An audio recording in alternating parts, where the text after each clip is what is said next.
A hooded woman, her face veiled in shadow, and her fingers tightly interlaced in solemn devotion before her chest, raised her voice with ceremonial gravity and commanded all present to lower themselves to their knees in reverence before the emperor. Others dressed in similarly strange and archaic garments stood in two disciplined rows along the grand avenue, facing one another in rigid silence as they guarded the processional path that stretched toward the colossal palace ahead. The majestic castle loomed in breathtaking splendor, its towers piercing the heavens as though touched by divine light, and grace itself seemed to descend from the sky, cascading like a blessing upon the structure while voices rose in awed praise. The palace complex spread endlessly across the horizon, an immense architectural dominion of countless interconnected buildings, elegant courtyards, and even a sweeping bridge that arched over tranquil waters like a symbol of imperial authority. The woman stationed at the edge of the sacred path continued to clasp her hands in fervent devotion, her posture unwavering as she called upon the gathered assembly to unite their voices and offer this divine grace and boundless praise to the sovereign. A knight clad head to toe in gleaming steel armor stepped forward, the plates of his armor clashing with metallic authority as he swung a formidable, razor-sharp axe and thundered an uncompromising demand that all kneel before the emperor. Without warning, a chilling crack split the air, the brittle scream of cold iron under impossible strain, and the warrior's fearsome weapon began to fracture, splintering apart as if struck by an unseen and merciless force. In a shocking turn, the powerful knight suffered a devastating counterblow from an opposing weapon, the sheer brutality of the strike sending him reeling until his armored body could no longer remain upright. The once mighty axe shattered completely upon impact with the armored soldier, who, already defeated and staggering, collapsed as fragments of broken steel scattered across the blood-stained ground. Yet axes and hammers were not the only instruments of destruction unleashed that day, for the enemy forces advanced with lethal precision, brandishing long, razor-edged spears intended to exterminate the emperor's loyal palace knights. These dangerous spears were gripped tightly by other armored knights, their eyes hardened with resolve as they prepared to strike down any foe who dared threaten their ruler. Encased in heavy steel armor that gleamed beneath the firelight, the fierce warriors lowered their spears in perfect formation, poised with lethal patience and awaiting the precise moment to plunge into merciless combat. Within this empire existed a formidable organization personally overseen by His Majesty the Emperor, who was often seen clad in immaculate white robes that symbolized both authority and divine sanction. This elite structure, widely recognized as the Empire's special forces, had been forged for a singular and uncompromising purpose that overshadowed all other concerns. Every powerful knight within this organization dedicated their lives to safeguarding the great Emperor Leon Kavalan, and it was for his protection and command alone that the Special Assignment Unit had been created. Around them, several soldiers had already fallen, their lifeless forms sprawled upon the scorched earth as raging flames devoured banners, armor, and stone alike, turning the battlefield into a blazing inferno. Amid the devastation, a man dressed in white, his garments untouched by soot, strode calmly along the ruined path, gazing upon the immense palace with cold disdain, as though dismissing its grandeur as nothing more than hollow arrogance. It was Yen, the uncompromising leader of the Special Forces Unit, who had resolved to personally end the reign of Emperor Leon Kavalan with his own hands. One defeated knight, barely clinging to life as blood pooled beneath him, still mustered enough strength to glare upward and demand that Yen kneel before the emperor. With fading breath and trembling voice, the mortally wounded warrior stubbornly repeated his final plea, urging the victor to bow in submission before Emperor Leon Kavalan. Another knight nearby, torn between hatred and duty, yearned for Yan's death, yet even in the midst of chaos he lowered his head in ritual obeisance toward his sovereign ruler. The young man, his expression darkened by grim determination, resolved that he would not retreat, not now, not ever, even if the path before him demanded the ultimate sacrifice of his own life. Yan's cold gaze swept across the remaining knights who stubbornly continued their futile resistance, and in his heart he regarded them not as warriors, but as pitiful marionettes bound by the emperor's invisible strings. One warrior tore back part of his helm, exposing a face twisted by something inhuman and infernal. Yet even with that demonic visage revealed, he persisted in commanding Yin to kneel before the emperor. The soldier's otherworldly essence erupted fully into view, his body warping into a terrifying creature as he lunged ferociously toward Yin with monstrous intent. But Yin had no intention of surrendering to fear or fate. Instead, he tightened his grip and raised his deadly sword, its blade gleaming with restrained fury. When the two opposing forces collided, their clash unleashed a violent storm of energy that ignited an enormous blaze, shaking the very grounds near the residence of the empire's ruler. Blinding golden sparks burst into existence near the grand staircase of the palace, each radiant fragment carrying destructive power that scarred stone and air alike. The roaring flames crept ever closer to the towering steps that ascended toward the throne room, where the ruler of the vast empire customarily presided. Hearing the ominous thunder of approaching fire and collapsing stone, a wide-eyed fairy with delicate ears turned her weary gaze toward the disturbance, her expression tinged with anxious curiosity. The small sorceress fluttered upward and alighted gently upon a human hand, cautiously asking whether the tumult outside caused any concern for her revered master.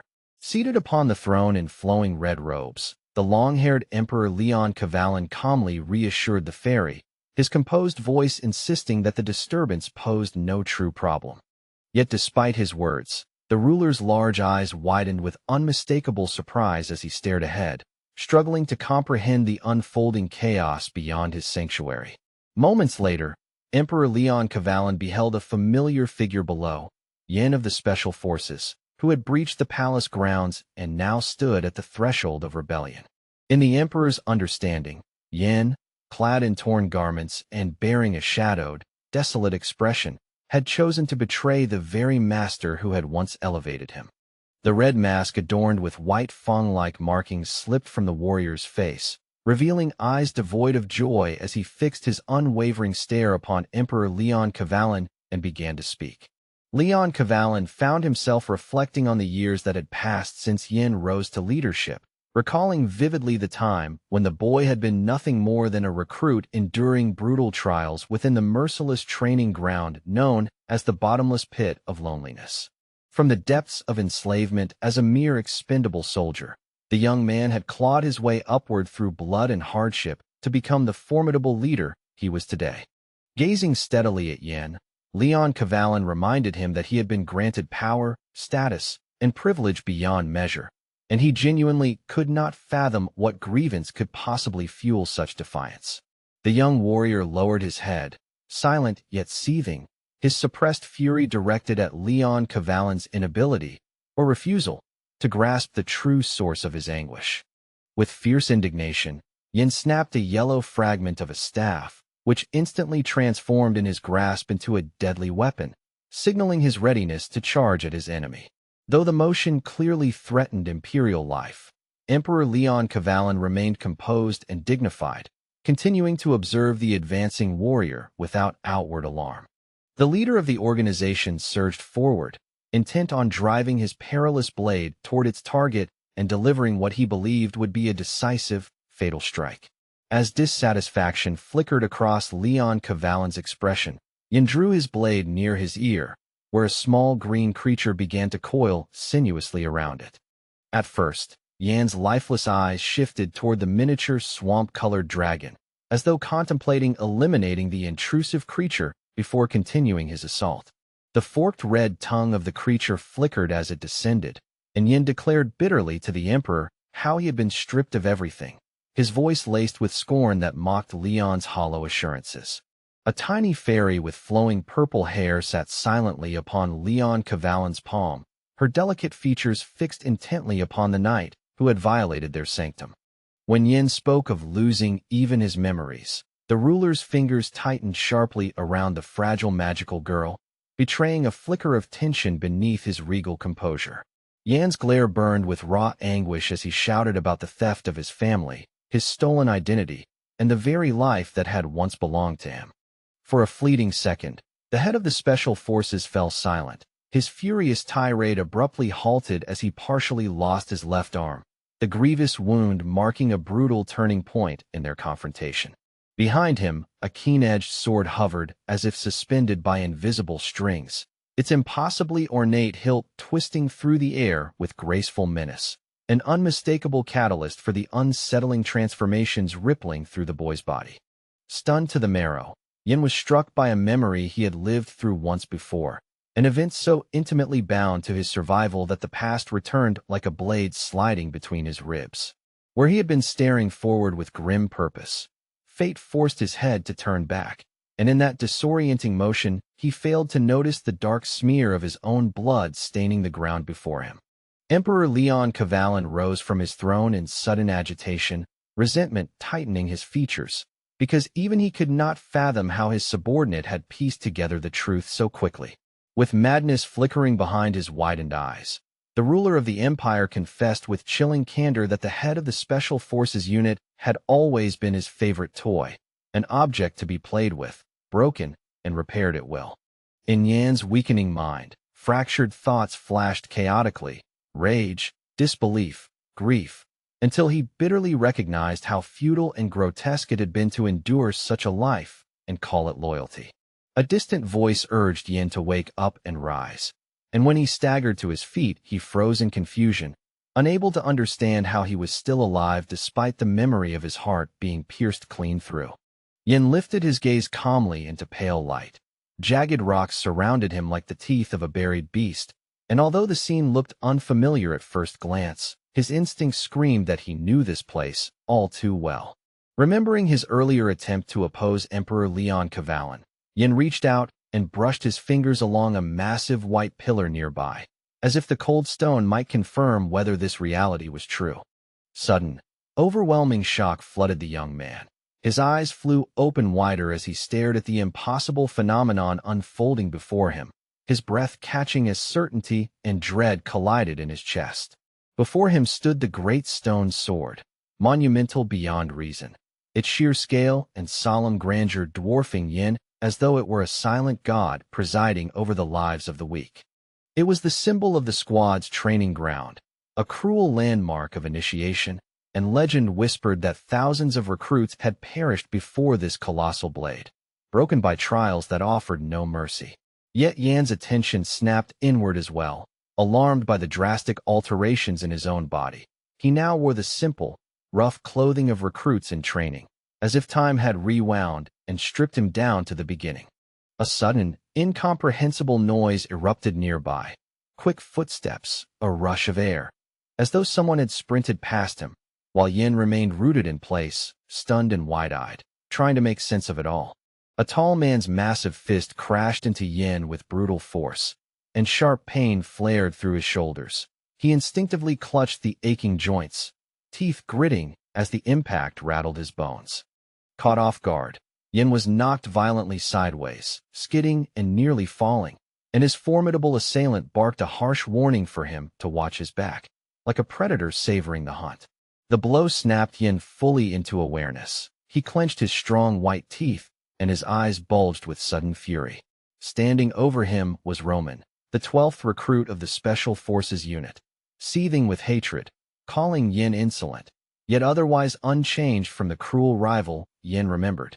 As Yin clenched his muscular left hand, a specific moment surged back into his mind, vivid and sharp, like a buried shard of glass finally pushed to the surface. He turned with noticeable surprise toward the voice that had called him, staring hard at the 12th member of the Special Forces unit as recognition settled uneasily across his face. Standing directly before the slightly beaten young man who had dropped to his knees, Roman studied him with narrowed eyes and concluded, with reluctant caution, that Yin was not as simple as he looked. Hauling himself upright, Yin demanded to know if they were truly on the training ground again. Roman, however, treated training as a convenient excuse. What he really wanted was to crush his rival and prove superiority.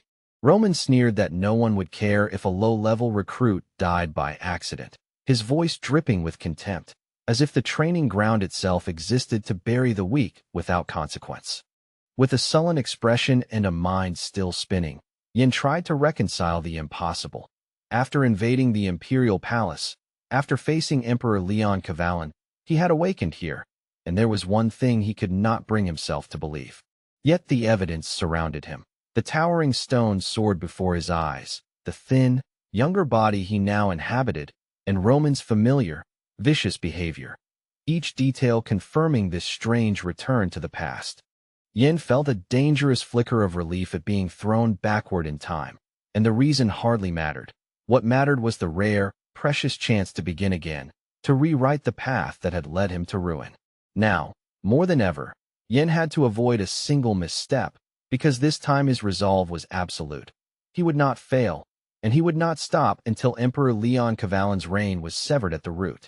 Roman stood before him, still the 12th recruit, glaring with impatience, and Yin found himself wanting to say something that might alter everything, whether as warning, provocation, or cruel honesty. When Yin told his rival, with maddening seriousness, that it was impossible for them to experience love before the age of 40, Roman froze in total incomprehension, then clenched his fists and charged, outraged that anyone dared speak such horrific words to him.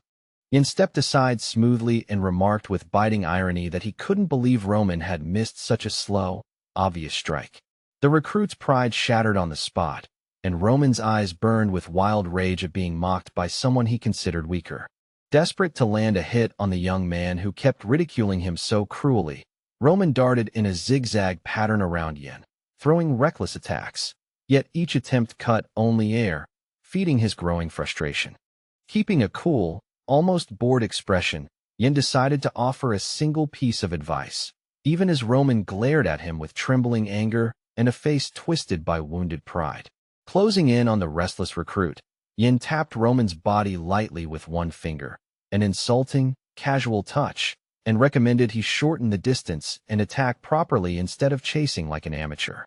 Then, in the same breath, Yin exploded forward and drove a powerful strike into Roman's stomach, a precise blow delivered with ruthless timing, one Roman clearly never expected.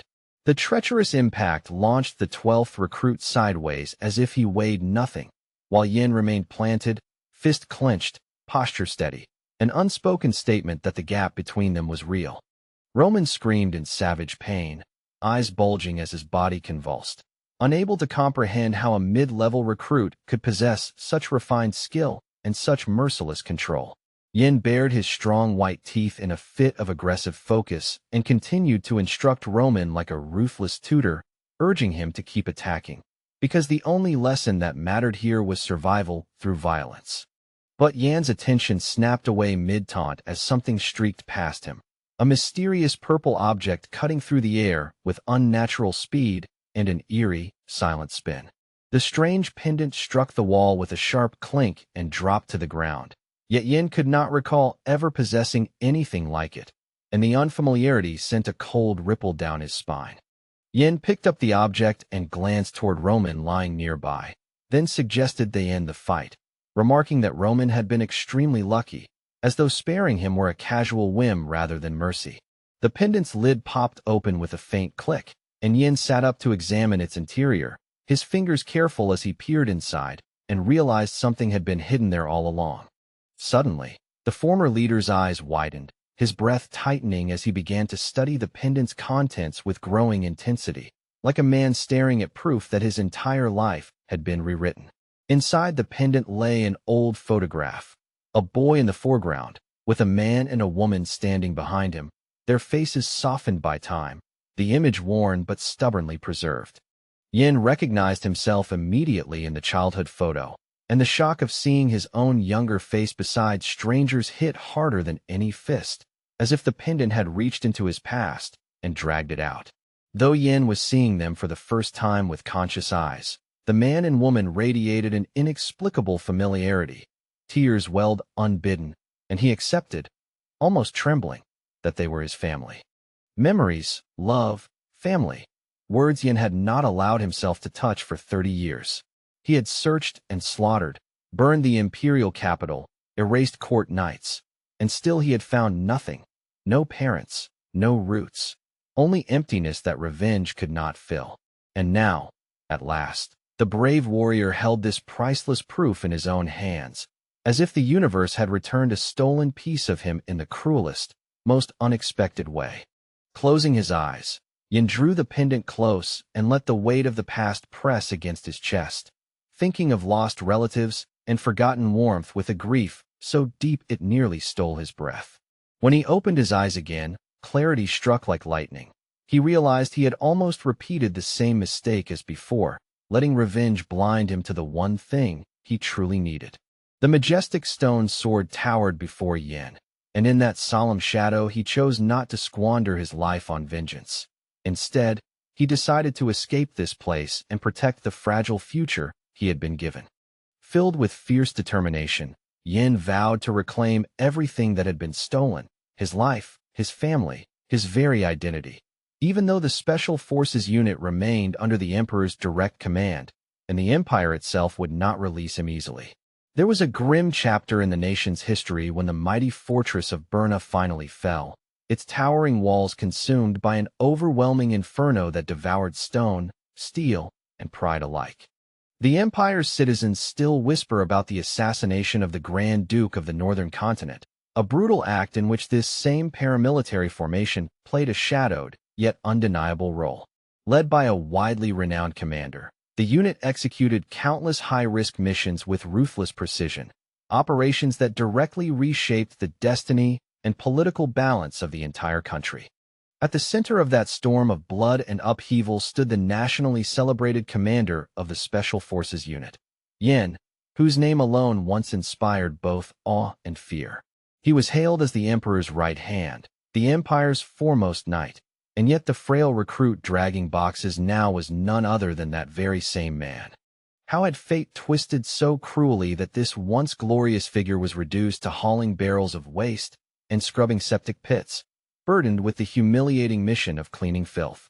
Sharpened sword blades flashed brilliantly under cold light, their polished steel glimmering with lethal promise as they awaited the next dangerous clash. Two recruits crossed swords in relentless practice, striking and parrying as part of their brutal training regimen to sharpen reflexes and elevate their combat readiness within the organization. More than 1,000 recruits participated in this merciless special training, where survival demanded killing and strength was forged through bloodshed rather than mercy. On average, 3 or 4 trainees perished each day, their bodies quietly removed and replaced by eager volunteers, or by kidnapped newcomers forced into the grinder. They trained within a sprawling labyrinth that resembled an underground dungeon, a dragon's nest carved into the northwestern mountains where ambition and despair coiled together. Each recruit who entered this unforgiving organization was stripped of their name and assigned a serial number, reducing identity to rank and function. These numbers reflected ability and potential. Recruits could raise their standing by passing grueling examinations or by defeating rivals in sanctioned competitions. The higher one climbed within the pyramid of rankings, the better the treatment received. Yet advancement often came at the cost of stepping on others, crushing peers beneath one's ascent. Within this merciless structure, it was nearly impossible for low-ranked newcomers, especially those lacking exceptional strength, to survive long enough to matter. Yin, still dragging heavy boxes along the stone corridor, understood that whenever an unfortunate recruit died, another would swiftly take his place, as if lives were interchangeable parts. He vividly remembered how recruits were regarded not as people, but as expendable labor and disposable training material, tools to be broken and replaced without regret. Strangely, Yin no longer felt anger toward anyone. In a bitter twist of fate, he considered himself fortunate that he had ultimately been classified as labor material rather than fodder for slaughter. Lost in thought, the young man nearly failed to notice the boxes slipping from his grasp, catching sight of them only at the last possible moment. Shouts erupted around him, urging everyone to look, as the fallen boxes creaked open slowly on the stone floor, their lids shifting with ominous intent. Yin, the weary and downcast recruit hurriedly fixing the lids back in place, still could not understand what had drawn such attention or where he was supposed to look. Meanwhile, the top-ranked recruits in the pyramid strode past the unfortunate young man, their polished boots echoing against stone as if to emphasize the gap between them. A girl who had collided with him offered a soft apology to Yin for her carelessness, her eyes filled with genuine concern as she studied his worn figure. These senior recruits were heirs of imperial nobility, joining the training ground out of loyalty, ambition, or to secure their family's legacy within the empire. The administration ensured their comfort and safety. Thanks to aristocratic privilege, their quarters were clean, protected, and free from the vermin that plagued common recruits. Only the elite trainees enjoyed such privileges, maintaining their lofty positions at the apex of the organization's ruthless ranking system. Among them were Lorena Beowulf, Cruel Dwight, and Kasia Everang, the top 3 prodigies who had dominated the selection process from beginning to end. One of the trio cast a malicious glance at Yin, questioning why Lorena would apologize to someone he contemptuously labeled as trash, reminding Yin of their shared status as mere recruits. Yet he sneered that Yin should not mistake shared status for equality, especially when speaking to someone of noble blood while being nothing more than a commoner. The arrogant opponent barked, "Number 974, at Yin, mocking whether he could even hear properly, insinuating that the boy lacked the intellect to comprehend his betters. Though Yin desperately wanted to split his enemy's skull in two, he forced himself to bow his head and apologize aloud, attributing everything to mere carelessness. Hearing such humiliation directed at him again filled the former Special Forces commander with quiet sorrow, his eyes betraying a deep, restrained despondency. His rival laughed mockingly, declaring that only true people deserved forgiveness, while those who hauled wooden boxes were beneath such courtesy. With a cruel grin, the smirking villain insisted that someone like Yin should kneel and beg, even demanding he smash his head against the wall in a display of submission. The malicious recruit continued to jeer openly, laughing as though Yin were witnessing a nobleman for the first time, while Yin simply closed his eyes and steadied his breathing. The arrogant tormentor chuckled that Yin must have swallowed his tongue in fear, claiming that such paralysis always occurred when facing Cruel Dwight. At last, the trio resumed their affairs. Cruel Dwight warned Yin to tread carefully in the future, while Lorena Beowulf quietly helped restack the boxes with a polite apology. Rubbing his face slowly, Yin watched them depart and silently wished them joy in their current rankings, because their lofty positions would ultimately serve his plans. After the bitter encounter, the young man resumed his task, carrying the heavy boxes along the cold stone wall of the vast fortress. Suddenly, his attention sharpened. Something unusual ahead disrupted the monotony, catching the eye of the box-laden recruit. Strange sparks flickered from a nearby doorway, casting erratic light, while shadows shifted in dark corners as if someone were deliberately hiding. Yan's eyes widened with suspicion, instinctively thinking of Roman's possible involvement. Yet an unfamiliar, uneasy sensation told him something deeper was unfolding. As thoughts raced feverishly, Yin decided to feign ignorance and approach cautiously, pretending he had noticed nothing out of the ordinary. Drawing closer to the glowing doorway, he muttered about the burdens of his duties, only for a girl's voice to interrupt. She had been waiting specifically for him. With large, expressive eyes, she regarded the boy struggling under wooden boxes, studying him with an intensity that suggested recognition. The beautiful Lorena Beowulf, clad in elegant white, identified him without hesitation as recruit number 974. Across the empire, the most wanted criminal, so elusive that even the Imperial Knights failed to capture him, was known as Iron Fist Gald. This villain committed his first murder at 11, and by 20 had assembled a ruthless gang that ravaged 23 villages and 17 guilds without remorse. The mere sight of his enormous, iron-like fist was enough to instill terror in seasoned warriors, as if that single hand carried the weight of countless shattered bones. Yet fearless Lorena Beowulf seized the massive Gald by the hand with unwavering resolve, subduing and arresting the notorious criminal without hesitation. By personally dragging the infamous criminal forward in chains, the girl secured unparalleled recognition, ultimately earning herself the prestigious title of Commander of the Imperial Palace Knights. The Dukes of Beowulf stand among the 4 great noble houses that govern the snow-laden mountain territories of Bakbang, their authority etched as deeply as the frozen peaks they rule. The knights sworn to Duke Beowulf have long believed that Lady Lorena was destined from birth to become the finest swordsman on the entire continent. Even as a child, Lorena Beowulf was hailed as a prodigy of the blade, for she had already crossed swords with monstrous snow giants that prowled the northern wastes. Not a single opponent ever truly stood a chance against her. Battle after battle, Lorena emerged victorious, her dominance as inevitable as winter itself. With her fearless temperament and piercing blue eyes that seemed carved from glacier ice, she was regarded as the greatest jewel ever produced by the noble Beowulf lineage. Stepping into a chamber built into the fortress wall, Yin cautiously asked once more whether the lady was truly addressing him, half convinced she must have mistaken him for someone else. Casting her a wary glance, Yin agreed with the general sentiment among recruits. Lorena was someone best avoided, an adversary rather than an ally. Yet she calmly shifted the conversation and inquired about the personal objective of recruit number 974. As Lorena probed for the reason behind Yan's concealed strength, the former commander silently resolved that if necessary, he would deal with her before she became a greater threat. Yin feigned confusion at her words, unaware that Lorena had observed his earlier duel near the stone sword and interpreted it as nothing more than a routine clash between low-ranked recruits.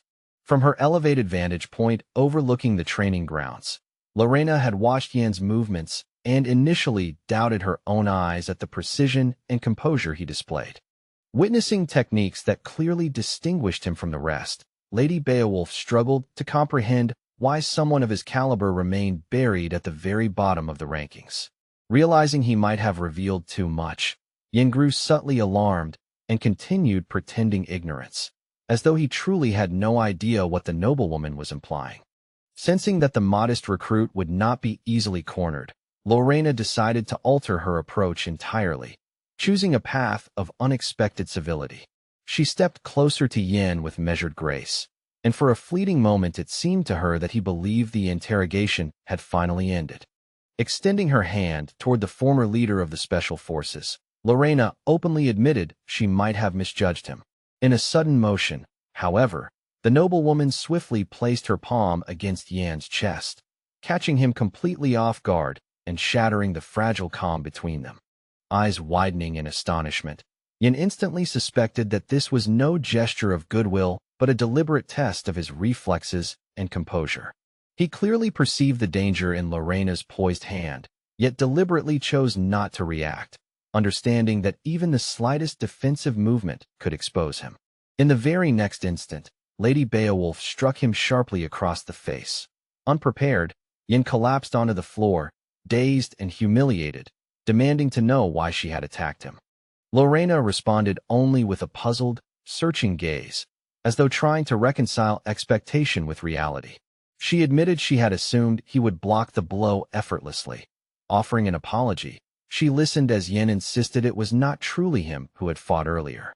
Lorena apologized again, confessing she had expected something entirely different, while Yin cunningly exploited her sympathy by portraying himself as a commoner unjustly oppressed by nobles. With Lorena's straightforward nature, such a ploy was almost guaranteed to succeed. She even offered to carry his boxes, asking where they were headed, though Yin declined the assistance. Since they were merely recruits, Lorena requested he address her informally, a notion that struck Yin as both peculiar and dangerously intimate. Continuing to help with the boxes, she voiced her belief that higher-ranked recruits should never treat lower-ranked ones as slaves or disposable servants. Lorena declared that if she ever became ruler, she would defend the rights of slaves within her lands, while Yin inwardly marveled at how effortlessly words poured from her. Thanks to her unexpected support, Yin completed his delivery without incident, and Lorena straightened herself proudly after hearing his quiet words of gratitude. As she turned toward the exit, Lorena hesitated and remarked she might have misjudged something earlier, causing Yan's pulse to quicken in wary anticipation. Suddenly she pivoted back, reminding him of the strike she had delivered moments ago, as though revisiting the test with renewed curiosity. Afterward, Lady Beowulf declared her intention to keep an eye on Yin, a statement that stirred unease deep within him. Her steady gaze lingered on him, silently hoping she had indeed been mistaken in suspecting hidden depths. Before leaving, she promised they would meet again, initially calling him number 974, then correcting herself to address him properly as a recruit. Yin lowered his eyes, having anticipated scrutiny, yet her perceptiveness unsettled him. Escape now seemed far less certain than before. A daring new thought crept into Yan's mind, and he raised his gaze slightly, envisioning a predator's hand tightening around an unsuspecting throat. He contemplated whether this was the moment to act decisively, to shape his fate rather than merely react to it. Yin knew he could eliminate the present-day Lorena with ease, but doing so would instantly provoke the formidable Beowulf family into relentless retaliation. Cracking open the door slightly, he concluded it would be foolish to make enemies of such a powerful house merely to silence a single noblewoman. Entering the washroom, Yin resolved that escape from the complex must come first, recalling his time as commander and the fate of deserters under his authority. Most who attempted to flee the training ground failed miserably, captured before reaching the outer perimeter and subjected to brutal punishment. Yet he remembered one deserter who had miraculously slipped through and was later discovered in a nearby forest. Yin had personally learned from that man how he managed to escape. Deeply moved by Yan's unexpected kindness, the fugitive had confessed every detail. Through labored breaths and visible agony, the exhausted soldier mentioned a hidden weakness, Section 3 of the 5th toilet block. With steady resolve, the former Special Forces commander pressed his palm against the wall behind which freedom might finally await him. A faint smile touched Yan's lips as realization dawned. He had at last located the long-sought key to liberation. Working swiftly yet carefully, he dismantled the wall of the 5th cubicle, uncovering a concealed passage hidden behind crumbling bricks. Several bricks tumbled down, revealing a dark opening in the wall, an ominous yet promising gateway toward long-awaited freedom. Deep within the tunnel, a faint glimmer of light shimmered in the distance, fragile yet radiant with the promise of release from captivity. Yin stood silently, staring into the narrow breach that might grant him escape, weighing risk against opportunity. Though the gap remained too small for passage, he understood that widening it, even slightly, would dramatically increase his chances of slipping beyond the fortress walls. The young man, weary of remaining a despised recruit in a place he loathed with every fiber of his being, allowed a sharp, almost malicious smile to curve across his lips as his longing for escape intensified. As Yin continued prying loose the stubborn bricks from the wall, he solidified his resolve to abandon the suffocating fortress where each breath felt like a sentence rather than a gift. In the dim corridor outside the recruits' quarters, a nightly roll call echoed through iron bars as the guard barked out, "Number 970, receiving a tense acknowledgement from within." Upon being informed of the death of number 9001, the guard showed no visible reaction and immediately called for number 972, who answered promptly from his assigned cell. A staff member wearing a red mask adorned with white fangs called out for number 974, yet the corridor remained ominously silent in response.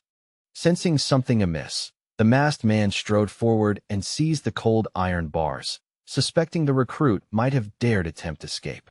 From his bunk, feigning lethargy, Yin muttered his serial number and claimed he had merely been resting, though the officer snapped sharply that responses must be immediate and clear. Satisfied once every number had been accounted for, the institution's employee ordered the lights extinguished, and one by one the candles were snuffed out, plunging the quarters into darkness. Without shifting from his bunk, Yin quietly analyzed the situation, concluding that caution would maximize his chances of success when the time came to act. Gazing upward into the oppressive darkness, he acknowledged with somber clarity that he possessed only a single opportunity. One misstep would end everything. Even if Yin managed to flee the compound, the entire guard force would mobilize instantly, and a freedom seeker like him would be hunted without mercy. Should he fail, he would not simply be punished. He would become a terrifying example, a cautionary tale etched into the minds of every remaining recruit. Lowering his hand to the rough wooden floor, the former Special Forces commander searched for a hidden advantage, a trump card capable of turning fate into an unpredictable variable. At first, The room that had glowed faintly from candlelight moments earlier lay utterly silent and shrouded in pitch-black stillness. Then a faint radiance flickered into existence, and Yin realized he truly had no alternative. Yet he doubted whether his current frail body could withstand the strain of his plan. A soft aura enveloped Yin as he activated the breath of the Divine Dragon, an elite method of mana control attainable only by rare prodigies. Though his mind retained all the knowledge of mastery, his body lagged far behind, and to reduce the overwhelming strain he would need to forge a stable mana core within himself. Time, however, was cruelly limited. Relying solely on the Divine Dragon's breath would not allow the core to manifest quickly enough, yet he had no alternative path. Dreaming of the freedom awaiting beyond stone walls, the recruit pressed his lips tightly together, focusing with fierce intensity on the delicate balance required. Gradually, the breath of the Divine Dragon began to take effect, its power stirring within him as the first signs of progress emerged. Transformation overtook the young man. His muscular arms shimmered as if pierced by streaks of radiant lightning coursing beneath his skin.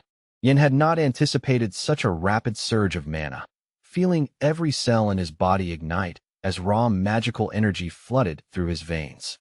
It felt as though a colossal dragon had entered his body, unleashing phenomena so extraordinary that even he struggled to comprehend them. The Divine Dragon's breath was a secret art of the founding emperor, Bahamut, who conquered nations by the sword and forged the empire through unmatched ambition. This formidable technique had been conceived during a calculated ruler's era of cold detachment, designed as both weapon and safeguard for imperial dominion. As Yin reflected on the grandeur of the technique, its very name resounding with awe, another, more troubling thought pierced his concentration. Studying the volatile changes within his body, he realized with alarm that if mana escaped uncontrolled from his forming core, the backlash would be catastrophic. Lightning-like arcs of luminous energy traced across his muscular frame, sketching bright patterns that flickered and danced over his skin. Now Yin focused every ounce of willpower on containing the raging mana within, determined to prevent it from spiraling beyond his control. The magical turbulence illuminated his small room in brilliant flashes, casting wild shadows against the stone walls. Then, as abruptly as it began, everything ceased. The glow vanished, the air stilled, and darkness reclaimed the room. Disappointment washed over him. Bowing his head, Yin recognized that he had faltered and felt the bitter sting of failure. Grasping at his hair in frustration, he concluded that forming a stable core without precise guidance was nearly impossible, especially with his current weakened body. He recalled how Emperor Leon Kavalan had once revealed fragments of this technique's secret, uncertain whether it had been a fleeting whim or a deliberate test. The ruler had later provided him with a book detailing mana accumulation, yet it lacked crucial insight into true concentration and stabilization. The secret art remained incomplete, and though perfection eluded him, Yin now needed to prioritize escape before another opportunity slipped away. The following day, murmurs spread among the recruits about leadership's intention to disqualify everyone gathered there. Uniformed trainees exchanged shocked glances. While some dismissed the rumor, others had heard similar whispers circulating through hidden corridors. To Yin, the notion seemed absurd. He was certain such a sweeping decision would never occur, yet his companion harbored doubts about their return home. Remembering that a particular figure was scheduled to arrive that day, Yin resolved to remain unnoticed, determined to avoid unwanted attention. Roman suddenly appeared behind him, calling out insistently. Yin lowered his hood and pretended indifference, astonished at Roman's persistence. Moments later, the recruits noticed an instructor standing atop a raised podium. Some foolishly entertained hopes of dismissal, while the man observed them coldly, lost in private contemplation. Without warning, the instructor roared for silence, his voice so thunderous that the gathered recruits trembled in raw fear. The shockwave of sound forced many to clutch their chests. Yin recognized it as mana-infused voice, a technique capable of causing grievous internal harm. From his elevated position, the instructor contemptuously labeled the recruits as trash, bereft of both talent and status. Fixing his gaze upon the aggressive figure, Yin felt a chill, never imagining he would once again stand before this unhinged man. Damien Cavalin, chief instructor of Special Forces training, arrogantly demanded to know whether the recruits understood why they were still alive. A terrified blonde trainee was dragged forward by the collar, while everyone else was ordered into stunned silence. A red-cloaked enforcer barked commands at the frightened youths, insulting them as he forced them to line up swiftly and precisely. He reminded the trembling recruits that they were under the instructor's watchful eye, standing high upon the podium and judging their every breath. Keeping his gaze fixed firmly on Instructor Commander Damien Cavalin, Yin forced himself to steady his breathing, acutely aware that to a man like him, every trembling recruit on the field was nothing more than a disposable plaything, fragile toys to be tested, broken, and discarded at a whim. If the chief instructor's predatory eyes so much as lingered on a single student, the wisest course was to flee without hesitation. Yet everyone standing on that parade ground understood the cruel irony. By the time one realized they had been noticed, escape was already impossible, and it was as good as bidding farewell to life itself. Damien addressed the trembling recruits with a voice dripping in mock civility, calling them respected youths, and claiming he was delighted to see them gathered before him. But beneath that polished tone lay undisguised contempt, for in his estimation they were nothing but worthless refuse, talentless nobodies without lineage, status, or the faintest spark of promise. Surveying the sea of young faces from his elevated platform, Instructor Commander Damien Cavalin let his gaze sweep over them like a blade. With chilling honesty, he admitted that a part of him longed to slaughter them all where they stood, to cleanse the grounds of what he considered human debris. Then, as though donning a mask, he covered his eyes briefly and reshaped his expression into something almost benevolent. With an unsettling smile that did not reach his eyes, the instructor assured the unfortunate recruits that there was no need for panic, his tone falsely warm. Yin heard every word as Damien branded them trash, rubbish that might, if polished correctly, become marginally useful tools for the great Emperor Leon Cavalin. He added that it was by imperial grace alone that they had been granted another chance to exist and prove their utility. With a voice that seemed to sprout invisible fangs, sharp and menacing, Damien spoke of a rare opportunity still within reach, selection into the illustrious Dragon Soldier Project, a path that could elevate even gutter-born boys into something resembling worth. This project, he explained, was designed to choose those destined to shield the Emperor, the living dragon of the Empire. To be selected meant eternal honor, the privilege of standing as a living wall between Emperor Leon Cavalin and any threat foolish enough to approach. Yet beneath the noble rhetoric lay a far darker truth. The process was anything but glorious, for the chosen recruits were subjected to insidious conditioning. Parasites implanted deep within their bodies to erode their will and rewrite their loyalties. The project's true objective was not heroism but control, to transform these young men into perfectly obedient marionettes of the throne, soldiers incapable of defiance, unable even to seek death unless commanded by the monarch they served.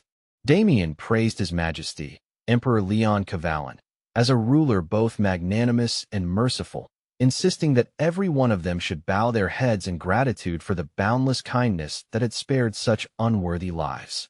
The chief instructor then demanded a thunderous round of applause for the sovereign who stood above all existence.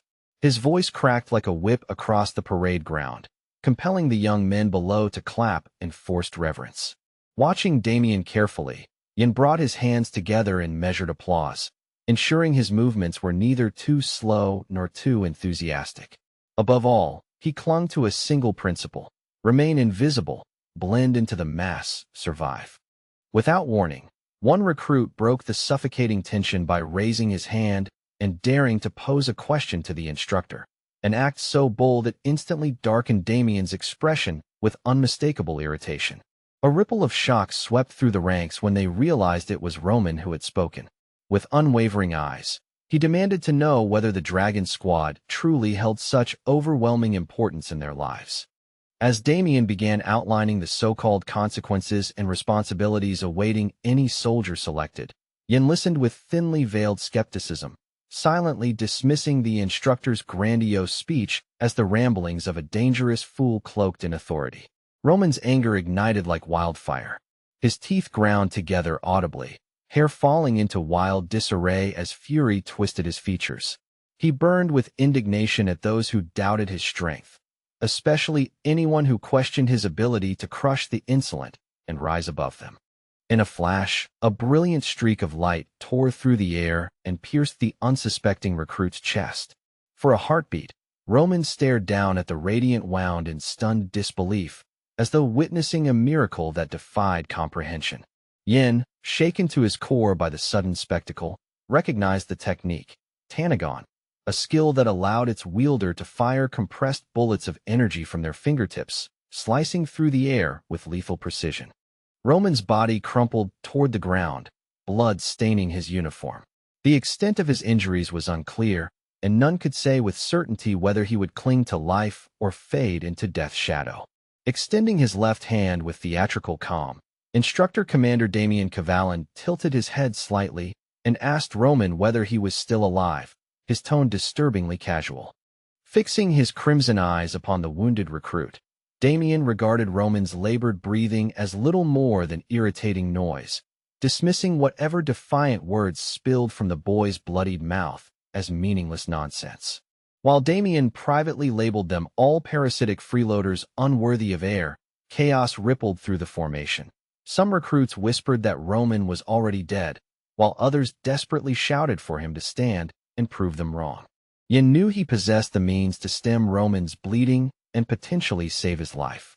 Yet stepping forward would draw fatal attention, and the risk of exposing himself beneath Damien's gaze was far too great. Against expectation, Roman staggered upright, fury blazing in his eyes despite his wounds. Having been struck down by the instructor himself, he now stood fueled by humiliation and raw, unyielding rage. Several recruits hissed at Roman to remain silent for his own safety, but he ignored them completely. Lifting his chin, he met Damien's gaze head-on, outraged by the repeated accusations that they were nothing but freeloaders. Seething beyond restraint, Roman demanded to know what name should be given to those who gathered all the so-called trash of the Empire into one place. Was that not an act even more despicable? With raw desperation, Roman reminded them that surviving in the Empire's slums required degrading labor and endless humiliation. As two armored knights from the guard seized his arms and began dragging him away, he twisted back to shout at the comrades who had shared his hunger and hardship. Even after witnessing such cruelty, the boys still yearned to live. Two frightened youths clung to one another, staring into an uncertain future while silently dissecting Damien's chilling words about Emperor Leon Cavallan and the Dragon Squad. Yet despite all the grand speeches and threats, Yin could not fully grasp the true weight and purpose behind this so-called Dragon Soldier project. Roman's fearless eyes burned like embers as he glared at Damien and spat that if the Emperor was so precious, perhaps the instructor himself should step forward and defend Emperor Leon Cavallan personally. After absorbing the verbal strike without outward reaction, Damien slowly closed his eyes and, with a faint smile, labeled the audacious recruit a particularly resilient specimen of freeloader. From below, Roman shot back that if he was a cockroach, then he would be the kind that survived even decapitation, an unkillable pest that refused to vanish. Damien's hand lowered lazily to his side before he snapped his fingers with deliberate precision, the crisp sound echoing ominously across the silent field. Roman's eyes widened to their limits as he watched the gesture unfold, utterly unable to comprehend what unseen mechanism had just been set into motion. That simple movement triggered a sudden eruption of blinding magical radiance, a brilliant glow that swallowed the space before Roman and intensified his confusion. From the shimmering light emerged a crystal mole, a cave-dwelling rodent with gem-like fur and an almost adorable appearance, belying its infamous reputation for danger. Though hunters relentlessly pursued these creatures for their valuable crystalline bodies, every soul present instinctively knew that this was one animal they should desperately avoid at such close range. The crystal mole possessed a volatile defense mechanism. It could detonate in a burst of blinding light, an explosive flash that Roman now experienced firsthand as agony seared through his vision. From above, Instructor Commander Damien Cavallan observed the unfolding chaos with detached composure, having already identified the wild and perilous rodent without the slightest hint of concern. Roman's face darkened beneath the overwhelming brilliance, his senses disoriented as though he were drifting weightlessly through clouds, unable to fathom how such a creature had appeared before him. Moments later, the battered recruit collapsed once more. His comrades formed a hesitant semicircle around him, urging him frantically to move, while Damien merely watched as if observing a trivial experiment. As confusion paralyzed the remaining recruits, Yin found himself frozen, staring blankly at a single point on the ground, unable to reconcile what he had just witnessed. Casting a guilty glance at his fallen comrade, Yin felt immediate regret twisting in his chest, for it was he who had inadvertently allowed the crystal mole to escape. Some time ago, Yin had discovered the strange crystal-like rodent hiding within a latrine. Intrigued by its rarity and potential value, he had impulsively decided to keep it rather than report it. He had concealed the tiny mole beneath his shirt, cradling it against his chest, never imagining the catastrophic circumstances under which the wild creature might one day reveal its destructive nature. For Yin, the former leader of a special forces unit, the greatest threat was not the mole, but Instructor Commander Damien Cavallan. Thus, he prayed silently that the instructor's piercing gaze would not uncover his involvement. If Damien discovered the truth, Yin knew without doubt that his life would end on this very field. The thought alone sent icy paralysis through his limbs, rooting him in place. Meanwhile, Damien remained eerily silent, his expression unreadable as he contemplated the unexpected turn of events that had disrupted his carefully controlled display. At last, he broke the silence by remarking loudly on Roman's stubborn resilience, once again likening him to a cockroach. Yet this time there was unmistakable amusement in his voice, for he found himself genuinely intrigued by this defiant recruit. After a suffocating pause that stretched across the courtyard, Instructor Commander Damien Cavallan issued a decisive order. The rebellious Roman was to remain within the organization's ranks.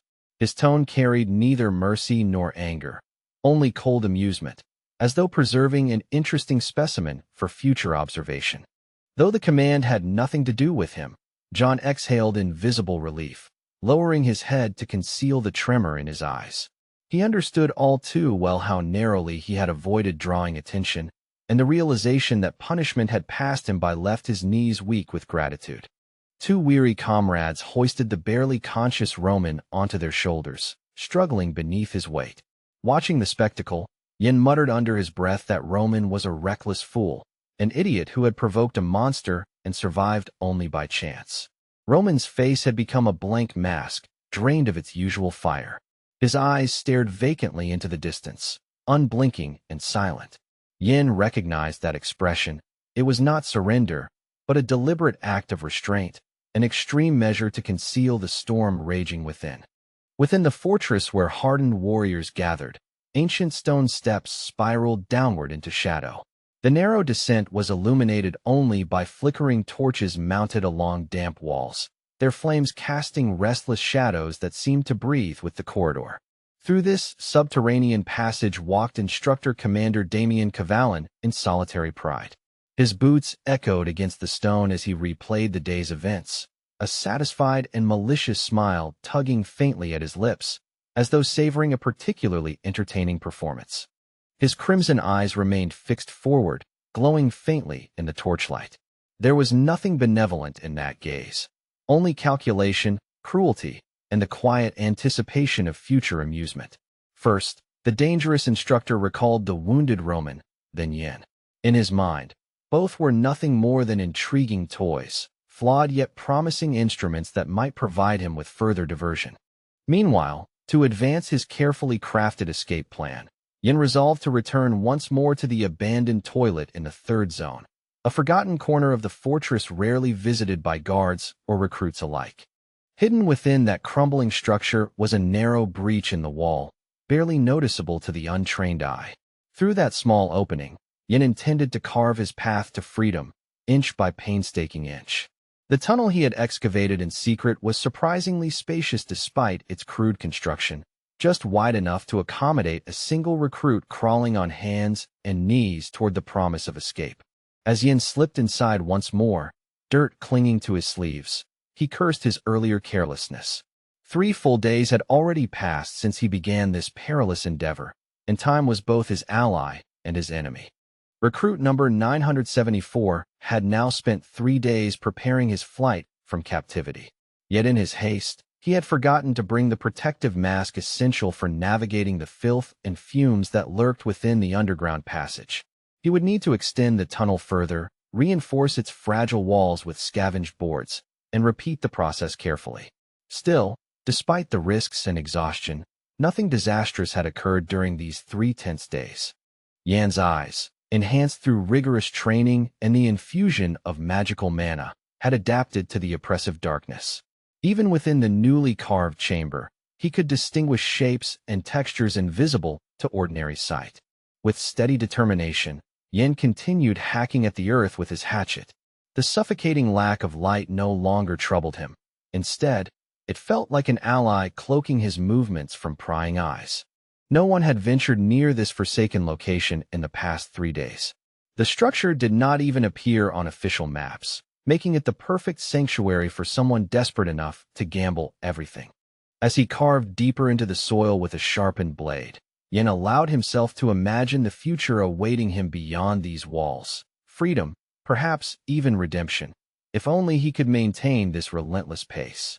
Then, after one particularly forceful strike, a strange metallic resonance echoed through the confined space. Yin froze instantly, realizing that his blade had collided with something far different from soil or stone.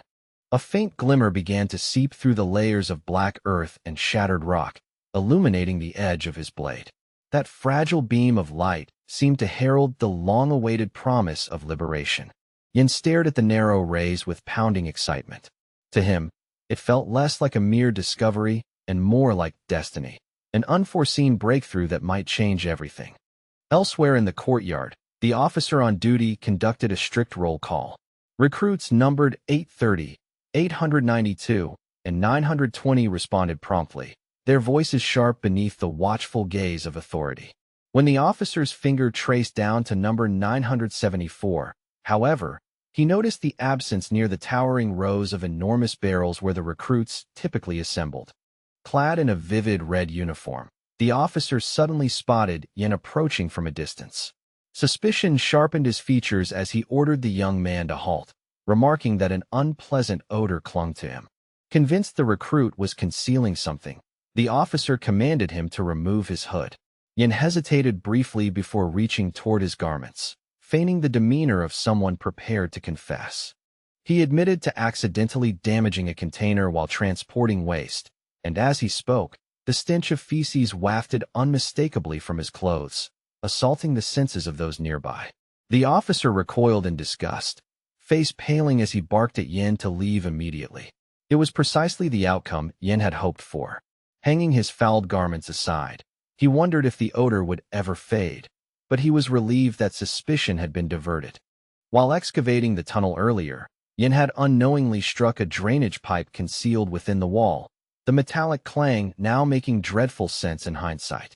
From the ruptured pipe oozed a bizarre, dragon-shaped mass of refuse. Yin grimaced, briefly questioning what kind of grotesque meals his comrades consumed, but there was no time for panic.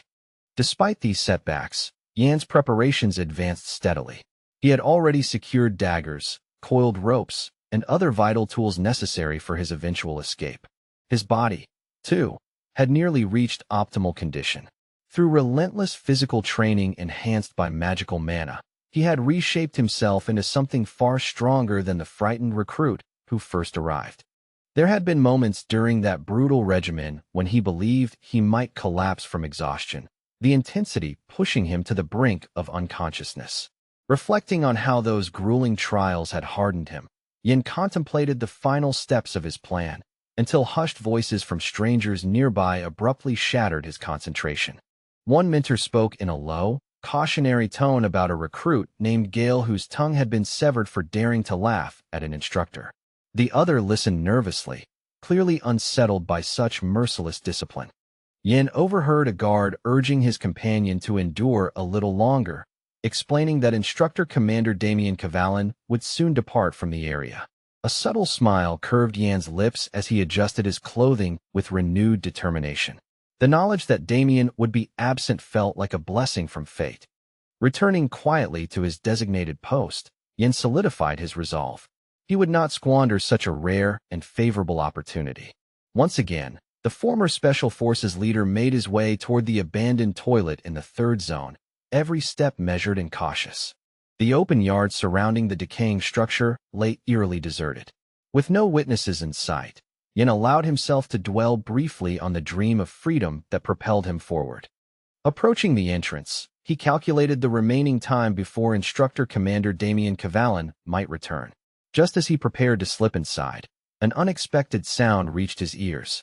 The distinct rhythm of approaching footsteps echoed against stone. Someone unfamiliar was moving toward the exit from within the building. The steps grew louder with each passing second, yet the darkness obscured the figure's identity, leaving Yin tense and uncertain. Anxious thoughts surged through his mind. Had Lorena Beowulf or Damien Cavalin uncovered his secret plan? Had he already been discovered?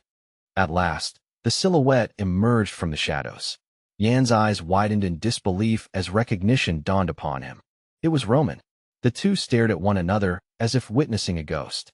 Roman questioned Yan's startled expression, while Yan sharply accused him of following, though neither wished to escalate the confrontation. Roman calmly explained that his presence had nothing to do with spying. He had merely been assigned work in the vicinity. Concerned, Yan examined Roman's condition, noting that he was moving despite his injuries. Roman bristled at the implication of weakness, claiming that acupuncture had accelerated his recovery. Yin scrutinized him carefully, sensing something subtly off despite Roman's assurances. There was a stiffness in his posture that betrayed lingering pain. When Yin pointed to the faint traces of blood seeping through his clothing, Roman dismissed it with a dry remark, attributing it to nothing more than acne. Choosing, for the moment, to accept that flimsy explanation, Yin turned toward the abandoned toilet once more, stating that he still had much work to complete before nightfall. Recruit Roman curled his lips into a crooked smirk, clearly unconvinced by the explanation he had just heard from his junior comrade. To him, Yan's words sounded light, almost absurd, far too careless for a situation that reeked of danger. As Roman studied Yin more closely, he began to grasp the scale of what the younger recruit had undertaken. The scattered dirt, the tension in his posture, the secrecy, it all pointed to one truth. Yin was attempting escape. The realization sent a ripple of surprise through Roman, followed swiftly by an unfamiliar flicker of fear. The man who had recently stood toe-to-toe with Instructor Commander Damien Cavalin tilted his head and flashed an ominous grin. In a low voice, he remarked that if the mentors discovered this little project, the consequences would be catastrophic, then casually asked whether Yin truly wished to proceed. Yin did not appreciate the implication behind those words. A surge of anger flared within Yin. His fingers tightened around his work dagger as dark resolve clouded his thoughts. For a fleeting moment, he considered invoking the 16th Dark Spirit and hunting the Dark Falcon, an extreme measure that revealed just how far he was willing to go. Roman's reaction was immediate and explosive.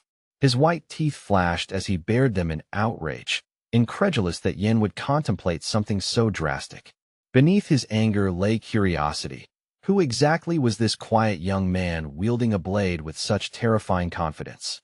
Yet Yin remained outwardly composed, his gaze fixed forward as though Roman's accusations were nothing but distant noise.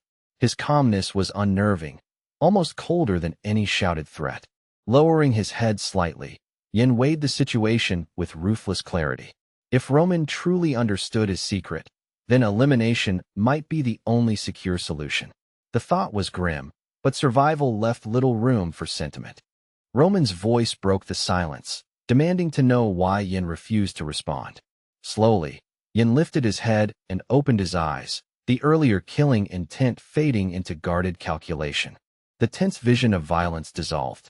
Roman, still very much alive, assumed that fear had silenced his comrade and reminded him casually that the penalty for attempted escape was death, swift and unquestionable.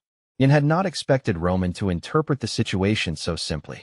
Even if he were to beg for silence, there was no guarantee that secrets would remain buried. Words, once spoken, had a way of spreading like wildfire. Still, Yin doubted Roman's true intention to report him. Roman bristled at the accusation nonetheless, declaring that if Yin continued to mistrust him, he might as well march to the mentors immediately. Maintaining steady eye contact, Yin spoke with deliberate firmness, insisting that revealing a squad mate's secret was unthinkable. Betrayal, in his view, was an act beneath even this brutal institution. In the next breath, Roman's anger shifted into something darker. He admitted that he despised this place even more than Yin did, and that exposing the escape plan would only serve the very system he loathed. Yin recalled Roman's earlier confrontation with Instructor Commander Damien Cavallan, the way he had burned with fury even while standing on the brink of death. That defiance had not been an act, it was genuine. Now Roman's glare softened into something almost vulnerable.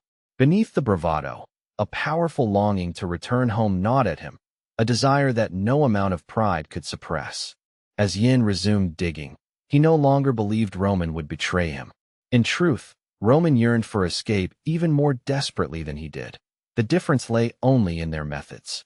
Fixing Roman with a penetrating stare, Yin searched his comrade's expression for deceit, silently asking whether he could truly be trusted. Roman returned the gaze with equal intensity, admitting that their situation was far more complicated than a simple choice between silence and exposure.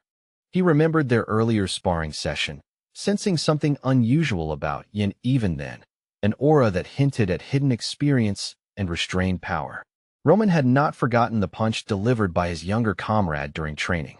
It had carried precision and weight far beyond what a mere recruit should possess. Now he was certain, had Yin chosen differently that day, Roman might not have survived the encounter. The restraint had been intentional. Since then, Roman could always identify Yin among the sea of recruits.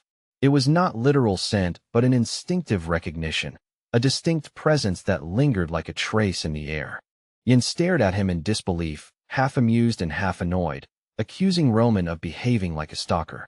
He genuinely had no idea what smell Roman was referring to. Crossing his arms, Yin demanded to know how Roman had uncovered the tunnel. Roman responded by pointing calmly to the physical traces Yin had carelessly left behind. He gestured toward the granite structures of the training grounds, explaining that fine lime dust had settled unnaturally along certain paths, evidence too conspicuous for a trained eye to ignore. After studying the marks, Roman concluded that the stride length and footprint dimensions matched Yin's physique almost perfectly. The deduction had been simple, once one paid attention. Yin was astonished that Roman had pieced together the escape plan from such subtle clues. Roman admitted he had also reviewed records of past escape attempts, documents Yin himself had been studying. At that moment, Yin acknowledged Roman's sharp perception. Though he appeared impulsive, there was a keen intelligence hidden beneath his reckless exterior. Roman then made a bold request. He wanted to join the escape. He asked where the tunnel led and what their chances of success might realistically be. In the dim shadows near the abandoned rooms, Yin asked if Roman was truly prepared to flee. Roman hesitated, admitting he needed time to consider such a life-altering decision. Yin suggested that Roman possessed remarkable abilities and, if he remained for 10 years, could rise to extraordinary heights within the organization. As Yin prepared to leave, curiosity tugged at him. He asked what exactly Roman sought to protect by staying in this merciless place. Roman's eyes clouded as the image of children surfaced in his mind. He could not even guarantee his own survival, let alone theirs. The photograph he carried was partially blackened, its edges charred.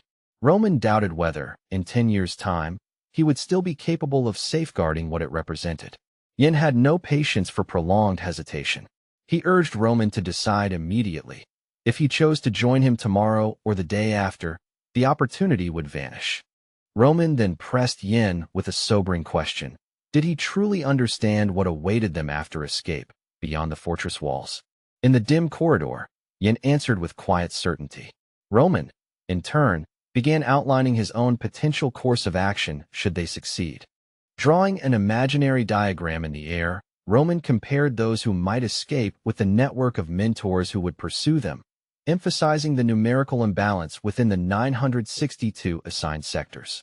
He reasoned that if they vanished, the instructors would first notice his absence, making him the primary suspect and immediate target. If Yan's prediction proved true and they fled within days, Roman might still end up in a shallow grave before freedom ever materialized. In that brief exchange, Yin was reminded how deceptive appearances could be. Even the most reckless recruit might harbor layers of strategy and foresight. Roman's eyes widened slightly, uncertain whether Yan's calm resolve was brilliance or madness. He could not decide if he should laugh or tremble. Their plan felt like casting a fishing line blindly into turbulent waters. Yet one of them insisted that complaints were pointless. Risk was inevitable. When the final question of action arose, Roman closed his eyes, retreating inward to weigh fear against hope. After a long moment of reflection, he opened them again with clarity. There was no alternative. Stagnation here meant certain ruin. High above the jagged cliffs surrounding the training grounds, stars blazed fiercely against the velvet night, indifferent witnesses to the recruits' turmoil. Instructor Commander Damien Cavallan stood beneath that celestial canopy, humming softly with a pleased expression as he prepared to address the assembled cadets. Maintaining an air of buoyant cheerfulness, flanked by his aides, Damien remarked on the refreshing crispness of the evening air. In his opening words, Damien explained that he had summoned them at such a late hour because he possessed an announcement of significant importance. High-level recruit number 32, Kais, listened attentively as Damien offered a mock apology for disturbing them at night, his tone deceptively courteous beneath the looming darkness. Low-level recruit number 525, Mabin, had already caught wind of what he believed to be promising news from Instructor Commander Damien Cavallan. Impatient and unable to restrain his curiosity, he shifted restlessly in the ranks, clearly wishing the instructor would abandon theatrics and speak plainly. Low-level recruit number 974, Yan, murmured that if the chief had gone to the trouble of assembling them at this late hour, it would be logical to hold the examination immediately. His tone was measured, but beneath it lay calculation. Continuing his address beneath the cold night sky, Instructor Commander Damien Cavallan elaborated on the preparation of a formal schedule for their first examination within the organization, savoring every word as though unveiling a grand spectacle. The rules, he explained with unsettling simplicity, were straightforward. Each recruit would be dispatched to a designated location, and survival for a full week would constitute success. No rescue, no assistance, only endurance. With his head slightly bowed, Yin listened intently to Damien's every detail about the impending ordeal, memorizing each word while masking the storm of thoughts brewing behind his calm expression. At last, with a smile that was polished yet devoid of warmth, Damien revealed the testing ground, the infamous Mountains of Blades, a name that alone carried the weight of countless unmarked graves. Yin kept his gaze fixed on the speaking instructor, his mind racing. He knew that cursed region well, and the mere mention of it stirred memories of blood-soaked legends. There was once a tale of an adventurer named Neil who had ventured into the Mountains of Blades after hearing rumors of rare herbs capable of curing his ailing mother. The young man, bright-eyed and hopeful, had reassured his mother before departing, promising her with unwavering confidence that he would return with the medicine she so desperately needed. But the mountains were merciless. Something unspeakably horrific occurred during his journey. Even so, with his final breath, Neil clung to his promise, urging his mother not to worry and vowing to bring back salvation. His mother waited faithfully for his return until the end of her days.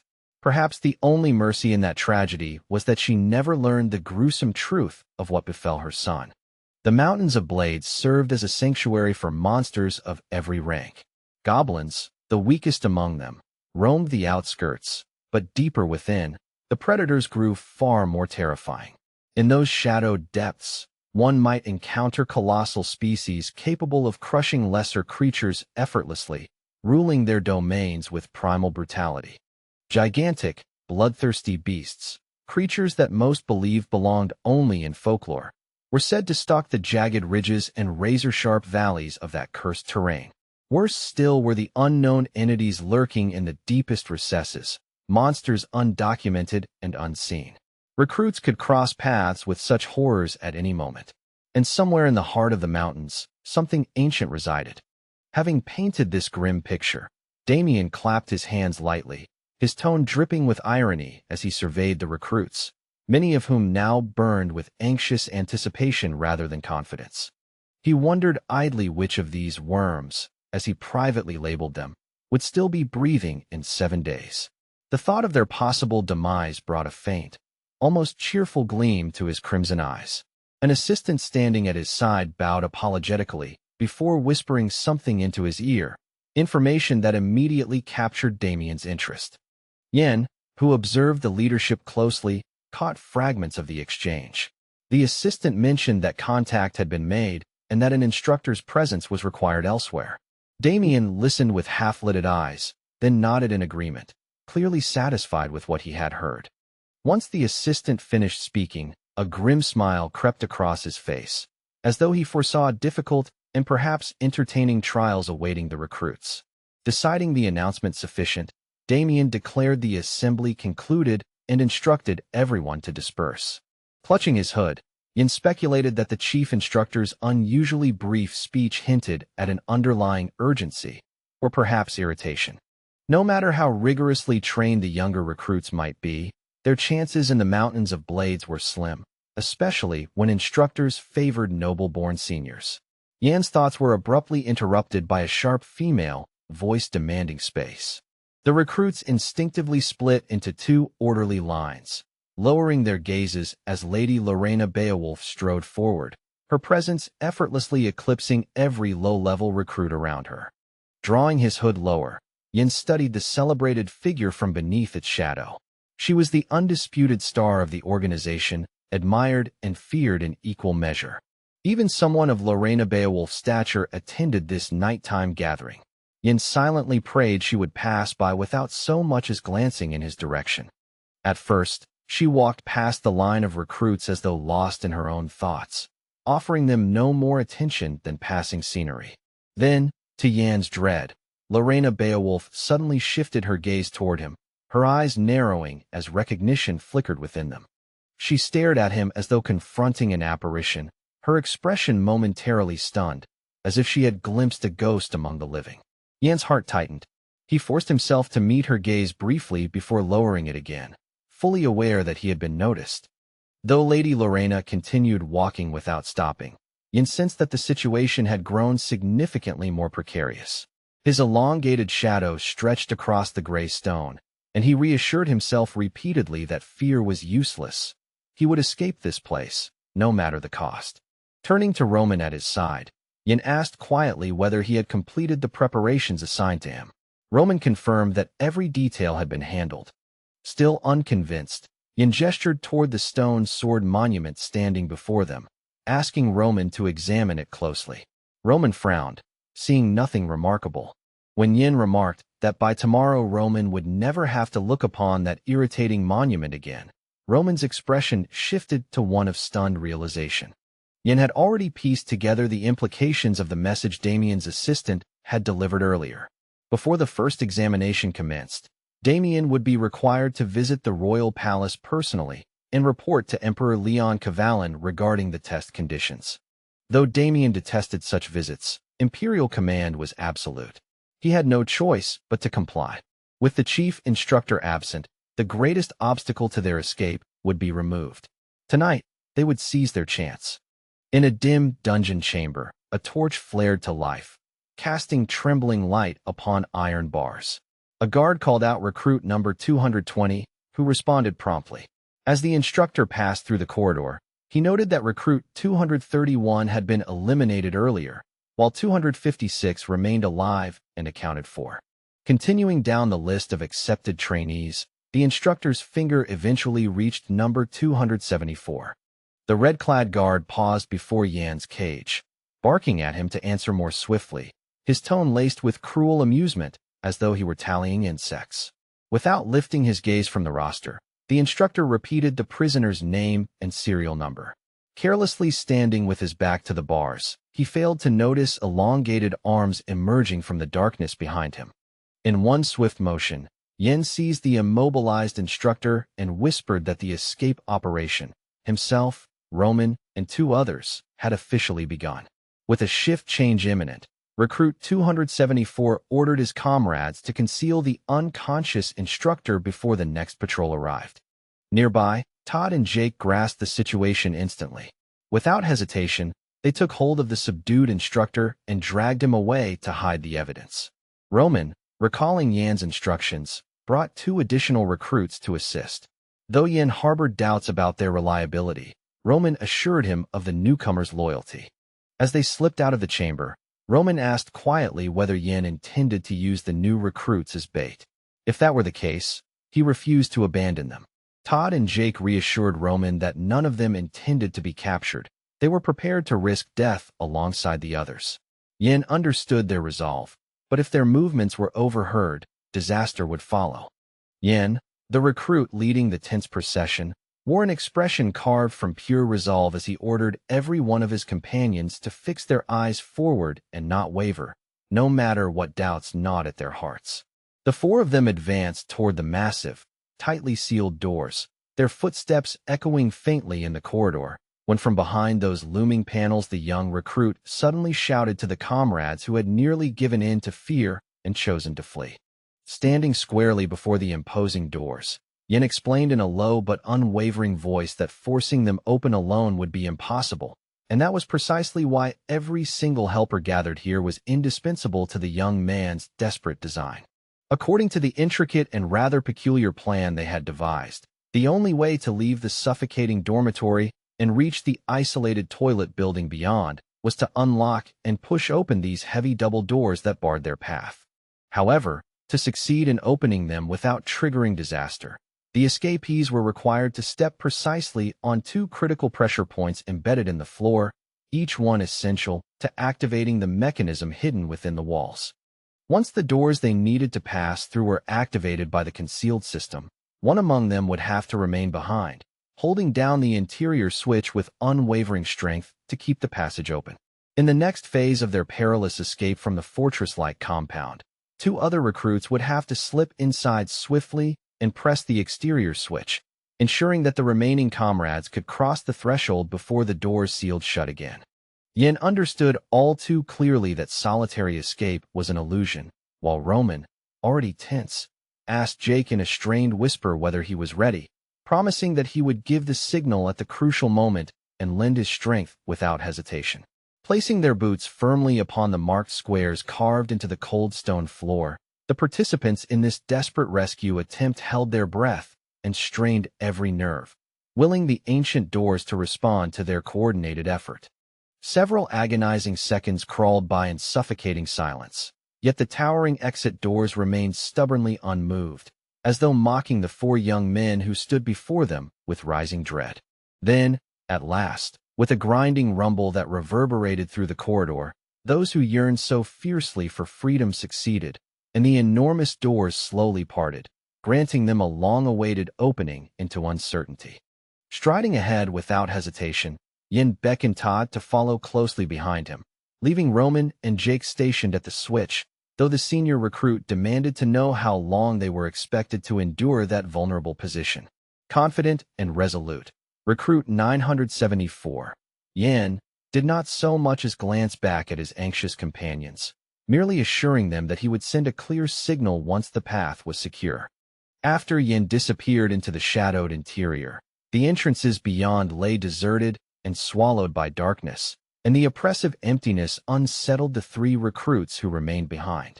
Roman stared into the pitch-black corridor ahead, his jaw tightening as time dragged on with no sign from Yen, and the absence of any signal began to gnaw at his confidence. The silence stretched unbearably long, thick and suffocating, while the darkness seemed almost alive, pressing in around the trio who trembled between hope for freedom and fear of betrayal. Suddenly, without warning, the heavy doors slammed shut with a thunderous crash that echoed like a gunshot, shattering Roman's fragile expectations and filling him with bitter frustration. Enraged and humiliated, Roman drove his massive fist against the unyielding red door, hurling furious insults at Yen, accusing him of treachery in a voice raw with anger. striking the door repeatedly with both hands. The furious Roman declared that Yin must have intended to abandon them from the very beginning, his words laced with wounded pride and suspicion. Recalling Yan's expression earlier, Roman cursed under his breath, blaming himself for failing to see the signs, until the sudden sound of a familiar voice cut through his spiraling thoughts, Yin calling out urgently for Roman to follow him. Leaning closer to the narrow gap between the two door leaves, Roman squinted into the darkness and realized that the voice echoing faintly through the crack could belong to none other than Yin himself. Beyond the threshold, the shadowed silhouette of Recruit 274 appeared briefly, reminding Roman of how he had urged him to wait patiently. Those circumstances had made that nearly impossible. In the next heartbeat, the doors creaked open once more, and the stern figure of Yin emerged before the stunned trio, having clearly overheard Roman's bitter accusation that he had deserted them. Streaks of blood stained Yan's clothing, instantly alarming his comrades, who demanded to know what had happened and where Todd was. Stepping forward calmly, Yin urged them to steady themselves, explaining that an unexpected complication had delayed him. The younger recruit admitted he had intended merely to lace the bait with a sleeping agent to neutralize the threat, yet the plan had failed disastrously, a revelation that left Roman staring at him in renewed disbelief. As they advanced cautiously, the group came upon the massive corpse of a wolf sprawled across the field, its jaws hanging open to reveal enormous, gleaming fangs that testified to the ferocity of the encounter. Yin explained that the monstrous beast had proven far more troublesome than anticipated, forcing him into a brutal struggle, though he dismissed Roman's astonishment at its size and urged them to keep moving without delay.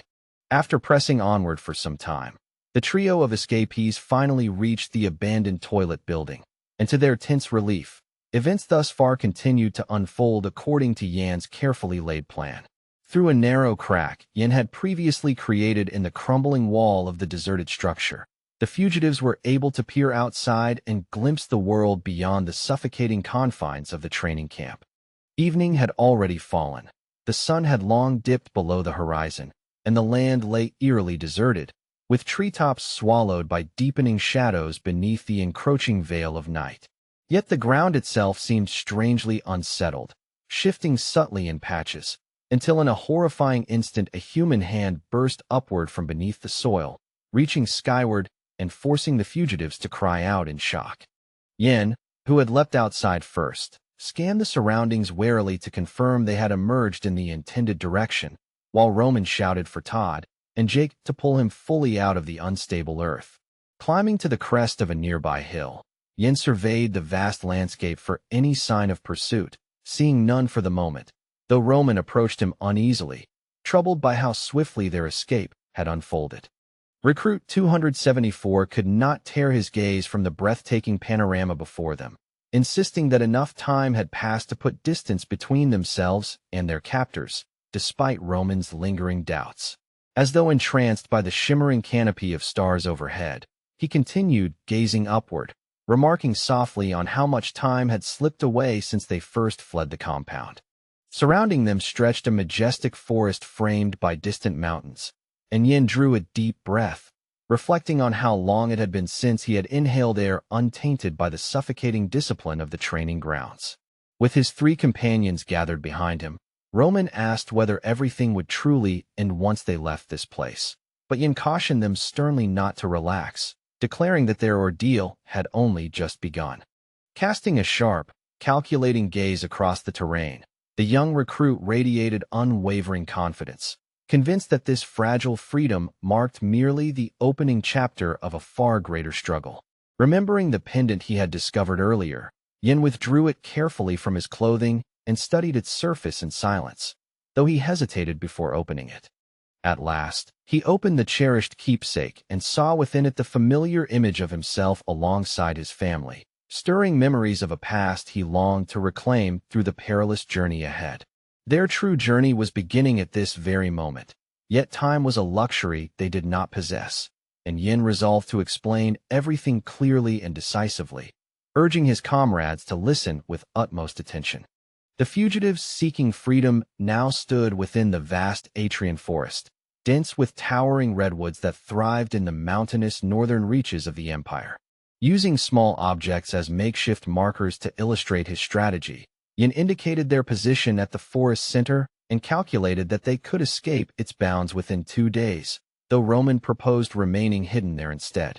Roman argued that the colossal sequoias could serve as effective cover or vantage points for rescue, and while Yin acknowledged the logic, he reminded them grimly of the monsters rumored to roam among those towering trunks. Yin was equally certain that the organization had already dispatched search parties, and it would only be a matter of time before the dense forest echoed with the footsteps of hunters tracking them down. The pursuit squad, he estimated, numbered around 20 trained members, and if that punitive force managed to corner them, their fragile bid for freedom would end in swift annihilation. There remained only one viable tactic to increase their odds. They would have to split up, forcing the pursuing squad to scatter as well, thereby giving each of them a fighting chance to overcome smaller groups of enemies. Roman bristled at the implication, realizing he would likely serve as the primary bait, since as the highest-ranking recruit among them, the punitive squad would prioritize capturing him first. Yin met Roman's gaze steadily and admitted the danger was real, emphasizing that none of them desired to become bait, and that caution and precision would determine who survived. The remaining companions exchanged anxious, frightened looks as Yin concluded firmly that staying together meant certain death, and that this harsh new strategy was not cruelty, but an unavoidable necessity. After casting a long, penetrating gaze over each of his exhausted companions, the 974th recruit proposed in a steady yet urgent tone that they disperse in separate directions to avoid recapture, then paused deliberately, allowing the weight of his plan to settle as he waited for any doubts or objections to surface. Yan's subtle yet decisive movements did not escape the ever-watchful eyes of his seemingly omniscient comrade Roman, who furrowed his brow in confusion, troubled by a single inconsistency he could not reconcile. With a sharp gesture, he indicated the makeshift game board resting upon the damp grass, the very blueprint of their desperate escape, and tapped meaningfully at the numbers inscribed on each carved piece. A crestfallen Roman scrutinized his assigned piece and grimaced, bitterly questioning why fate had branded only his token with such an ominous and unpleasant inscription. Above them, the stars continued their silent vigil, burning coldly in the vast night sky, and Yin, seeing no further questions arise, urged the group onward, much to Roman's irritation, as his lingering doubt had gone unanswered. The senior recruit offered a stiff, begrudging word of thanks to Yin, who merely listened in composed silence, casting him a fleeting sideways glance, while one of the assistants who had fled alongside them openly acknowledged that without Yan's leadership, they would never have escaped the detachment they likened to a living hell. Lowering his hood, the blonde-haired youth with the hollow, empty left eye revealed his scarred face to the night air and solemnly vowed to repay Yin one day, expressing a quiet hope that he would still be remembered when their paths inevitably crossed again. Yin studied the chance companion with grave intensity, recalling that the young man's name was Jake and reflecting with faint regret that he had once dismissed him as nothing more than an ordinary recruit. Though Jake's face remained eerily expressionless, Yin sensed a deeper motive burning beneath that impassive mask, believing there must be a compelling reason powerful enough to drive him to risk his very life in such a reckless gamble. Roman abruptly interjected, scoffing that this was no time for sentimental promises since he had absolutely no intention of ever reuniting with the group again, a blunt declaration that visibly startled Yin, the reluctant leader of their escape. Yin dryly referred to his senior comrade as a capable captain, yet one so emotionally callous that even the 12th recruit could not suppress his quiet disappointment at such chilling indifference. Convinced there would be nothing left to discuss should they ever meet again, Roman tersely suggested they part ways efficiently and focus solely on escaping without further complications. Blinking wide-eyed at the absurdity of the moment, Yin felt an inexplicable weariness beyond his years, momentarily regarding his older comrade as hopelessly degenerate, an assessment that surprised even himself. The group, united by their shared wager on freedom and their desperate longing for liberation, ultimately conceded that Roman's pragmatic stance was, for the time being, the most sensible course. forming a tight circle as though swearing an unspoken oath beneath the starlit sky. The fugitives listened intently as Yin declared that for their own safety, they must never cross paths again. Moments later, the forest clearing stood eerily vacant, the escapees having vanished into the darkness, while Yin surged forward with relentless determination, forcing his way through the dense undergrowth. He sprinted ahead, heart pounding, imagining that his scattered comrades were likewise racing through the night with equal desperation toward the fragile promise of freedom. A fierce light ignited within his eyes as the young man pressed onward, each stride fueled by an unwavering resolve to seize the liberated life he so desperately envisioned. Determined to secure that future at any cost, he resolved to invoke the formidable power known as the divine breath of the dragon. The revitalizing technique surged through Yan's body, invigorating his limbs with supernatural vitality and sharpening his movements into blinding streaks as he weaved effortlessly through the forest. To push his velocity even further, he activated the ethereal ability of the windbird's wings, summoning an unseen current that buoyed his form with unnatural lightness. Golden afterimages traced the path of his lightning-quick ascent, shimmering briefly upon the towering sequoia he scaled before fading into the night air. Perched atop the colossal tree, Yin surveyed the twilight forest below, captivated by its haunting beauty and the scattered glimmers of mysterious lights flickering between the shadows. Yet beneath that tranquil facade, his own body betrayed him. Every breath came unevenly, his chest tightening painfully as the strain threatened to overwhelm him. Through disciplined technical control, he compensated for the flawed mana channels within his torso, defective blood vessels that resisted the flow of power, forcing them into reluctant compliance.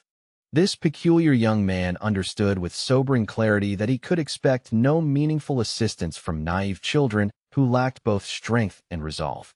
Still clad in torn, dirt-streaked garments after fierce combat, he regarded his own disheveled state with harsh honesty, thinking himself no less pitiful than the others he silently judged. As the commander of the 5th Special Forces Unit, revered as a god of persecution, murder, and espionage, he harbored a calculating interest in her abilities, fully intending to uncover the true extent of her power. Within the looming fortress, figures ascended the stone steps in hushed agitation, whispering about the prolonged silence from the pursuit squad and stressing that the fugitives had to be apprehended without delay. Mentors clad in crimson uniforms strode down the dim corridors, anxiously expressing hope that the escapees would be captured swiftly, preferably before the notorious mad instructor returned from the palace. That very same deranged instructor had indeed returned, and without warning, he placed his hands upon the shoulders of an unsuspecting guard, signaling that grave trouble was about to unfold. The terrified mentor cast a furtive glance toward his superior and stammered with a trembling voice, hastily insisting that his earlier words had been a mere slip of the tongue. Chief Instructor Damien's faint, artificial cheer evaporated instantly, replaced by a piercing glare that fixed upon the offending subordinate like a predator sizing up prey. Then Damien's lips curled into a smile so disturbingly pleasant that those familiar with it knew it heralded nothing but suffering for the unfortunate soul before him. Feigning reassurance, he attempted to pat the recruit instructor's shoulder, urging him to breathe steadily while softly claiming that everything was perfectly fine and that misunderstandings were natural. As they moved past the towering columns, the instructor continued babbling apologies, desperately clarifying his misstatement, while Damien coolly reminded him of his reckless remark about witnessing the Emperor's wrath firsthand.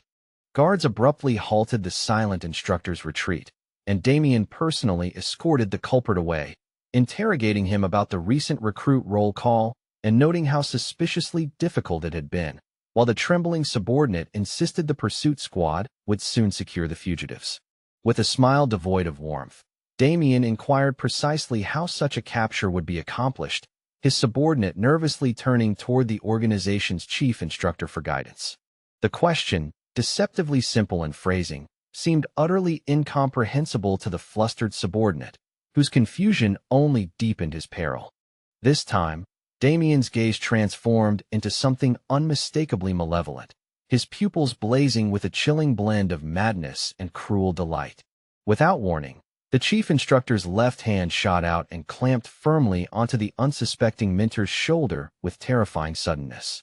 The sheer force of that calculated movement twisted the Minter's legs grotesquely, sending him crashing to the stone floor in a broken heap. Writhing in excruciating agony, the fallen man clutched at his mangled limbs while Damien coldly chastised him for failing to foresee the recruit's meticulous tunnel digging and escape. The white-clad guards overheard their superior accusing the staff of overlooking the clandestine excavation of a passage and the theft of vital supplies that had enabled the fugitive's flight. Lifting his anguished gaze despite the searing pain, the injured instructor pleaded desperately for one final chance to redeem himself. In response, the enraged leader crushed him beneath his boot, grinding down mercilessly and eliciting a raw cry of torment. Wearing an expression as frigid and indifferent as winter steel, Damien declared that his subordinates had irrevocably squandered every opportunity afforded to them. As unbearable pain coursed through him, the Minter begged only for deliverance, and it seemed no longer merely Damien who stared down at him, but a demonic presence that had surfaced, already aware of the true mastermind behind the debacle. Turning away from the aftermath of his own brutality, the chief instructor calmly ordered a white uniformed guard to summon the pursuit squad leaders to report directly to him. Dark red stains marred the stone floor as Damien vowed, with chilling resolve to monitor every detail henceforth, especially the movements and ambitions of the recruits. As he reflected upon the latest cohort of recruits assigned to his merciless organization, the chief instructor's lips curled faintly, for among them were several particularly intriguing individuals, and he found himself almost impatient with anticipation at the thought of personally dealing with them. A dense fog continued to dominate the Atrian forest, spreading like a living tide across the undergrowth and inadvertently shielding the fleeing boys, while Pursuit Squad Number 3 moved swiftly through the mist in an active hunt for the 4 deserters. Clad in reinforced boots built for relentless terrain, the pursuers carved a direct path through the wilderness, crushing ferns and flattening grass beneath their disciplined strides. Like every loyal operative of the organization, these men concealed their identities behind the signature crimson masks, an ominous symbol that inspired fear in all who glimpsed it. The squad leader at the forefront abruptly lifted his left hand in a silent yet commanding gesture, ordering his 2 subordinates to halt without hesitation. The trio came to an immediate stop beside a towering tree, and as the younger members speculated that the fugitives' tracks had vanished in the forest, their leader calmly removed his red mask and dismissed their concern, assuring them that the pursuit was proceeding smoothly. Kelly, commander of Pursuit Squad Number 3, cast a thoughtful glance at his men and asked whether they found it suspicious that the operation had progressed with such unusual ease. Chale suggested that the simplicity stemmed from the fact they were merely chasing Recruit 974, while Andre remarked that their captain's tone betrayed deeper suspicions he was unwilling to voice openly. Though they had been following a clear trail in one direction, several distinct footprints abruptly diverged here, pointing toward an alternate and less obvious route. Kelly's keen eyes caught a torn scrap of cloth snagged upon a low branch, and he immediately grasped the fugitive's desperate urgency to escape at any cost. Chale and Andre exchanged knowing looks, joking that their leader's constant suspicions left him no time even for his girlfriend, a remark that clearly failed to amuse him. Kelly gazed ahead with visible fatigue, his instincts prickling with unease, though he could not determine whether it was genuine danger or merely a trick of his imagination. The oppressive sensation clung stubbornly to him, yet he failed to notice the nearly invisible, slender threads of light stretching subtly through the surrounding trees. The 3 men lingered beneath the immense tree, attempting to interpret the conflicting signs, while the thickening fog coiled upward around them like a silent predator. Breaking the uneasy silence, Kelly ordered his men to prioritize capturing Yin before he exploited the terrain to vanish deeper into the forest, and his subordinates immediately acknowledged the command. Chale remarked confidently that apprehending Yin alone should be straightforward, though Roman might complicate matters, while Andre dismissed Roman as merely recruit number 12 despite his rank. As Andre questioned his comrade further about the recruits, he failed to perceive the sudden emergence of a blue-clad figure with eyes burning fiercely behind him. Before the pursuit member could complete his sentence, an unseen force seized him from behind and violently dragged him upward into the canopy. The colossal tree's leaves rustled ominously, whispering in a language of wind and branches about the two men who now stood alone below. His partner turned in confusion to address Andre and request the recruit's number, only to find the space before him eerily empty.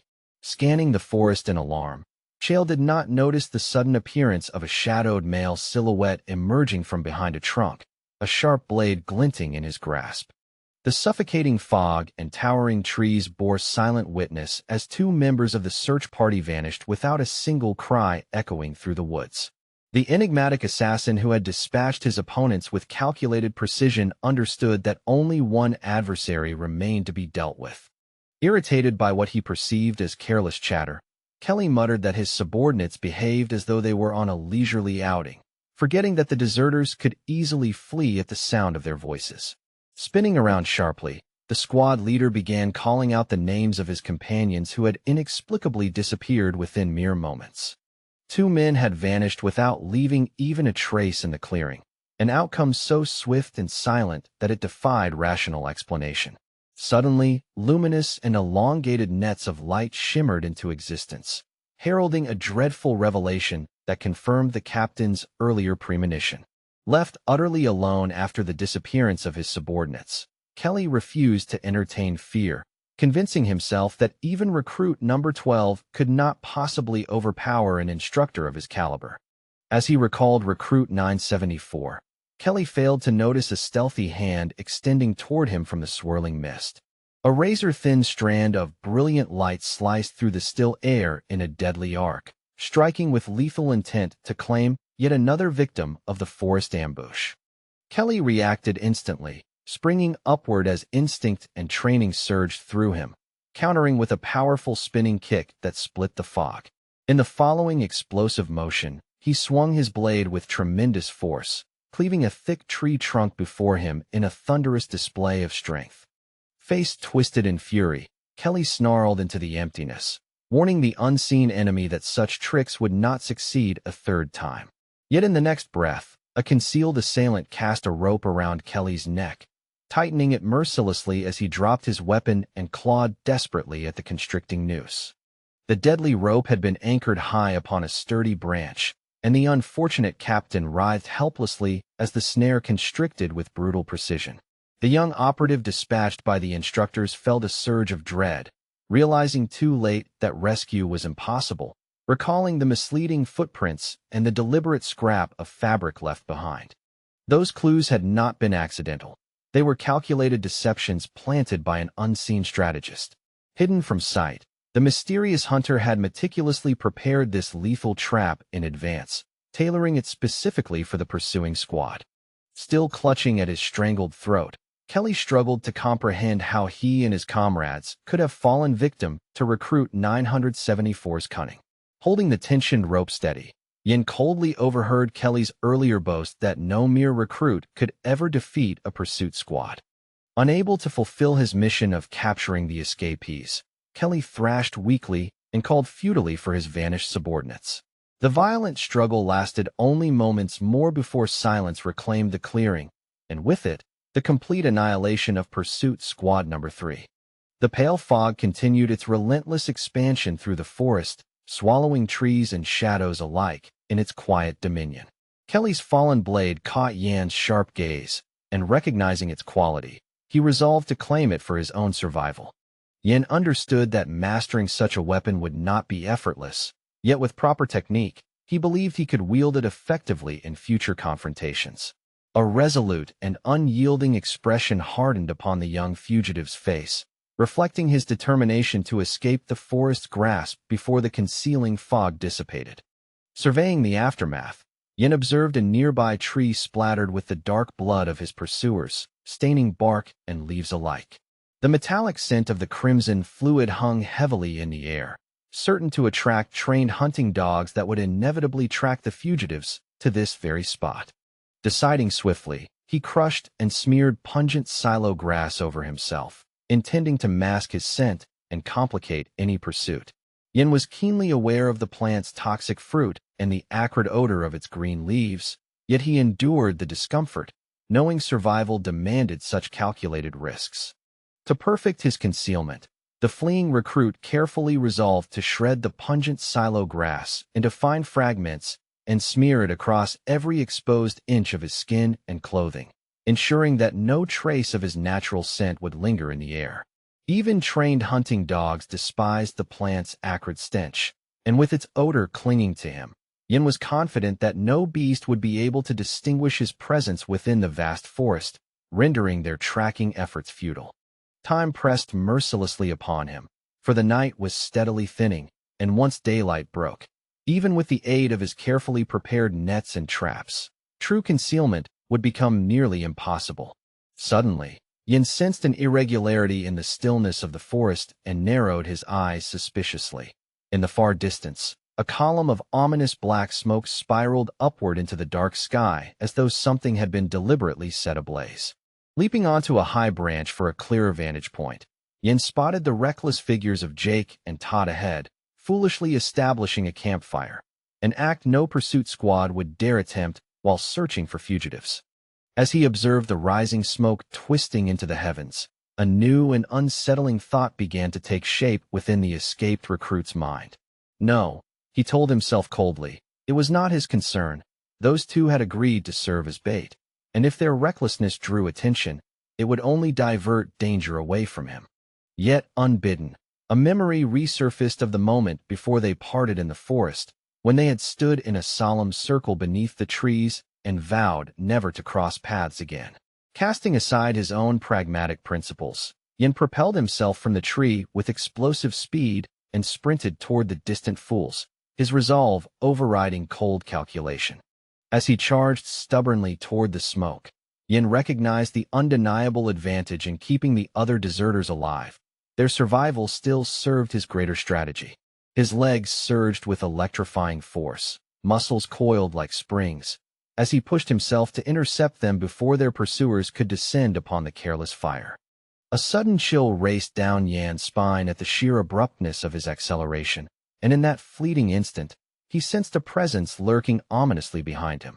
Halting mid-stride, the young man immediately recognized the sensation. It was the same suffocating brush with death he had experienced in countless battles. Realizing too late that unseen eyes had been tracking him, Yin felt the oppressive aura of something immense and serpentine, as though a colossal snake had coiled within striking distance. The monstrous predator parted its enormous jaws, and for a heartbeat, it seemed the unfortunate fugitive's fate had already been sealed. Yet when a calm voice remarked with amusement that it was fortunate Yin had been caught, his eyes widened in genuine shock, for such an outcome had never crossed his mind. As Yan's gaze shifted toward a small butterfly resting nearby, the unseen speaker continued, confessing that he had found Yin intriguing from the very first moment they met. Perched delicately upon green grass, the tiny yellow butterfly fluttered its fragile wings while the stranger, feigning disappointment, commented that Yin had failed to reveal his true self. Amid the strange and taunting monologue, a violent gust resembling a miniature typhoon swept past Yin, forcing him to turn sharply toward its source. Behind him stood not a serpent, but the smiling figure of Chief Instructor Damien, whose penetrating eyes gleamed with unsettling clarity. It had been some time since Damien had laid eyes upon Recruit 974, and Yin, in turn, could not fathom why his mentor had personally appeared in this remote forest. Yan's violet eyes locked onto Damien with unwavering suspicion, trusting neither the instructor's genial smile nor the honeyed words that accompanied it. As the black smoke dissipated into nothingness, an eerie phenomenon like flickering lightning rippled across the dark sky above the forest canopy. In the silent glade stood the fugitive recruit Yin and Chief Instructor Damien, who seemed almost amused that the boys had managed such a daring spectacle. Yin continued to fix his intense gaze upon his formidable opponent, inwardly yearning for escape and cursing the cruel twist of fate that had brought them face to face. Lost in turbulent speculation, Yin struggled to comprehend how events had unfolded so disastrously and how Damien had arrived before him with such uncanny precision. Before initiating his escape, Yin had been certain that his mentor's return to the squad would be delayed well beyond this moment. He had even heard rumors that Damien had instigated unrest within the Imperial Palace and been briefly imprisoned as a result, making his sudden presence here all the more inexplicable. A startling realization struck the freedom-seeking youth. Perhaps his own actions had significantly altered the course of this world's future. The memory of his encounter with Roman, the 12th recruit, resurfaced vividly in Yan's mind. Could it be that his interference had shifted destiny itself? Recollecting his meetings with Lorena Beowulf, Roman, and the other recruits, Yan reasoned that he had done nothing directly to influence Damien's path. Yet from his perspective, subtle fractures had begun to appear in reality, cracks unlike any he had witnessed before. Through this accumulation of deviations, the once predestined future of the world now seemed spectacularly shattered. Yan's spiraling thoughts were abruptly interrupted when Damien mockingly inquired whether he intended to throw another mole or perhaps a mouse this time, alluding to a prior incident. Grimly, Yan concluded that the rescue had failed exactly as he had feared. They had been caught. Recalling the mole that had once appeared near Roman, Damien reproached Yin for daring to flee, as though he had ever doubted his ability to recapture them. Nevertheless, Damien admitted surprise that the new recruit had allowed the mole to escape so effortlessly before Roman, and in that fleeting moment, the cadet's extraordinary reaction speed had even impressed the mentor observing from above. It was precisely this curiosity to unravel what had transpired that compelled the head of the organization to hasten back to duty without delay. Remembering Roman sprawled upon the ground after colliding with the mole, Damien cynically remarked that such a place was suited only for vermin. The other recruits, who had silently borne witness to those events, remained etched within his memory as silent observers of that chaotic scene. Among them had stood Recruit 974, Yin himself, whose unblinking gaze had shifted between Damien and Roman. Even then, Damien had discerned that among the assembled recruits lurked one particularly amusing and unpredictable individual. Now, as Yin stared at the man before him, he reflected grimly upon the chain of events that had led to this perilous confrontation. He cursed his own recklessness. He had no measure of how drastically the future had shifted, yet in this moment, everything appeared to have unraveled in the worst possible way. Though uncertainty still clouded the outcome, the man standing before him was destined to become one of the legendary three swords of the continent. Yan's wide violet eyes flared with fierce determination, as if he were poised to charge headlong into battle against the overwhelming foe who had cornered him. Chief Instructor Damien, by contrast, remained utterly composed, his smile unshaken as though he found the entire encounter delightfully entertaining. Yen continued to scrutinize his dangerous adversary with equal suspicion, even as Damien's laughter rang openly through the clearing. Clapping his hands lightly, Damien maintained a cheerful demeanor, remarking that the peculiar chain of events linking him and the recruit was unexpectedly delightful. It had been far too long, he mused, since he had encountered a bold soul who entertained thoughts of killing him, and so he invited Yin to elaborate on this imaginative method of murder. Having initially assumed the recruits would merely flee deeper into the forest, Damien now found himself almost speechless with amusement, thoroughly entertained by the audacity of the entire situation. Shielding his eyes theatrically with one hand, Chief Instructor Damien offered Yin a playful apology, claiming with exaggerated innocence that he had simply failed to understand the young recruit's intentions at first glance. Yet despite the light-hearted gesture, the commander of the Special Forces made it clear through his unwavering posture that he had no intention of ending the encounter so easily, and instead he graciously declared that he would grant the runaway recruit a single opportunity. In the blink of an eye, Damien's expression hardened into chilling seriousness, his previous smile vanishing entirely as he calmly proposed that Yin attempt to kill him, promising that should the boy succeed, he would be rewarded with the freedom he so desperately sought. Stunned by such an audacious and unexpected offer, Yin stared at the head of the organization in open disbelief, his mind momentarily blank as he struggled to formulate any response. Almost immediately, Damien's demeanor softened once more into that of a genial and affable mentor, and he subtly pointed out the flicker of transformation that had just passed through Yan's eyes. In all his years commanding ruthless operatives, Damien claimed he had never encountered someone quite like this low-ranking recruit, an individual who had not only survived but destroyed a demonic beast.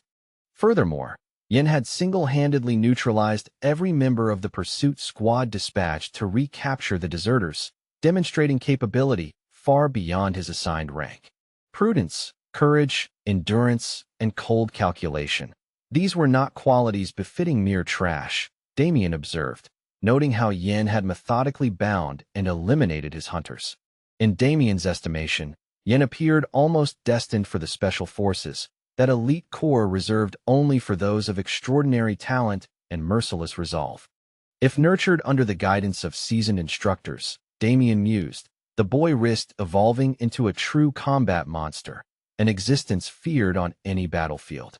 Armed with refined knowledge, sharpened instincts, a demonic crimson mask, and eyes that burned with relentless intensity, Yin might one day stand unrivaled in war. Listening intently to Damien's unnerving praise, Yin remained outwardly silent at first, tension coiling within him as uncertainty clouded his thoughts.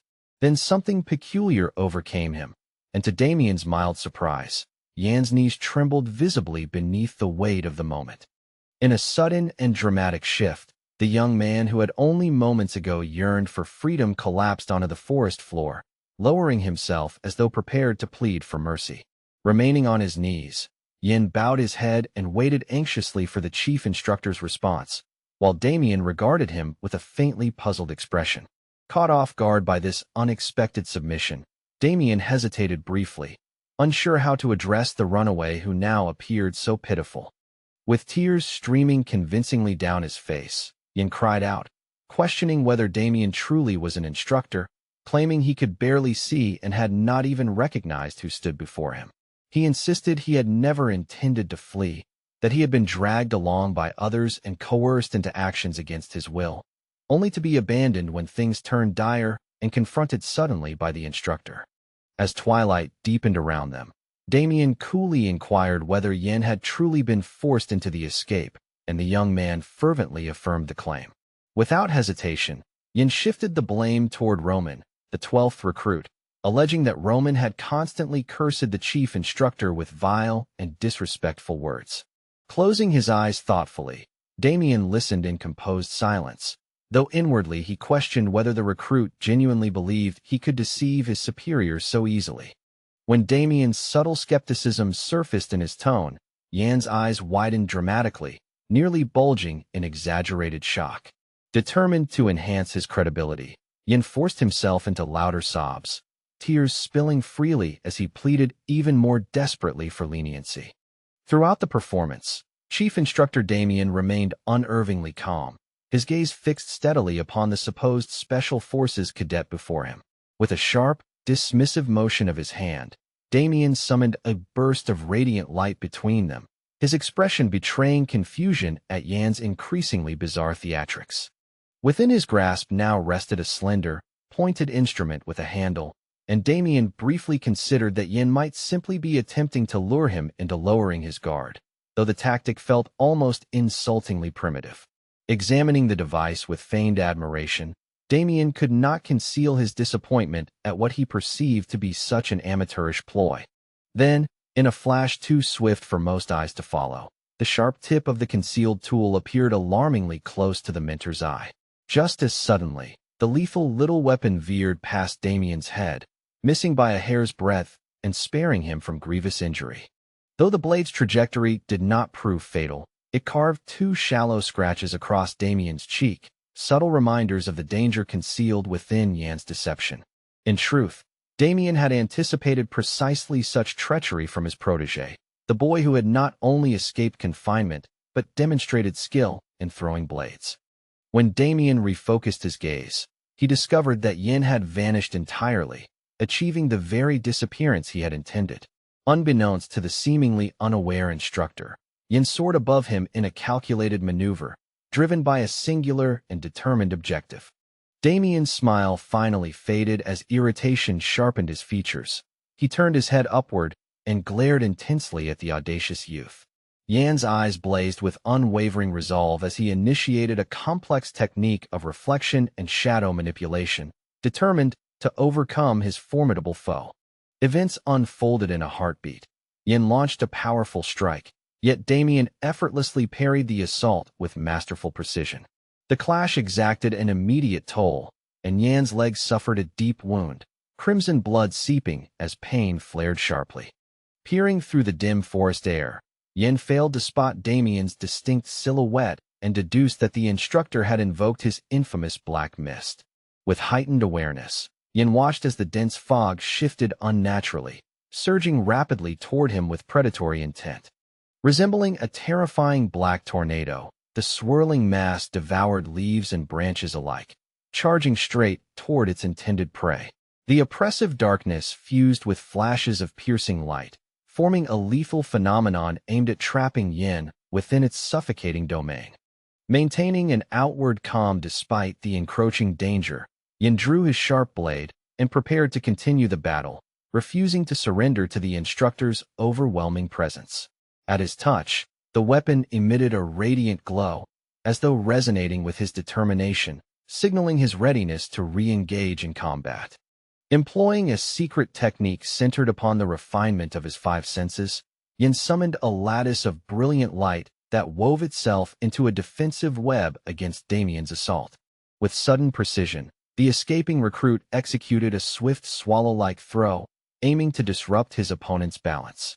However, the strain proved too great for his dagger, and the weapon shattered under the immense pressure, leaving Yin momentarily disarmed and frustrated.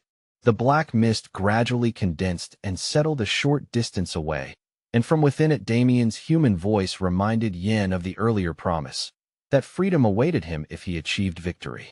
As he resumed his usual form, the chief instructor casually revealed his intention to rescind that promise, amusement flickering in his eyes.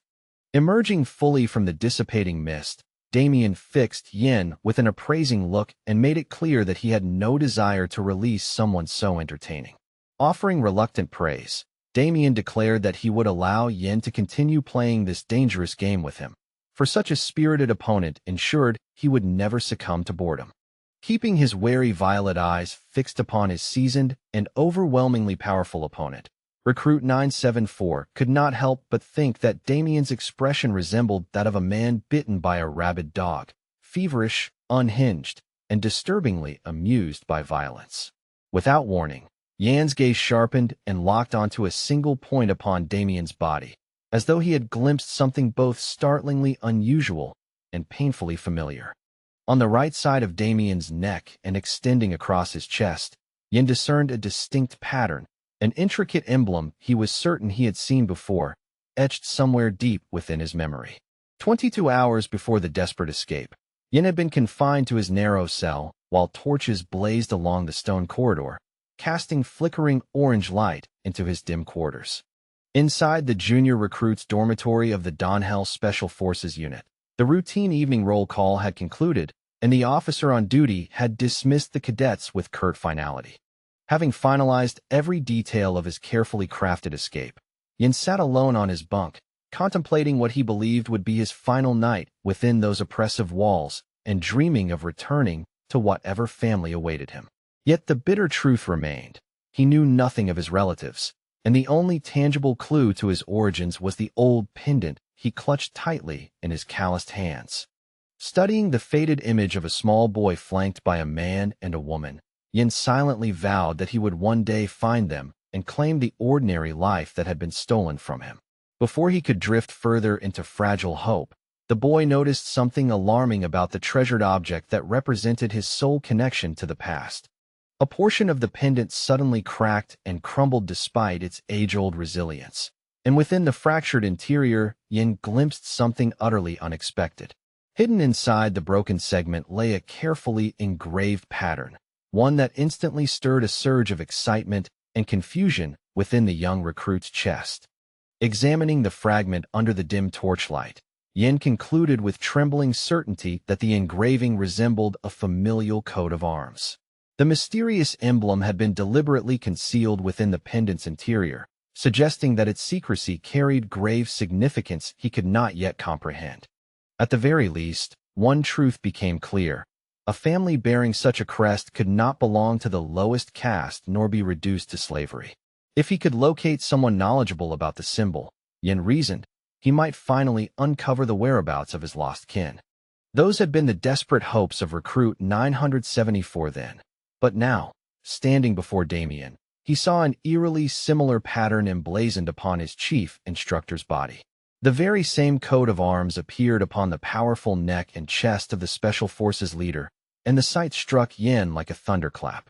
As Damien shrugged off his outer garment and advanced confidently, he assumed Yin had frozen in surrender, yet the young man's thoughts were consumed entirely by the emblem.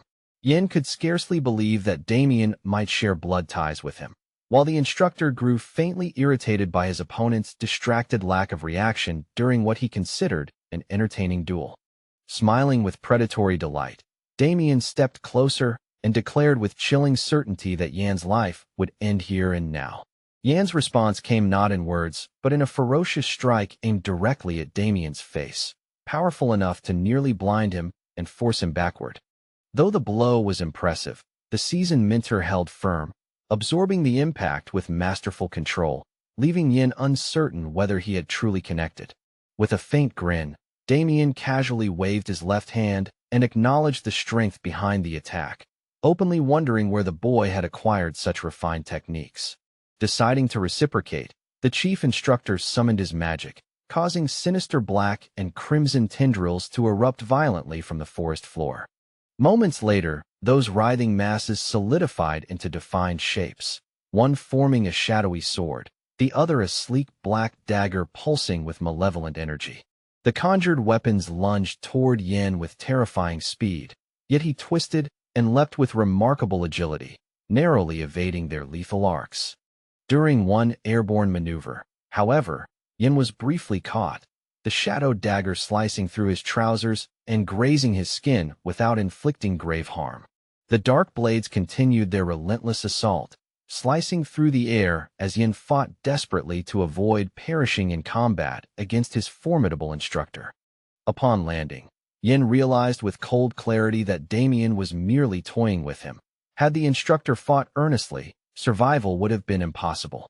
He considered escaping at the first lapse in Damien's vigilance, yet doing so would forfeit any chance of uncovering the truth behind the emblem. If Damien was tied to his family, he had to know. In the near future, the Armenian rebellion would erupt across the continent, igniting chaos that would shatter 10 kingdoms and threaten the very aristocracy. Yet the sovereign of this land would ultimately suppress the uprising through unparalleled swordsmanship, annihilating the enemies of the empire. The instigators and their kin would be executed without mercy, and rival factions would be reduced to ashes in the relentless purge. The conflagration that consumed the land for nearly a month came to be known as the 20-day sunset, and its chief architect was revealed to be the illegitimate son of a former emperor. Rumors about the revolution's failures circulated endlessly, yet the truth perished in flames alongside the records, and the pivotal figure without whom the tragedy would never have unfolded met a gruesome end. Those who remembered the rebel whispered his epithet, the Three Swords of the Continent, though he was more widely recognized as the chief instructor of the Special Forces Training Center. Drawing nearer to Yin, Damien observed that the young man's focus seemed detached, his thoughts clearly wandering beyond the present battlefield. If Yan's lineage were connected to the Armenian rebellion, then his relatives might face annihilation in the impending catastrophe, making secrecy paramount. Resolving to postpone his escape, Yin devised a new plan: to remain within the center, earn Damien's trust, and convince the instructor of his indispensable value. Fixing his gaze upon Damien, Yin recalled a crucial detail that might allow him to execute this perilous strategy. Night had deepened considerably during their clash, and Yin offered calculated praise for Damien's extraordinary skill, feigning surprise that the instructor had pursued him personally. Damien appeared genuinely pleased by the compliment and by Yan's acknowledgement of the burdens carried by the special unit's leader. Just as Yin prepared to elaborate further, Damien abruptly silenced him by covering his mouth and face with a firm, dominating hand. In a sudden surge of fury, the chief instructor hurled the 974th recruit aside with brutal force. Yan's body hurtled toward a massive tree trunk, while Damien recalled what he considered an amusing jest that now soured his mood. Against the darkness of the forest, an otherworldly radiance flared upward, illuminating the towering treetops in an eerie glow. Struck by Damien's overwhelming strength, Yin crashed onto a heap of broken branches with a cry, his head hanging limply. Seizing the young man by his tattered clothing, Damien lifted him effortlessly and remarked that while he had deemed him promising, the recruit clearly lacked discretion. Hoisting Yin higher, Damien demanded to know whether reckless insolence was truly how he intended to meet his end, though Yin insisted that even a sharp tongue could serve a purpose. Now, with dangerous curiosity glinting in his eyes, Damien declared that he intended to test whether Yan's bold claims held any truth at all. Still dangling from the crushing fist of his powerful enemy, the young man refuses to panic. Through clenched teeth and a steady, defiant stare, he calmly exposes the captain's hidden weakness, an ugly flaw in his strength that can be exploited. It's not bravado, it's hard-earned understanding, spoken like a death sentence he fully intends to carry out. The words from the man who had slipped out of the camp struck the chief instructor like a sudden slap. Confusion rippled across his face, tightening his jaw and narrowing his eyes, because the information sounded far too precise. How could a runaway possibly know something that should have been buried deep within confidential command channels? Lifting his head despite the pain, Yin flashes a cheeky, almost insolent smile, as if the danger around him is a private joke. With deliberate clarity, he drops two details like coded bullets, Simon's County, and the number 52. The way he says it makes it clear this isn't a guess, but a key that fits a locked door. The young man's certainty is unmistakable. He knows exactly where his opponent can be broken. For a brief heartbeat, the captain's composure fractures, his gaze sharpening with shock as the realization sinks in. Being seen through light that is more damaging than any blade, and the enemy's confidence wavers under the weight of Yan's knowledge. Hours drift by after the brutal clash in the forest, the tension lingering like damp smoke that refuses to clear. When the narrative returns to the training center, the air feels colder, more controlled, yet the sense of impending consequences grows louder. Whatever began in the trees has followed them back, ready to unravel in a harsher place. A vast corridor stretches out, lined with towering columns that swallow sound and make every footstep echo like a warning. The 974th recruit and his comrades know this passage well. Its stern architecture, its oppressive symmetry, the way it makes even confident soldiers feel small. It's a familiar route, but tonight it feels sharper, as if the walls are listening. A man slowly pulls a gray glove over his left hand, flexing his fingers as the fabric resists. The fit is wrong, too tight in the knuckles, too loose at the wrist, giving him the unsettling feeling of wearing someone else's skin. He adjusts it anyway, irritated by the subtle discomfort he can't ignore. After the chaos in the forest, Damien complains with thinly veiled annoyance that his new clothes have become a little too small, pinching where they shouldn't. Still, he refuses to ruin his favorite uniform. Treating it like a symbol of authority he won't let the world take from him. Even as the seams strain, his pride strains harder. Lowering his gaze with practiced humility, Damien closes his eyes as if weighing invisible options. The conclusion comes quietly, but it is final. There is nothing to be done, nothing worth salvaging, and no sentiment that can change the outcome. His stillness reads like restraint, yet beneath it sits cold acceptance. His assistant descends the stairs beside him, hesitating as if to speak about the whereabouts of the other fugitives.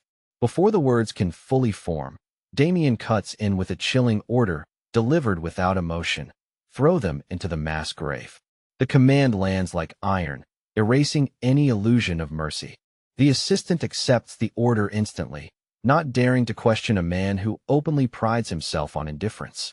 By Damien's own admission, he has no intention of wasting thought on bugs. Life beneath his notice, creatures fit only for crushing. Obedience comes easily in a place where compassion is treated like weakness.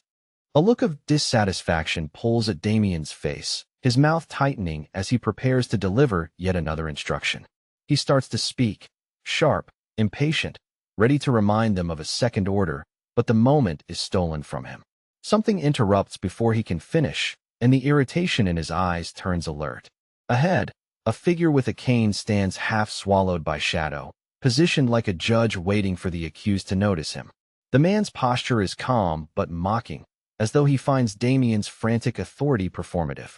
In that dim corridor, the stranger's presence feels heavier than the stone columns themselves.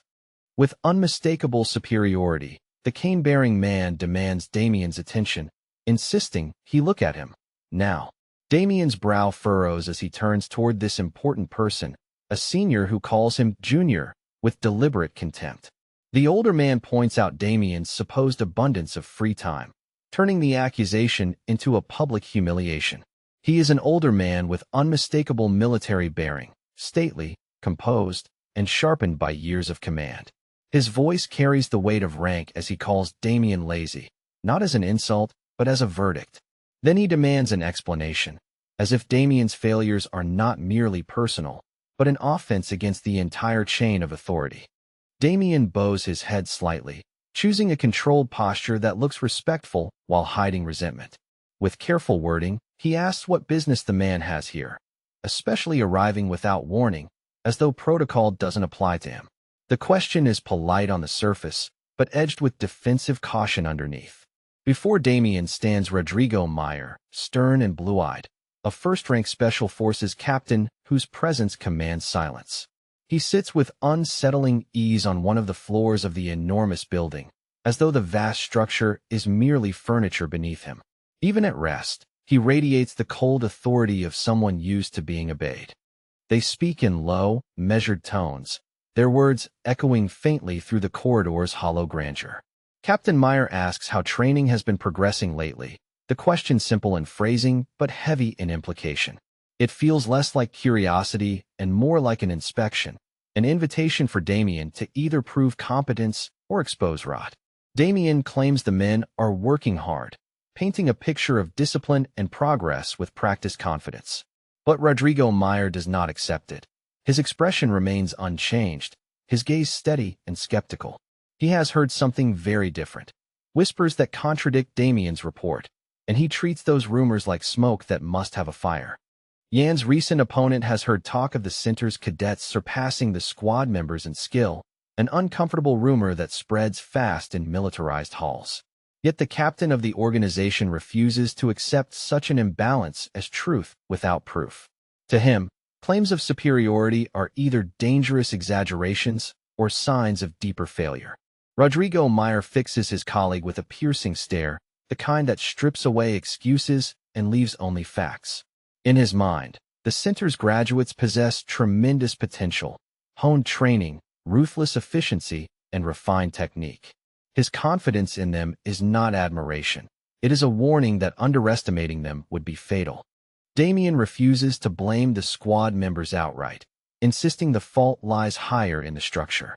If anyone deserves punishment, he suggests, it is the person responsible for overseeing them within the organization, the one who failed to guide, equip, or discipline them properly.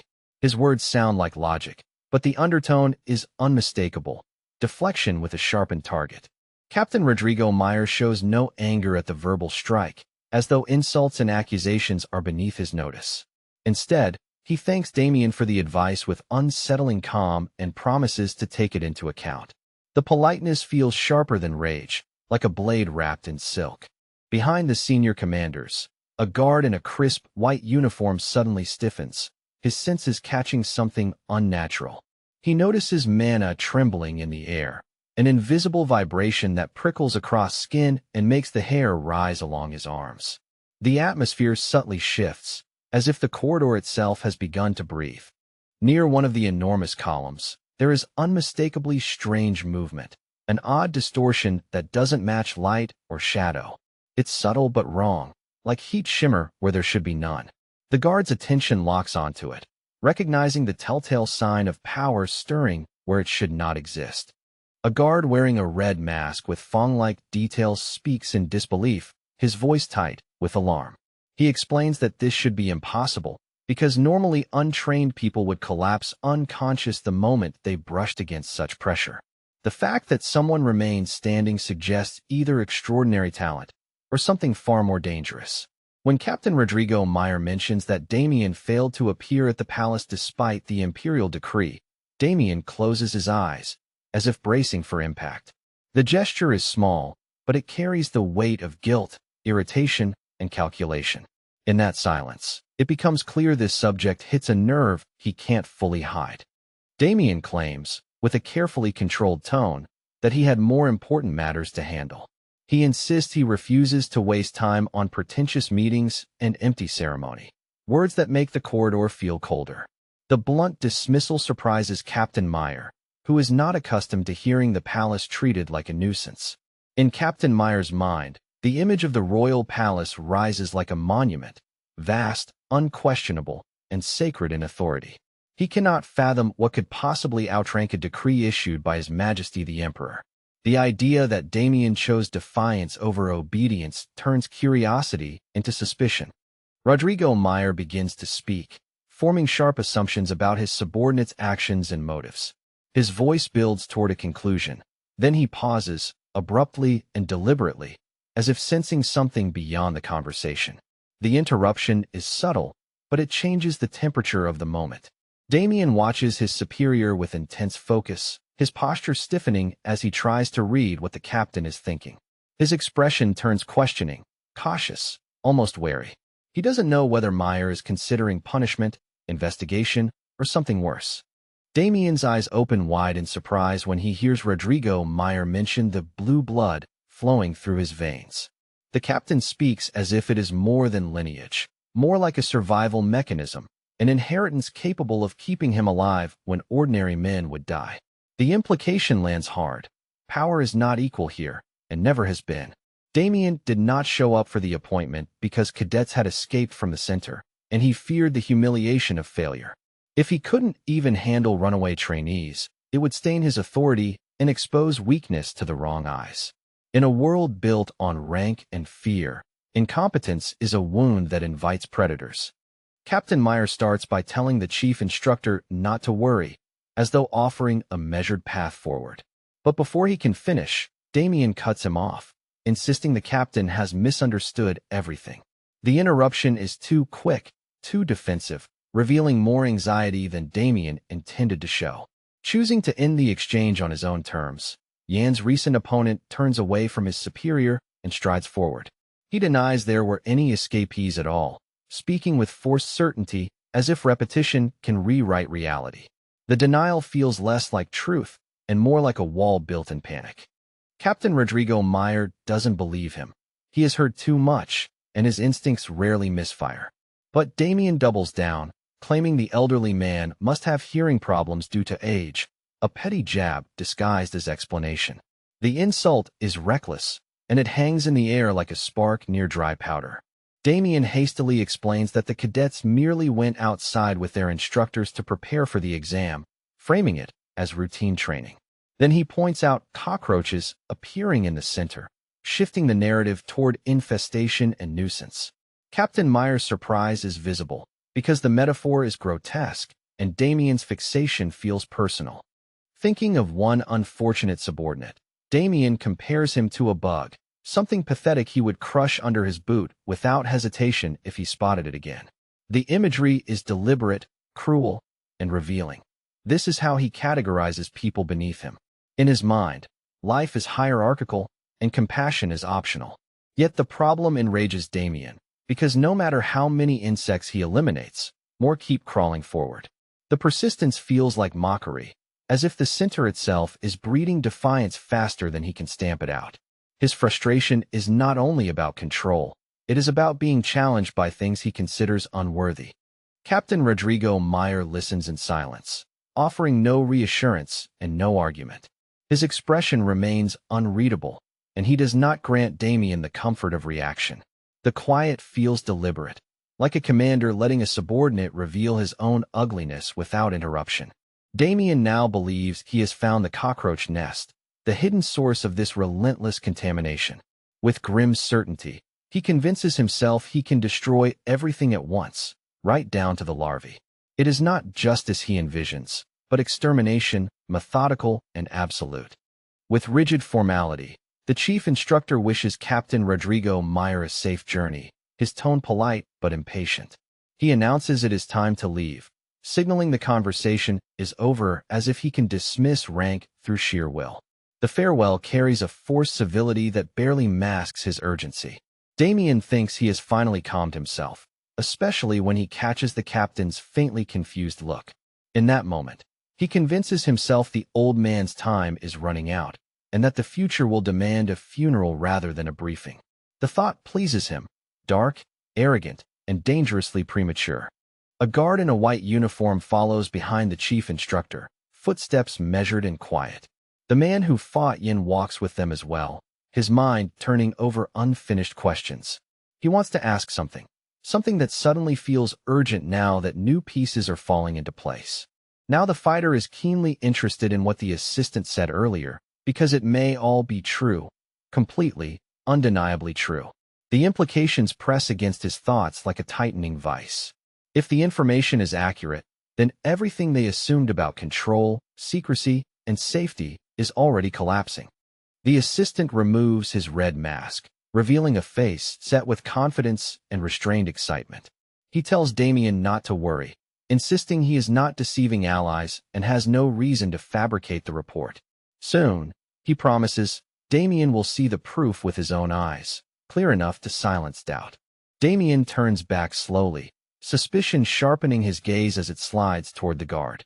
His posture tightens, as if preparing for betrayal or embarrassment, and his eyes narrow as though the assistant's certainty offends him. He looks like a man who trusts nothing unless he can crush it in his hand. Meeting his boss's stare without flinching, the assistant speaks with unwavering confidence. He declares that every detail he provided is true, not rumor or exaggeration. The firmness in his voice suggests he understands the stakes and is prepared to stand by his claim even if it invites wrath. The scene shifts to an abandoned street at number 592 in Simons County, quiet and lifeless beneath a dull sky. The buildings loom with old, stubborn strength, their windows dark and watchful. Even in silence, the place feels like it remembers footsteps it no longer hears. Here, in one of the sturdy, well-built large houses, a boy once lived, his presence long gone, but not fully erased. The structure still carries the echo of ordinary days, doors opened and shut, distant laughter, muted arguments, and dreams whispered into darkness. Now it stands as a hardened shell, holding secrets that time tried, and failed, to bury. A child's cry rang out near one of the rooms, sharp enough to cut through the air, yet the street answered with nothing.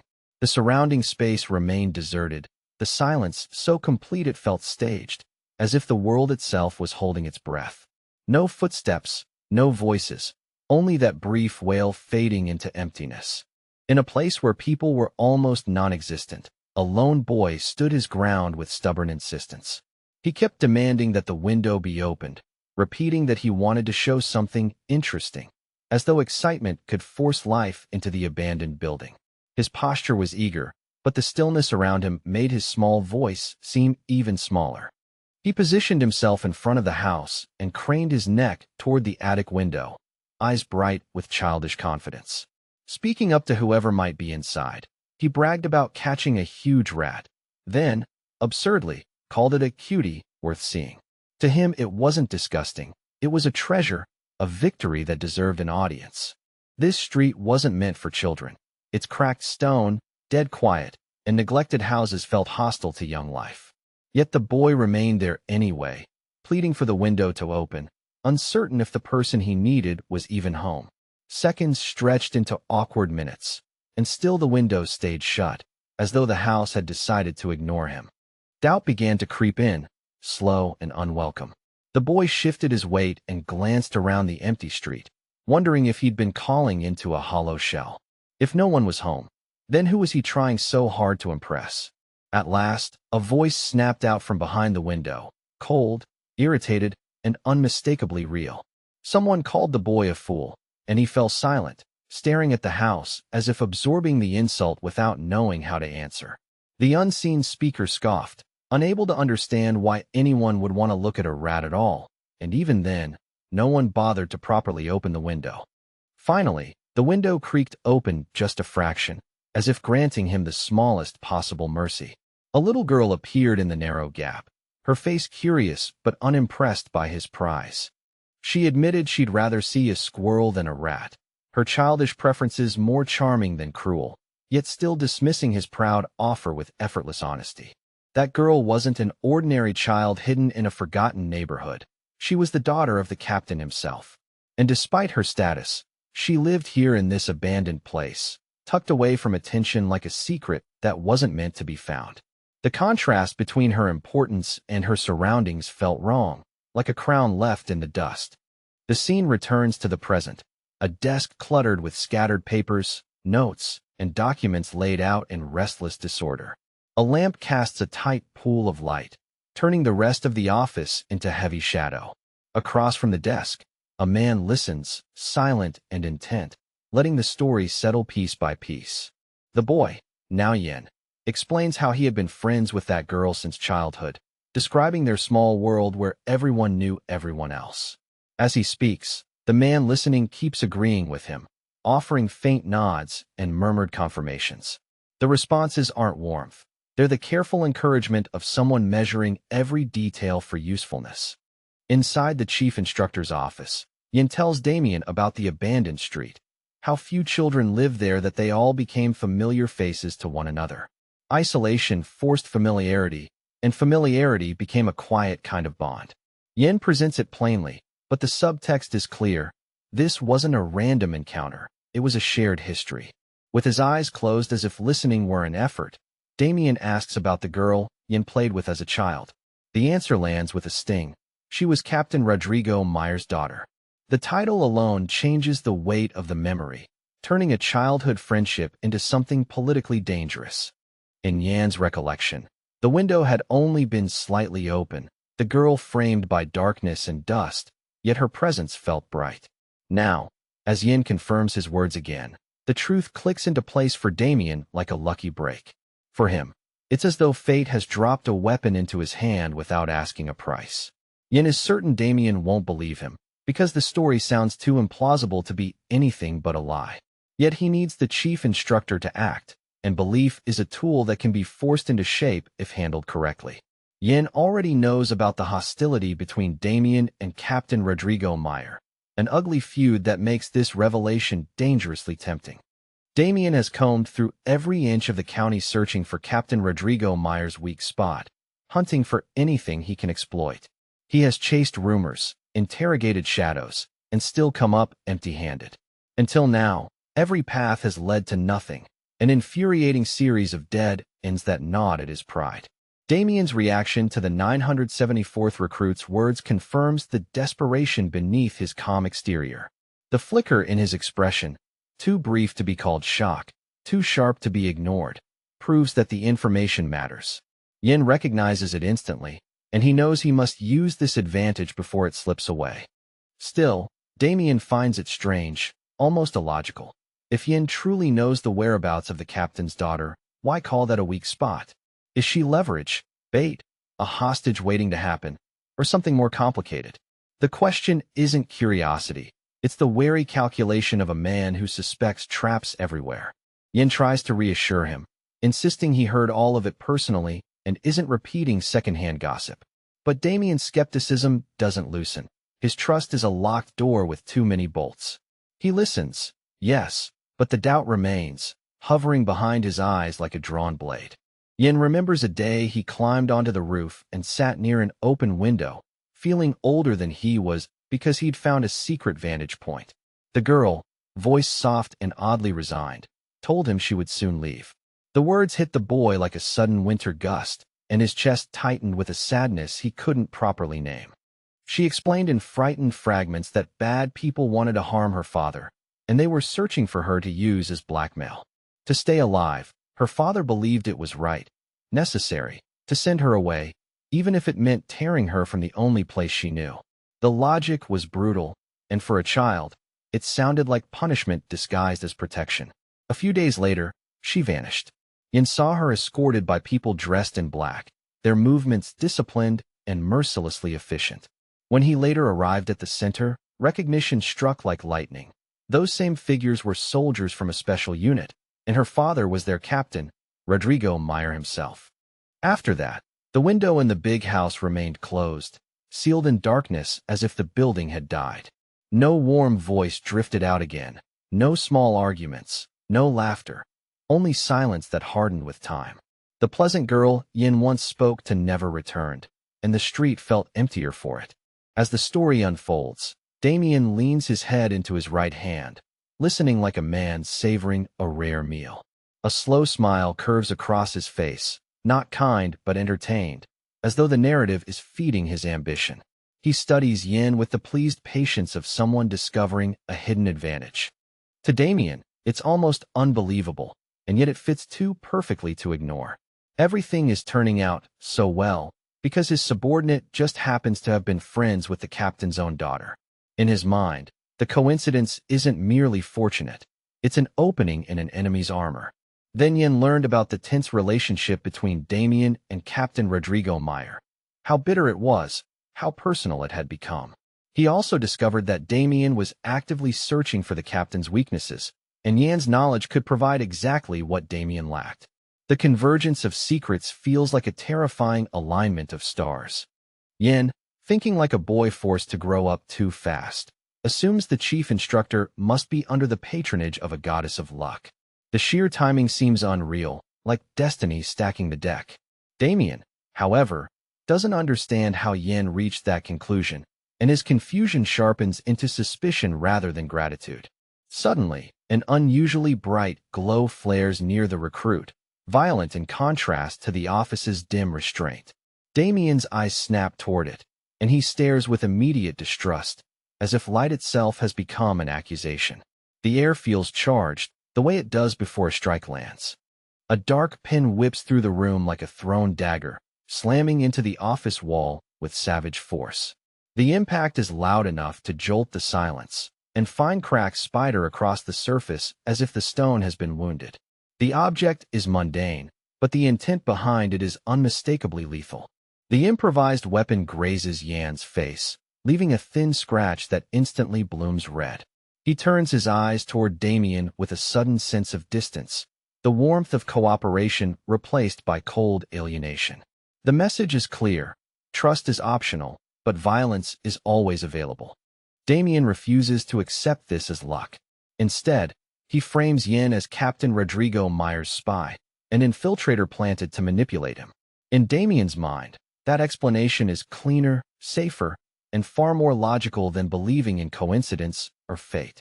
The 274th recruit stands motionless, staring at his attacker without a word. A thin line of blood trickles down his cheek, slow and vivid against his skin. The silence isn't fear, it's calculation, the quiet of someone deciding how to survive the next moment. Then, with a cool, controlled motion, the new recruit lifts his hand and wipes the blood away. The gesture is small, but it radiates composure, as if he refuses to give Damien the satisfaction of seeing him shaken. His fingers come away stained red, proof of harm endured and contained. To Yin, Damien's suspicion is natural, even expected. These coincidences truly are incredible, too perfectly aligned to feel safe. Yin understands that in a world like this, the most believable story is often the ugliest one. First, Yin found one piece of the puzzle, then he seized the second, and he kept collecting them: facts, memories, relationships, anything he could weaponize. Every scrap of truth becomes a shield or a blade, depending on how it's held. He gathers them not for pride, but for survival inside this cruel machine. Yan's childhood memories, once scattered and harmless, gradually form a complete picture of his own existence. Faces, places, and overheard words knit together into something coherent and dangerous. What used to be nostalgia becomes intelligence, and intelligence becomes leverage. Then he adds a sharper layer, an understanding of Captain Meyer's relationship with his family, including the hidden vulnerability that family creates. Yin mentions the hierarchy within the special unit, the strict ladder of command that shapes every decision. And he doesn't stop there. He even acknowledges the feud between Rodrigo Meyer and Damien, naming it like a wound that refuses to heal. Thinking carefully about what to keep for his own benefit, Yin arranges his memories and gathered information like puzzle pieces inside his mind. He tests how they fit, how they reinforce one another, and what picture they form when combined. He isn't reminiscing, he's building a map for survival. Damien believes Yin is the captain's spy, but Yin knows the truth is messier than that. He wouldn't have risked his life escaping if he were protected, and he kept this knowledge only as insurance in case rescue never came. It's a contingency plan born from desperation, not loyalty. Mixing truth with lies, Yin deliberately crafts a story that will make the chief instructor feel both disappointment and hope. He wants Damien emotionally off balance, pulled forward by desire, pushed back by suspicion. In that unstable space, Yin can survive. According to Yan's plan, the scales inside Damien's heart must hover between faith and doubt, neither side fully winning too quickly. If Damien doubts everything, Yin dies. If Damien believes too easily, Yin becomes disposable later. Balance, for now, is the safest weapon Yin can create. Because of the narrative he's weaving, Yin hopes that faith will ultimately prevail, at least long enough to keep him alive. He needs Damien to choose trust at the critical moment, even if that trust is reluctant and self-serving. Survival, after all, doesn't require friendship, only a decision not to kill. And even now, this is not all the information Yin intends to offer the chief instructor of the squad. He has more pieces, more pressure points, more carefully stored details waiting to be released. The story is a leash, and he knows exactly when to tighten it. So Yin continues, voice steady despite the sting on his cheek. Damien stares at him with intense focus, as if trying to see through bone and thought alike. Yin makes it clear he also knows where Captain Rodrigo Meyer's daughter is now, and the implication hits the room like a silent explosion. Wanting to prove that trusting him is more profitable than doubting him, Yin pushes harder. He hopes to tip the scales decisively in his favor, offering value no one else can provide. His goal is simple, become too useful to discard. Hearing such candor, Damien rises from behind his desk, the papers shifting slightly as his hands leave the surface. His movement is slow but charged, like a predator deciding whether the prey is worth keeping alive. The lamp's light catches his expression, revealing cold interest beneath control. Damien turns his back on Yin and walks to the window, staring into the darkness beyond the building. Outside is nothing but night, vast, indifferent, and quiet. Yet he watches it as if it holds answers. He speaks as though trying to clarify something for himself, weighing the consequences of what he has just heard. Yin keeps his eyes on the chief instructor, studying every pause and breath for meaning. He doesn't know whether he has successfully tipped the scales or merely deepened Damien's suspicion. The uncertainty is suffocating because his life depends on how Damien interprets the next few seconds. When Damien asks if the goddess of luck is truly on Yan's side, Yin feels the tension loosen, just slightly. In that question, Yin hears possibility, even reluctant amusement. He concludes that, at least for the moment, everything has worked out in his favor. Yin answers positively, comparing himself to a lucky charm with a faint, careful smile. He tries to lighten the mood without appearing foolish, using humor as a shield. But Damien cuts him off at once, ordering him to stop talking, unwilling to let levity soften the edge of control. Continuing the conversation by the window, Damien's voice drops into a colder, more private tone. He promises to turn a blind eye to today's events, an offer that feels less like mercy and more like a contract. Then he tells Yin to return, keep his mouth shut, and remember that silence, here, is often the only form of safety. The young man realized, with a quiet certainty settling in his chest, that he had passed the test. Still, he refused to show even a flicker of celebration on his face, keeping his expression calm and unreadable. In front of Damien, joy was a weakness, so he buried it, letting only disciplined composure remain. Damien did not believe every word Yin had spoken, not even close, but that suited Yin perfectly. Suspicion could be managed, shaped, and slowly converted into dependence if handled with patience. And Yin had no intention of rushing anything. He understood that trust, even reluctant trust, was built one calculated step at a time. With a respectful bow and a controlled tone, Yin apologized for taking up time and expressed his hope that his mentor would be able to rest well. Damien answered with a brief verbal agreement, offering nothing warm, only permission to leave. The exchange felt formal, like the closing of a contract rather than a conversation. Once Damien was left alone, he immediately reached for the folder on his desk and began to study it with cold focus. It was the personal file of the departed guest, bare, impersonal, marked only with the designation 974. The lack of a name made it feel like the dossier belonged to a weapon, not a person. Other documents lay scattered across the desk, but Damien's thoughts drifted to his colleagues in the center. He could not believe in their blindness or incompetence so completely that they would miss something this big.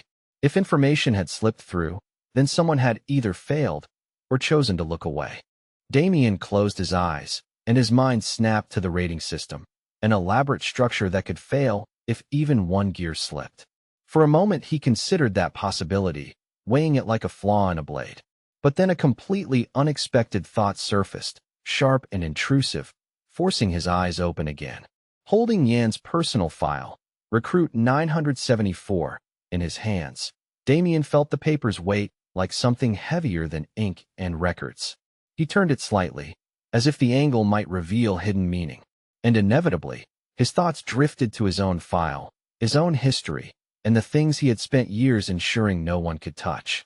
Damien's lips curved into a slight, private smile, the kind that appeared only when he sensed advantage.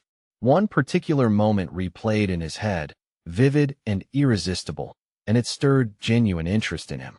Whatever Yin truly was, liar, survivor, or spy, this detail was too useful to ignore. A week after those events, the calendar turned with ruthless speed, and it was time for the Blade Mountains activities. The air around the center felt tighter, charged with the dread that always preceded a real test. What had been whispers in corridors became marching orders, and hesitation had no place left to hide. They called it the Blade Mountain Range, an expanse of impenetrable forests and treacherous red swamps that swallowed travelers whole. It was there, among damp fog and knife-edged terrain, that the first test for the cadets of the special unit began. The land itself felt hostile, as if it resented being stepped on by humans. By imperial decree, the emperor had forbidden ordinary citizens from visiting this terrifying territory. The prohibition wasn't mere caution, it was a confession that the state could not guarantee safety there. To the kingdom's people, the Blade Mountains were a nightmare made real, an official fear stamped into law. Within those unwelcoming landscapes, countless monsters made their homes, thriving in places where humans struggled to breathe. The wild was dense with unseen movement, eyes in the reeds, claws beneath the mud, and hunger everywhere. Even silence there felt predatory, waiting for a mistake. These dangerous beasts had long turned the ridge into a death zone, a place ordinary people spoke of only in warnings and prayers. The mountains weren't simply unsafe, they were actively lethal, shaped by creatures that treated humans as prey. Generations had learned to keep their distance, and the few who didn't rarely returned. Among the horrors lurking in that region was the swamp goblin, a grotesque creature whose very appearance could rattle veteran warriors.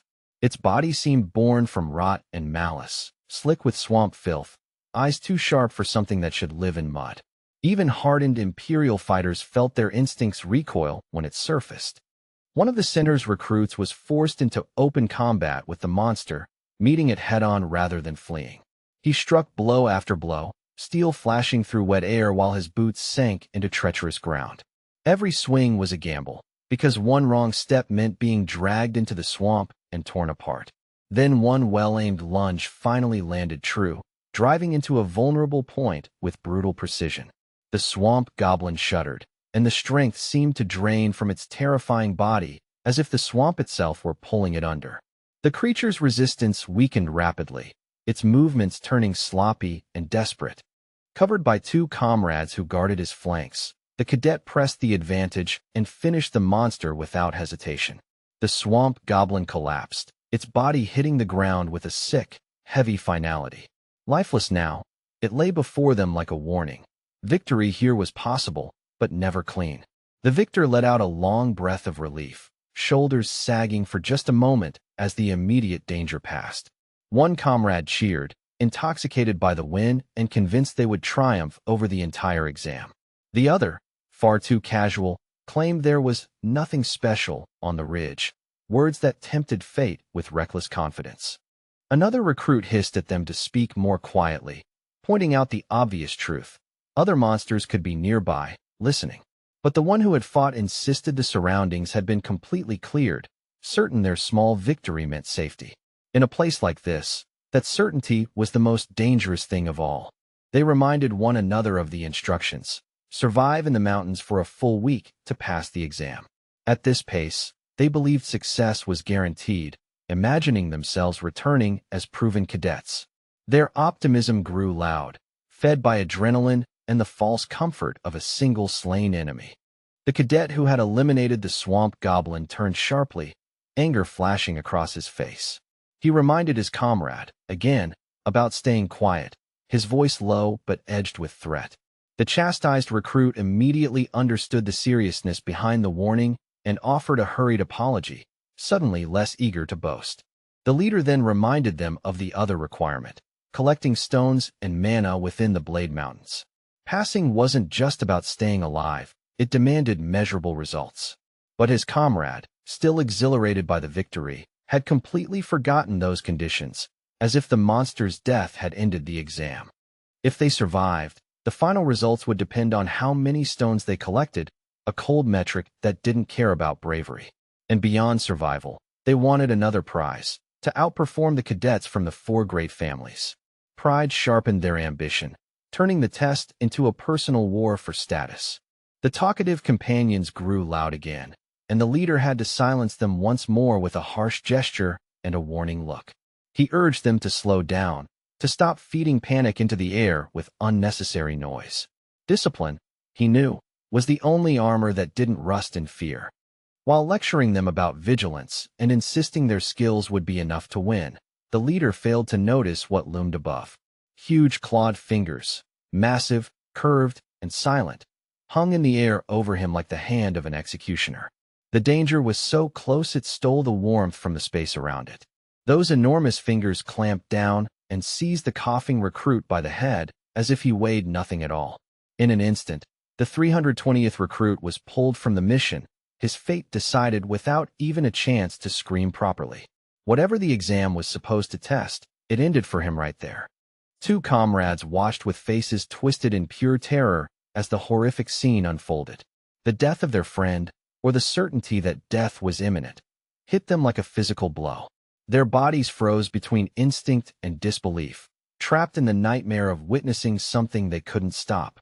Even so, they kept their weapons and shields raised, forcing their trembling arms to obey discipline. They tried to frighten the monster away, shouting and brandishing steel, not understanding where such a giant beast had come from.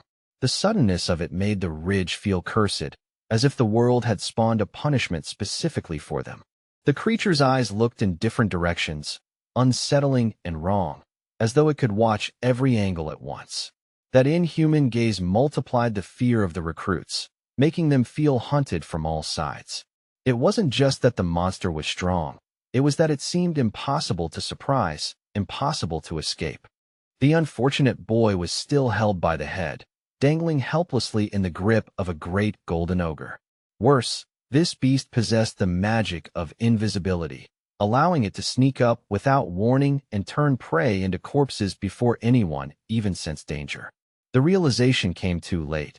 They hadn't been careless, they had been outmatched. With its next brutal motion, the monster hurled the cadet back down to the ground. The body hit with a dull, sickening sound that made the air feel heavier. Whether the boy was alive or not barely mattered in that moment. The ogre's message was dominance, absolute and humiliating. Then, with huge paws that could crush armor like paper, the great golden ogre began to destroy everything around it. Trees snapped, earth tore, and debris flew as if the ridge were made of fragile toys. All the while it made incomprehensible sounds, groans and growls that carried no language, only hunger and rage. The recruits from the center could not resist the monster's overwhelming power, no matter how tightly they gripped their weapons. Numbers 345 and 347 were soon eliminated, their efforts erased in seconds. A swamp-colored magic ball, an observing artifact, displayed the carnage in real time to the inexperienced students scattered through the Blade Mountains, where monsters roamed freely and mercy did not exist. Chief Instructor Damien, watching the disaster unfold from a place of safety, didn't flinch. He simply laughed, amused rather than concerned, and called the struggling boys trash. His cruelty was casual, proof that for him, their lives were expendable numbers on a scoreboard. Standing on a pedestal before the gathered recruits, Damien spoke as if announcing weather. He mentioned the deaths of 30 boys and told the rest to be more careful, his tone bored and impatient. The instructors, he said, were tired of picking up bodies, turning tragedy into a complaint about workload. Demanding the center's recruits get moving, Damien announced they would be sent to the warp gate every 5 minutes. A faint green light shimmered in front of his 2 assistants, signaling activation and transport preparations. They accepted their master's order without hesitation, their obedience as automatic as breathing. Yen, standing among the other students, was far from his best condition, still carrying exhaustion in his muscles and tension in his lungs. Even so, he realized with bitter clarity that he, too, would end up in those cursed places. The Blade Mountains weren't a story anymore. They were a mouth opening to swallow him next. Damien seemed in unusually good spirits, and Yin could guess why. With confident cruelty, the chief instructor had surely already ordered his searchers to investigate the location Yin had mentioned before. Damien's satisfaction wasn't about justice. It was about control, the pleasure of moving pieces on the board. In the very house where Captain Rodrigo Meyer's daughter had once lived, the detectives would search for traces, dusty footprints, forgotten items, any thread worth pulling. But despite their effort, they would find nothing truly valuable, no clear path forward. The place would offer only silence, as if the secret had been erased with deliberate care. To get even closer to Damien, Recruit John knows he must produce excellent results in the exam. Proximity to power demands proof, not promises. If he becomes indispensable in the Blade Mountains, Damien's suspicion may turn into reliance, and reliance is the safest kind of protection. That means John must work on his own body, forcing strength where weakness still lingers. Yet there is a hard limit. He has mastered only half of the Divine Dragon's breathing technique. Until he completes it, his growth will plateau, and in a place like the Blade Mountains, limits can be fatal. Even so, being sent to the mountain ridge is not entirely bad, at least not for someone as determined as Yin. Danger also means opportunity, and opportunity is rare inside the sinner's cage. Yin steels himself to take advantage of this chance, even if the price is blood. He knows something no one else does. There are 2 treasures hidden in the Blade Mountains that no one has heard of yet.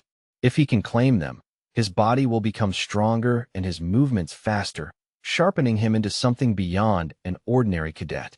The thought burns bright in him, a secret ambition strong enough to compete with fear. Suddenly, Damien's voice shifts, sharp with surprise, as he asks one of his subordinates a question he clearly wasn't prepared to ask. The tone suggests he has just heard something unbelievable, something that cracks his confident rhythm. For a man like Damien to sound uncertain, even briefly, is ominous. The change in Damien's mood does not escape Yen's attention. The 974th recruit watches closely, reading confusion in the instructor's posture and the hesitation in his breath. Whatever Damien heard, it rattled him, enough to disrupt his usual arrogance. Then Damien and his 2 assistants drop to their knees in a single, practiced motion.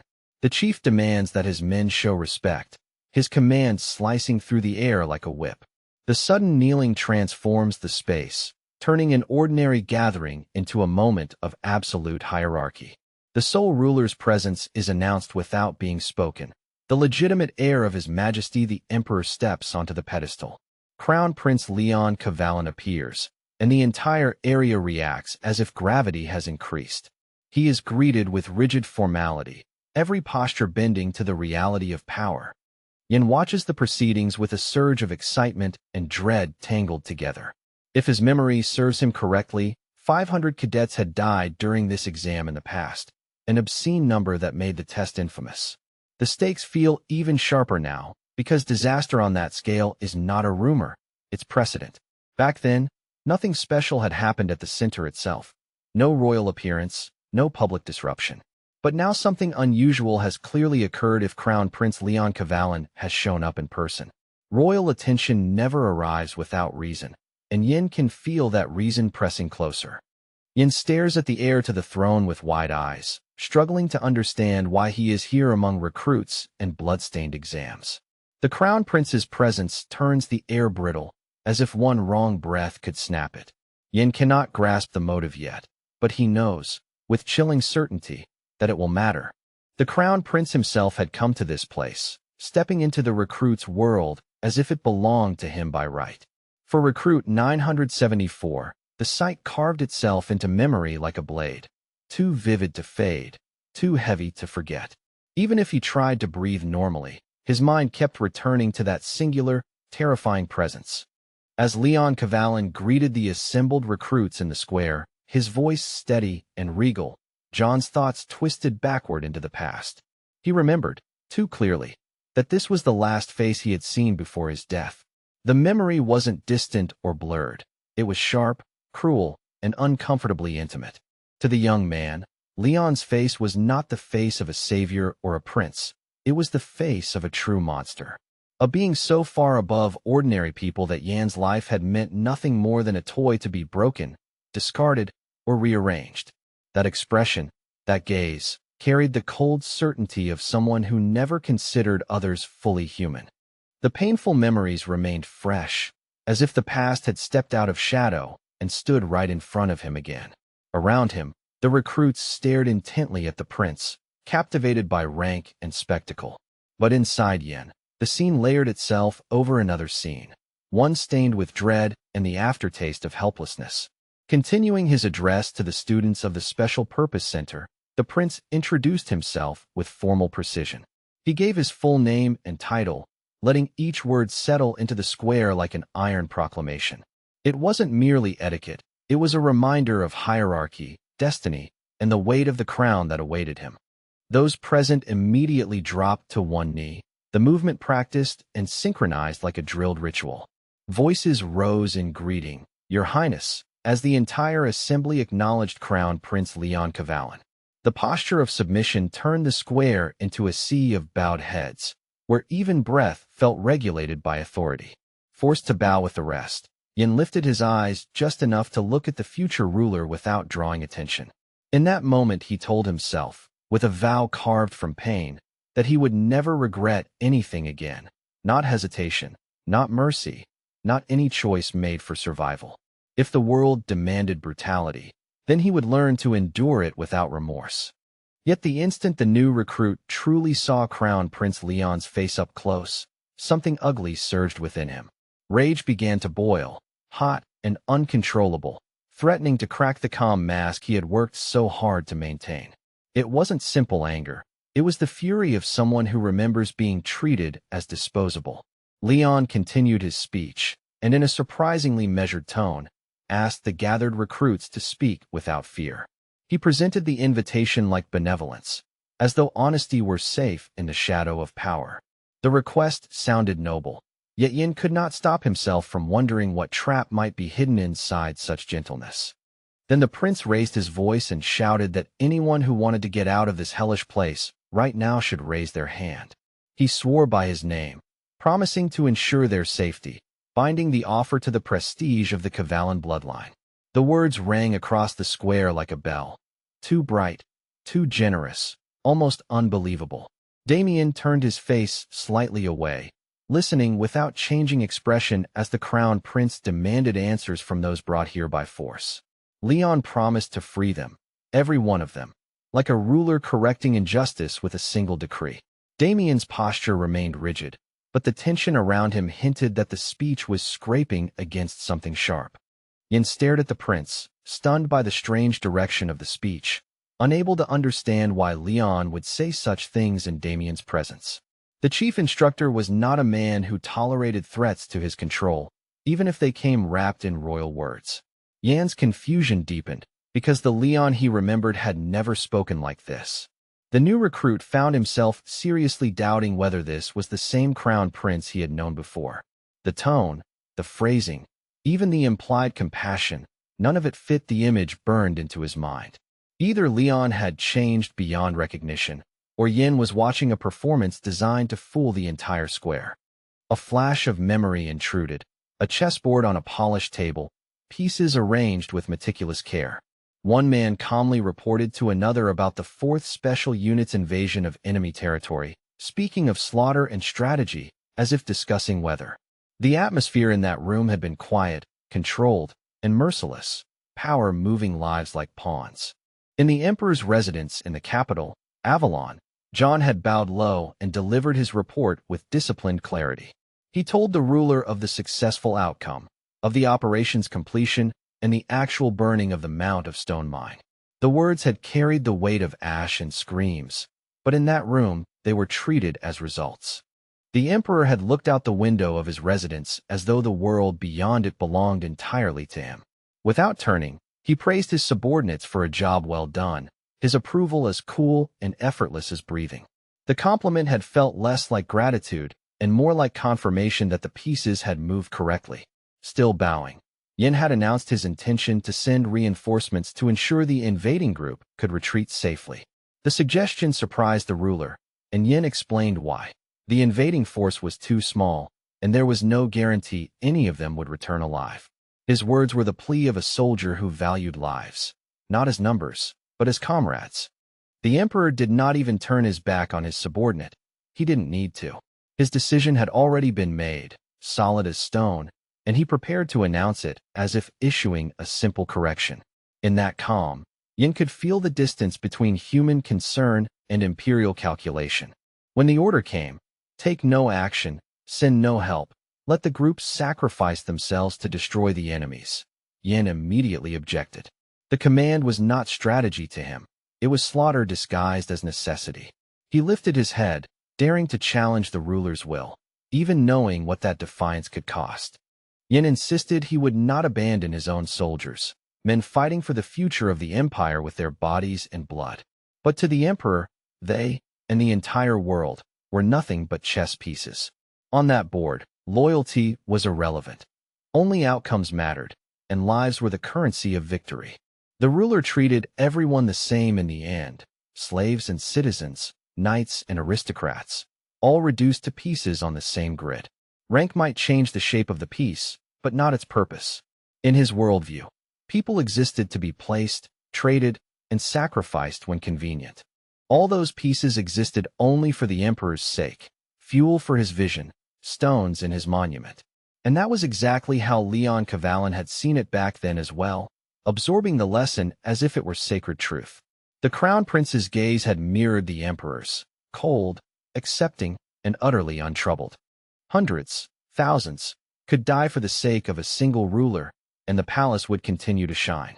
In His Majesty's understanding, that was the ideal arrangement of the world, order maintained by fear, loyalty enforced by sacrifice. To him, death was not tragedy, it was proof of function. Leon Cavallan had glanced back slightly and smiled, the expression calm and almost gentle, as if discussing something beautiful. Then he asked, what could be more honorable than dying for one's own emperor? The question had been presented like wisdom, but to Yin it sounded like a hymn to cruelty. Yin had looked gloomily at the ruler and judged him an extremely bad person, rotten at the core beneath polished authority. He remembered exactly what Leon was really like, how easily he accepted sacrifice, how effortlessly he dismissed suffering. That memory did not fade. It sharpened, becoming a blade Yin carried inside.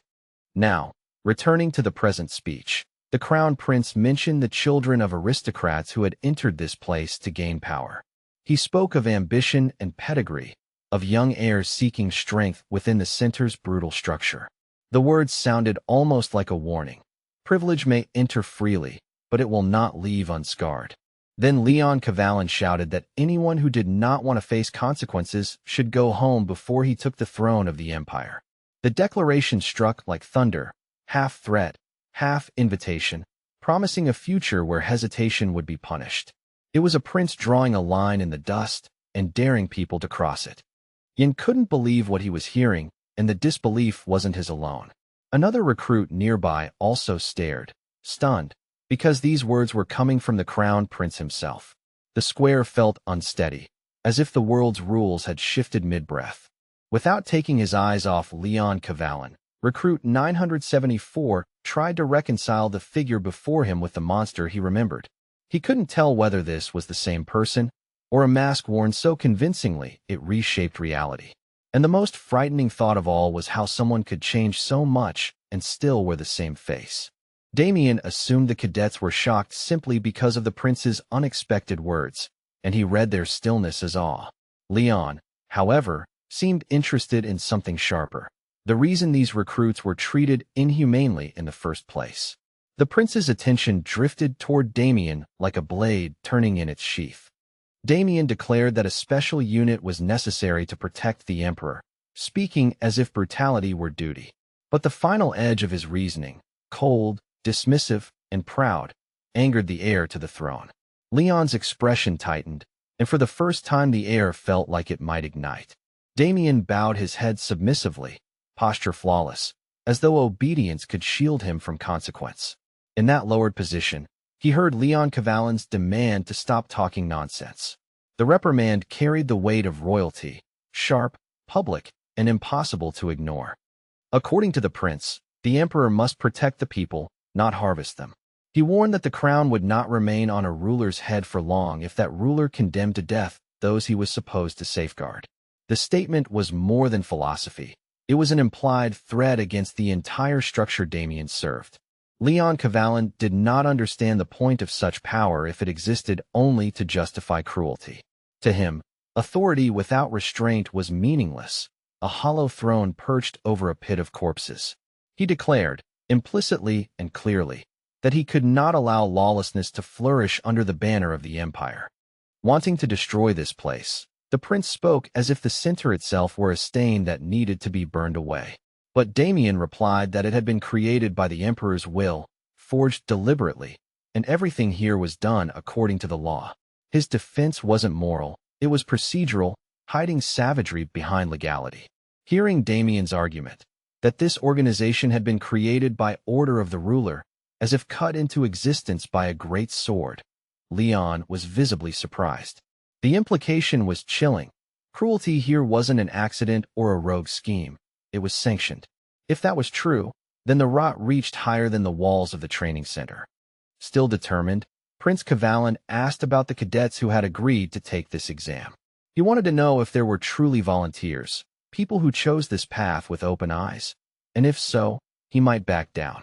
His question wasn't softness. It was a test of whether this place was built on consent or coercion. The recruits, still kneeling, did not reveal a single person willing to take the deadly test. No hands rose, no voices answered, only silence pressed into the ground by fear. The absence of volunteers spoke louder than any confession. The future ruler immediately pointed this out to Damien, exposing the emptiness of the chief instructor's justification. Damien looked away gloomily, jaw tight, and in his mind he branded the prince a populist, someone performing virtue for an audience. Yet even that bitter thought could not erase the reality in front of them. Unexpectedly, one recruit rose to his feet, the motion abrupt enough to make others flinch. He apologized to His Highness and addressed him directly, shocking the entire square into stunned stillness. The single act of standing felt like rebellion in a place built on kneeling.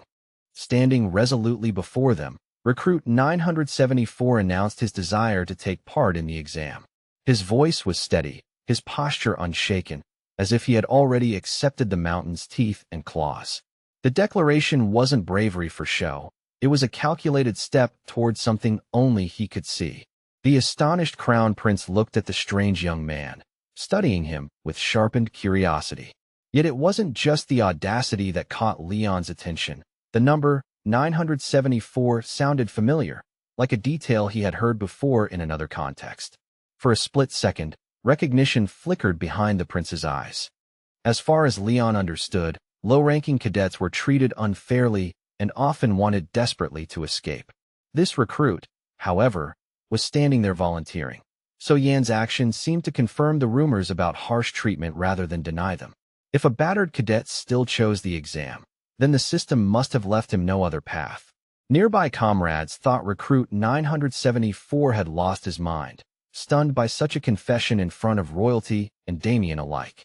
But the recruit declared that in certain matters, equality existed regardless of rank, especially when it came to proving skill and earning survival.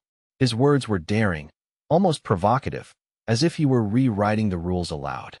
Not wanting to cancel the exam, Yin insisted that within this test they were equal in the only way that mattered, the assessment of ability. Skills, results, and endurance would decide who rose in the hierarchy, not pedigree alone. He spoke as if the exam were a ladder, brutal, yes, but at least measurable. Staring intently at Crown Prince Leon Cavallan, the brave recruit declared he would take the exam because he had something to strive for. The statement carried private weight, an unseen goal that made fear secondary.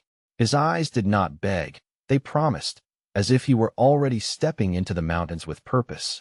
After listening to Yan's powerful speech, Leon Cavallan fell silent for a long moment. The pause wasn't emptiness, it was consideration, the careful weighing of a single unexpected piece on the board. Only then did he finally call for the chief instructor, drawing Damien back into the center of the prince's attention. Damien responded immediately, but Leon had already turned away from him, as though the answer had become irrelevant. The crown prince declared that Damien did not deserve such a cadet, the judgment clean and humiliating. The words landed like a slap delivered with royal grace. Leon closed his eyes, as if sealing his decision behind a curtain of composure. He said he would not go back on his word, and instructed his subordinate to continue with the exam. Mercy, for now, would be expressed not by stopping the test, but by watching it with open eyes. Prince Cavallan announced his intention to personally observe what happened at the training center, making it clear that oversight had arrived in person. Damien immediately accepted the order, bowing with rigid obedience even as tension coiled inside him. From this moment onward, every cruelty would have a witness, and every mistake would echo louder than before. Returning his attention to the recruits, Damien's voice cut across the square with imperious force. He demanded they recognize the prince's generosity, as if gratitude could be ordered into existence, and insisted they repay Leon Cavallan's kindness with absolute obedience and flawless performance. The message was clear. Failure would not only shame them, it would be framed as ingratitude toward the crown. Two instructors in red descended into the crowd of students, their steps brisk and purposeful as they resumed the center's grim routine. They ordered everyone to listen carefully, explaining the warp gate with the tone of men reciting rules that could kill. Their words carried the weight of experience. Understand the process or suffer for ignorance. First, the recruits would pass through the gate itself, surrendering their bodies to a burst of magic and displacement. In an instant, they would be teleported to the mountain range where the exam was traditionally held, those infamous Blade Mountains. The instructors made it sound procedural, but the fear in the students' eyes revealed how final it felt. After arrival, the mission leaders would determine where each participant ended up, scattering them across multiple points like seeds thrown into hostile soil. No one could choose their landing, and no one could predict their neighbors. The system was designed to test adaptability, isolation, and the ability to survive without comfort or certainty. The recruits blinked in confusion when the mentors told them not to worry if teleportation split parts of their bodies. The remark was delivered too casually, as though dismemberment were a minor inconvenience, and it made several students pale. A nervous ripple ran through the group, because the joke, or warning, felt far too real to dismiss. Almost immediately, the instructors singled out number 974, calling him forward from where he stood nearby. Their eyes lingered on him with strange attention, and they pointed him to a specific position on the right. The gesture felt deliberate, as if fate, or policy, had quietly decided his starting point before he even stepped through. Yin took his place, feet planted on the marked spot, as if standing on the edge of a cliff. The activation of the gate was announced in a firm, official tone, and a tense hush fell over the recruits. Only seconds remained before relocation, and the air itself seemed to tighten around their lungs. While waiting to be hurled into the monster-infested mountains, Yin remembered something that didn't fit. In his previous life, Crown Prince Leon Cavalin had never come to the training center, never addressed the recruits, never looked at them with this strange intensity. That single difference made the present feel unstable, as if history had been nudged off its track. Now everything was different, and Yin couldn't help wondering if his own actions had influenced the heir to the throne. Perhaps his bold declaration, his refusal to kneel quietly, had drawn royal attention. Yet another thought followed, colder and more cautious, that this might not be about him at all, but about something larger moving behind the scenes. As these reflections spiraled upward toward the imperial throne in his mind, the countdown continued mercilessly. The magical gate pulsed faintly, building pressure like a storm gathering in silence.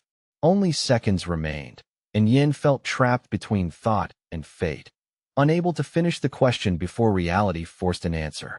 Teleportation began, and the world lurched as if the ground had been ripped away. Even as his body was swallowed by light, Yin still could not understand the reason behind Leon Cavalin's apparent change in behavior. The confusion clung to him through the displacement, stubborn as a thorn lodged under skin. A white stream of air descended from the dark skies onto a lonely section of mountain ridge, cutting through mist like a blade. The landing site was empty, no voices, no footsteps, not a single soul in sight.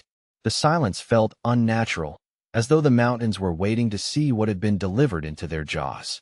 The top of John's head appeared first, pushing through a bright, magical surface that shimmered against gloomy rock. For a heartbeat, he looked half-born into the world, caught between places. The portal's light cast harsh highlights on the stone, turning the ridge into a stage for arrival. The teleportation process approached its end, and the brave young warrior gradually emerged, shoulders, torso, then legs following through the glowing seam. The magic peeled away like a curtain being drawn back, revealing him to the cold air and hostile terrain. Each second felt stretched, as if the world wanted to watch him become fully vulnerable. Finally, Yin stood entirely within the new territory, the portal fading behind him like a closing wound in space. He immediately checked his limbs, arms, legs, fingers, half expecting some grotesque mistake. Relief flickered when he confirmed they were intact, though the relief was bitter, because intact did not mean safe. Assuming he'd been thrown onto some kind of wasteland along the ridge, Yin decided survival required immediacy. He would start by finding anything that could serve as a weapon, stone, branch, shard of metal, anything that could pierce flesh. In the Blade Mountains, being unarmed was not inconvenience. It was an invitation to die. As he moved through unfamiliar ground, a strange odor reached him, sharp, acrid, and deeply unsettling. It was a smell he hadn't encountered in a long time, one that pulled a reflexive tension into his shoulders. The scent carried memory with it, like a warning whispered by the land. Standing on the mountain ridge of Klinka, the Valley of Winds, Yin recognized it immediately. It was sulfur, thick and biting, mixed with the foul signature of demonic energy that clung to the valley like invisible smoke. The air itself felt tainted, as if something unholy had seeped into the stone and refused to leave. Then suspicious sounds scraped behind him, gravel shifting, breath that didn't belong to him, a faint dragging rhythm. Yan's attention snapped instantly toward the noise, senses sharpening into a predator's focus. In terrain like this, hesitation was the first step into a grave. An unknown monster surged forward, spreading huge fingers like a grasping net, its eyes burning with hateful light. It rushed at Yin with terrifying speed, and Yin realized, with a cold drop in his stomach, that he still had no weapon.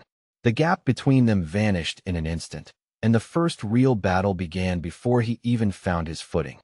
Elsewhere in the Blade Mountains, a giant cockadoo griffin descended upon a cluster of training center recruits. It attacked with predatory confidence, opening its enormous beak as if to swallow fear itself. The air filled with beating wings and violent pressure, making the boys stumble backward in panic. Armed with sharp swords, the recruits still looked like children holding sticks against a storm. Terror flooded them, and many instinctively wanted to flee rather than die here in a nameless ravine. Their hands trembled on their hilts, the reality of death far heavier than the weight of steel. The massive cockatoo continued to screech eerie bird sounds that seemed to burrow into the mind. Each cry spread fear like poison through the young men sent by the organization. Even those trying to stand firm felt their courage thin, shredded by the creature's relentless presence. To the recruits' astonishment, the birds suddenly took a fatal blow, clean, decisive, and utterly overwhelming. The griffin convulsed, its power collapsing in a heartbeat, and then it suffered complete destruction as if erased by superior force. The boys froze, unable to believe something that terrifying could be ended so quickly. It was Lorena Beowulf, at the 15th stage of the Dark Soul, who had eliminated the cockatoo griffin with her own weapon. Her strike carried refined mastery, the kind of technique that made violence look effortless. In that moment, her presence was not merely beautiful, it was authoritative, like a blade given human form. Only now did the training center recruits truly recognize her. The stunning girl ranked #1 among the cadet group. The realization rippled through them with awe and relief. Standing near her felt like stepping out of a storm into shelter, though the shelter carried its own sharp edges. Thanking Lorena for saving them from certain death, the boys quickly took stock of their battered group. They pointed out the wounded among them and, with anxious curiosity, asked whether only low-ranking members had been sent into their squad.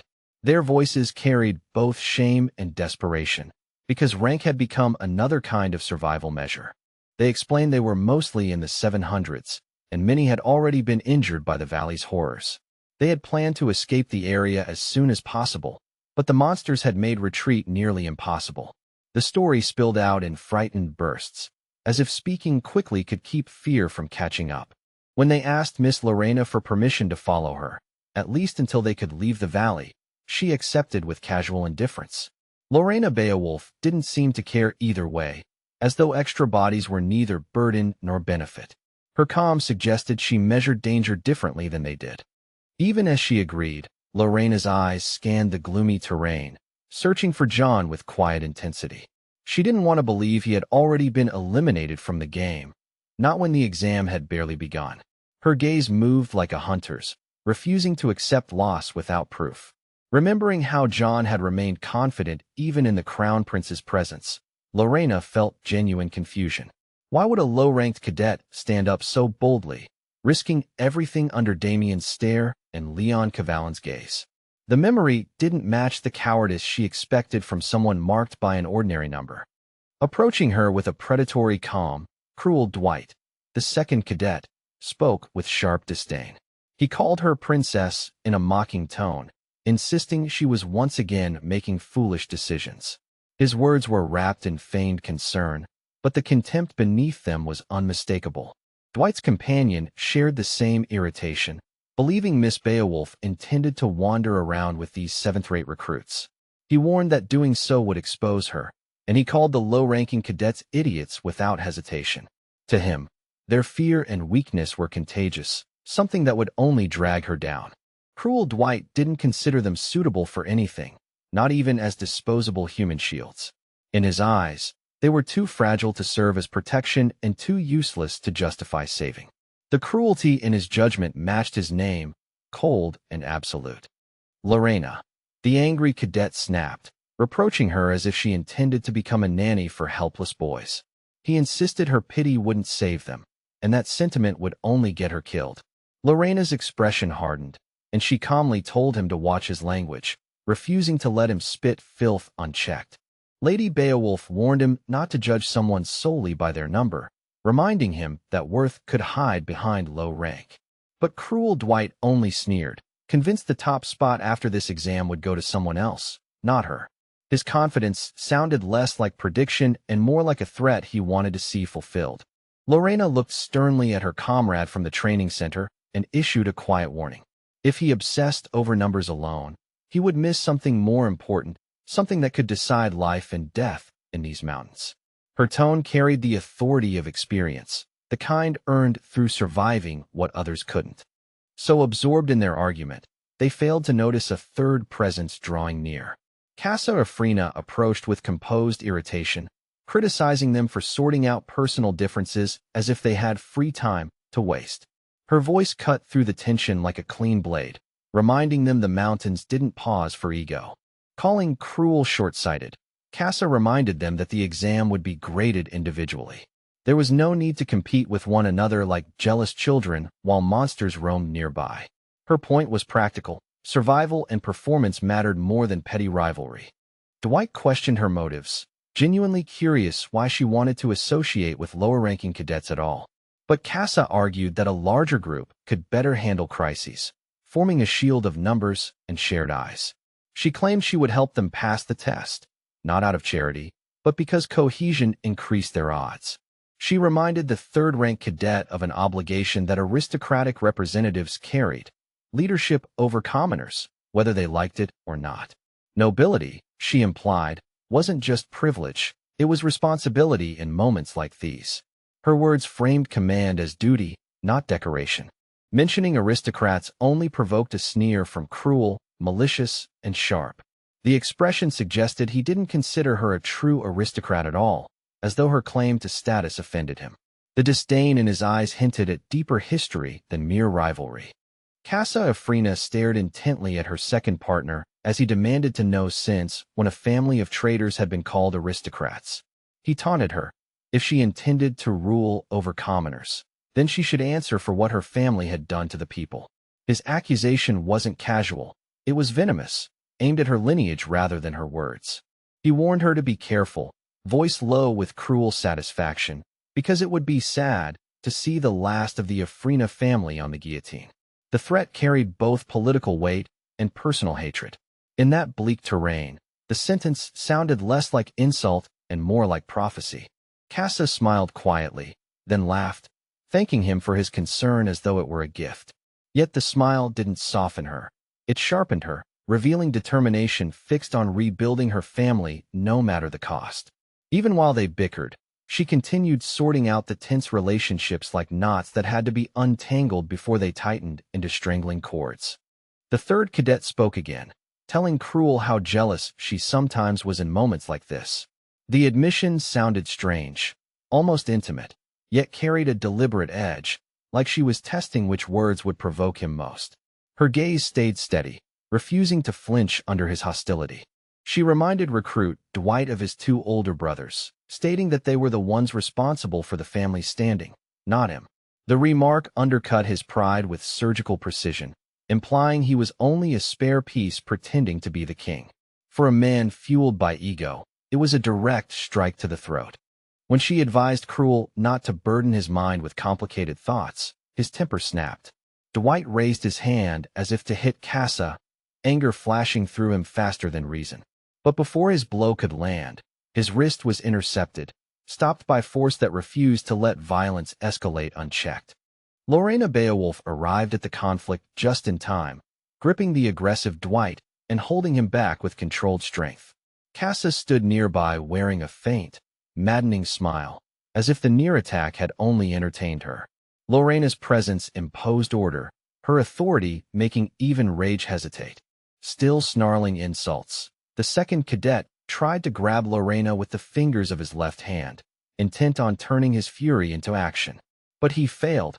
Her stance was firm, her control unshakable, and his reach met only resistance. In the harsh air of the Blade Mountains, the clash of personalities felt almost as dangerous as the monsters themselves. Standing just a step away, Lorena kept her posture relaxed and her voice level, as if the chaos around them were nothing. Without raising her tone, she pressed her partner to rein himself in at once. Stop posturing, stop snarling, and cool the rage before it dragged the whole squad into a worse situation. Yet even with fury boiling under his skin, Cruel Dwight didn't dare challenge Lady Lorena Beowulf outright. He only answered with a venomous hiss, jaw locked so tight it creaked, his teeth grinding as though he could crush his anger into dust. Then Cruel Dwight snapped a harsh demand, ordering Lorena to release his hand immediately. No more restraint, no more guiding grip. At the same time, he violently shook off the touch of his squadmates, shrugging them away as if their concern were an insult he refused to endure. Jerking himself free, Cruel Dwight pulled away from the first and third members of the squad and even the low-ranking fighters lingering nearby. His voice cut like broken glass as he spat contempt in every direction, branding them all useless, dead weight, liabilities, nothing worth relying on in a place like this. All around them, Academy students battled horrifying monsters amid the Blade Mountains, an expanse of enormous white rocks that rose like jagged teeth. The stone was sharp enough to slice skin with a brush of fabric, and the air felt cold and metallic, as if the mountains themselves were eager to taste blood. As he stalked through that cruel landscape, Cruel Dwight's thoughts hardened into a bitter conclusion. Staying chained to these partners would only drag him deeper into failure. If he kept moving with the same people, he could already see the ending. Worse injuries, worse humiliation, and a slow grind into irrelevance. Abruptly, Cruel Dwight stopped mid-step. The wind seemed to pause with him. An unexpected idea surfaced in his mind. Sharp, clean, and dangerously persuasive. And the more he stared into the rocky distance, the more that thought felt like the only answer that made sense. He remembered a day from childhood with unsettling clarity, a man standing over him like a shadow cast by a taller world. The man's lesson had been cold and absolute. Ask for nothing, want nothing, think about nothing. Live as if you were already dead, and you'll never fear losing what you never allowed yourself to have. He kept walking across the broken terrain, not expecting that memory to resurface again, yet fate refused to let it go. Then his boots skidded slightly, and he noticed it. Dark smears on stone, tacky and uneven. He had stumbled onto fresh traces of someone's blood. Leaning forward and narrowing his eyes, Cruel Dwight followed the trail and saw it snake toward a cluster of rocks. A strange odor clung to the air, raw and sour, like iron warmed by breath. The blood wasn't old or dried. It still looked wet, frighteningly recent, as if the injury had happened moments ago. If those stains led to a monster's den, then the danger multiplied with every step. One creature was manageable, a nest was a death sentence. Cruel Dwight forced his breathing to slow and chose caution over pride, slipping into cover so he could observe first and measure what waited ahead. From behind a rock that shielded most of his body, the second cadet carefully peeked out. Down in the gorge, he spotted a young man in a recruit's uniform, standing amid several monster corpses. The scene looked wrong, too still, as if the battlefield had already ended and only the aftermath remained. Red goblins lay sprawled across the ground, their bodies broken and lifeless, staining the stones with violent color. Cruel Dwight's brow furrowed in confusion. Killing one was difficult enough for most recruits, but this stranger had felled several. The sheer efficiency hinted at something frighteningly abnormal. Dwight stared at the recruit below without blinking, trying to decipher the situation. Why was he alone in this rock gorge, so deep in hostile territory? Was he hunting, hiding, or doing something else entirely? Something that didn't fit any training scenario Dwight had been taught? The young man's face was twisted into a savage mask, eyes bright with an almost unhinged aggression. In his hands were torn pieces of a red goblin, flesh and bone held like trophies. The way he handled them, the way his jaw worked, made it look horrifically clear. He wasn't just killing them, he was eating them. And as that gruesome realization settled into Dwight's gut like a stone, the unknown recruit lifted a slick internal organ to his mouth. There was no hesitation, no disgust, only an eerie calm wrapped around a brutal act, as if devouring a monster were as ordinary as swallowing water. In the Blade Mountains, deadly beyond reason, crawling with monstrous predators and ambush hunters, two crucial artifacts were said to exist. They weren't mere trinkets, but objects of real power, the kind that could tilt survival into victory or turn ambition into a grave. Now, for the plan to succeed, the 974th recruit had to obtain those two items. Without them, everything he was attempting would collapse into failure. The mountain wasn't just a proving ground anymore. It had become a lock, and those artifacts were the keys he needed to force it open. Turning the steps of his strategy over in his mind, Yin decided he would retrieve one of the necessities first. He shifted his weight, readying himself to move. Methodical, focused, choosing the next action with the careful precision of someone who knew that one mistake here could cost more than pain. But Yin snapped his gaze back in an instant. Something was off, subtle, but unmistakable, like the air itself had changed behind him. A quiet pressure built at the base of his neck, warning him that something strange was unfolding, something that demanded his full attention and zero distraction. A terrifying monster with sinister, hungry eyes lunged from behind, convinced it had found easy human flesh. It didn't even get a scream out. In a blur, a human hand punched straight through its body, tearing through muscle and bone, then yanked free a still-beating heart, ripping it out as the creature spasmed and died in shock. In that brutal exchange, the young warrior unleashed the 21st form of the dark spirit art known as Dragon Flame. It wasn't just technique. It was domination, a violent surge of power that turned a predator's ambush into a one-sided execution. Yin fixed a piercing stare on the red goblin that had tried to end him and, with deliberate provocation, ignited its terror. His presence alone felt like a spark in dry grass. He baited the creature, drawing it closer, and made the very air seem ready to burn at his command. The aggressive monster thrashed and fought, but it couldn't withstand a human far stronger than itself. Its scream tore through the gorge, high and ragged with pain, before it was extinguished, snuffed out completely, as if its life had been nothing more than a brief flare in Yan's shadow. Yin, a special forces recruit forged for lethal work, stood triumphant amid the carnage and lifted his prize.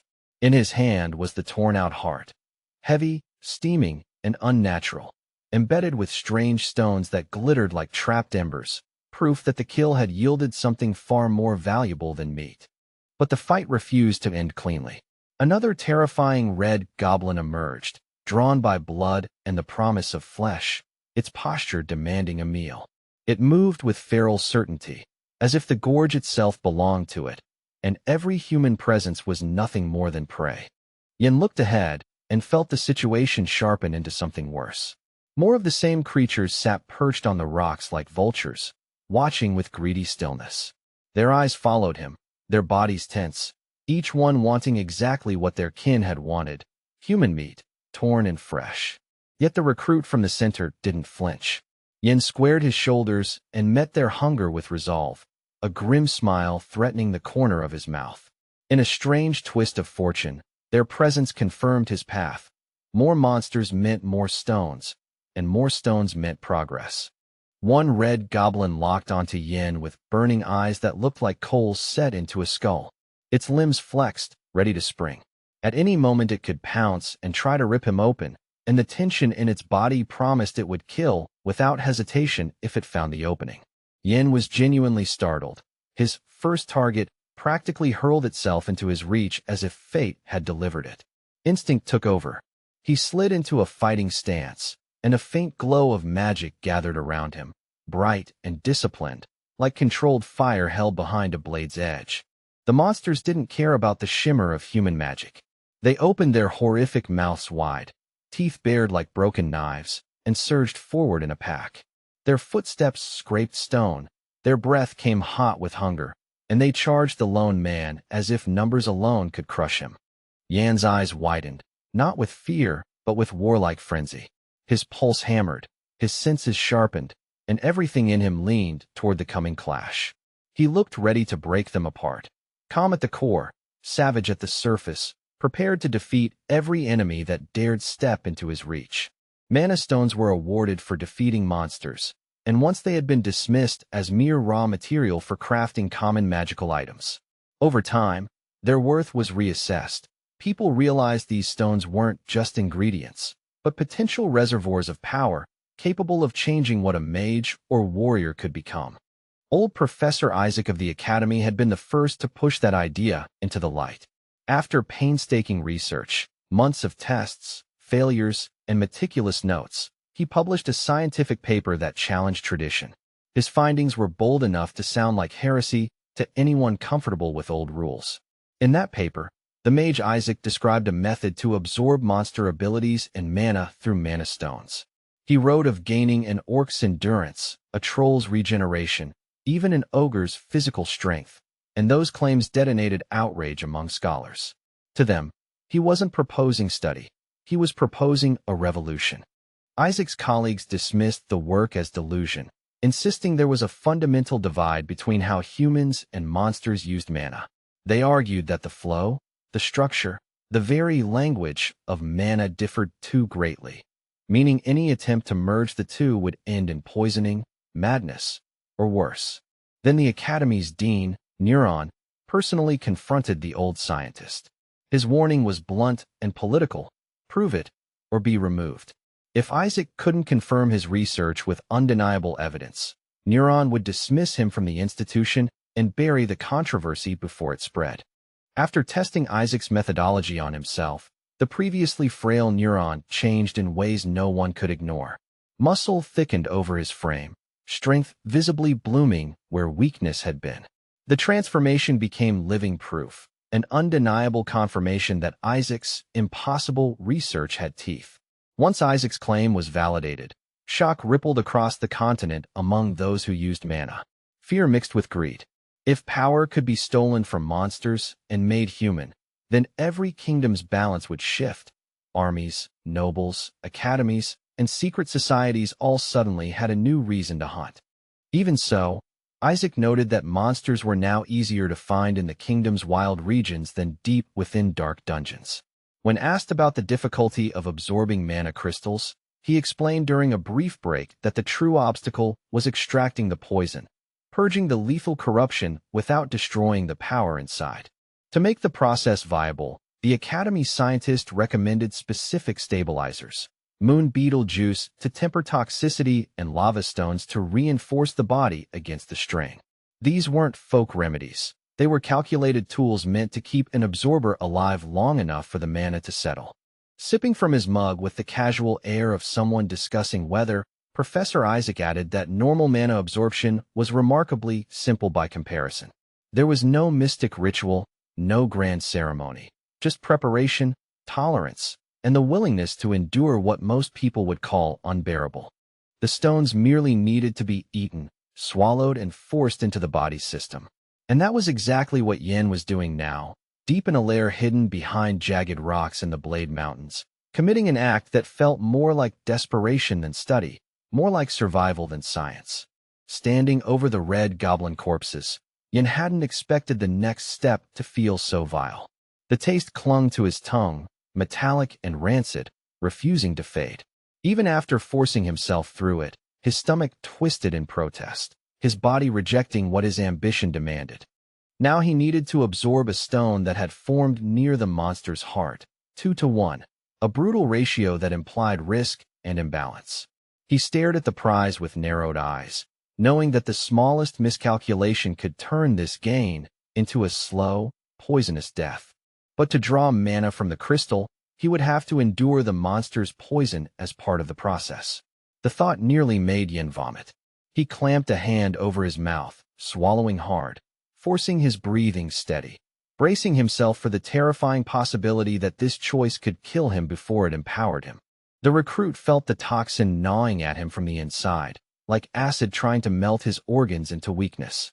Yet he fought back with the divine dragon's breathing technique, drawing air deep, guiding the flow, controlling the burn.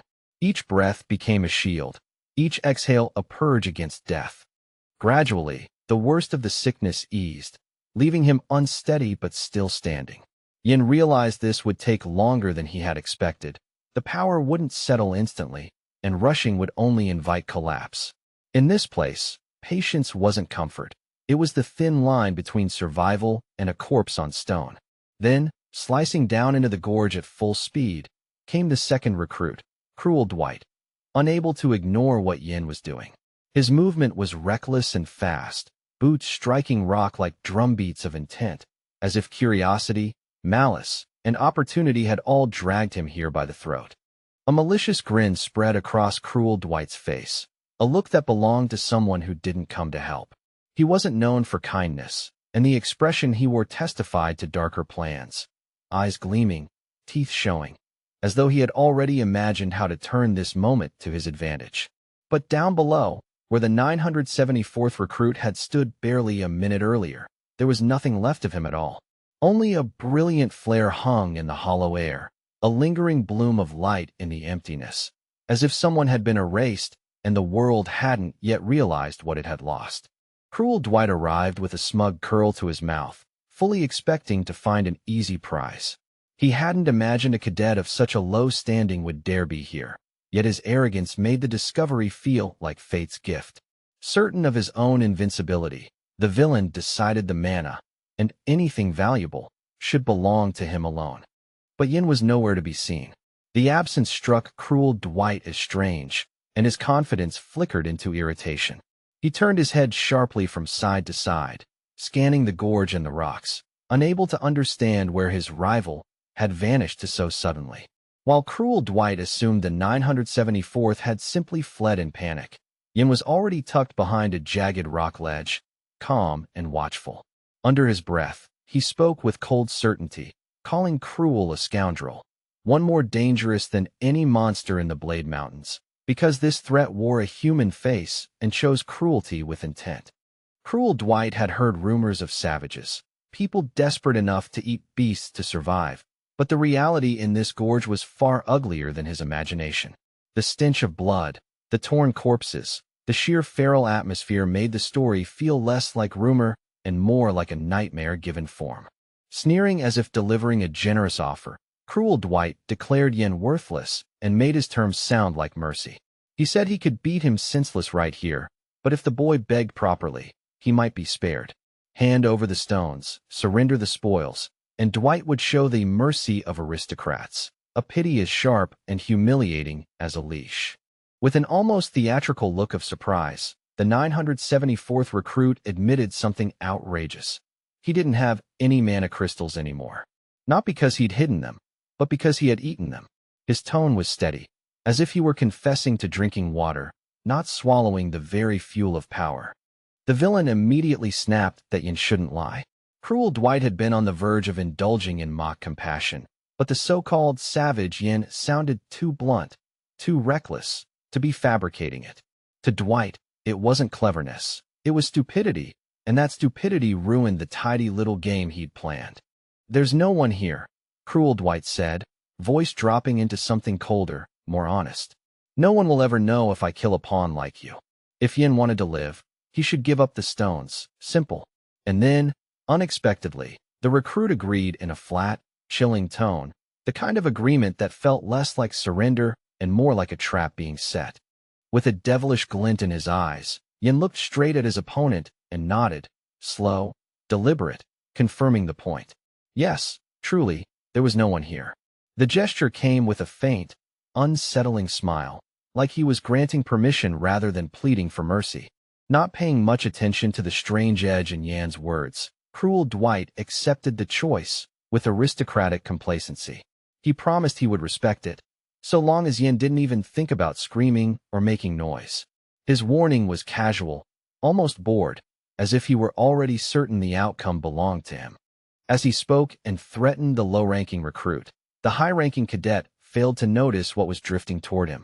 A suspicious white stream, thin as mist yet unnaturally focused, glided through the air with silent intent, aimed at him like a blade made of breath. In a split second, the arrogant man passed through that strange magical substance and paid for his carelessness. The moment it touched him, Yin moved, and the punishment came swift and precise, as though the white stream had marked the exact instant when Cruel Dwight's pride turned into vulnerability. In Cruel Dwight's mind, an image flashed with painful clarity, a large blue banner bearing a crown and a cross, fluttering fiercely in the wind. Sunlight struck the fabric, making it gleam like a symbol of authority and inheritance, an emblem of the life he believed had been stolen from him. He had been meant to become the next master of the Dwight mansion, the obvious heir to a vast estate, raised to command wealth and fear. Yet at 12, he learned the world was crowded with scum wearing polite smiles. His inheritance was self-evident, but the matter was poisoned by outsiders, hands reaching in, eager to bend his fate to their own greed. Two vile people had stood over the boy, hiding their malice beneath the mask of education. Afraid that he would grow into the head of the family and crush them under lawful authority, they chose extreme measures. Their voices were honeyed, but their intentions were knives, and they pretended it was all for his future. Those two villains sent the unfortunate child away, banished to a special warrior training center that sounded honorable from a distance. In truth, it was exile disguised as discipline, a place designed to break bodies and grind spirits until even heirs forgot they had ever been entitled to hope. He had been thrown into filth like disposable refuse, and he would never forgive them for it. In his heart, Cruel Dwight remained the true heir of the Dwight clan. One day, when he clawed his way out of that hell, he swore he would burn those bandits alive and reclaim everything they had tried to steal. And in the present, when the low-ranking recruit Yin struck, piercing the aristocrat with a sharp, magical glow, Cruel Dwight's scream tore out of him. Pain exploded through his body in a scorching wave, as if light had become a spear that punished not flesh alone, but pride itself. There was only one path beneath these rocks, a winding corridor locals called Snake Gorge because it twisted like a serpent's body. No living creature willingly entered it, not beast, not man. Legends insisted no one had ever reached its end, only disappeared into its curves, swallowed by silence. Clutching his injury, Cruel Dwight spat insults at Yin, trembling with outrage. How dare a nobody treat him like this? How dare he speak in such an improper manner to an aristocrat? Every word dripped with indignation, as if outrage could stitch his dignity back together. The aristocrat dragged a heavy bag behind him, its weight scraping over stone. From the torn opening, the paws and mangled limbs of destroyed red goblins jutted out like grotesque trophies. Cruel Dwight kept glancing at Yin, uncertain what the 974th intended to do with such grisly cargo. A collar and rope had been fastened around Cruel Dwight's neck. Crude, humiliating, undeniable. With it, the 974th recruit controlled his captive like a pulled animal, each tug a reminder that rank meant nothing when power and will were taken away. Still gripping the bag's handle as if it were proof of his status, Cruel Dwight insisted Yin couldn't truly harm him. He repeated it like a spell. He was the rightful heir, the true blood of his family, and therefore untouchable. The words sounded confident, yet the rope around his throat betrayed how fragile that confidence really was. When the captive asked Yin to wait, voice strained, trying to regain control of the moment, the victor answered without mercy. He ordered him to shut up and move faster, as if every extra second of whining was a theft of time they couldn't afford in a place this lethal. Yin yanked the rope tighter, making Cruel Dwight stumble, and spoke with blunt disbelief. He couldn't understand why Dwight kept rambling about family and inheritance as if noble blood could stop a beating. To Yin, it was nonsense, words used as armor by someone who had never learned how easily armor cracks. Yin's patience thinned with every complaint. The Count's heir wouldn't stop whining, wouldn't stop asking how long this would last. And because the path ahead was long and dangerous, Yin forced the pace. He needed speed, focus, and silence, not aristocratic theatrics echoing through the gorge. Then Cruel Dwight, irritated by the bag's weight, suggested Yin carry it himself, genuinely unable to grasp why he was being made to haul the dead. Yin's reply was cold and simple. This was punishment. A villain didn't deserve comfort, and if Dwight wanted to complain, he could complain while working. Cruel Dwight still didn't understand, couldn't understand, why Yin needed a sack full of goblin corpses. The question spilled out again, thick with confusion and disgust. Yin didn't entertain it. He demanded silence, his tone making it clear that curiosity was not a privilege the prisoner had earned. The aristocrat complained too much. With a malicious grin returning to his face, Cruel Dwight reminded Yin of the Empire's laws, rules that claimed mistreating an aristocrat brought punishment. He spoke as if statutes were swords, as if the law itself would leap from parchment to protect him in this desolate gorge. Trying yet again to assert himself as Count Dwight's heir, the second recruit earned an immediate answer. A large stone slammed straight into his nose. The impact was sharp and humiliating, stopping his speech mid-breath and replacing pride with a burst of hot, watering pain. He collapsed to the ground, clutching his face and whining about being struck in the nose. Yin didn't soften. He demanded Dwight get up, now, and added, almost clinically, that aristocrats felt pain too when beaten. Status didn't numb nerves, it only inflated expectations. Cruel Dwight held his injured nose, eyes wide and unfocused with disbelief. He couldn't understand who this man was, this recruit who looked ordinary yet acted like an executioner. Yin didn't behave like a pawn at all. He behaved like someone who had already decided the world owed him nothing. In that moment, the aristocrat considered a sudden attack. Catch the low-ranking opponent off guard, seize control, restore dominance. His body tensed for the move. But the outcome twisted away from his plan, as if Yin had already read the thought before it finished forming. Cruel Dwight shouted, voice cracking with fury, ordering the 974th recruit to do nothing. He hurled a threat like a desperate dagger, promising he would kill Yin for it. Promising violence as if promise alone could conjure strength back into his hands. Yin didn't answer. He didn't argue. He simply stepped in and delivered a single, heavy blow, clean and brutal, into his vicious opponent. The strike stole Cruel Dwight's breath and awareness at once, stunning him into silence the way a bell is silenced by being shattered. Even after that, the arrogant heir still tried to bark orders, insisting Yin shouldn't dare do anything to him. He clung to the illusion of untouchability with stubborn pride. Yin ignored every word, treating the aristocrat's threats like meaningless noise in the wind. With a stony expression carved into his face, Yin continued his assault, measured, relentless, and frighteningly calm. Cruel Dwight, once eager to rage, now looked drained of the desire to protest. The humiliation piled up until resistance felt less like pride and more like futility. To the stunned Dwight, still reeling from being treated like a common thug, Yin offered a cold lesson. If you want to avoid being hit in the face when you make a mistake, there's a method: apologize. Not posture, not threaten, not cite laws. Just admit fault before someone teaches it to you with their fist. Cruel Dwight refused to accept defeat, even as his focus faltered and he couldn't concentrate his monoflow properly in battle.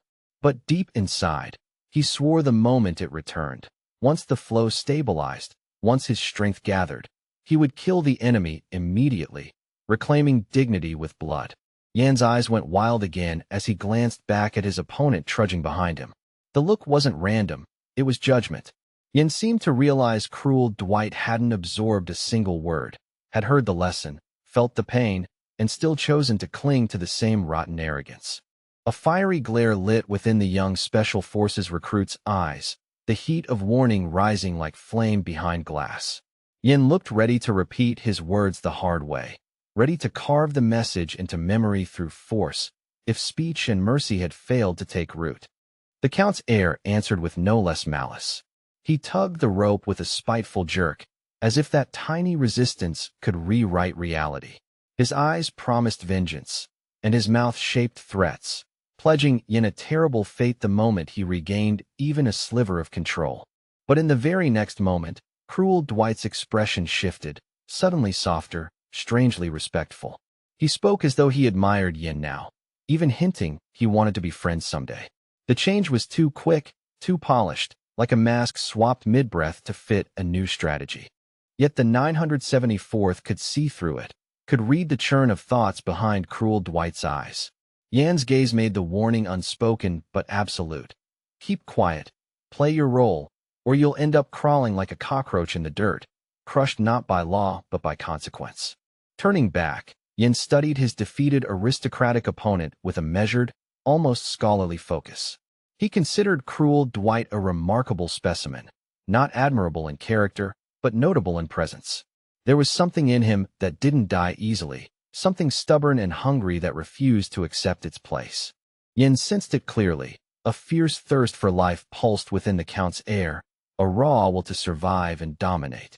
But the energy flows radiating from him were disordered, tangled, uneven, surging in the wrong directions like a river fighting its own banks. Only one thing Yin knew could produce that kind of warped radiance: demonic knowledge. Not mere ambition or talent, but something learned from darkness, something that twisted the flow into unnatural patterns and left a scent on the soul that trained instincts could recognize. There were also sorcerers in the world who actively embraced black magic, using the power of darkness as a tool in their work. They didn't dabble by accident. They practiced with intention, trading safety and sanity for strength that conventional mages feared to even name. And because such sorcery existed, so too did warriors who wielded darkness in sword fights, fighters who fused shadow with steel and rose faster than others. Their success came quickly, but it carried a price: and Yan's narrowed eyes suggested he understood exactly how steep that price could become. But for those who cling to black magic, the payment is never delayed forever, only postponed. Little by little, their minds fray at the edges, and their bodies begin to fail in subtle, creeping ways, as if the darkness is quietly hollowing them out from the inside. When that terrible darkness finally finishes closing in, when it fully swallows them whole, the most horrifying change occurs. Their reason collapses, their restraint shatters, and they go mad, becoming something unstable and dangerous even to themselves. In his previous life, the aristocratic recruit who now stood in Cruel Dwight's squad had carried a fearsome nickname, the Bloodstar.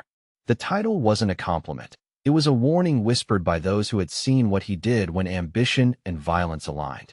The truth was simple and brutal. This young man had managed to seize control of his own family through cruelty. He didn't inherit authority with kindness or wisdom. He carved it out, forcing others to bend through fear, pain, and a cold willingness to cross lines no decent heir would approach. Thinking this through, Yen suggested the cause might be demonic knowledge festering inside Cruel Dwight, power that warped the spirit and sharpened brutality. But the disorder in Dwight's energy hinted at an important detail. He hadn't fully mastered that knowledge yet, and incomplete darkness was often the most unpredictable. Cruel Dwight demanded the collar be removed, swearing he wouldn't run. After all, there was only one way out of this place. Yen didn't trust him for a heartbeat, yet he also refused to act like an animal simply because Dwight had lost. Even a defeated enemy deserved to be treated with a certain grim logic, not mindless cruelty. Besides, there was something deeply unnatural about dragging a person on a leash. The sight alone invited questions, judgments, and dangerous misunderstandings, especially in an exam where every action could echo back to the academy. And any guide, worth his senses, had to understand what others might start thinking if they saw such a scene. So Yen slipped on a naive expression, as if he were genuinely agreeing with Cruel Dwight's request. Wide-eyed, compliant, almost harmless, the perfect mask to lower suspicion. The 974th recruit truly unfastened the prisoner's collar, and for an instant it hung in the air, weightless and strange, as if even the gorge itself was surprised. The ropes slackened, and the metal no longer bit into flesh, granting Cruel Dwight a brief taste of freedom. Now Cruel Dwight could finally breathe, without choking pressure at his throat. Part of him feared Yen would drag him around like this for the rest of his life, turning humiliation into routine. But the younger recruit spoke evenly, assuring him his suffering would end soon, words that sounded merciful, yet carried a sharp, ominous finality. Yen announced they had arrived. The statement landed like a verdict. Yet Cruel Dwight looked around in confusion, unable to place their location, unable to grasp what destination could possibly justify this strange march through Snake Gorge. Everything here was unfamiliar. Rock faces like torn cloth, shadows pooled in unnatural angles, the air thick with a faint, bitter residue. Staring ahead with unwavering focus, the 974th recruit explained the true reason they had come, his voice steady, as if he were revealing a lesson written in stone. Both of them stood on the edge of a cliff. Far below, a mysterious complex sprawled like a buried structure awakened from legend, too geometric to be natural, too silent to be safe. Yen indicated the darkness beneath them and called it the Real treasure waiting in the depths. But then Yen corrected himself with a cold precision. It wasn't treasure at all. It was a monster. The kind of prize that didn't glitter or sit quietly in a chest. The kind that breathed, hunted, and demanded a price for every second it remained awake. After listening, Cruel Dwight could hardly believe Yen had dragged an aristocratic recruit here just to dump corpses. Still, under pressure and confusion, he obeyed. One by one, he heaved the bodies of the slain red goblins into the abyss, watching them tumble into blackness until they vanished. Then, grimly, he completed Yan's task. When the last corpse disappeared, Cruel Dwight hesitated, curiosity gnawing at him. Had he done it correctly? Had he missed something? The uncertainty bothered him more than the work itself, because Yan's calm suggested there was a very specific purpose to every thrown body. As if rewarding labor with unexpected generosity, Yen decided to offer advice. Today, of all days. The notion startled cruel Dwight, because mercy from a low-ranking recruit felt wrong, like a knife offered handle first. Yet Yan's tone carried a strange sincerity, as though he genuinely meant it. Yan looked at his defeated enemy with a faint, almost tender restraint, an expression that wasn't kindness, exactly, but something close to understanding. Cruel Dwight, standing beside him, couldn't quite comprehend the man he had tried to dominate, nor the calm authority Yin carried as if it were natural. Then the conqueror of the Red Goblins delivered his advice, plainly. Run. Leave immediately, and don't look back. The warning wasn't dramatic. It was practical, urgent, and edged with certainty, like someone who had already seen what was about to rise. The recommendation proved terrifyingly timely. From the bottom of the black abyss, two lights suddenly appeared, cold, piercing, and perfectly placed, as if a demon had opened its eyes in the dark and fixed its gaze upon the world above. At the very bottom, near the sprawling complex, the corpses of red goblins lay scattered in different places. Some were sprawled near stone edges, others slumped against unnatural walls, discarded offerings arranged by gravity and intent, dotting the shadowed ground like grim markers. Those terrifying creatures showed no signs of life at all. Whatever hunger had once driven them was finished here, and this strange place had become their final resting ground. Silent, heavy, and wrong, as if the abyss itself had accepted them as payment. Then, without warning, mysterious black outlines began to bloom across the floor below. They spread like ink in water, crawling outward in smooth, deliberate curves until the shapes converged, slowly transforming into a single, ominous hole that looked less like an opening and more like a wound. As time passed, the formation completed itself with dreadful patience. The final image of a magical black symbol appeared, precise, intricate, and ancient-looking, its geometry too deliberate to be natural, its presence so heavy it seemed to press against the air. The pattern began to glow red, pulsing as if it had a heartbeat. It felt alive, alert, awakened.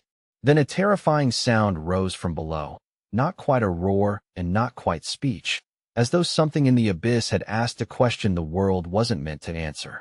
A black demon emerged, crowned with burning hellish eyes that cut through shadow like molten blades. Someone, through ignorance, arrogance, or design, had dared to wake it after a long sleep, and the creature's awakening carried the quiet certainty of catastrophe. On the cliff's edge, cruel Dwight panicked. He shouted at Yin, voice cracking with terror and rage, unable to understand why the 974th had brought him here, why he had thrown corpses into the abyss, why he had chosen Snake Gorge for something this insane. But below, those demonic eyes burned brighter, steady, and merciless. Yin, unshaken, asked his opponent what he was doing, as if Dwight's panic were the strange behavior, as if the real problem was not the demon rising, but the aristocrat still failing to think clearly. Turning toward his former captive, Yin lifted his hand and pointed, down into the abyss, indicating the arrival of that creature. The gesture was simple, almost casual, yet it carried the weight of an accusation. This is what you're facing, and this is what you refuse to believe. Gradually, the demon's contours began to take shape as it climbed from the depths. Limbs, horns, and a massive silhouette emerged from darkness piece by piece, as though the abyss itself were sculpting the creature into visibility, revealing more with every heartbeat of red light. Opening its lifeless eye wider, an eye that felt like a void wrapped in flame, the demonic creature demanded human souls. The demand wasn't a request, it was a decree, spoken with ancient hunger, as if souls were the only currency it had ever recognized. Above, on the surface, Kasha Evrain immediately sensed the shift. A strange pressure rolled through the air like an approaching storm. She turned to Lorena Beowulf and asked what she felt, her tone tight with urgency, because whatever had changed was far beyond ordinary monster movement. Lorena, focused and razor alert, felt it too. The inexplicable disturbance wasn't subtle anymore. It was a clear, invasive presence. In a heartbeat, she understood that something significant had just happened somewhere below, something that didn't belong in a standard examination. Standing atop the rocks, Lorena felt an overwhelming surge of black magic pouring up from Snake Gorge like poisonous smoke. The sensation made her skin prickle and her breath tighten. She didn't yet know what was happening down there, but the power radiating upward was unmistakably wrong. Turning back in fear, Kasia Evrain admitted she had never encountered anything like this. Uncertainty sharpened her voice, because her instincts couldn't measure what they were facing. And now the most urgent question seized both girls at once. Just how powerful was this new black magic? Lorena Beowulf met Kasia's eyes with firm resolve, her expression hardening into command. She announced an urgent change to their plans, the kind of decision made in an instant yet backed by experience. Because hesitation here could turn into a death toll. Lorena insisted they return to the gates immediately. The order was absolute, leaving no room for debate. But Kasia didn't understand the suddenness and demanded the reason, startled that Lorena, usually composed, would move this fast without explanation.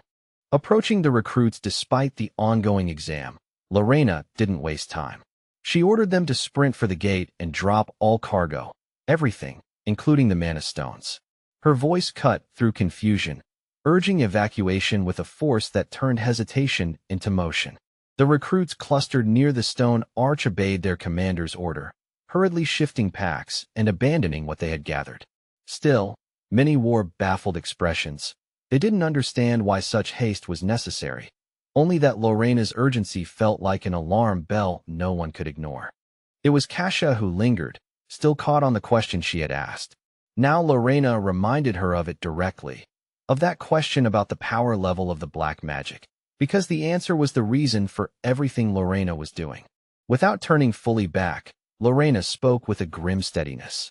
This kind of magic, she said, was on the level of her own father's power. The words weren't dramatic.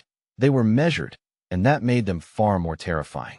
Hearing the confession, Kasia Evrain was stunned. She knew Lorena's father well enough to understand what that comparison meant. Surprise widened her eyes, because Lorena wasn't prone to exaggeration. If she said it, she believed it. That man was the divine guardian of the North, renowned for unbelievable strength. One of the Empire's 5 fingers, pillars of power whose names alone inspired fear and loyalty. Comparing an unknown surge of black magic to him was like comparing a shadow to a storm and finding them equal. Remembering Lorena Beowulf's father, the third recruit could hardly accept it. The idea that this new magic could rival such a figure felt impossible. Too large, too grim. Disbelief tightened her chest, because the implication was simple: they were outmatched. Saddened and shaken, the girl confessed a terrible thought. None of the instructors at the training center would be able to stop a monster tied to power like that. The conclusion horrified her, because it meant the usual safeguards were meaningless, and that helplessness was a complete nightmare. At the instructor's position, events began to spiral the moment the hellish demon awakened. The air thickened, the light felt wrong, and the atmosphere shifted from exam management to disaster response before many even realized what had changed. One instructor in a red uniform pointed urgently toward the sky, shouting that something was flying overhead. But his partner snapped at him to stop fooling around and move. Orders barked with impatience, as if the real danger were still just ordinary chaos rather than something supernatural. The creature's sharp fangs, seen only in flashes and imagination, terrified even the bravest. Its hunger didn't plateau, it escalated. The demon demanded more and more, as if every soul it sensed only sharpened its appetite, and nothing it devoured could ever be enough. Then the strangest and worst symptoms began to appear among the center's instructors. Faces twisted, eyes glazed, and movements turned erratic. It was as though an unseen hand had reached into their minds, stirring something rotten. People slipping toward complete madness, sanity cracking like thin ice. A recruit who hadn't yet fallen under the influence grabbed at Roman nearby and demanded to know what the hell was happening. Roman didn't know. His own confusion was raw, but he shouted back for his comrade to keep beating, to keep moving, to keep fighting, because stopping now felt like surrendering to the madness itself. Something like a hellish flame blossomed in the air, an eerie, wavering blaze that was not meant for any earthly hearth. Within it, the captured souls of the unfortunate seemed to writhe and burn, their silhouettes flickering like trapped moths as the demon's power consumed them without mercy. At the bottom of the abyss, The awakened demon rejoiced, savoring its rebirth as if it were a feast. Its bloody tongue unfurled with obscene delight, and upon it appeared the very same symbol that had been carved below, now stained and shining, as though the abyss itself had branded it with fresh blood. The creature demanded that the people surrender their souls, and its command pressed into their minds like a hot iron.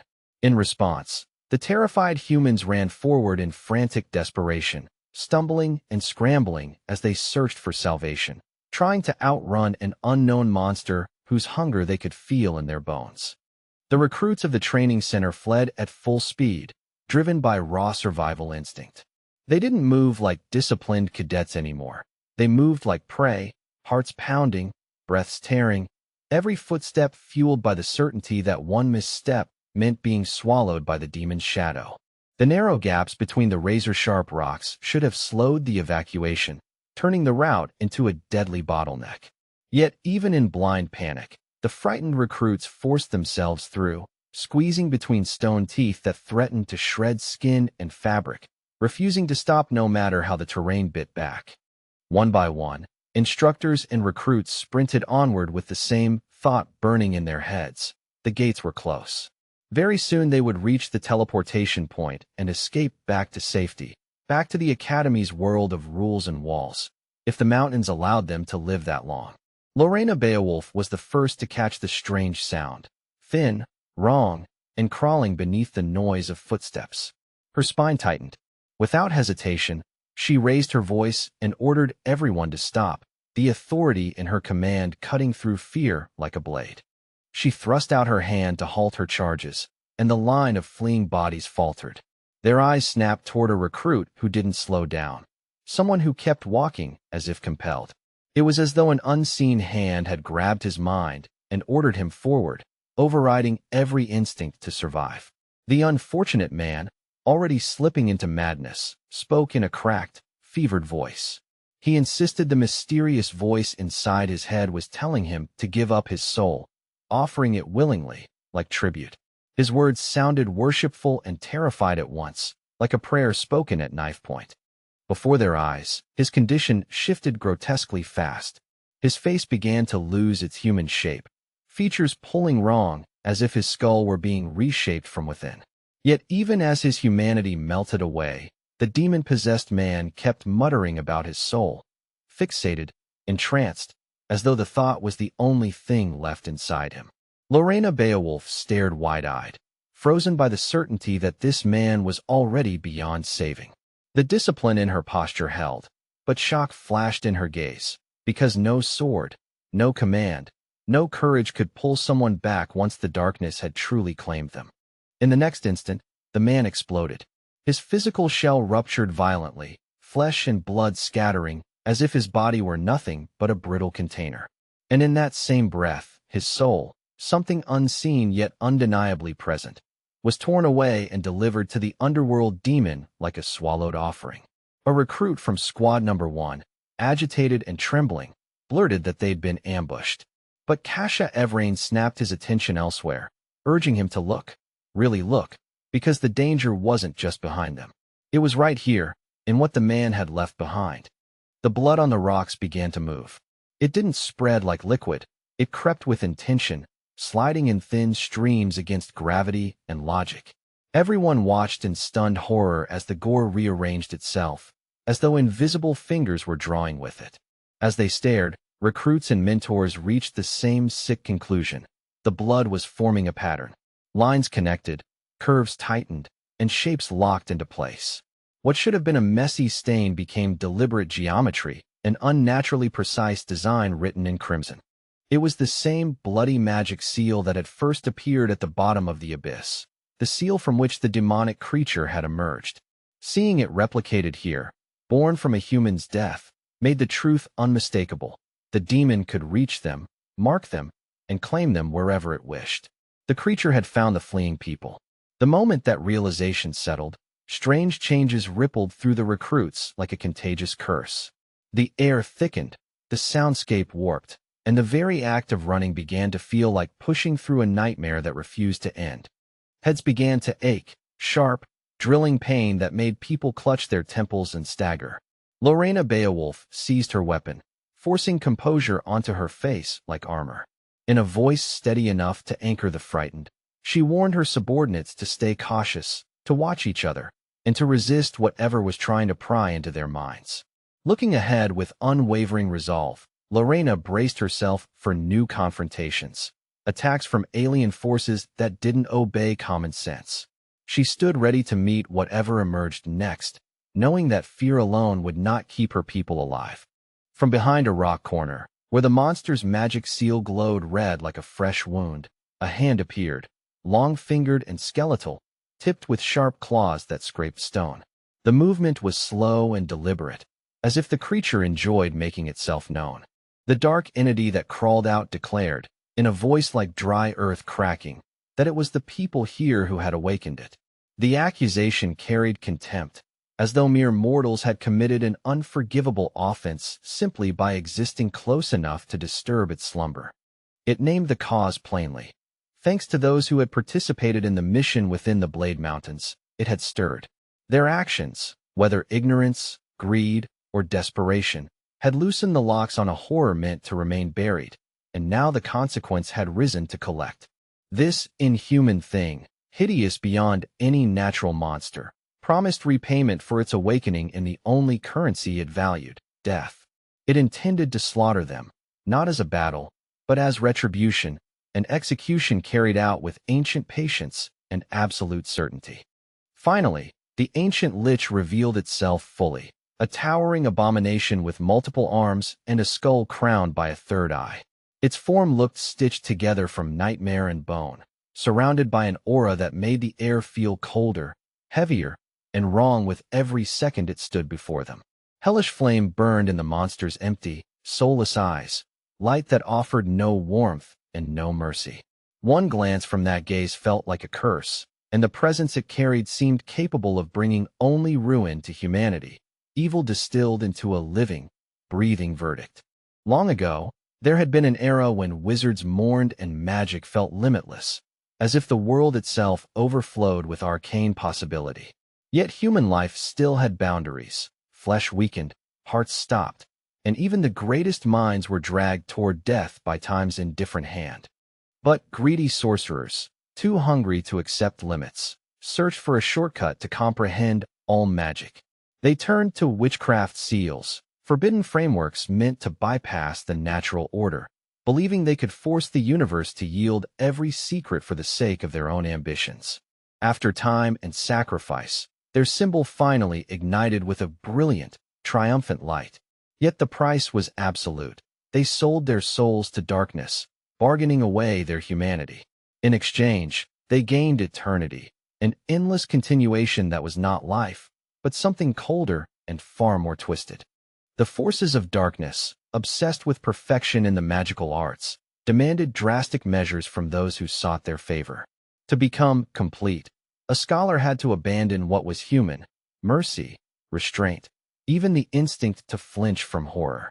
In one dreadful sequence of ritual movements, a magic scholar's head ended up in his own hands, severed by design, not accident.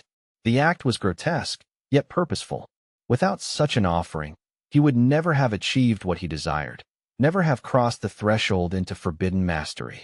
The wizard became a monster that hated all living things around him, and in doing so, he crossed the line between good and evil with no path back. Whatever morality had once guided him was burned away, replaced by hunger, bitterness, and a contempt for life's fragile warmth. Having turned into a lich, he became part of demonic forces, no longer a man, no longer truly alive.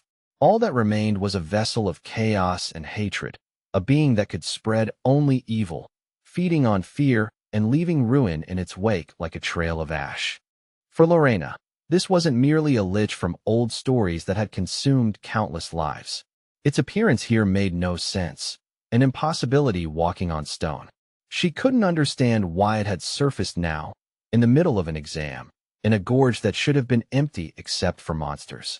Today, a cry rang out over Snake Gorge, someone calling for their leader, and the shout echoed across the vast, jagged terrain. The sound carried panic and urgency, bouncing off stone walls as if the mountains themselves were amplifying the warning. His accomplices, Jake and Todd, were chasing after the 12th recruit, Roman, and they couldn't hide their confusion. They demanded to know why Roman was fleeing so suddenly, why he had changed pace and direction like a man running from a nightmare only he could see. Roman hissed for them to be quiet and to watch both directions, front and rear, because danger could come from anywhere now. But when they rounded ahead, their words died. Corpses of training center recruits in red uniforms lay scattered across the path, sprawled in lifeless heaps. Staring at their fallen comrades, the trio was struck dumb with shock. These weren't monsters. These were cadets, people who should have been running alongside them. Roman and the others couldn't understand who could have done something so brutal, so efficient, and so merciless in the middle of the mountains. Depressed by the sight, Roman's mind turned inward. He thought of his own situation, how thin the line between living and dying had become, and remembered his comrade Yen, the one he had escaped the training center with. That memory surfaced like a rope thrown into deep water. Not long before the teleportation to the Klinka mountain range began, they had met at a general gathering of the organization's recruits. The moment had seemed routine then, faces in a crowd, orders given, plans half-made. But now it felt like the calm before a storm. Disheveled and worn, Roman had walked with Yen and spoken about their failed escape, the frustration still sharp in his voice. Yet even then, there had been an odd reassurance. Things weren't as hopeless as they first believed. Yen had carried a strange certainty, as if he saw paths others couldn't. One of them suggested traveling together into the mountains, while the other warned how dangerous it was to remain alone. The argument had been practical, urgent, and edged with concern. But despite the warning, one recruit insisted on going alone, choosing solitude over shared risk. Turning toward the 12th recruit, Yen decided to tell him something, because they already shared too much history to stay silent. Roman immediately became attentive, the shift in Yan's tone making it clear this wasn't casual advice, but a warning meant to be remembered. Yen told him that if he ever felt something terrible approaching, something beyond normal danger, he should run straight through the gate and forget the exam entirely. Survival mattered more than points, pride, or rankings, and Yan's words carried the weight of someone who had already calculated disaster. Stunned by what he heard, Roman realized the 974th recruit had already planned for something like this. The warning wasn't a guess, it sounded like preparation. That conclusion chilled Roman, because it implied Yen knew far more about what might happen in the Blade Mountains than he had ever admitted.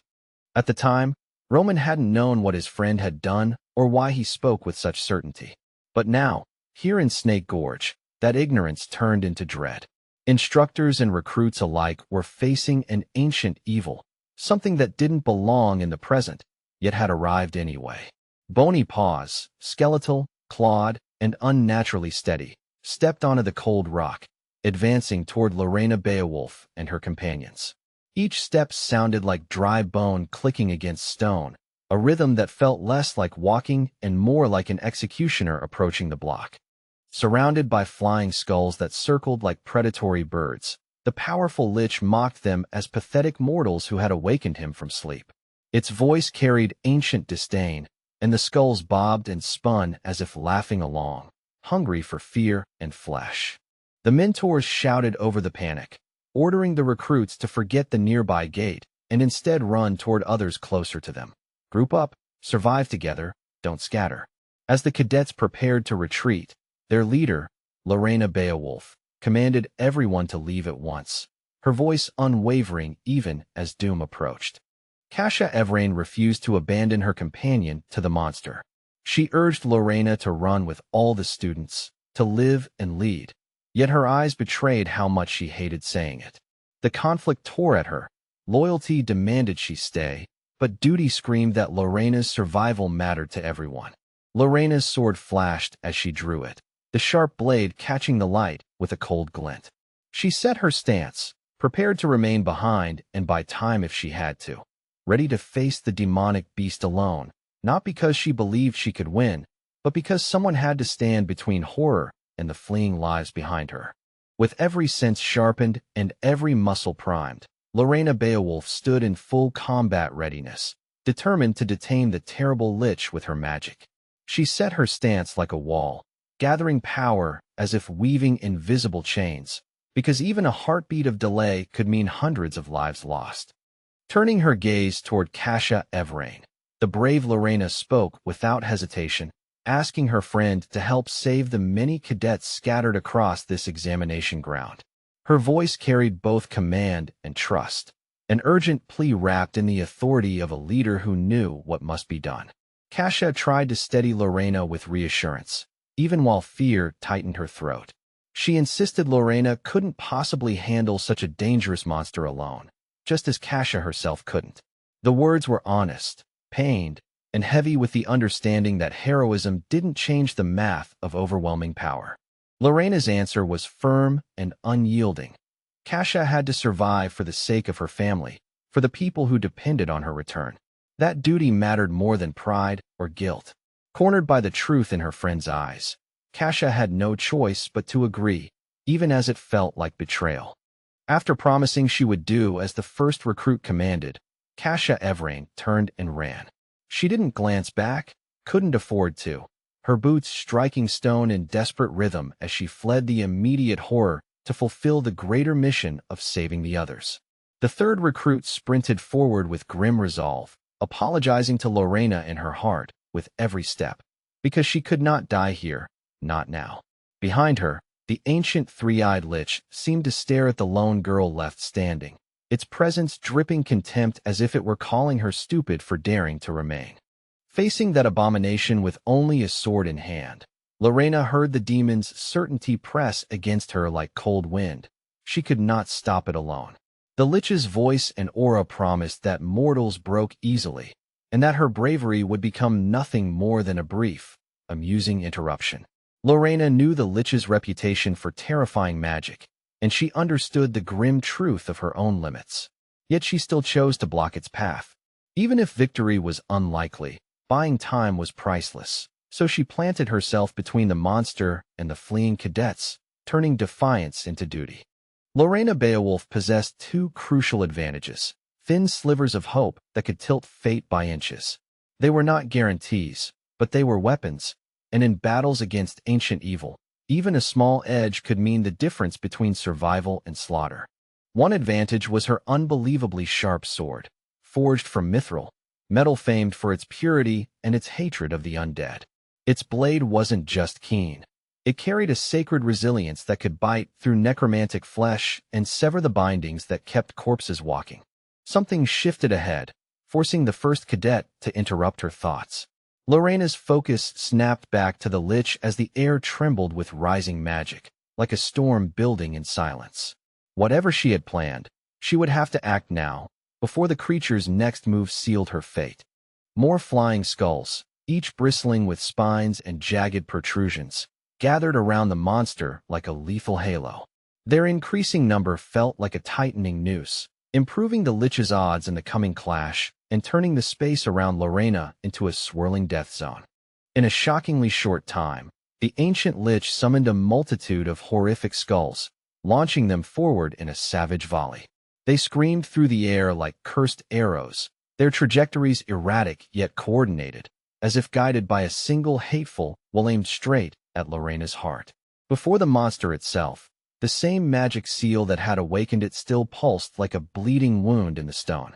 The lich's intention was simple now, no bargains, no theatrics, only Lorena's death. It wanted her silence, her collapse, and the surrender of her soul. The barrage of skull projectiles was already racing toward Lady Beowulf, closing the distance with terrifying speed. They weren't merely meant to wound. Each one sought a fatal strike, the kind that would crack bone, steal breath, and rip her soul loose for the lich to claim. Unwilling to be defeated by such a horror, Lorena surged forward, twisting her body to dodge the demonic assault. She moved on instinct and training, sliding between lethal arcs as skulls cut past her like blades, knowing that standing still for even a second meant dying. Her life was saved by the sudden arrival of high-ranking recruits, figures who burst into the battlefield like a storm of defiance. With a leap that challenged the dark ritual itself and the sweeping wings of a windbird technique, they crashed into the chaos, disrupting trajectories and forcing the lich's assault to scatter. Even then, The witch skulls kept flying, relentless and vicious, as if the air had become a corridor of fangs. For a moment it looked impossible for Lorena to escape unscathed. No shield wide enough, no space empty enough. The battlefield seemed to conspire to bury her under cursed bone. But the demonic creatures didn't understand her weapon. They knew nothing of Mithril's merciless edge, the way it cut through undead magic like a blade through fog.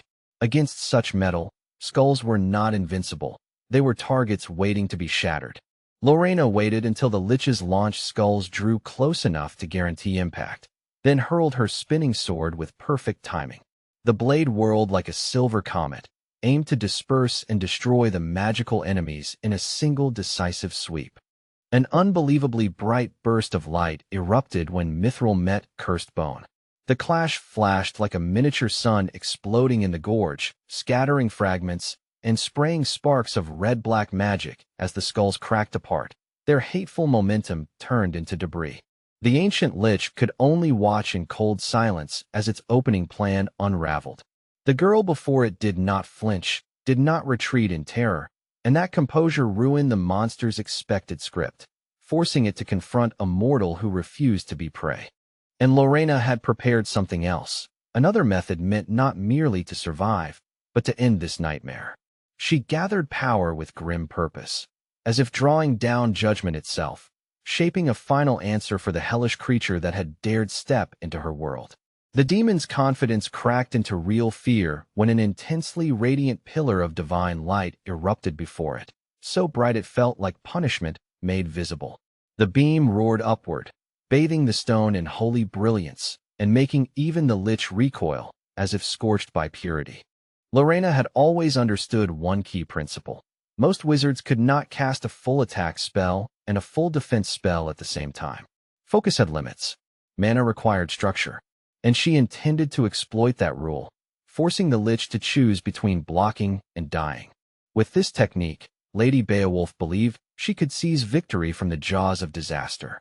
If the lich committed to defending itself, it would lose momentum and time she could use to strike. If it didn't, the divine light would consume it. Either way, she intended to emerge standing. Then something strange happened, something Lorena had not expected to see. The battlefield shifted in a way that violated her understanding of magical limitations, and for the first time, uncertainty flickered across her otherwise steady expression. A protective seal flared into existence in front of the lich, intercepting the divine attack like an invisible wall. Lorena stared, stunned. How could the demon cast two spells at once? Her mind raced, trying to reconcile what she was seeing with everything she had been taught. Lorena didn't believe the flying skulls themselves were capable of casting spells. They were constructs, weapons, tools, weren't they? But if that assumption was wrong, the implications were terrifying. How many spells could an entire swarm of these skeletal horrors unleash if each one carried its own piece of magic? Shaken by the realization, Lorena failed to notice the true danger. Another skull, silent and fast, arcing in from behind. While her focus remained on the lich's impossible defense, the ambusher closed the final gap, aiming for the vulnerable moment between thoughts. A heartbeat later, the hellish skull sank its teeth into Lorena's body. The bite was savage and treacherous, pain like ice and fire at once, catching her completely off guard. She gasped, the shock stealing her balance as the creature clamped down with undead hunger. Startled and weakened, Lorena dropped her mithril sword, the very weapon she had trusted most. It fell with a harsh ring against stone, a sound that felt like despair made audible because so many of her hopes had been pinned to that blade's ability to end the undead. Regret flashed through her like lightning, but there was no time to recover it. Cold, terrifying tentacles, born of necromancy and shadow, coiled around her neck, tightening with methodical cruelty.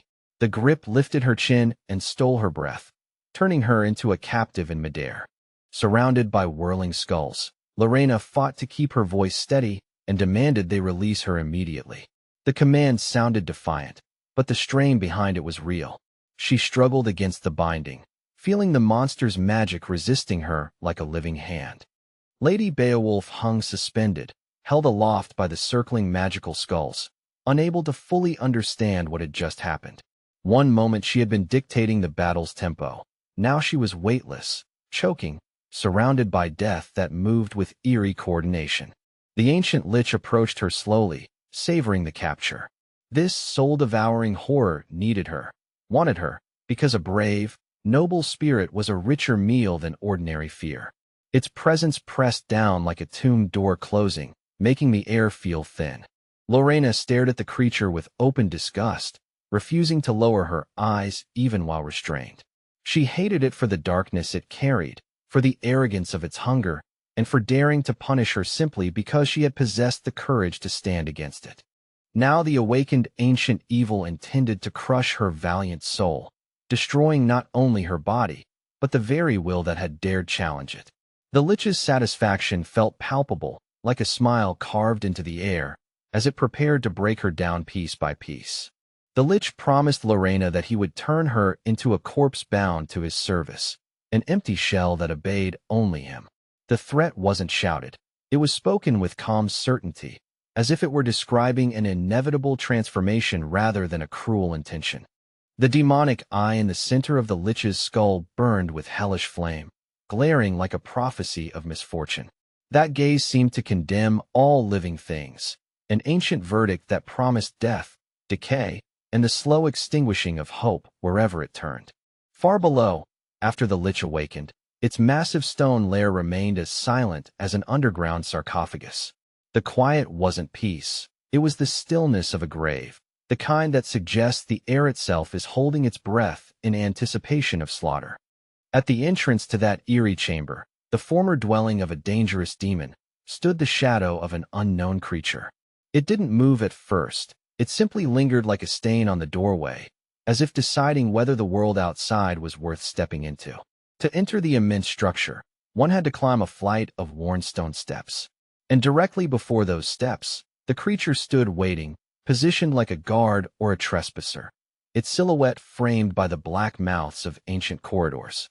The strange visitor wore layers of various skins, patched hides draped like trophies.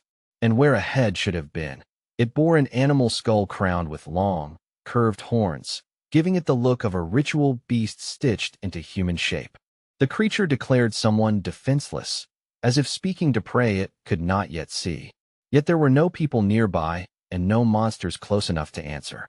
Its words hung in the air, unsettling precisely because they had no obvious target. Before the visitors sprawled the mysterious complex, its hallways gaping with black entrances that led deeper into the lich's palace. The place looked like a dead kingdom's throat, silent, waiting, and ready to swallow anything foolish enough to walk inside.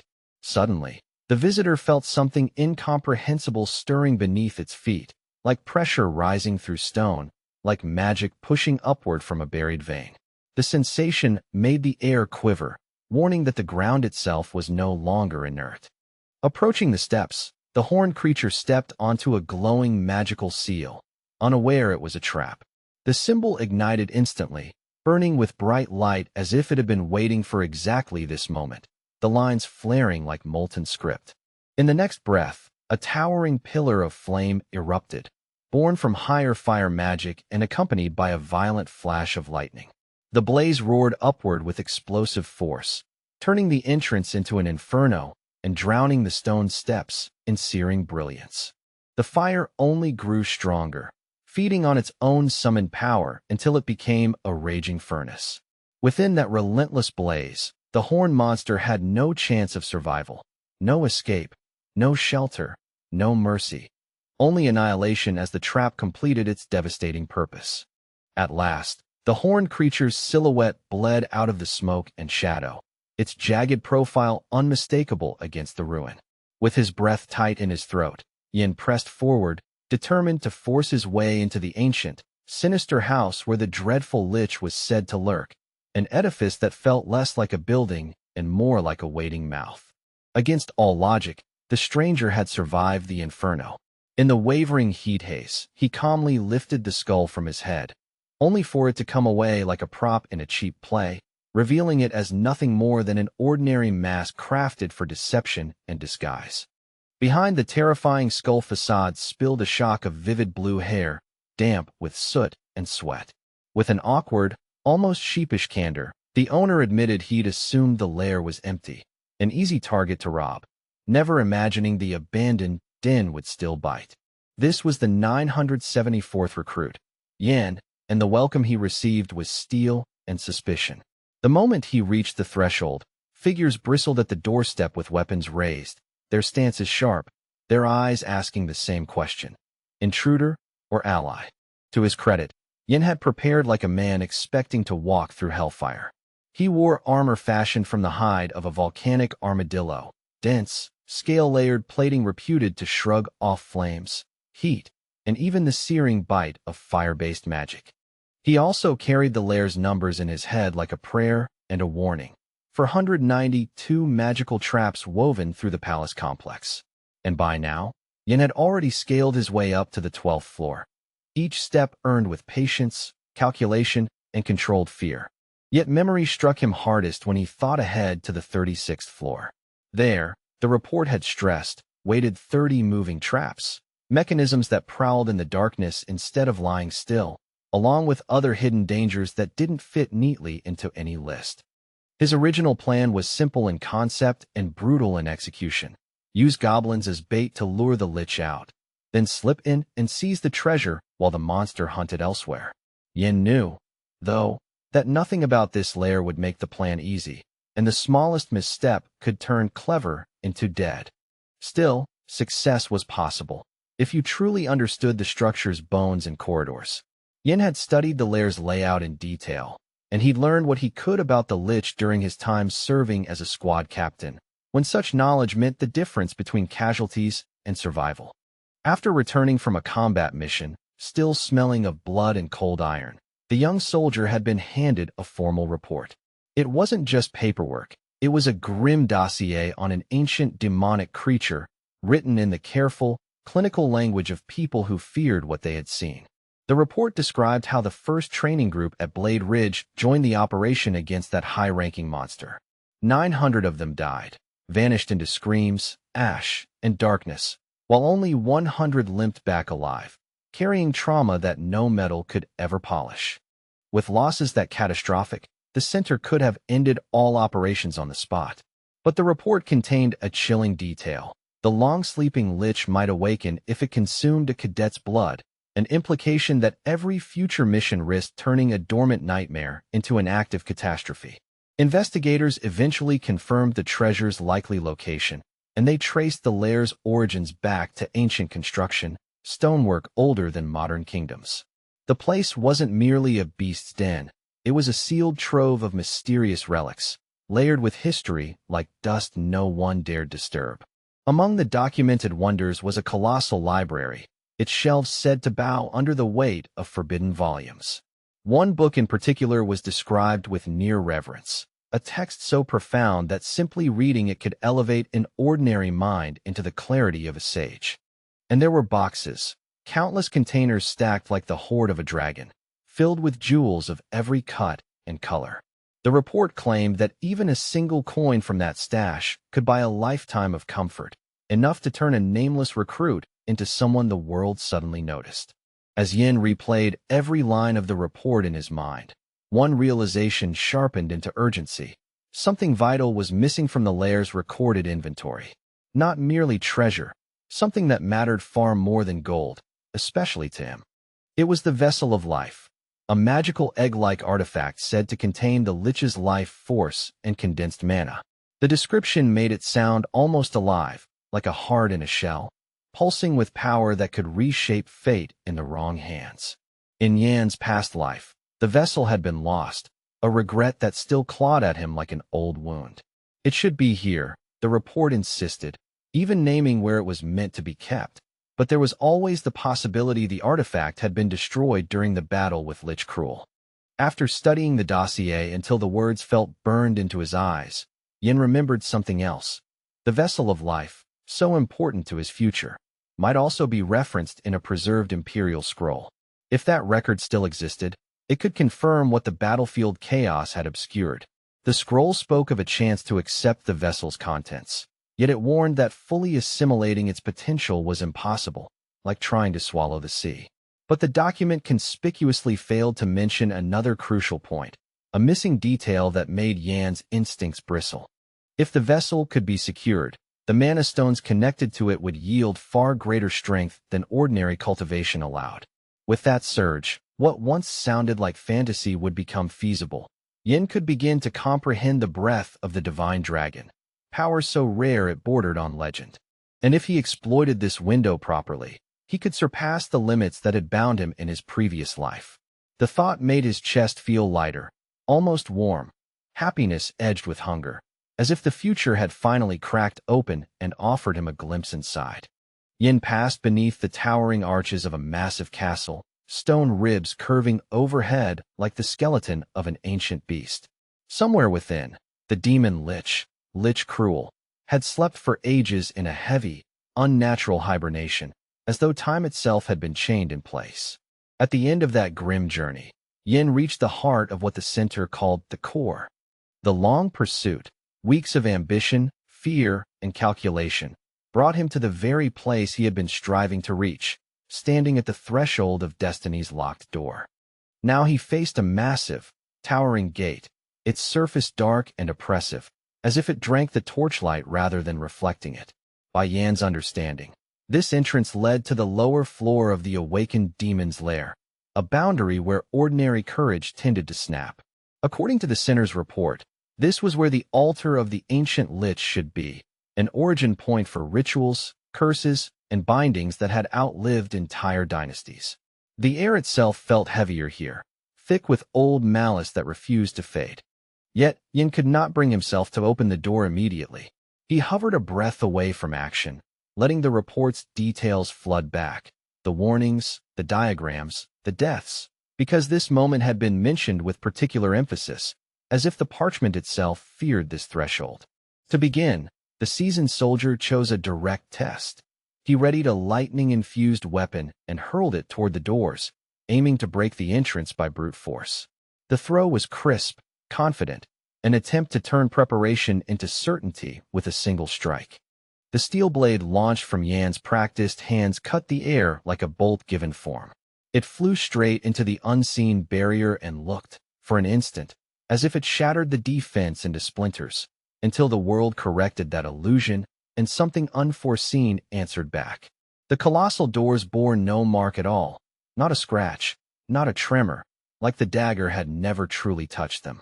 It was as if the weapon had been stopped, erased, or turned aside before it could even reach the metal surface.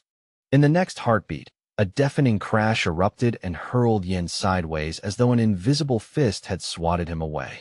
A luminous magical mark flared across the door, an imprint of authority and warning, announcing that the gate was not merely locked, but guarded. Yin rolled, forced air back into his lungs, and sprang up with grim speed. Instantly, he understood the problem. He had heard of these mighty doors before, of their layered protections and merciless retaliation against anyone foolish enough to test them without the proper key. Even before Yin had reached the gate in full, an incorporeal ghost had noticed him. The moment it detected an unverified presence, it activated a Felock magic seal, an automatic ward designed to deny entry and punish intrusion, coldly indifferent to intent. The ghost hung in the air like a shimmering computer hologram, weightless and sterile in its movements. It stared without recognition, because the face it had been programmed to accept, the approved identity, was not the one standing before it now. As the unreal phantom began to thin, evaporating into scattered light before vanishing completely, it spoke of the correct face, the one it could permit to pass. The message was a final, fading instruction, like a lock whispering the shape of its key before going silent. Yin placed his palm against the wall, steadying himself as if grounding his thoughts. He refused to be turned away. He knew at least one reliable method to overcome this obstacle, and he was prepared to use it, even if it demanded patience and precision instead of force. Recalling the exact location described in the report, the determined monster conqueror ran his hand along the stone, feeling for seams, carvings, and subtle irregularities. His fingertips searched for the tell, the hidden mechanism that had to be somewhere within arm's reach. He finally found it, a square indentation carved into the wall, almost invisible unless you knew to look. Yin pressed it firmly, and the stone answered with a muted click, granting him the necessary passage into the inner chambers of Lich Cruel's lair. A deep rumble rolled through the castle like a waking groan. Doors that had been invisible at first began to creep upward, revealing a gap that exhaled darkness, an opening into a space so bleak and frightening it looked like the throat of the underworld. It was a secret passage once used to move slaves, hidden from the grand halls above. The report noted that in earlier eras the lair had held many captives, and the corridors still carried that history, cold, cramped, and stained with the memory of suffering. The structure ahead resembled a true labyrinth, its turns designed to confuse, and its crude traps designed to maim. Yin knew it would take time and careful steps to overcome them successfully, because rushing here wasn't bravery, it was volunteering to die. Even so, Yin kept his mindset bright and sharp, refusing to let dread take the lead. In his heart, he still carried himself like the captain of a special squad, and that identity meant something. No fear, no obstacle, and no monster would be allowed to leave him behind. With a measured inhale, Yin stepped onto the hidden route and advanced toward his objective. He had time, he had preparation, and he had a reward worth risking everything for. Yet he moved with discipline, treating each step as if it could trigger a blade from the dark. Elsewhere, Lady Lorena Beowulf, captured by the evil demon Lich, fixed her gaze on the monster towering over her. Her eyes did not beg, they burned with defiance, even as the threat of death pressed close enough to taste. The brave Beowulf noblewoman fought to resist as the demonic creature lashed out, unfurling terrifying red tentacles that pulsed with corrupted magic. They snapped through the air like whips of living bloodlight, reaching to bind her, pierce her, and break her will. In that deadly moment, Lady Lorena mocked the rotten skeleton to its face. She called out the stink of decay clinging to its bones, scorning it as a relic pretending to be a god, and she spat her contempt like a blade, refusing to grant it the satisfaction of fear. Lich Cruel answered with a malicious laugh, the sound scraping like rusted chains dragged across stone. It could hardly wait to savor the torment of the unfortunate girl from the training center, already imagining the slow unraveling of her soul as if it were entertainment.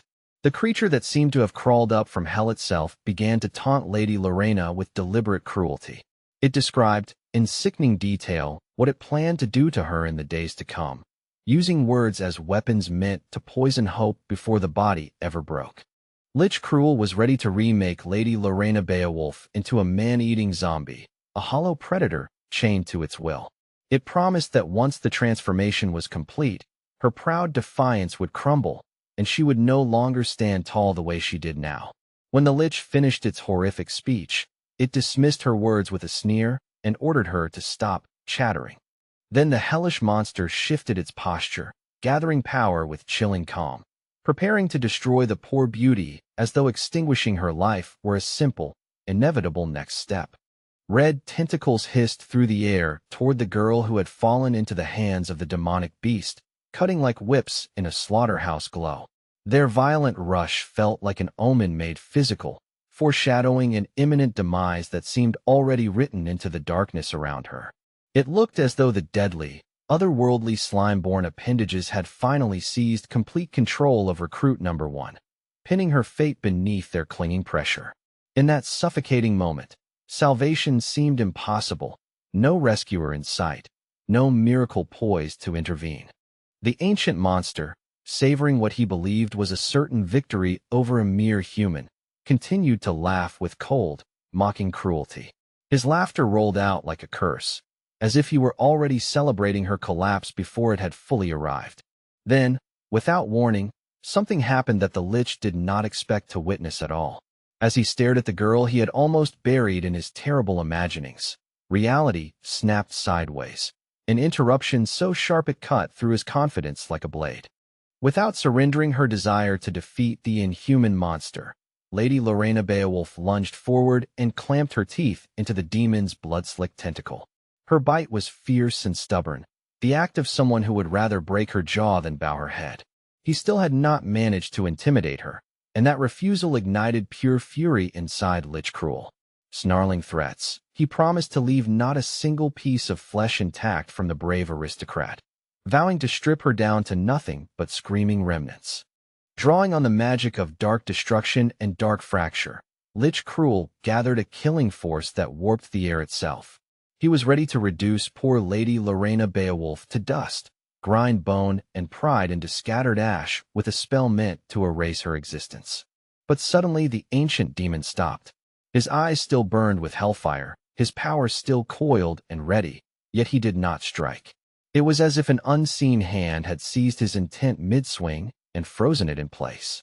Still resolute, breathing hard but unbroken, Lady Lorena Beowulf lifted her chin and stared boldly into the enemy's face. Confusion flickered behind her defiance as she looked questioningly at the demon who, a heartbeat earlier, had been poised to kill her without hesitation. She could not understand why Lich Cruel had halted his attack, why his attention now twisted away, urgent and excited, as if something elsewhere had suddenly become more important than her death. The shift was so abrupt it felt almost unreal. In that moment, the monster's mind churned with strange sensations, an instinctive dread crawling up his spine like ice. A truly terrifying thought rose inside his hellish consciousness, one that threatened the foundation of his long-planned existence. Thanks to his supernatural senses, the demon Lich saw through walls and stone as if the castle were made of glass. There, at the altar, he perceived the damage. The protective barrier had been disrupted, its integrity failing in a way that should have been impossible. A large crack glowed across the magical sign meant to guard the lair, a wound of light in an ancient seal.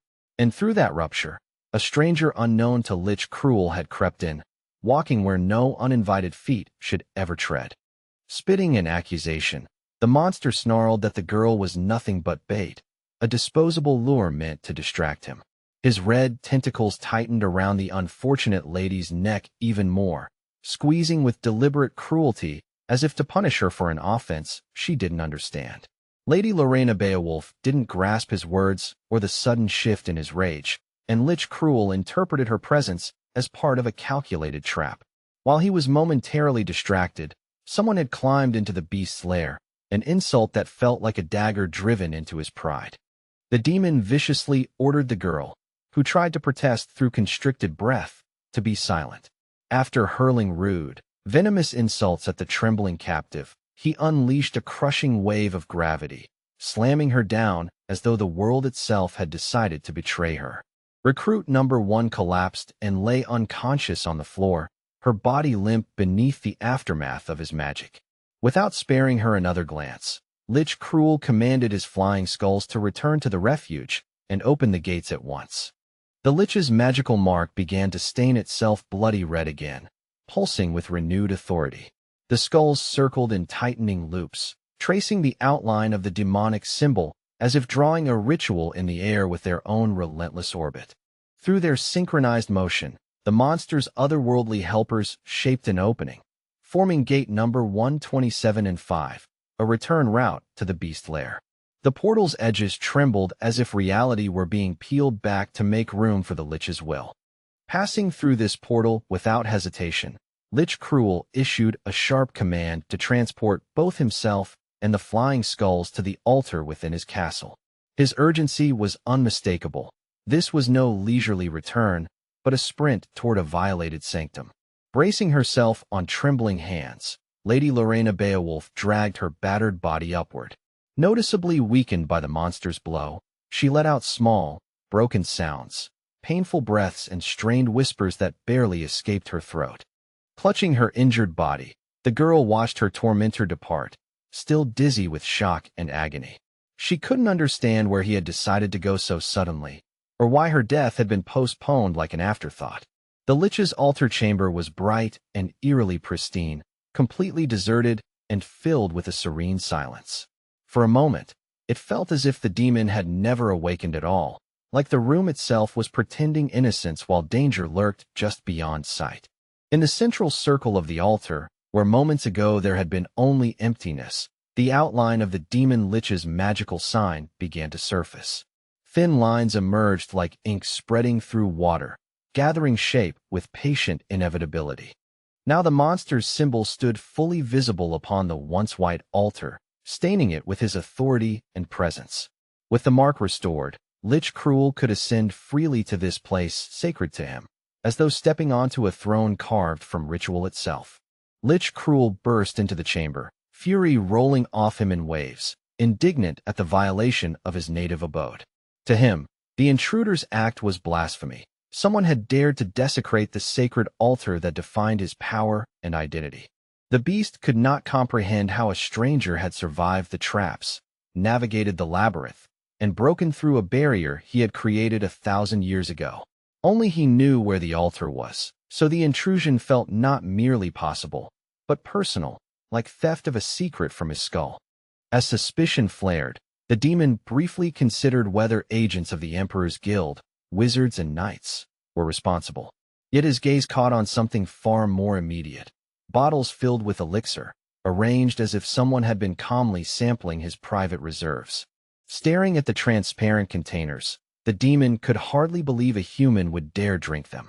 The thought alone twisted his disbelief into rage, as if the act of swallowing those drops was equal to spitting on his centuries of preparation. Lich Cruel had spent 1,000 years perfecting those elixirs, refining them so they could restore his mana and rebuild his physical strength again and again.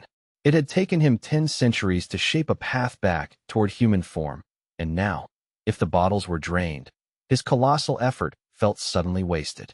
At the far end of the chamber, the stranger sat upon a distant throne as if he owned the place.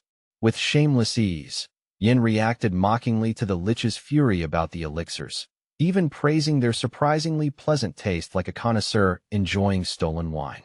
Hearing a human voice in his sanctum, the monster snapped around instantly.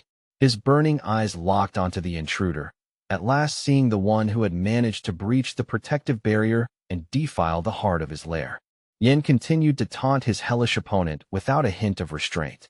Taking another slow sip of elixir, he casually told Lich Cruel to calm down first, speaking as though the enraged undead overlord were the one behaving irrationally. Yin even invited the Lich to come and drink with him, turning the confrontation into a grotesque parody of hospitality. And if the monster wanted, the young man promised he'd save some of the wonderful drink, said with the kind of grin that sharpened every word into insult. From consuming such concentrated magical power, Yin drifted into a state similar to drunken intoxication, his head light and his tongue unguarded. With a slurred confidence, he declared it a bad decision to save the good for later, as if wisdom itself demanded immediate indulgence. Seeing the intruder clearly now, the ancient demon crossed the Emperor's wizards and knights off his list of suspects. This was no disciplined strike team, just one young man seated like a fool king, turning sacred plunder into a private joke.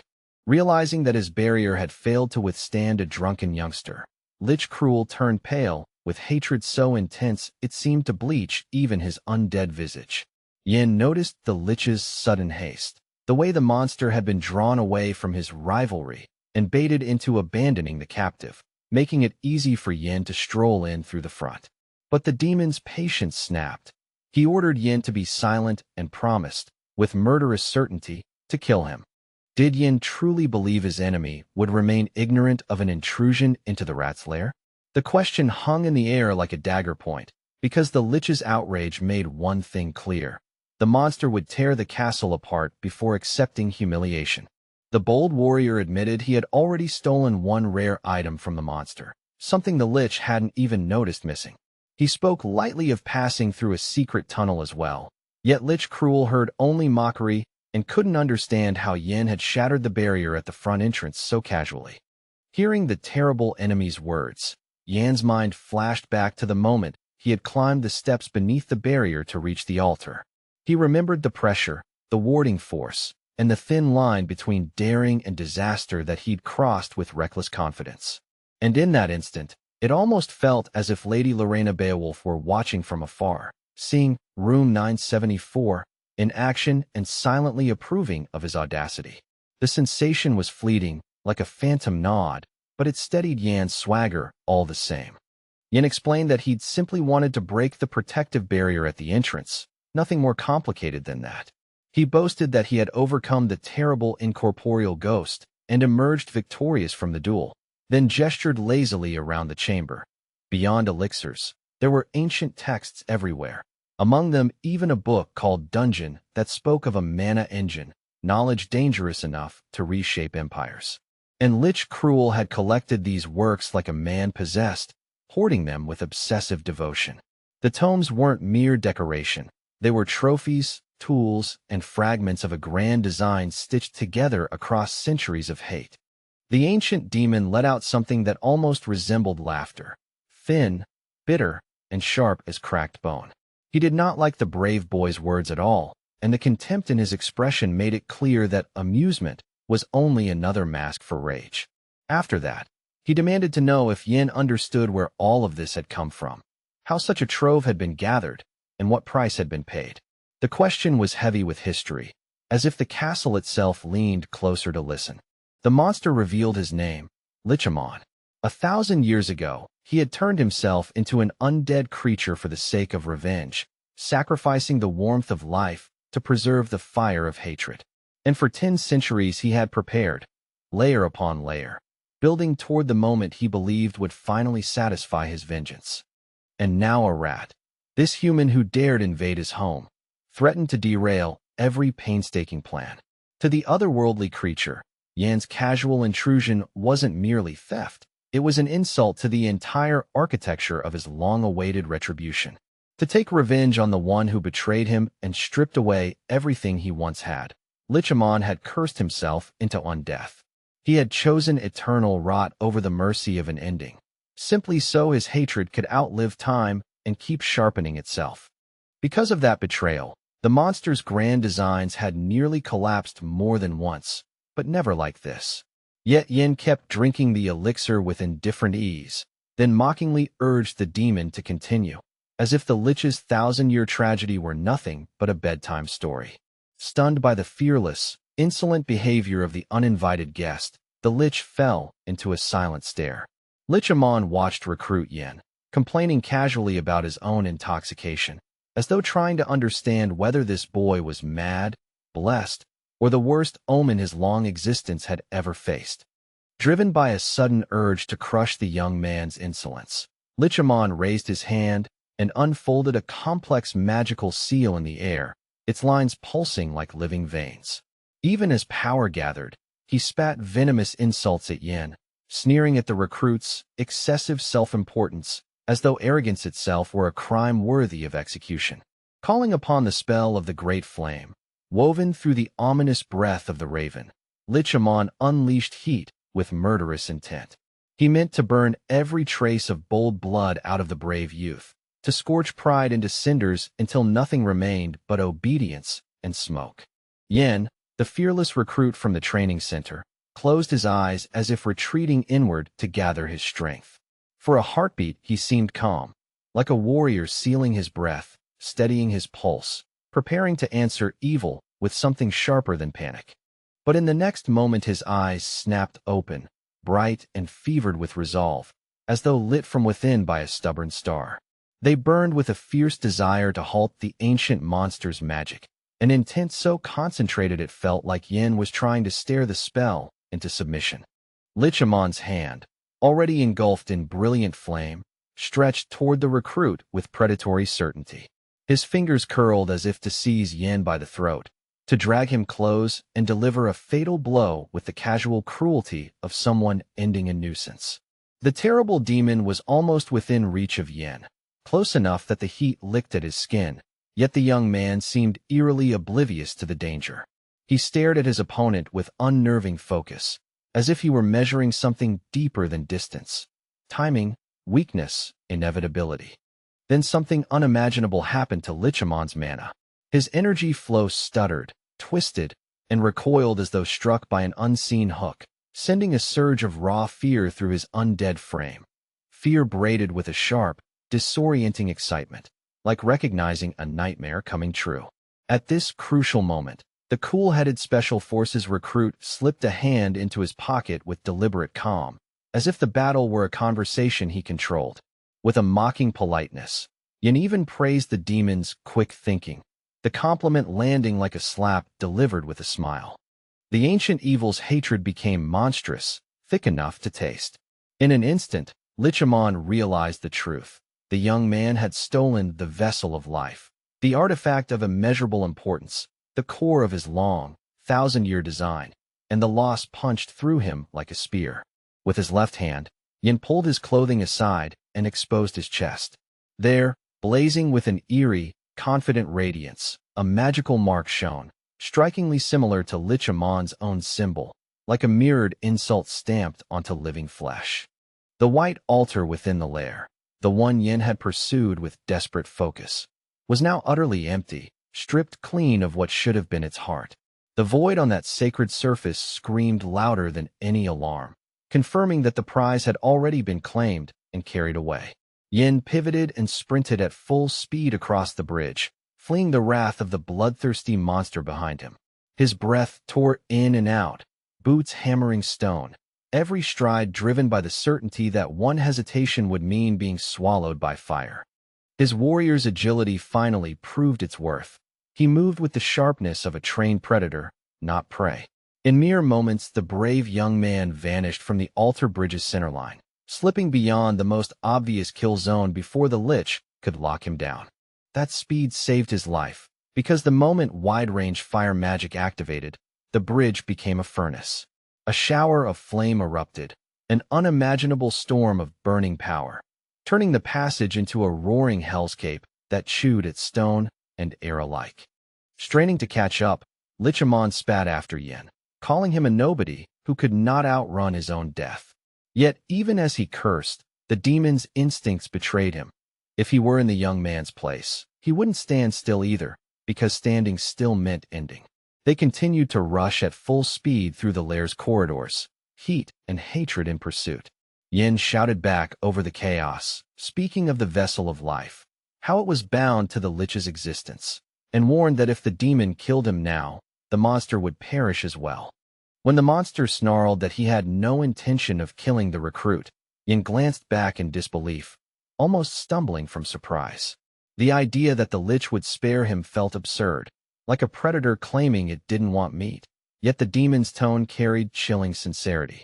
The devilish creature's plan was worse than death, rebirth. Lichamon intended to be reborn inside the body of the sinner's 974th recruit, inside Yin himself. Since Yin had destroyed what the Lich had waited 1,000 years for, the demon decided it was fair to take Yan's appearance in exchange. And there was more. Yan's body now contained the lingering power of the elixirs the demon had crafted with obsessive care. Lichamon would simply take that power back, harvesting Yin like a vessel, claiming every drop of stolen strength as his rightful property. Yan's eyes widened, shock cutting through his swagger as he truly grasped the intent behind the words. He stared at the creature that had decided to claim his body for itself, the horror not in dying, but in being used, worn, and erased while still breathing. Forcing on a tired expression, Yin offered a half-hearted apology, as though refusing a rude request at a banquet. But the message was clear. The ancient monster's desires were not included in his plans, and no amount of threats would turn Yin into willing prey. The Lich demanded immediate surrender, speaking with the calm entitlement of a king claiming tribute. He even promised to treat the body with care once he obtained it. Words that sounded grotesque, like a gravekeeper pledging to polish the coffin after the murder. With a sharp motion, Lichamon activated the parallel chain spell and unleashed a storm of curses. Several magical seals flared into existence at once, hovering like burning brands in the air, each one a layered command meant to bind, shred, and rewrite the fate of anything caught inside. Now Yin had no room left to gamble. The pressure of those seals made the air feel tight and poisonous, leaving him only one route forward. He had to use the divine dragon's breath, because every other option had collapsed into certain ruin. A powerful yellow flame began to bloom from the Lich's red seals, spilling outward in violent tongues, as if sunlight had been corrupted into a weapon. The glow painted the corridor in sick gold, and the heat carried a cruel intelligence, searching for flesh to claim. Within Yin, the man-heart awakened, his core surging like a second pulse. The same magical symbol he had encountered near the secret entrance suddenly flared into flame, igniting across his being as if a buried engine had finally roared to life. Under the crushing influence of layered witchcraft, Even the demon's strong floor began to crumble in its own lair. Stone cracked, dust burst upward, and the corridor trembled.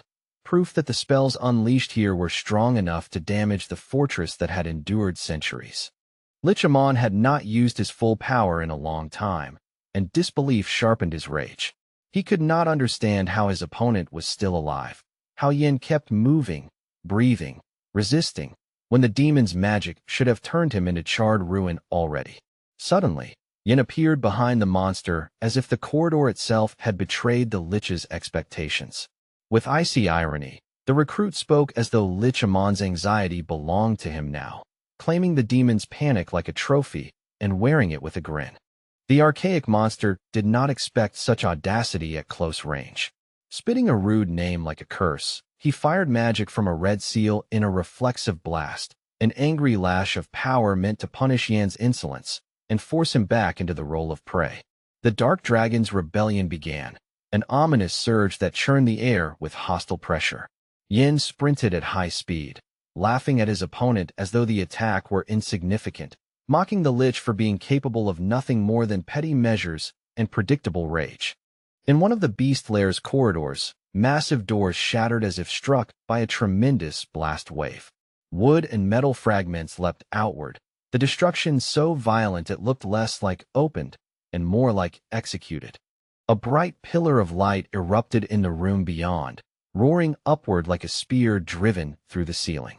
It nearly obliterated what remained of the doors leading to the corridor, leaving scorched edges and trembling debris where a barrier had once stood. Fleeing the evil demon's magic, Yin did not think events would twist into this kind of catastrophe.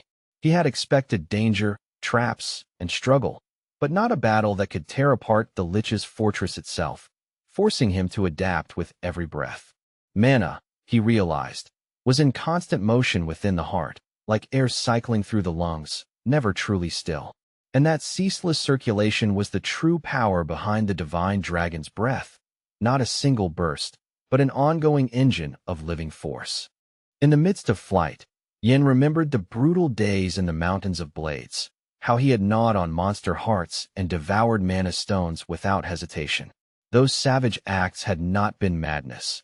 They had been training, the foundation of the hunger that kept him alive now.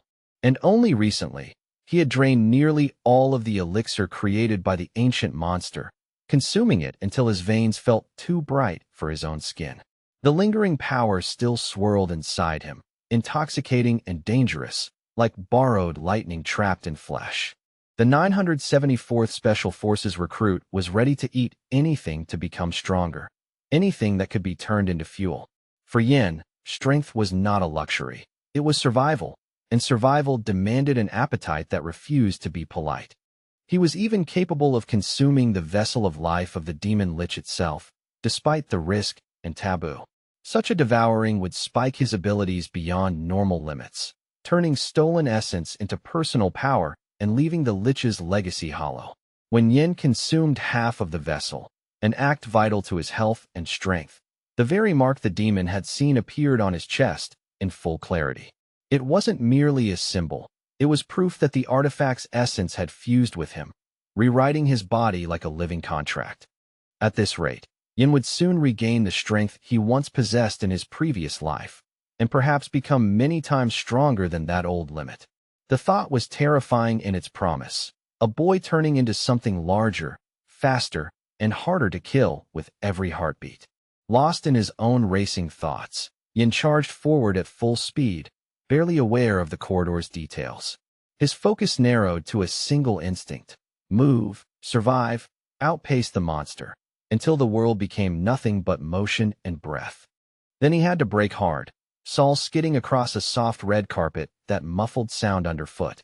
The sudden stop tore at his balance, and his shoes slid as if the lair itself were trying to spill him onto the floor. The door vanished from in front of him, and Yin found himself staring into a dead end. He clearly remembered an exit right there. He had seen it, memorized it. Yet now it was gone, and the impossible absence made his stomach drop with cold confusion. Behind him, Lichamon approached, laughing loudly as he compared Yin to a rat choking on poison. The demon's amusement sharpened into accusation. Yin had triggered traps, and that was why there were no doors, because the corridor had rearranged itself to devour the foolish. Yin had nowhere left to run, and the demon watched him with predatory interest, eager to see his next move. But the center's 974th recruit weighed every circumstance in a blink, distance, seals, timing, and made a decision as brutal as it was bold. He would kill the lich. Yet at the same time, it felt impossible. Yin had no weapons, no reliable tools left, only exhaustion and a body strained by stolen power. In that narrow corridor, resisting the enemy seemed beyond him, like trying to punch a storm into silence.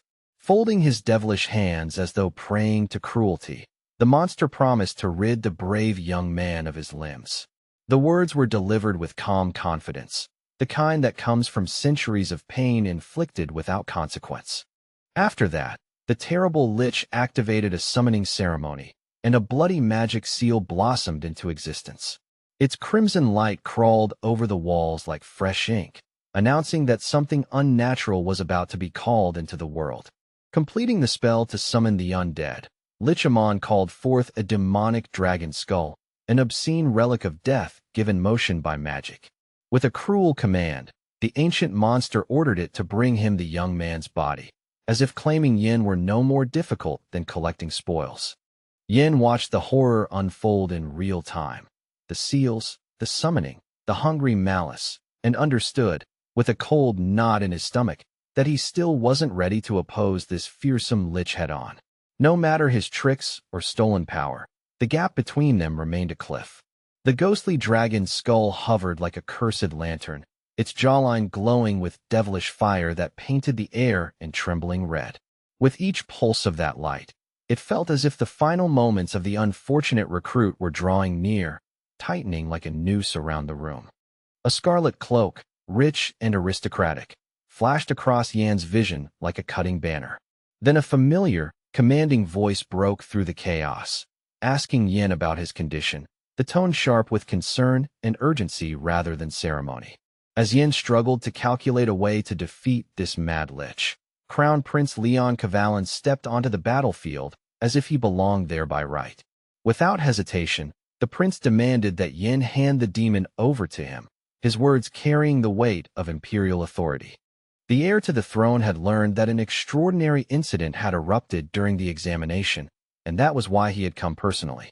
Even so, he clearly had not expected to find a monster of this caliber here, an undead calamity hiding within the trial's shadows. The prince's gaze hardened, and his accusation cut like steel. This lich had slaughtered hundreds of cadets and countless men under command, extinguishing lives before they could truly begin. He called them flowers that withered before they could bloom, and the grief behind the metaphor made the air feel heavier. Leon Kavalan, burning with determination, made it plain he had no intention of forgiving the culprit. For him, mercy was impossible here, only judgment, because the deaths of innocent people were not a statistic, but a stain he meant to erase with force. The monster stared silently at the suddenly appeared imperial heir, as if reassessing the board mid-game. Yin, bowing instinctively, greeted His Highness, and Leon's eyes flicked to the young man, recognizing him at once as the volunteer cadet who had stood out among the recruits. Yet Leon did not understand why Yin was here, alone, in the heart of the lair. Realizing Yin had chased the lich by himself and gotten trapped, the prince immediately inferred who must have informed him of the monster's location. He thanked Yin for the warning and urged him to flee while he still could. Yin felt a surge of relief that the crown prince had arrived at precisely the right moment. Still, he knew the true hero behind this timely rescue was his old friend Roman, recruit number 12, whose quick action had made this intervention possible. Shortly before the first exam, Yin had pressed Roman with a simple, urgent request. The moment Roman reached the gate, he was to deliver specific coordinates, 224 and 7, to the chief instructor. It was a contingency plan whispered like a secret prayer, and now it was paying off. But it wasn't enough for only the instructors to know. The crown prince needed to hear it as well. And Leon was already standing face to face with the demon, watching the lich examine the flesh and energy of his unexpected opponents with unnatural, predatory curiosity. The ancient lich seemed oddly intrigued, probing aloud at how Crown Prince Leon Kavalan might be connected to Bahamut. Leon, however, could not understand what the otherworldly creature was ranting about, as if the name carried a history the prince had never been taught. The monster grew agitated, almost frantic, when the representative of the ruling house demanded to know why it had mentioned the empire's founder in the same breath. The question struck some buried nerve, and the Lich's reaction suggested the name was more than legend to him. Keeping his eyes fixed on the terrifying demon, Leon Kavalan listened as the Lich hissed indignation about the founder's blood flowing in the prince's veins. To the monster, it was absurd, an insult written into lineage itself. Yet Leon stood steady, refusing to be shaken by a demon's outrage. The Lich laughed harshly and called people stupid, as if humanity's ignorance amused him more than it disgusted him. But somewhere in that twisted mind, another presence, Mammon, rejoiced at the birth of a divine dragon's breath monster, delighting in the power that had resurfaced. For the creature, it was a special day that echoed ancient times, the kind of moment history circles like a vulture. And now a man had decided to kill Mammon, someone who had done his job perfectly, as though disposing of a useful tool once it had served its purpose. Only Bahamut, the founder himself, was meant to possess the breath of the divine dragon. The Lich rejoiced with a sick, triumphant certainty, because before him stood the blood descendant of his enemy, proof that fate had delivered a target wrapped in royal skin. In a vast library long ago, a lone man stood among towering shelves, his shadow sliding across countless spines. Books filled the space in overwhelming abundance, and the air smelled of ink, dust, and obsession, like knowledge sealed in a tomb.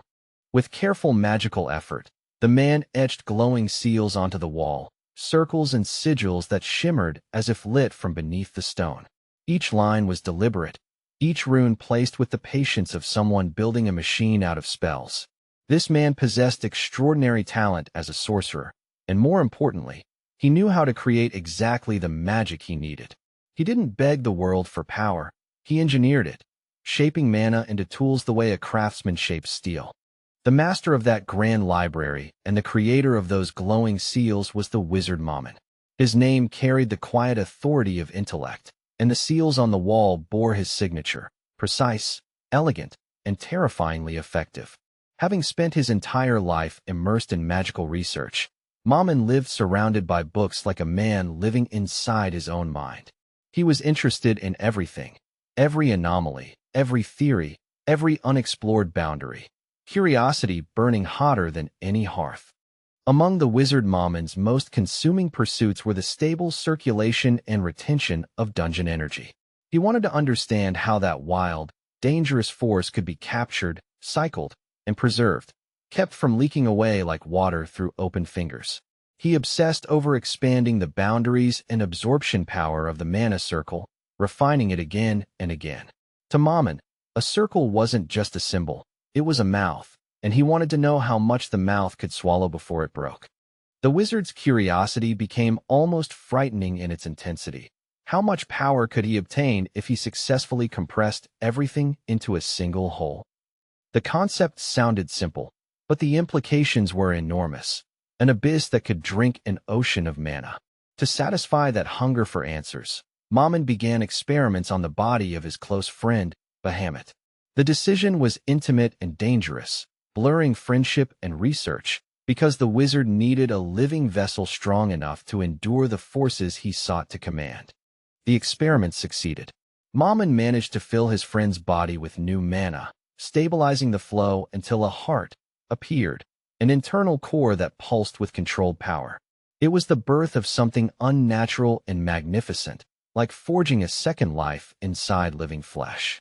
With his body transformed and strengthened, Bahamut grew physically formidable, and he didn't miss a single chance to show it off. Every flex and proud stance suggested a man intoxicated by newfound might, eager for the world to acknowledge what he had become. But during one of his routine displays of those oversized muscles, Bahamut's friend finally complained, irritated and weary of the spectacle. He told him, half scolding, half exasperated, to stop putting on a show and simply get dressed like a normal person. Intrigued by the new sensations his friend described, especially the clear changes in his capabilities. Mammon listened carefully. He learned that Bahamut now wanted to create a combat technique that would truly weaponize this strength, turning raw power into a refined method of battle. Together, the two friends forged a weaponized technique rooted in the mana heart, shaping it into something usable in war. And Bahamut, thrilled by the breakthrough, gave this new combat innovation a name that sounded like a legend being born aloud. That astonishing creation, born from Mammon's genius and their combined effort, was called the Breath of the Divine Dragon. The name carried grandeur and menace, as if the technique itself demanded to be feared and revered in equal measure. During their time in the library, Mammon admitted this was not the full extent of the Mana Heart's capabilities. He warned that its deeper features were still being studied, and that the true ceiling of the invention remained unknown, an unfinished sky above their heads. Mammon did not have time to finish what he wanted to say. Bahamut suddenly approached him, speaking in a completely different voice, soft, apologetic, wrong, and the bewildered wizard felt strange gusts of air brush past him. He didn't immediately recognize the danger closing in like a silent blade. Looking down at his own hand, the scientist saw splashes of dark blood staining his skin. Shock made his voice small as he asked his companion what it meant, his mind scrambling to reject the simplest answer: betrayal. Bahamut, now revealed as the traitor, told his friend that Mammon's role as a wizard was over. Mammon couldn't comprehend it, couldn't understand how someone he trusted could do this to him, as if friendship itself had been rewritten into cruelty. Terrible stains spattered the books as Bahamut spoke, droplets striking paper and ink like a desecration. Even while inflicting this horror, he called Mammon a wonderful and dear friend. Words so tender they became unbearable, twisted into poison by the act behind them.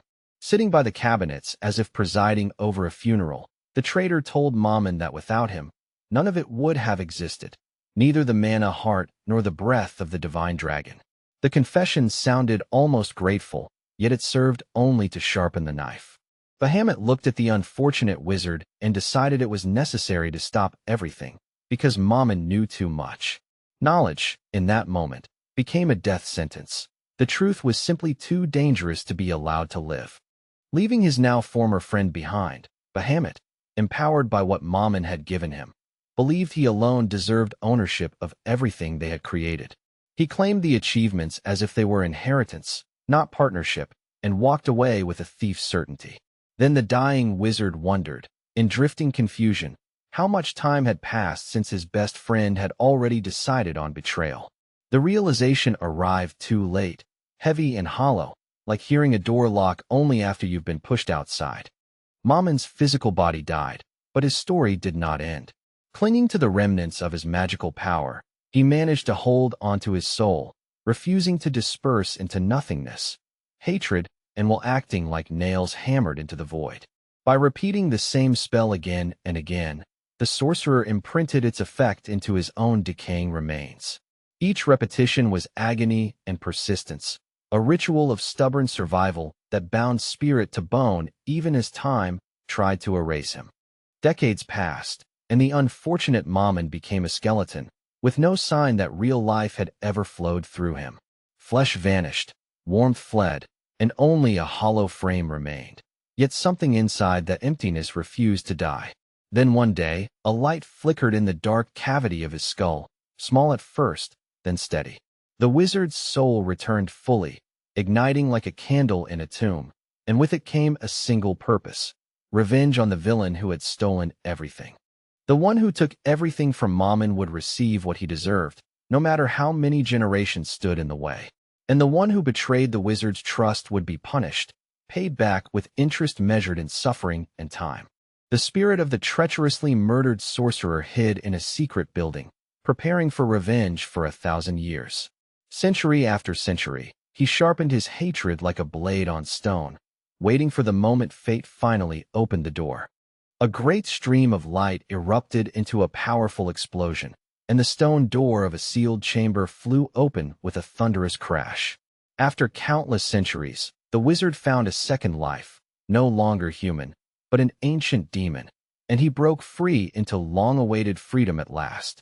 He was ready to take revenge on his enemy's descendants, flames burning in the empty sockets of the hellish creature's eyes. With nothing left to lose and a millennium of rage to spend, he believed nothing could stop him, not walls, not kingdoms, not even time itself. Confronted by a sudden, brave opponent standing boldly before him, Mammon, now fully a lich, spoke in a voice like grinding bone. His words were harsh and merciless, and as his undead aura swelled, he made it clear he was already preparing to erase this newcomer from existence. A brilliant light flared like a star being born, and fragments of the shattered stone doors spun through the air in a storm of debris. The monster straightened as if breathing in the moment he had longed for all this time. Finally standing at the threshold of the battle he had waited centuries to taste. With the parallel chain spell entwined with a vicious storm of curses, the demon lich promised to grind his new opponent into dust. The layered sorcery coiled and hissed around him, an execution decree written in glowing seals and hatred. To amplify his strength and gain the certainty to eliminate the enemy once and for all, the lich invoked a secret art, the dragon's breath technique. It was not merely power, it was an ancient, refined weapon, drawn out like a dagger from the deepest pocket of his long memory. Glowing magical seals sprang into orbit around the ancient monster, circling him like a crown of fire-lit laws. Their radiance made the air vibrate, and for a moment it felt as though nothing in this hall could stop him from continuing his hellish path. Crown Prince Leon Kavalan met the surge head-on, wielding his sword with effortless precision and royal poise. With a sharp invocation, he summoned the magic of the Yellow Dragon River, drawing luminous force through his blade in an attempt to repel the lich's oncoming assault. Within the lich's skull, once the long-dead wizard Mammon, outrage smoldered like embers that never cooled. Bahamut's actions still tormented him even beyond death, and the name itself scraped at his spirit like a rusted hook, pulling old pain into the present. The brave warrior locked in battle with the demon glared defiantly at his hellish opponent and demanded that he never utter Bahamut's name in Suya. Leon's voice carried authority and disgust, as if speaking that name here was a desecration of the living and the dead alike. A white glow spilled across the floor like dawn, while dark red mana dripped and splashed like blood spilled from the world's veins. The contrast painted the scene in symbols, the noble royal air as light, and the devilish messenger of darkness as a crimson stain upon reality. Leon Kavalan cut through the lich's seals with his magic sword, slicing runes apart as though they were brittle chains. Step by step, he broke through the barrier of sorcery to reach his mortal enemy, refusing to be slowed by tricks older than the Empire. The light of the yellow dragon burst into one of the remaining bloody seals, detonating it from within. The seal faltered and cracked under the brilliance, weakening the terrible monster's layered defenses and forcing the lich to recoil for the first time. The prince's technique bore fruit in the midst of his desperate struggle, turning the tide from survival to pressure. Each successful strike proved that Leon's power was not ceremonial. It was real, honed, and capable of wounding something that should not be wounded. The lich saw that Leon was preventing the magic circle from fully activating, disrupting its rhythm at the crucial moments. Snarling, the monster barked orders to unseen slaves, commanding them to bind the prince's legs and drag him down into the kill zone. Before the prince, still fearless, another series of bloody seals erupted into existence, accompanied by swarming skulls that hovered like vultures. The air filled with their grim shapes, as though the lich had opened a cupboard of horrors and let them spill out. Tightening his grip on the hilt, Leon Kavalan mocked the lich's attempt to stop him with sorcery alone. His contempt was calm and cutting, the kind of confidence that comes from knowing your blade and your will are stronger than threats. Then, with decisive force, the crown prince drove his cold weapon into the ground. The gesture was not surrender but declaration, as if he were planting a flag in enemy soil, thinking grimly that it was even better they had met here, where escape was unnecessary and judgment could be delivered. The third form of the yellow dragon he summoned manifested as an evil dragon spirit, an imposing, luminous presence that tore through the lich's seals with ease. Against that overwhelming light, the ancient demon's black magic looked fragile, no match for Prince Leon Cavallin's disciplined radiance. The evil demon trembled with terror at Leon's escalating forms and wanted him dead immediately. But the heir answered with the seventh form of Yellow Dragon summoning and the third form of the sword, vowing to purge this dead man from the past and end what should have ended long ago. Unwilling to lose, the archaic demon lich surged into fifth-level total destruction magic, dragging ruin from a deeper reservoir. The spell's pressure made the hall groan, as if the walls themselves sensed they might not survive the next exchange.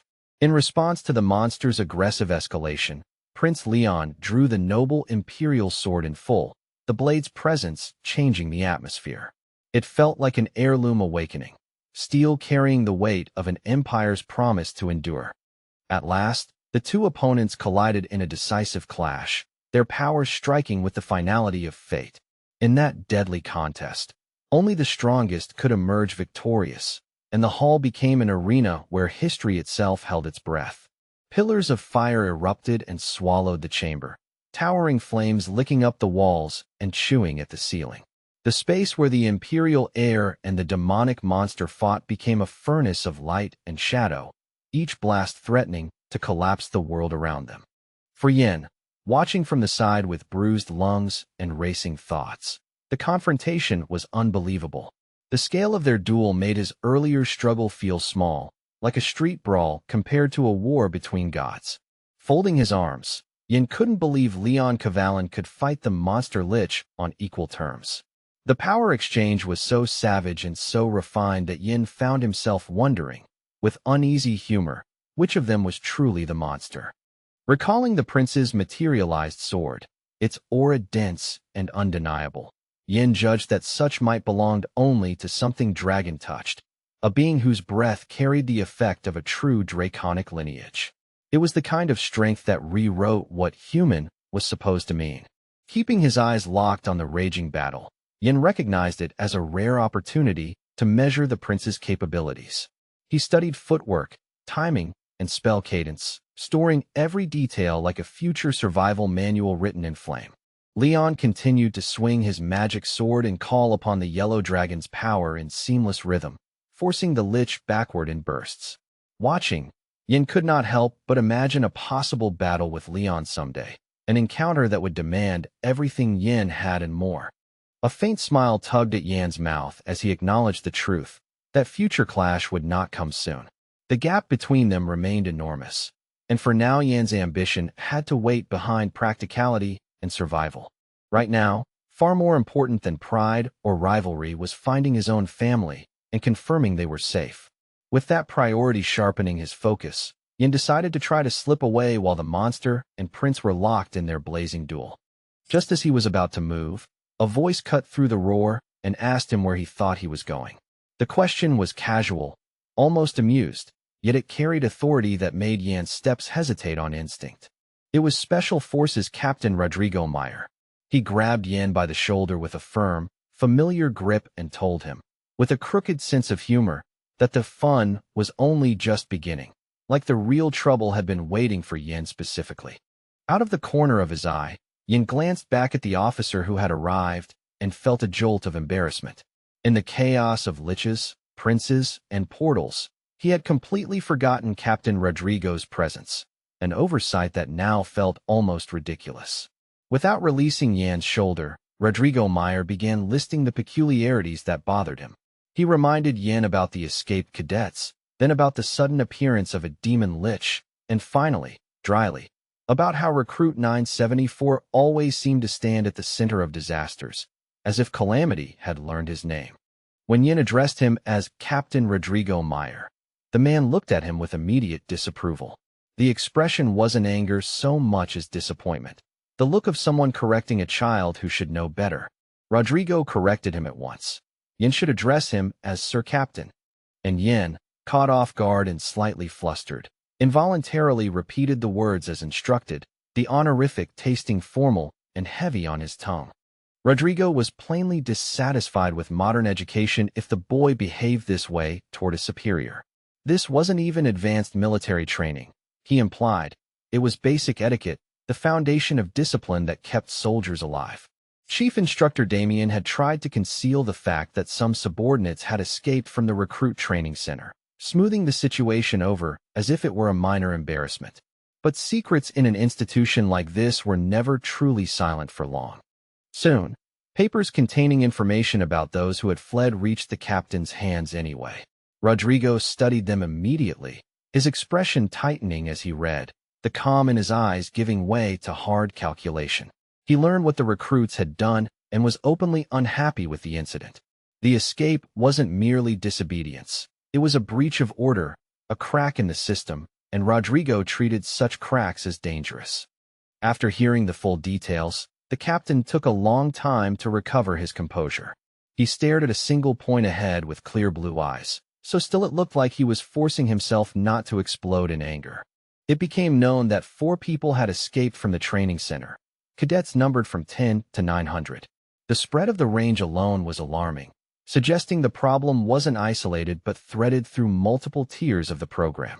3 of them were caught in the nearby forest by organization employees during a special search operation, dragged back before they could vanish entirely. But the fact they had gotten that far at all raised ugly questions about oversight and competence. The first to hunt the runaways was a group of 3 representatives from the training center, sent into the forest to track the fugitives. They roamed the trees in formation, expecting a simple retrieval, unaware they were walking into something far darker. That third pursuit team was later found dead, bodies discovered, answers missing, while the cadets' exact location could not be determined at the time. The forest kept its secrets, and the report read like a warning that someone else had been hunting too. Rodrigo Meyer stated flatly that a recruit who had been nearby claimed the runaway was indeed him. The implication was messy and unsettling, suggesting false identities, confusion in the chaos, or a deliberate attempt to muddy the trail. Now Yin learned from the center's captain that the chief instructor of the organization would need to go personally to search for the remaining escaped young man. The situation had escalated past ordinary response. It demanded a higher hand and sharper teeth. The older officer could not understand how a young man with such a low rating had managed to survive the pursuit squad, the chief instructor's involvement, and now even a battle with a lich. The math didn't add up, and Rodrigo's suspicion sharpened with every impossibility. Rodrigo Meyer did not believe Yin was simply lucky, and his tone made that clear. Yin, for his part, didn't call these events mere luck either, because what he had endured felt like calculation, consequence, and something stranger than chance. Hearing those words from the new Special Forces recruit, the old man studied him with unwavering intensity. Rodrigo's clear blue eyes held Yin in place, as if he were weighing the boy's soul, searching for whether the truth was bravery, deception, or destiny. Yin finally shrugged and said, half joking, that it must be super luck, that he must have done countless good deeds in a past life to survive this far. But Rodrigo Meyer only frowned, thinking the young man was joking like an old man, while Yan's smile hid the fact that he didn't fully believe it was a joke at all. They lingered at the foot of the stone steps, where the air still tasted faintly of burnt manna. Yin, voice tight with delayed fear, explained how the trap had closed around him so completely that escape had been nothing but a fantasy. Another heartbeat, another misstep, and he would have been claimed by the ancient demon, Cruel Dwight, like prey taken in the dark. Yet the memory shifted, brighter. Crown Prince Leon Cavalin cutting through the chaos, interposing himself without hesitation and wrenching Yin back from the edge of death. Captain Rodrigo Meyer had already turned his shoulder as if to end the conversation, skepticism carved into his posture. He did not accept Yan's story as the confused gratitude of a survivor, and he refused to call it luck in the casual way soldiers used to soften horror. But Yin persisted, insisting with stubborn sincerity that fortune, pure, senseless fortune, had been on his side tonight. Even if the captain didn't believe in miracles, Yin clearly did. Certain he had won the sharp exchange of words with Captain Rodrigo Meyer, Yin let a faint, irreverent hope slip into his tone, that he would not be punished for the same luck people always blamed him for. He even shot the older man a look, half defiant, half pleading, that earned him nothing but cold disapproval. To the captain, Yan's manner was not bravery but audacity, the kind of unscrupulous confidence that dared to show itself even in front of a superior who could crush him with a single order. Recruit 974. Yan often came across as brazen to a fault, the sort of insolent boy who didn't know when to bow his head. Yet an uneasy thought flickered. What if the arrogance came from protection, from blood ties hidden behind a uniform? He could be the bastard son of some influential aristocrat, the kind of scandal the empire quietly buried.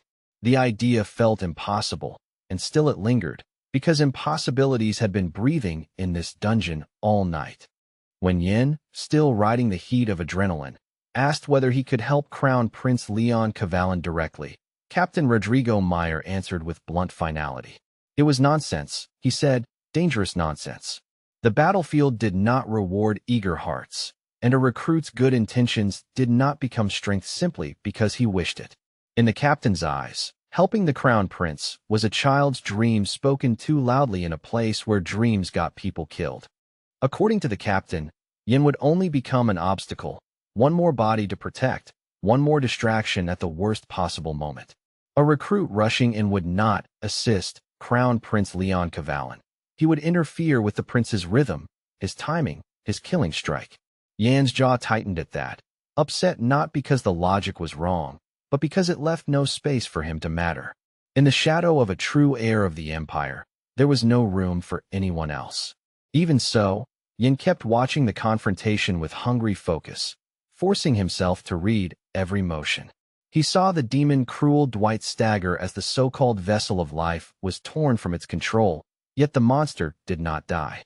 It clung to existence with obscene stubbornness, as if death itself had been cheated and now lacked the authority to collect its due. The sight made Yan's skin prickle. This was not a foe that obeyed the rules of flesh. A doubt, cold and sharp, began to worm through Yan's thoughts. Had the vessel of life truly been absorbed completely?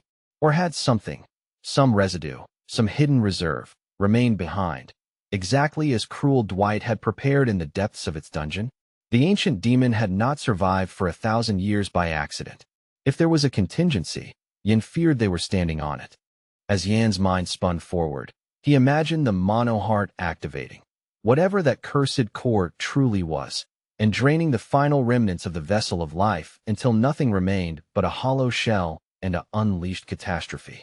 The scenario tightened around his ribs like a chain. But before he could chase the thought further, the battlefield demanded him back, tugging his attention by force. Survival first, answers later. The fight, however, was already tipping toward its conclusion. Crown Prince Leon Cavallan stood with measured dominance, his stance firm despite the ruin around him, and he lifted his sword high in a victor's arc. The blade hovered over Cruel Dwight like judgment made metal, promising a final stroke meant to end the ancient monster for good. For one breath, it looked simple, evil beneath, justice above. Then the room erupted with a torrent of magical light, so vast it seemed to split the air itself. The glow poured across stone and armor, washing faces in blinding radiance and throwing long, trembling shadows against the dungeon walls. Everyone present froze in instinctive shock, as if the very laws of mana had shifted without warning. It was not a spell cast politely, it was power forcing itself into existence. Crown Prince Leon Cavallan let out a short, incredulous laugh when he sensed Cruel Dwight trying to retreat, as though the demon were attempting to flee the battlefield like a cornered animal. He could not understand why a creature so ancient would show something so close to panic. But the monster snapped back with a demand, harsh, commanding, and strangely desperate, ordering the prince to be silent, as if Leon's voice itself threatened to unravel whatever Cruel Dwight was attempting.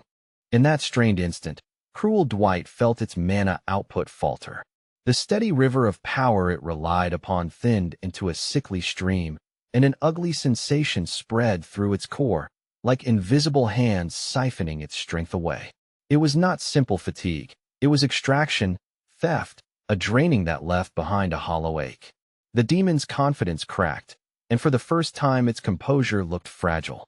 The ancient monster's gaze flicked sideways, landing on Captain Rodrigo Meyer and the recruit beside him. It stared with predatory calculation, weighing them not as soldiers, but as variables in a curse it could no longer fully control. Then, like a spark striking dry tinder, a sudden thought formed, sharp, accusing, and irrationally certain. Cruel Dwight needed someone to blame, and its attention narrowed. Recruit 974. Yan lifted his hand in a reflexive thumbs up, as if trying to reassure himself as much as anyone else. The gesture was small, almost absurd against the scale of the horror in the chamber. To Cruel Dwight, though, it looked like mockery, a pathetic sign of triumph. In that instant, the demon decided the boy was the source of its misfortune, the inconvenient flaw in fate that had ruined everything. To the monster, Yin was nothing but a miserable puppy, small, trembling, and yet daring to stare with contempt. That contradiction offended Cruel Dwight more than any blade could. In its warped mind, a creature like Yin had no right to look at it as if it were already defeated. The demon's arrogance could not comprehend such defiance, and so it dismissed the boy's meaning entirely, choosing hatred over understanding. Crown Prince Leon Cavallan kept his eyes fixed on Cruel Dwight, studying it the way a veteran huntsman reads a wounded beast. The demon's behavior was wrong, too erratic, too theatrical, too full of hidden intent. Leon's expression stayed controlled, but his mind raced, searching for the reason beneath the spectacle. He knew that monsters did not panic without a plan, and plans were more dangerous than claws. Then, with a savage motion, Cruel Dwight seized its own clothing and began to tear it apart, fabric ripping with a wet, violent sound. It was less like removing a disguise and more like peeling open a wound. As it exposed what lay beneath, the demon announced its intention with hateful clarity. It would take one of their bodies and make it its own. The threat wasn't a boast. It was a vow spoken from desperation. At the monster's words, a presence stirred inside Leon Cavallan's mind. An exciting guest, sudden and fierce, as if a sealed voice had awakened. It shouted with absolute certainty that no body was needed anymore, that the old rules of possession no longer applied. Leon's breath hitched, not in fear but in startled recognition, as though some deeper power had just stepped forward to answer Cruel Dwight's blasphemy. Everyone saw it. A colossal, glowing eye forming in the air, branded with a red magical seal that pulsed like a heartbeat. The sight was unnatural, filling the chamber with an oppressive sense of being watched by something beyond mortal scale. Cruel Dwight continued to spit threats at the warriors surrounding it, voice curling with contempt and doom. Even with its strength draining, the demon tried to drown them in terror. As Cruel Dwight tore itself further open, the space beneath its ruined garments revealed something like cosmic infinity, an impossible depth, a void that seemed to contain the glowing eye at its center. The air around it warped, swallowing torchlight and courage alike. The demon declared, with lunatic conviction, that it would destroy all humans, not as a battle plan, but as an act of spite. The chamber felt suddenly too small to hold what was being revealed. This was domain expansion, a state where a spellcaster's hidden desire is dragged into reality and given shape as a living space of power. It was not merely magic. It was obsession made tangible, a private world imposed onto the public one. Such a technique was whispered about in the Empire's highest circles, used by the heads of the most powerful families when they decided a battlefield should belong to them alone. Seeing it here, in a dungeon, felt like witnessing a forbidden crown. Yin and Captain Rodrigo Meyer could do nothing but watch the transformation unfold, their bodies heavy with the instinct to retreat and the duty to stand fast. Yet recognition struck them immediately. This was the terrifying technique they had been warned about, the kind that erased ordinary soldiers as effortlessly as dust. The captain's eyes hardened, and Yan's throat went dry. They understood, at once, that the fight had crossed into a realm where mistakes meant annihilation. No longer believing victory possible, Cruel Dwight screamed with a demonic voice that scraped the soul. It hurled a curse toward Crown Prince Leon Cavallan, wishing death upon the brave descendant of founding Emperor Bahamut Cavallan. The words carried a weight older than hatred, like a grudge preserved for centuries, finally given breath. The chamber trembled under the sound, as if the dungeon itself recoiled from the demon's despair. Crown Prince Leon Cavallan, fear flashing across his face despite his discipline, suddenly understood the monster's true intention. Cruel Dwight was not trying to win in any ordinary sense. It was trying to drag them all into another world, to tear open reality and force them into a place where the demon's rules would reign. The realization was iced down Leon's spine. This was not death by blade. It was erasure by exile. The demon's witchcraft-like eyes, those impossible, sealed lights, reflected in Yan's widening gaze as he watched the horror escalate. His mind screamed for him to move, to do anything, because he could not allow something so terrible to happen to himself and the others. The fear wasn't selfish. It was communal, the panic of a young man realizing that bravery meant nothing if reality itself was being rewritten. Yan clenched his fists until his nails bit skin, forcing himself not to break. Now, as recruit 974 of the training center, Yan faced a truth that felt far too heavy for his rank. If they wanted to eliminate this otherworldly enemy, he would need to empty his mana heart completely, drain himself to the last spark. It was the kind of sacrifice veterans spoke of in grim whispers, not something meant for a new recruit. Yet the choice hovered before him like a blade. Hold back and watch everyone vanish, or burn himself out to keep them anchored to this world. Gathering every thread of magical power he could reach, his own strength and the lingering energy of the vessel of life. Yan drew it together until it throbbed inside him like a second pulse. The pressure made his vision shimmer, but he held it, shaping the force with desperate precision. Then he directed it toward Cruel Dwight, aiming not to wound but to finish, to end the demon once and for all before the domain could fully swallow the room. His resolve tasted like iron and smoke. The counterattack struck Cruel Dwight as a genuine shock, as if the demon had already dismissed the boy as irrelevant. For a fraction of a second, disbelief replaced its fury. But the truth was cruelly simple. It was too late to change course. With mana draining and the situation collapsing, there was nothing the terrifying enemy could do except endure the consequences of underestimating a desperate human. Cruel Dwight tried to speak, perhaps to curse, perhaps to bargain, perhaps to name the spell that would reverse its fate. But the words caught in its throat as inevitability tightened around it. Crown Prince Leon Cavalin, fully ready, watched every twitch and tremor in the demon's form, refusing to be deceived by final theatrics. Leon's stance was that of an executioner who does not blink, because mercy here would be the same as suicide. Catching the smallest gap, an opening no wider than a breath, Leon surged forward and activated the 5 senses of the yellow dragon. Mana flared around him in a luminous sheen, sharpening his perception until the world became painfully clear. Sound, scent, motion, intent, everything snapped into focus like a drawn bowstring. The glow was not decorative. It was the visible sign of a warrior stepping beyond normal limits. Prince Leon Cavalin had to strike, because hesitation would let the domain settle and seal their doom. He swung with decisive force, only for the incredible sword in his hands to fracture instantly, splitting into many pieces as if the blade itself had been judged unworthy. The shattering rang out like a bell of disaster. For an instant, the prince held nothing but a ruined hilt and the weight of a moment that should have been fatal. Cruel Dwight dismissed the prince's efforts as feeble and outdated, sneering as though Leon's attempt belonged to a bygone feudal age.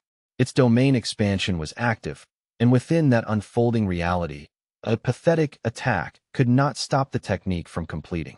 The demon's contempt was sharp enough to cut, dripping with certainty that the prince's resistance would be swallowed and forgotten. Even weakened, Cruel Dwight tried to rule the battlefield with arrogance alone. Leon thrust the broken stump of his sword forward anyway, refusing to retreat behind excuses or fear. With the jagged remnant held like a challenge, the heir to the imperial house summoned the hellish monster to come closer. It was a provocation rooted in courage and calculation. If Cruel Dwight wanted a body, it would have to step into Leon's reach. The prince's eyes did not waver, even as the air itself seemed hostile. Then the weapon changed. Where a blade should have been, magical light gathered and condensed, forming a radiant edge in place of steel. It was as if Leon's will had commanded the world to provide what metal could not. The new luminous blade burned with purpose, shaped specifically to counter the evil magic saturating the chamber. Against Cruel Dwight's twisted reality, Leon answered with a reality of his own, pure, disciplined, and bright. With the manifestation of the 5 senses of the yellow dragon, a true dragon sword appeared, an aura forged into form, majestic and lethal. Holding it, Leon looked less like a man and more like a legend stepping out of the Empire's oldest stories.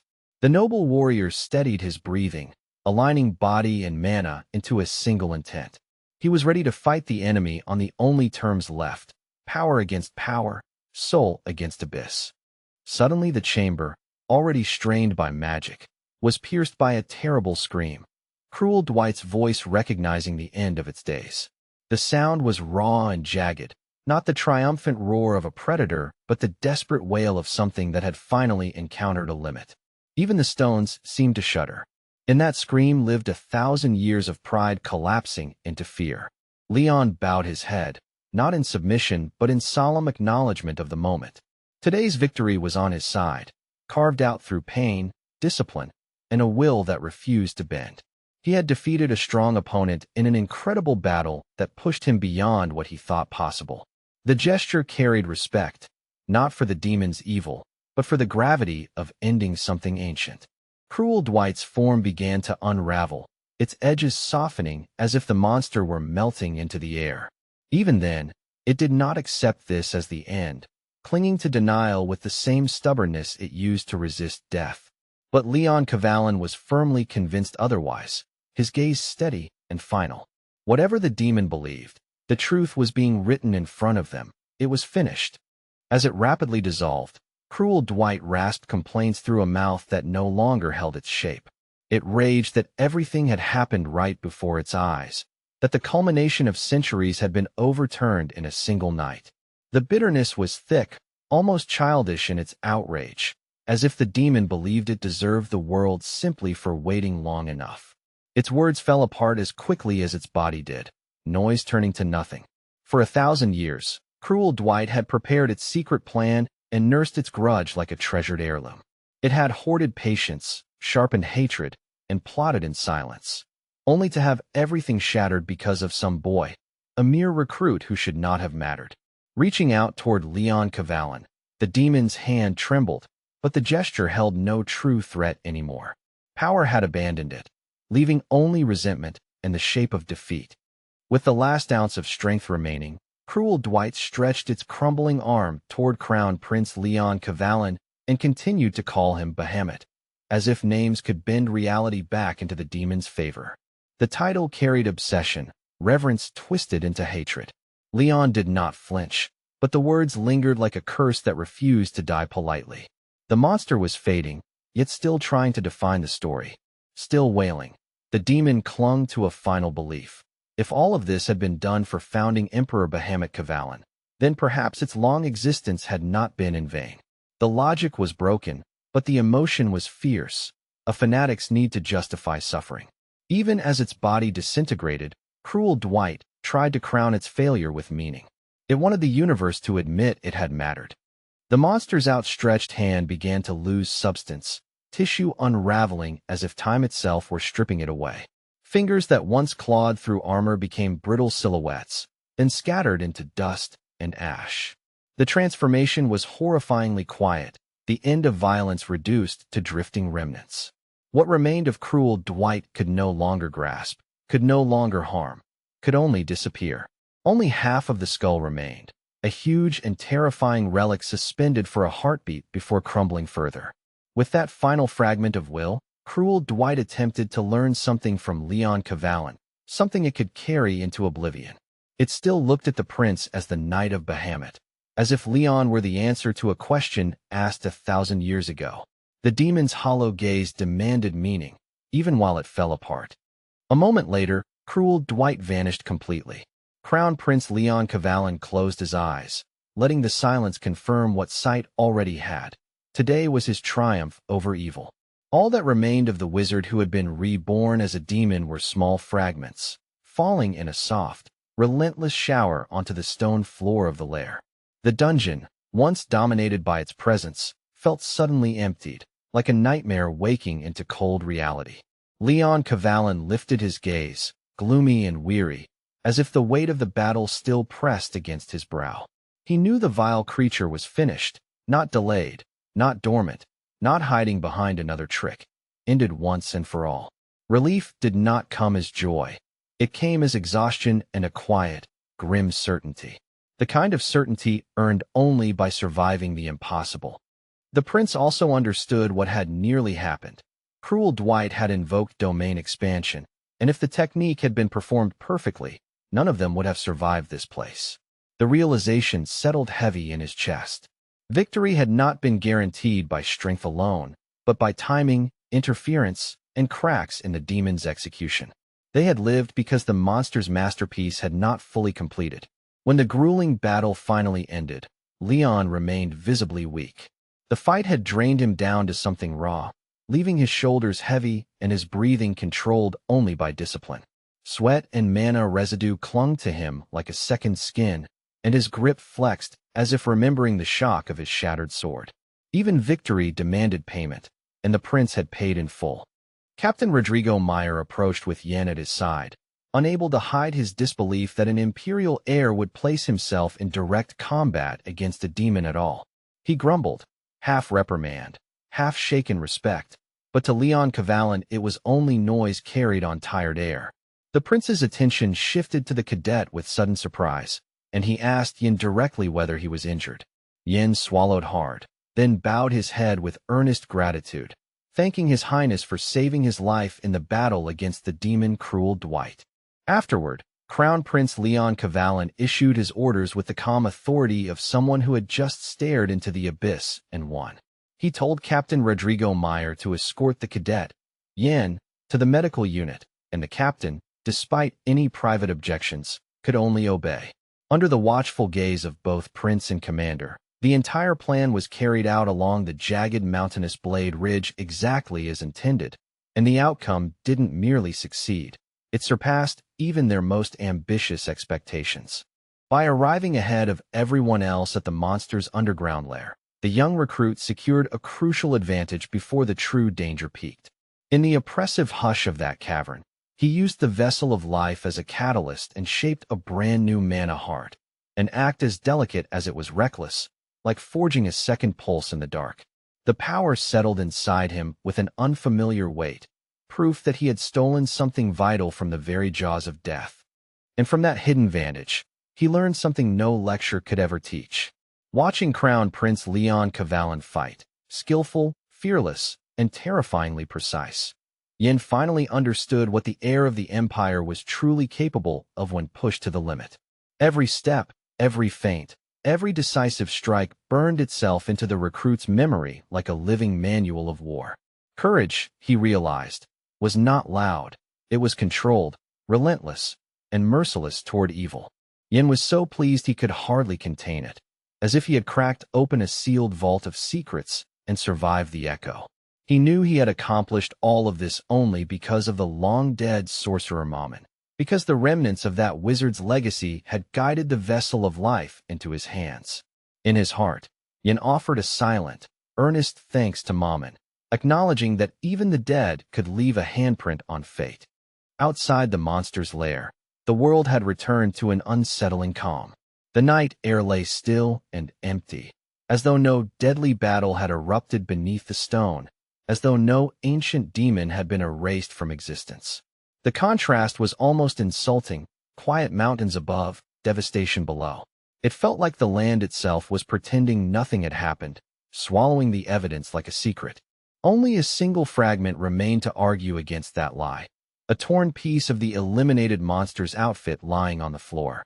It looked ordinary at first, ragged fabric, scorched edges, yet it carried the lingering chill of something not meant for human hands. The scrap had been left behind when the demonic beast dissolved, a mute relic of a creature that had refused to die until the very end. Then, without warning, a light flickered within the cloth, faint but unmistakably alive. It was the same eerie glow that once burned in the dark, empty eye sockets of Mammon's resurrected skull, cold illumination that suggested thought without warmth. The fabric seemed to breathe with that radiance, as if a hidden ember had survived the inferno. For a heartbeat, the scrap looked less like clothing and more like a sealed eye beginning to open. The scene shifted to a room that felt almost unreal in its comfort. A large chandelier hung overhead, heavy with candles that could flood the space with steady brilliance during the darkest hours. The warm light softened the corners of the chamber, turning shadows gentle instead of predatory. After the dungeon's harsh glare and violent magic, this quiet glow felt like stepping into a different life. On a long table stood exquisite glasses, each filled with a pale pink drink that Yin had not tasted in what felt like an eternity. The liquid caught the candlelight and shimmered softly, promising sweetness and calm instead of blood and ash. Even the scent seemed familiar, faintly floral, faintly nostalgic, like a memory poured into crystal. Seeing it made his throat tighten with an emotion he couldn't easily name. As he read his book, Yin found his mind drifting backward, pulled by the taste he could almost imagine on his tongue. He remembered that he had often consumed this drink in a past life, long before chains, training, and monsters had become his daily reality. The recollection arrived with surprising clarity, a different room, different hands, the simple luxury of peace. The book's words blurred for a moment as memory pressed too close. Leaning back, Yin casually propped one foot on the table, a posture that would have earned him punishment in harsher quarters. Yet here, in this mansion-like refuge, he allowed himself the rare indulgence of rest and continued reading in silence. It had been far too long since he could breathe without listening for death's footsteps. Even as he relaxed, the terrible stance of the demonic monster, cruel Dwight, still haunted him, sharp as a blade behind his eyes. Now, everything that had happened in the mountains felt strangely distant, like a brutal story told about someone else. Time had stretched the memories thin, turning screams and flashing spells into echoes behind a closed door. Yin knew it hadn't truly been long, yet his mind treated it like an old nightmare. Perhaps that was how the body protected itself, by pushing horror far enough away to keep living. Even so, one image refused to fade. Crown Prince Leon Kavalan wielding his sword with unwavering resolve. The prince's silhouette, framed by magic and ruin, remained vivid in Yan's vision no matter how he tried to focus on the present. The sound of steel, the flare of power, the decisive certainty in Leon's eyes, those details clung like ink to parchment. Yin could still feel the moment as if it were unfolding again.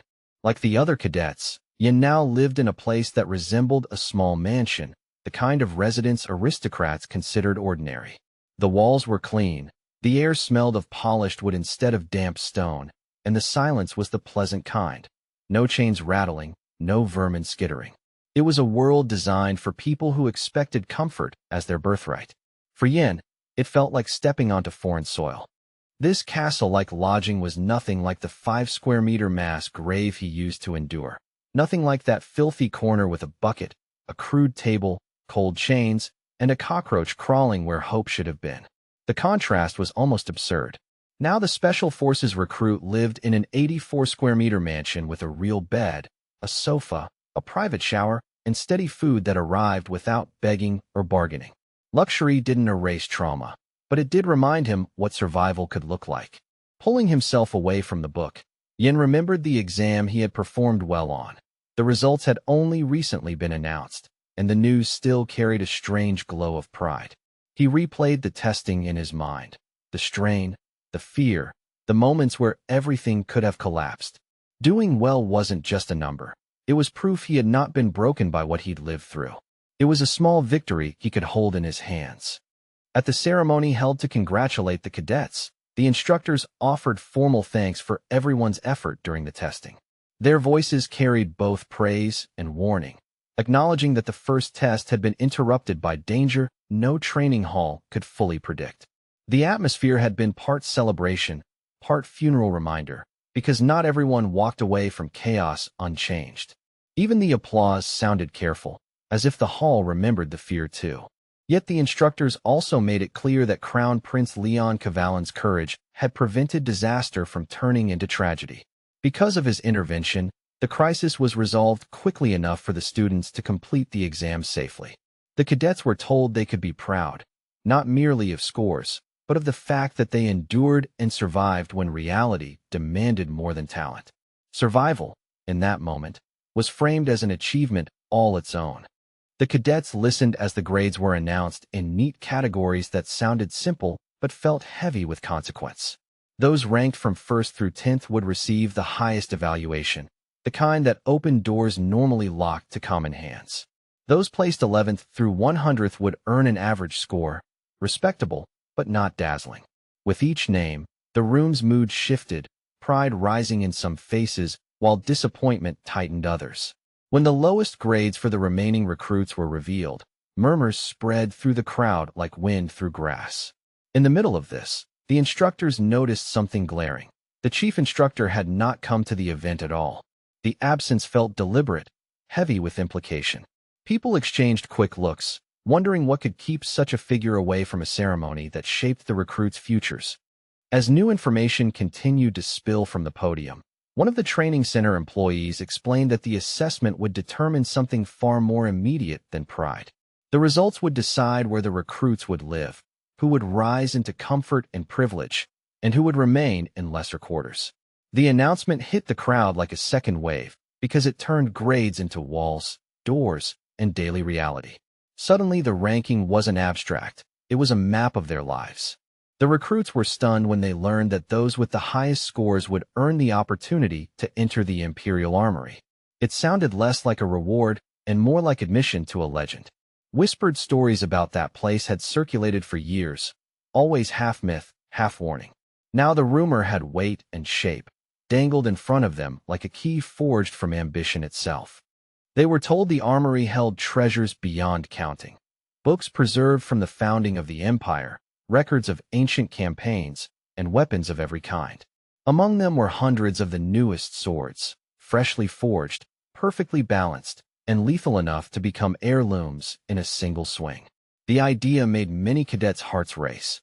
To touch such things was to touch history, and to be chosen for it meant recognition by the empire itself. The library received special mention, and the hall grew even quieter at the description. It was said to be comparable in size to an entire fortress, a colossal repository of knowledge guarded with almost religious seriousness. The thought of endless shelves, sealed archives, and forbidden manuals made the air feel charged. For ambitious recruits, it wasn't just a library. It was a weapon, sharper than steel. Then came the details everyone needed to hear. Those ranked 1st through 10th would live on the 3rd floor, placed above the rest like a visible symbol of status. Those ranked 11th through 100th would live on the 2nd floor, close enough to taste privilege but not fully claim it. Everyone else would remain on the 1st floor, where comfort was thinner and ambition louder. The building itself became a ranking carved into architecture. When the final list was read, Roman took 5th place, and a ripple of surprise moved through the room.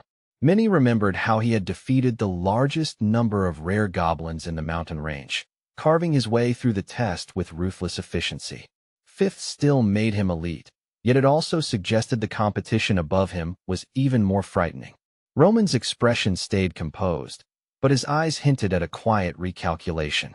Cruel Dwight was announced in 4th place, and the name landed like a stone thrown into still water. He had apparently conquered a troll lair single-handedly, a feat most recruits could barely imagine without shivering. With a smug confidence, he claimed the mentors were doing them a favor by not allowing cadets onto the 4th and 5th floors, as if the restrictions were an insult to his greatness. The arrogance was familiar and dangerously loud. Kasha Evrain, who had conquered an orc village without suffering injury, spoke of the exam as if it had been a simple step in an obvious path. In her recollection, everything had proceeded cleanly, without damage, as though the mountain itself had bowed out of her way. The calm certainty in her tone made others bristle, whether from envy or disbelief. For her, victory seemed like an expectation, not an exception. Unexpectedly to many in attendance, Lorena Beowulf took only 2nd place, despite defeating a golden ogre entirely on her own. The feat was monstrous in its own right, and yet 2nd sounded like a strange limitation for someone so widely admired. People blinked, as if the ranking itself had to be wrong. Lorena's victory was undeniable, which made her placement feel like a mystery carved into the scoreboard. The aristocrats, who had always considered Lorena Beowulf the best among them, reacted with visible confusion. They whispered behind fans and folded arms, trying to understand who could possibly stand above her now. If Lorena wasn't first, then who would become the leader they all assumed was already decided. The uncertainty unsettled them more than any monster, because it threatened the hierarchy they trusted. Lorena herself, however, wore a sad expression that didn't match the applause around her. She stared ahead as if she were looking past the ceremony into a harsher truth, and in her eyes the rating seemed completely meaningless. The numbers did not soothe her pride, because they could not rewrite what she felt inside. Second place felt like paper in her hands, light, fragile, and insufficient. For the outstanding young lady, first place had become nothing more than an illusion. In her heart, she believed she couldn't even cope with a real monster when it mattered most, and no ranking could cover that wound. Praise sounded distant, like words spoken through water. What she wanted was not recognition, but proof that she could stand before true terror and not falter. She wanted to become stronger, and the desire was sharp enough to ache. But cruel Dwight, standing nearby with that familiar cruel amusement, answered her seriousness with irony. He called her a princess, as if her ambition were a costume and her pain a joke, and his smirk suggested she looked ridiculous for caring so deeply. The insult was designed to sting precisely because it brushed against her doubt. Dwight continued, mockingly labeling Lorena Beowulf a snob, someone who acted as though she were capable of saving everyone. His tone implied she was putting on a heroic mask too large for her face, and he twisted the blade further by pointing out that she hadn't even managed to hold the top spot in the rankings. The cruelty wasn't accidental. It was deliberate, practiced, and meant to humiliate. Others murmured that Lorena had been able to stop the Lich on her own, an incredible claim that painted her as the pride of high society. Admirers spoke as if her strength were unquestionable, as if she were already a legend in the making. But at the same time, some urged everyone not to pay attention to cruel Dwight, brushing him off as poison-mouthed trouble. The tension between praise and mockery hung in the air like a drawn blade.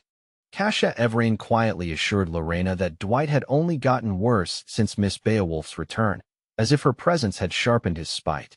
But the villain, unbothered, snapped at Kasia to be quiet and leaned in with a new rumor, eager to spread it like fire through dry grass. His eyes glittered with the pleasure of disruption. For Dwight, information was just another weapon. He looked directly at the recruit with the first number and spoke with poisonous certainty, insisting that she had not truly fought the terrible Lich at all. The accusation was framed as fact, not speculation, meant to undermine her reputation with a single sentence. He delivered it loudly enough for others to hear, ensuring the words would travel. Dwight wasn't just attacking a person, he was attacking the story people believed. According to cruel Dwight, her companion had barely persuaded that pile of bones to spare her life after an unsuccessful confrontation. He painted the scene as pathetic and humiliating, her survival not a victory, but an act of pity granted by the monster. The way he described it was meant to strip away any heroic shine and leave only embarrassment. Each word was a calculated shove, pushing her toward public doubt. The girl could only stare at him in silence, her expression tightening as she absorbed the hostility. She didn't flinch, but the stillness in her eyes carried warning, like a storm gathering behind a calm horizon. She was not going to tolerate such offensive accusations forever, not from someone who treated cruelty like sport. Around them, people sensed the shift and held their breath. Then, to the complete surprise of the second cadet, and to many listening, she confirmed his words about the battle with the monster. She did it without theatrics, without excuse, as if honesty mattered more than pride. The admission cut through the gossip like a clean blade. In the sudden quiet, her voice sounded heavier than any applause. She stated plainly that her own skills had not been enough to achieve complete victory over such a dangerous monster. There was no self-pity in her tone, only a hard recognition of limits. The truth was painful, but it was also clarifying, like cold water thrown on a fever. In admitting failure, she revealed a determination deeper than boasting could ever show. Turning away from cruel Dwight, Lorena Beowulf thanked him with cool politeness for his concern about the rumors surrounding her. The words were sharp beneath their formal surface, a blade wrapped in velvet. Then she suggested he worry about his own exam grades instead, dismissing his cruelty as a distraction unworthy of her time. Her composure made the insult land harder than shouting ever could. Dwight, unwilling to let her escape without another cut, decided to continue mocking her. He called Miss Beowulf a good person in a tone that made the phrase sound like a curse, as if kindness itself were proof of weakness. He added something else, another barb designed to follow her even as she walked away. His cruelty was persistent, like a shadow that refused to let go. To the departing girl, the malicious cadet ironically expressed hope that she would be able to take the place of the deceased Duke Beowulf. The remark wasn't encouragement, it was provocation, dragging family tragedy into public conversation to force a reaction. The name carried weight, history, and grief, and Dwight wielded it carelessly. Several listeners stiffened, sensing the line he had chosen to cross. Hearing the words from her comrade in the Special Forces unit, Lorena wanted to respond, anger flashing in her eyes at last. She drew breath to speak, to defend herself and her family, but Dwight cut her off before she could finish. He did it with practiced timing, like someone who enjoyed controlling the rhythm of conflict. He wasn't arguing. He was performing dominance. In Dwight's opinion, Lorena's brother had originally been meant to inherit the Beowulf family's title. After his death, the position had become vacant, an empty throne surrounded by hungry expectations. Dwight implied that Lorena wanted the title for herself, and he said it as though ambition were a crime. The accusation was crafted to sound like truth, and truth was exactly what made it dangerous. At first, cruel Dwight claimed that today was a perfect opportunity for her to carry out such a plan, speaking as if the ceremony and the rankings were steps in some larger political ladder. But then his expression sharpened, and he suggested something far darker, that she had arranged everything herself. The implication dripped with venom, that tragedy was not merely endured, but engineered. It was a monstrous insinuation to throw at someone's face. If all of that were true, Dwight said, then even he would have to consider Lorena a hero, his tone making the compliment feel like another insult. But Lorena was no longer listening only to his cruelty. She was preparing her own response, a question that had formed with frightening clarity. Her posture steadied, and her gaze turned sharp enough to cut through noise. She was ready to make him face consequences, not rumors. Turning back toward her offender, Lorena Beowulf asked him a simple question, spoken with chilling calm. Why talk so freely about death, when he could die right now? The words landed like a dagger placed gently on a table, quiet, deliberate, and undeniably real. For an instant, the air itself seemed to tighten. It was the kind of question that stopped laughter and forced truth to surface. The embittered, cruel Dwight waved his left hand dismissively, as if brushing away both her threat and the discomfort in the crowd. His mouth opened to speak, addressing her with a tone that suggested superiority, calling her Mrs. as though to belittle her status with false formality. The gesture looked casual, but his eyes betrayed something sharper beneath: irritation, calculation, and the readiness to strike back with words, or with something worse if pride demanded it. Lorena Beowulf was told to look at him, really look, because cruel Dwight refused to be treated like some loud nuisance she could dismiss with a proud stare. Gathering his mana with a simmering, resentful focus, he declared that she was no different from him. Another aristocrat wrapped in privilege, another name with expectations stitched into it.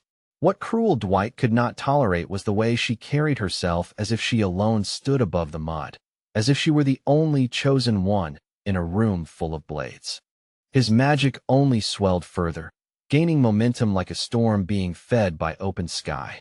The air thickened, pressure building around his shoulders as if the room itself leaned toward violence. Cruel Dwight curled his lip and demanded that Lorena Beowulf attack him first, almost daring her to prove her pride was more than decoration. He promised, sweetly, viciously, that he would deal with her properly, in return, a threat wrapped in theatrical confidence. Just as the villain hissed about tearing off a certain mask from Lorena, as if exposing her in public would be the sweetest humiliation, someone stepped in from behind. A hand shot out with effortless precision and seized cruel Dwight by the right ear. The grip was firm enough to be humiliating and sharp enough to be painful, the kind of control that silenced bravado instantly. Cruel Dwight jolted as if struck by lightning and screamed, the sound raw with shock and pain. He twisted his head, eyes wide, unable to understand who would dare lay hands on him so casually. Before he could even whirl around fully, a calm voice from behind advised him to stay exactly where he was, an order delivered with the quiet certainty of someone who did not need to shout to be obeyed. The second-ranked recruit, Cruel Dwight, immediately started pleading, his arrogance collapsing into frantic bargaining. He begged his unseen opponent to let go, insisting the ear was about to tear clean off. His words came out in a breathless rush, half complaint and half panic, because the pain was very real and the humiliation even worse.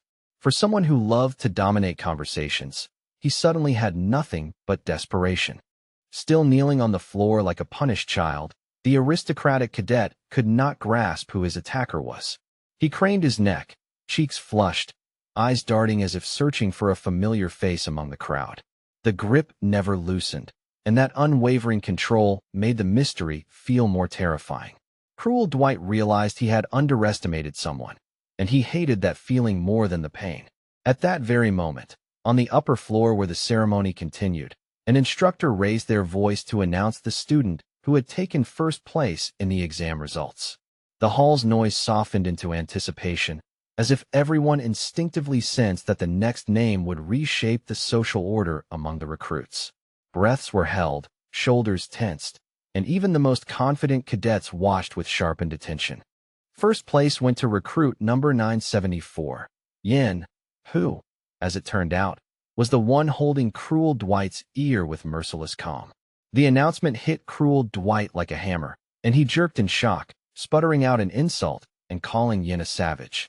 The irony was delicious to the onlookers. The loudest bully in the room was being disciplined by the very cadet who had just claimed the top rank. Yin, the young man who had faced the Lich and survived, did not release his grip. He held Cruel Dwight by the ear as if pinning down a noisy animal, letting the pain speak louder than any lecture. Around them, surprise exploded. People stared, stunned that a low-ranking, little-known cadet had taken first place. Many recruits had only heard rumors about Yin without ever meeting him, and now those rumors had become a living, undeniable fact. Lorena Beowulf turned toward Yin with wide, sparkling blue eyes, her expression caught between disbelief and sudden curiosity. She looked at her comrade as if seeing him for the first time, unable to understand how he had risen into the role of leader so abruptly. The shift unsettled her, not as jealousy, but as a question that demanded an answer. Yan's presence felt sharper than before, like steel newly revealed from its sheath. Cruel Dwight's face twisted with anger and humiliation, hatred boiling up until his voice shook. He spat out questions about how someone like that could possibly achieve first place, as if the world had committed an offense against him. He tried to claw back control by threatening Yin, promising consequences if he didn't let go immediately. But his threats were strangled by pain, and everyone could hear the weakness underneath. Yin stared down at the furious aristocrat with a cold, level gaze that made the room feel suddenly quieter. He asked, calmly, almost academically, what Cruel Dwight thought would happen if Yin simply didn't stop holding his ear. The question carried an edge, not because Yin shouted, but because he didn't need to. In that moment, Yan's restraint felt more dangerous than rage. Sensing the shift in Yan's mood, Cruel Dwight abruptly stopped mocking him. The villain's mouth shut as if someone had snapped a lock into place, and his bravado drained away. Now he was just hurting, nothing more, reduced to a grimacing, kneeling cadet with an ear trapped in a stronger hand. Pride couldn't survive under that kind of pressure. Yin and Lorena Beowulf had not seen each other in a long time, and the distance between their last meeting and this one felt filled with battles, rumors, and unspoken changes. When Lorena spoke, she asked him not to call her Miss, the title sounding too stiff, too formal for comrades who had bled under the same sky. Yin paused, then agreed, accepting the request with an ease that suggested he didn't cling to hierarchy the way others did. For Lorena, that simple agreement mattered more than it looked. While Yin briefly recounted how he had encountered Cruel Dwight during the exam, how the confrontation had escalated into something uglier than competition, the instructor finished announcing the remaining results overhead. Yan's attention kept flicking to Lorena's posture and breathing, and he felt a quiet relief that she carried no serious injuries. After everything they had endured lately, unhurt felt like a rare blessing. Even his grip on cruel Dwight's ear seemed steadier because of it. Long before this day, Lorena Beowulf had sensed that Yin was unusual, an outsider who didn't fit neatly into the aristocratic patterns of fear and pride. Still, she found it hard to believe he could make cruel Dwight, of all people, genuinely fear him. The sight of Yan's calm dominance clashed with what she thought she knew about him. It wasn't just strength, it was certainty, the kind that comes from surviving something deeper than exams. And there was more. Lorena could feel it. A contained power sat inside, Yin like a sealed furnace, ready to erupt at any moment, if provoked. It wasn't the loud, showy mana most cadets flaunted. It was denser, quieter, and far more unsettling. Lorena didn't understand what had happened to him during the test, but she could tell something inside him had changed shape. Lorena wanted to ask him a dozen questions about his power, his first-place score, the way cruel Dwight had gone silent so quickly. But the crowd, the ceremony, and the tension allowed only one sentence to land cleanly. So she chose her words carefully and immediately turned her focus to Yin, as if anchoring the moment before it could slip away. Her gaze said, "Tell me what you really are now." Stepping closer, Lorena Beowulf told Yin that cruel Dwight had been insulting him for a long time, not just now. Constant jabs meant to grind him down. She spoke with restrained irritation, defending Yin without making it a spectacle. Cruel Dwight, ever the malicious aristocrat, tried to deny it instantly, raising his voice as if volume could rewrite events. But the denial sounded flimsy under scrutiny. Cruel Dwight insisted Lorena's words were a lie, an invented accusation meant to embarrass him. Yet even as he protested, his voice rose into a sharper scream, because Yan's fingers tightened and squeezed his ear with patient cruelty. The pain climbed higher and higher, stealing cruel Dwight's confidence and forcing ugly sounds out of him. Every shout only proved how powerless he was in Yan's grip. Yin received his new quarters as a reward for first place, and the privilege felt strange on his shoulders, like wearing clothes that didn't belong to him yet. But what surprised him most was how difficult doing nothing became once he finally had the chance. Silence left room for memories to crawl back, and comfort made old suffering feel even sharper by contrast. Rest, he discovered, could be its own kind of trial. With access to the Imperial Armory, where the vast library was housed, Yin began borrowing books during his spare time. The shelves smelled of ink, aged leather, and history preserved under lock and authority. He read not for entertainment, but for leverage, searching for explanations that training couldn't provide. Every page felt like a hidden weapon he could fold into his mind. Then, suddenly, a knock sounded at his door, crisp and deliberate. Yan's attention snapped to it immediately, as if his senses had been waiting for intrusion. The quiet room seemed to hold its breath around that sound. Whatever peace he had been building cracked open in an instant. Remaining composed, Yin allowed the visitor to enter without rushing or showing surprise. His posture stayed controlled, book still in hand, eyes steady as if measuring the air itself. He did not ask, "Who is it?" like a nervous cadet. Instead, he opened the path in silence, prepared for anything from congratulations to threats. The conqueror of monsters from the mountainous Blade Ridge stared at the doorway with focused intensity. He didn't know who would come seeking him now, or what price might be attached to the visit. Fame, even within a training center, attracted both allies and predators. Yin waited, letting the door decide the next chapter. The door opened only slightly at first, and a voice from the other side asked how Yin knew someone was standing outside.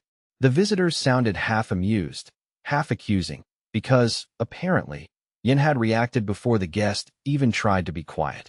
In truth, the visitor admitted they had made too much noise, and Yan's awareness had caught it instantly. The exchange carried the sharp rhythm of two people testing each other.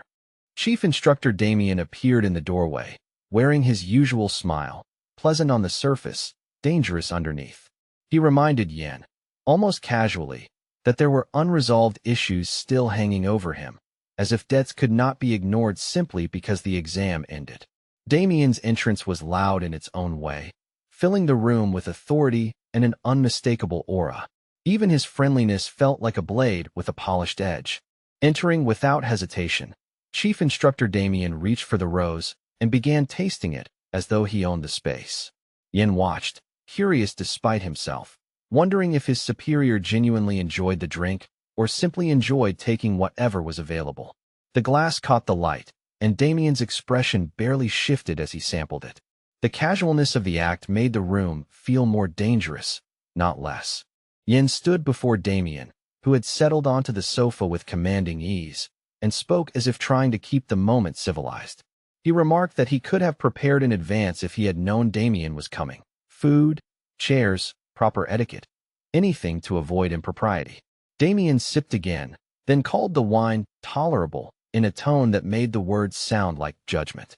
The conversation felt polite, but tension ran under it like hidden wire.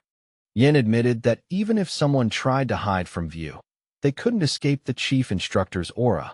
It was too heavy, too obvious, like a storm walking into the room. But Damien, the guest, implied that wasn't necessarily true, as if suggesting he could be unseen if he wished. The contradiction hung in the air, a subtle challenge dressed as casual talk. Yin kept his face neutral, but his instincts sharpened. Yin was curious how Crown Prince Leon Cavallan had forced Damien into this situation at all. The instructor looked clearly troubled by something, and Yin could sense the irritation behind his smile.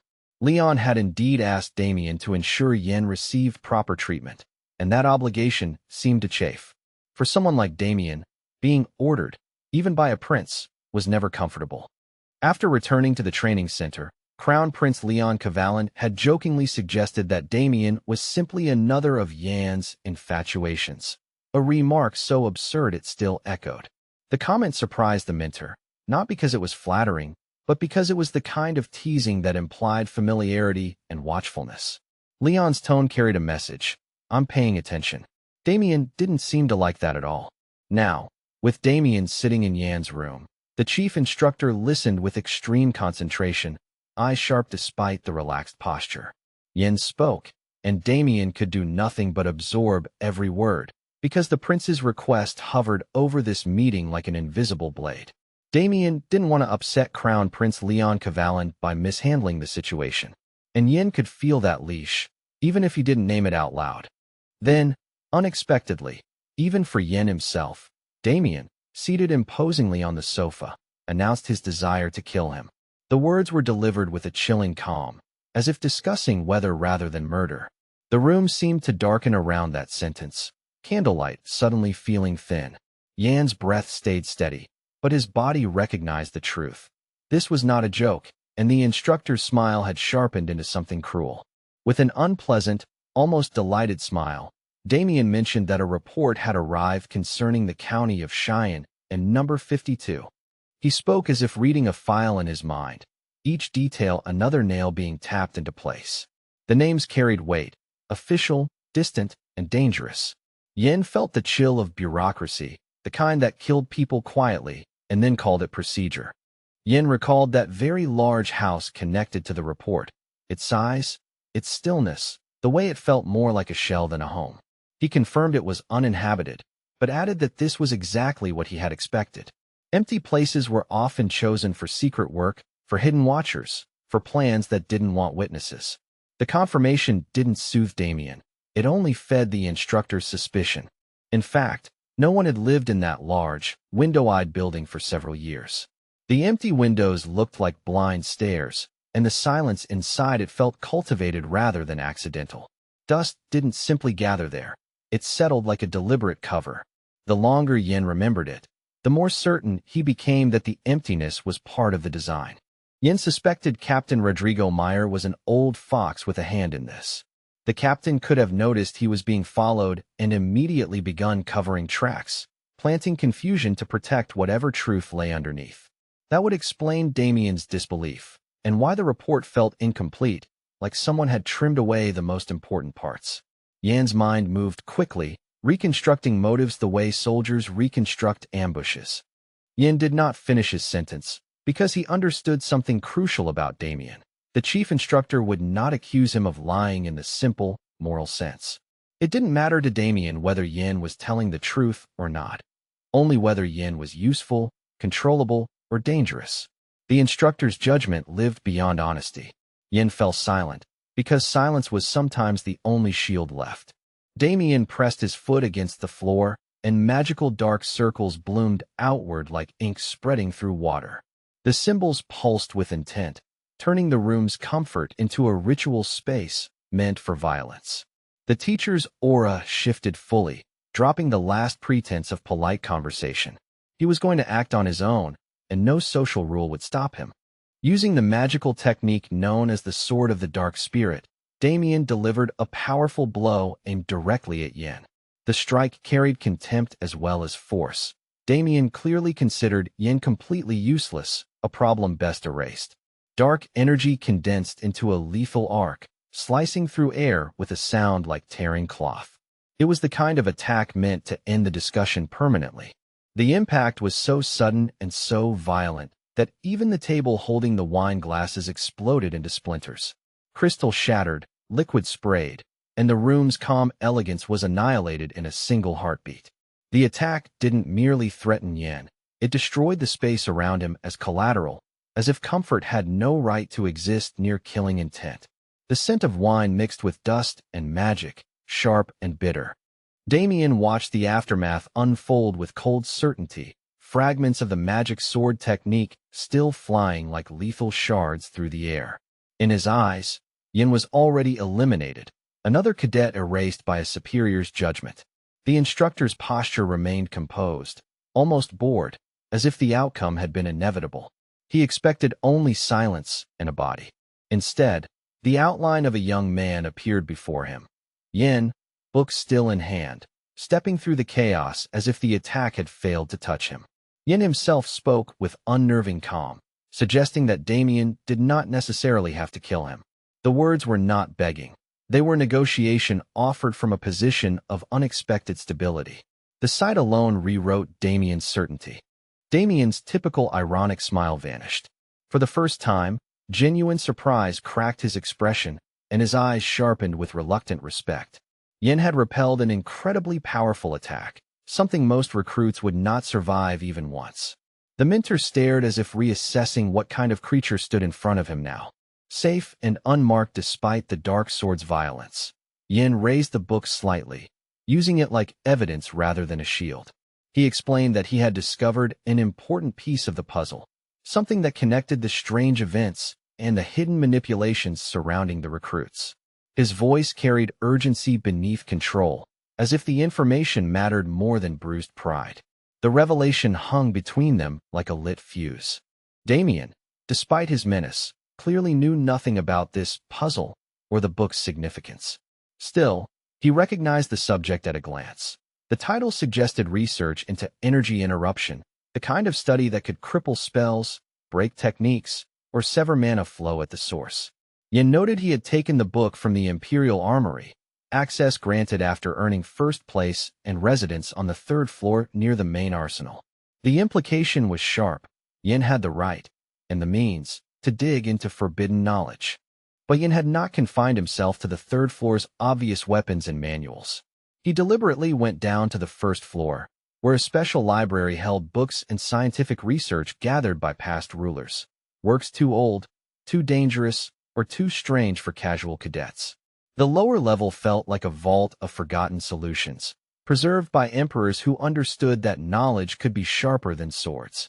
Yin had gone there because he needed answers no one wanted to hand him. Most of the literature Yin found was devoted to methods of subjugating the kingdom's monsters, classifications, weaknesses, binding rituals, and extermination strategies written in authoritative ink. The pages smelled of old campaigns and older fear, full of diagrams and cold recommendations. It was useful material, but not the material he needed. Yin kept turning pages with growing impatience, hunting for a specific thread that refused to appear. Choosing carefully, Yin examined books one by one, scanning titles, flipping through chapters, and discarding the wrong volumes onto the floor with increasing frustration. Hard covers thudded against stone, piling like evidence of failure. Still, he could not find the exact material he needed, the missing key that would complete his understanding. The more he searched, the clearer it became that someone had either hidden the truth well or removed it entirely. After a long, fruitless search along the crowded shelves, Recruit 974, Yin, finally stopped moving and simply stared ahead, breathing slow and measured. The quiet of the library pressed in around him, broken only by the soft scrape of paper and distant footsteps. His eyes looked unfocused at first, as if he were staring through the spines rather than at them, letting his thoughts assemble into something coherent. Somewhere in the mess of volumes and dust, he knew the answer was hiding, and he refused to leave without it. At last, his fingers found the exact title he'd been chasing, a rigorous scientific work on energy interruption, authored by Captain Rodrigo Meyer himself. The discovery felt like a latch clicking open, the kind of small sound that changes everything. Yin drew the book out carefully, as if it might crumble or bite, and studied the cover with narrowed eyes. If Captain Rodrigo Meyer had taken the time to write this, it meant the subject mattered enough to become a secret weapon. Energy interruption, the book explained, was not merely a weakness or fatigue. It was a debilitating condition, almost a sickness of the spirit's machinery. Internal energy failed to circulate properly, stalling in the body like water trapped behind a dam. Channels that should have flowed became clogged, uneven, or painfully inert, leaving the victim fragile no matter how strong their will. In a world where mana was life, this disease was a slow theft of existence. Worse, the text detailed how age only sharpened the cruelty of the condition. As the patient grew older, their remaining energy dried up like a riverbed under relentless sun, and the body's reserves dwindled until even breathing felt expensive. In most cases, the afflicted did not reach 20. They burned out long before adulthood could truly begin. Reading that line felt like swallowing ash, because it wasn't theory, it was a death sentence written in clinical ink. Chief Instructor Damien took the book from Yin without asking, cracked it open, and began reading with predatory interest. He flipped pages with deliberate speed, scanning the structure of the research like a man evaluating a battlefield. His expression stayed calm, but the room subtly tightened, as if the instructor's focus had weight. Damien wanted to know what the problem was, what Yin had uncovered that could justify all this trouble. To Yin, the entire situation was strange. He couldn't understand why Captain Rodrigo Meyer, a special unit captain known for steel discipline, would pour effort into researching energy interruption at all. Rodrigo did not appear sick, did not move like a weakened man, and did not carry the pallor of someone whose mana channels were collapsing. The mismatch unsettled Yin, because it suggested the research wasn't personal in the obvious way. It meant there was another reason, hidden, human, and dangerous. As Yin studied the material more closely, the topic revealed itself as far more interesting and more incriminating than he expected. Captain Rodrigo Meyer had chosen a subject that sat right at the intersection of medicine, mana theory, and institutional power. The way the research was written wasn't casual curiosity, it was desperate precision, as if the author was racing an invisible clock. The deeper Yin read, the clearer it became that this book was not academic pride, it was a lifeline. Rodrigo Meyer did not suffer from the disease himself, but the text hinted at a different patient, someone kept out of sight. Yan's mind clicked into place. The captain's daughter, who reportedly stayed at home all the time due to a lack of energy, matched the symptoms described with chilling accuracy. The weakness, the inability to sustain activity, the gradual decline, it all aligned too well to ignore. Yin felt a cold certainty bloom. The research was written for her.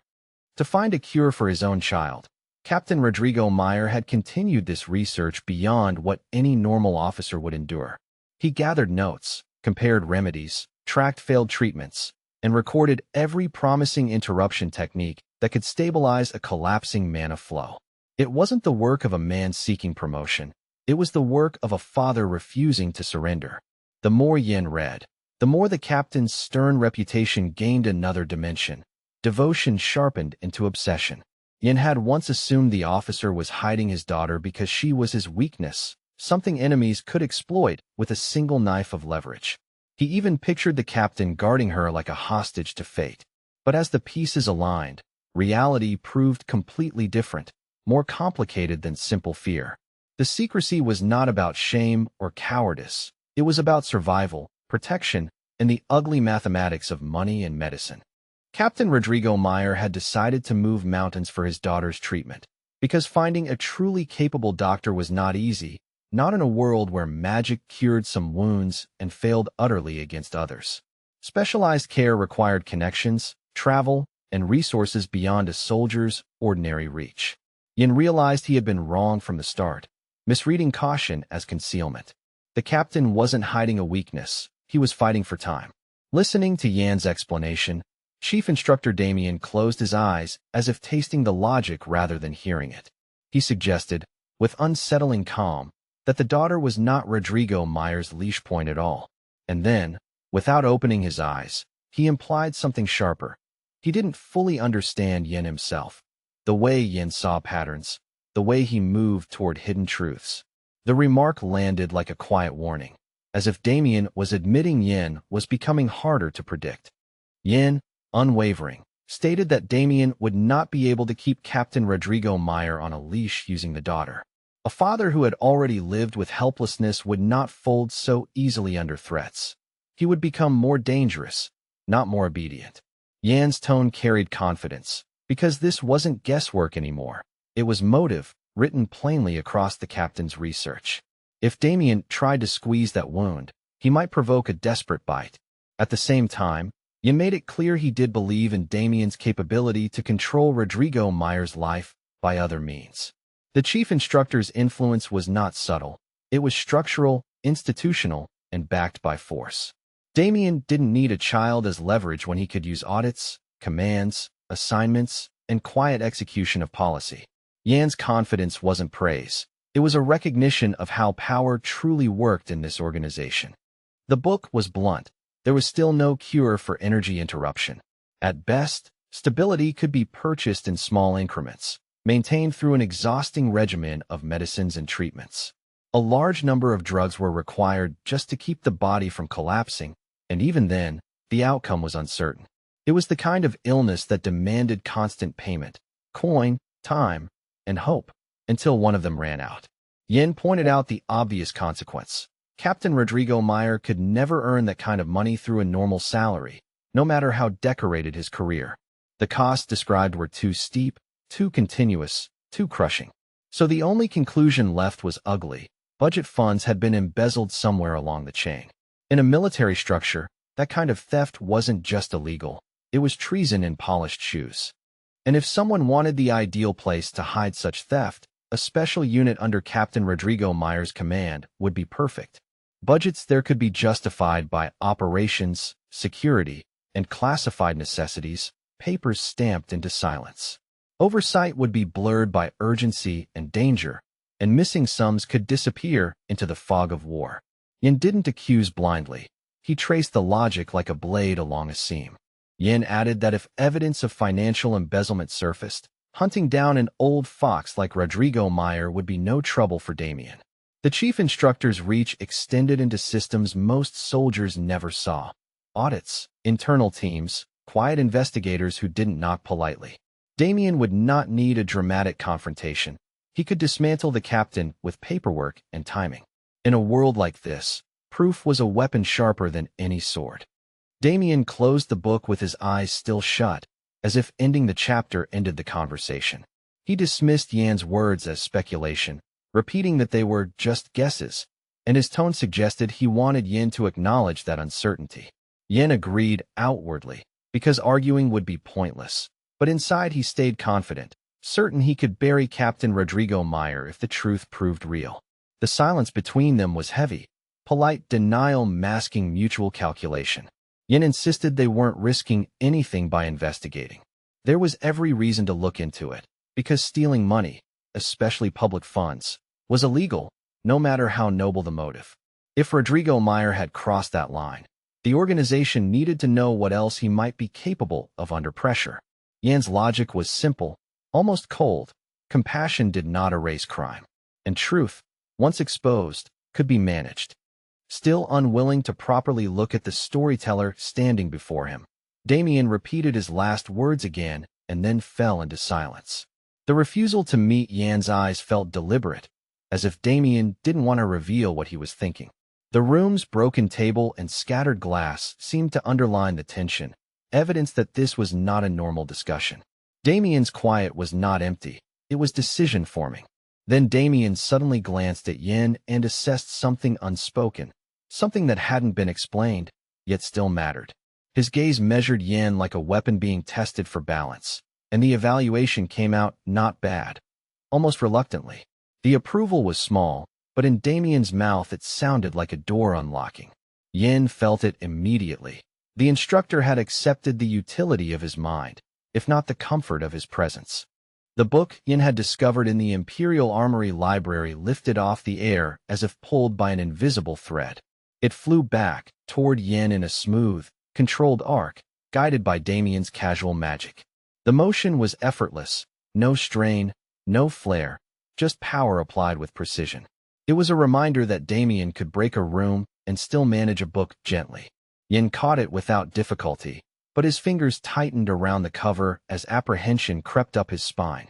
He looked at Chief Instructor Damien with cautious attention, unsure what the man's next move would be. Damien's moods shifted like weather, pleasant sun one moment, lethal lightning the next. Yin waited, alert to the smallest change in tone, posture, or intent. Damien finally spoke, revealing he had his own person embedded in the Special Squad's audit team. Implementing a plan, quietly checking Captain Rodrigo Meyer's financial trail, would not be difficult at all. But Damien also laid a new expectation on Yin. He needed to learn more about the disease, understand it beyond headlines and sympathy. If Yin wanted to pull this thread, he would have to know exactly what it was tied to. To Yin, the turn was almost unbelievable. Somehow, everything had worked, despite the fact he had told Damien nothing but the truth, without embellishment or manipulation. He had expected skepticism, punishment, dismissal. Instead, he received a path forward, thin but real, like a bridge appearing over a ravine. For the first time in this conversation, Yin felt the room grow lighter. And the truth, Yin realized, was even more precise than he'd guessed. Captain Rodrigo Meyer really had stolen money to pay for his daughter's treatment. The news resonated with something buried in Yin's past life, a memory he carried like a scar, an old rumor or a forgotten headline that now returned with clarity. That was why it felt familiar, why the pieces fit too easily. Yin remembered it well, and that memory made the present feel dangerously inevitable. Yet Damien still looked dissatisfied, as if one unresolved thorn remained under his skin. He leaned forward slightly, eyes narrowing, and prepared to clarify a point with his recruit. It wasn't anger, more like irritation at inefficiency, at a choice that didn't align with pure practicality. Damien wanted an answer that made sense in a world where power was measured in steel. Damien asked directly, having refused the opportunity to go to the third floor, why did Yin go to the first floor for the sake of this book and give up weapons? The question carried accusation, because in the Empire, weapons were status, safety, and future. Choosing research over blades sounded like foolishness, or worse, like a hidden agenda. Damien's gaze held Yin in place, demanding logic strong enough to justify sacrifice. Yin admitted he didn't understand the point of it either, at least not from Damien's perspective. If the book couldn't help the chief instructor directly, he hadn't done it to curry favor, and he hadn't done it to play clever games. He simply followed the trail that felt real, chasing meaning instead of metal. Damien, forced to accept that explanation, looked annoyed by the simplicity of it, because simple motives were harder to control than ambitious ones. As Damien walked toward the door, he said he would personally compensate Yin for the loss, an offer that sounded more like command than kindness. And then, with disorienting abruptness, he added that from now on Yin's training in the main program was complete. The words dropped into the room like a stone into water, sending ripples through Yin's thoughts. Complete didn't sound like praise, it sounded like reassignment. Yin stood there, stunned, trying to parse what he had just been told. The chief instructor's phrasing was too sharp, too final, as if a door had closed behind Yin without him even realizing he had stepped through it. He didn't understand whether this was a promotion, a punishment, or a trap dressed as privilege. The uncertainty made his stomach tighten, because Damien never gave anything without taking something back. Damien stopped at the threshold and glanced back out of the corner of his left eye, studying Yin's astonished expression. The look carried amusement, irritation, and something faintly approving all at once. It was the gaze of a predator deciding not to bite, yet. Yin, who had recently been fighting monsters in the mountainous Blade Ridge, felt a different kind of danger now, the danger of being chosen. Damien made it plain. Recruit number 974 was now his student. Yin blinked, confused by how quickly the world had shifted under his feet. Becoming the chief instructor's student wasn't an honor like applause. It was a leash, a spotlight, and a target all at once. The news hit him like sudden rain, cold, sharp, unavoidable. But within the next minute, Yan's expression changed. The brave young man smiled slightly, not from arrogance, but from realization, because he could see the benefits clearly. Direct training under Damien meant access to techniques, knowledge, and influence no ordinary cadet could reach. It was dangerous, yes, but it was also a shortcut through walls that would otherwise take years to climb. Yan's ambition, once cautious, sharpened. In truth, Damien really did like Yin. Yin was different from the other academy students the chief instructor had dismissed as puppies, loud, obedient, desperate for praise. Yin didn't bark for approval. He watched, learned, and struck only when it mattered. That difference intrigued Damien in the way rare creatures intrigued hunters. And Damien's interest, once earned, was not easily shaken. Seeing a chance to get closer to his mentor, Yin wondered aloud whether he truly deserved to be Damien's student. The question was half sincere and half strategic, meant to test the boundaries of their new relationship. Yin wanted to hear Damien say it, to confirm the decision had weight. In a world of shifting power, spoken commitment mattered. Damien immediately reminded Yin of the forest ambush, how Yin had attacked skillfully from concealment, moving like a trained predator rather than an inexperienced cadet. The chief instructor spoke as if reciting evidence, each detail proving Yan's talent. That moment had impressed Damien, even if he'd pretended otherwise at the time. To Damien, talent revealed under pressure was worth more than perfect manners. Yet Damien also pointed out, coldly, that he had caught Yin anyway.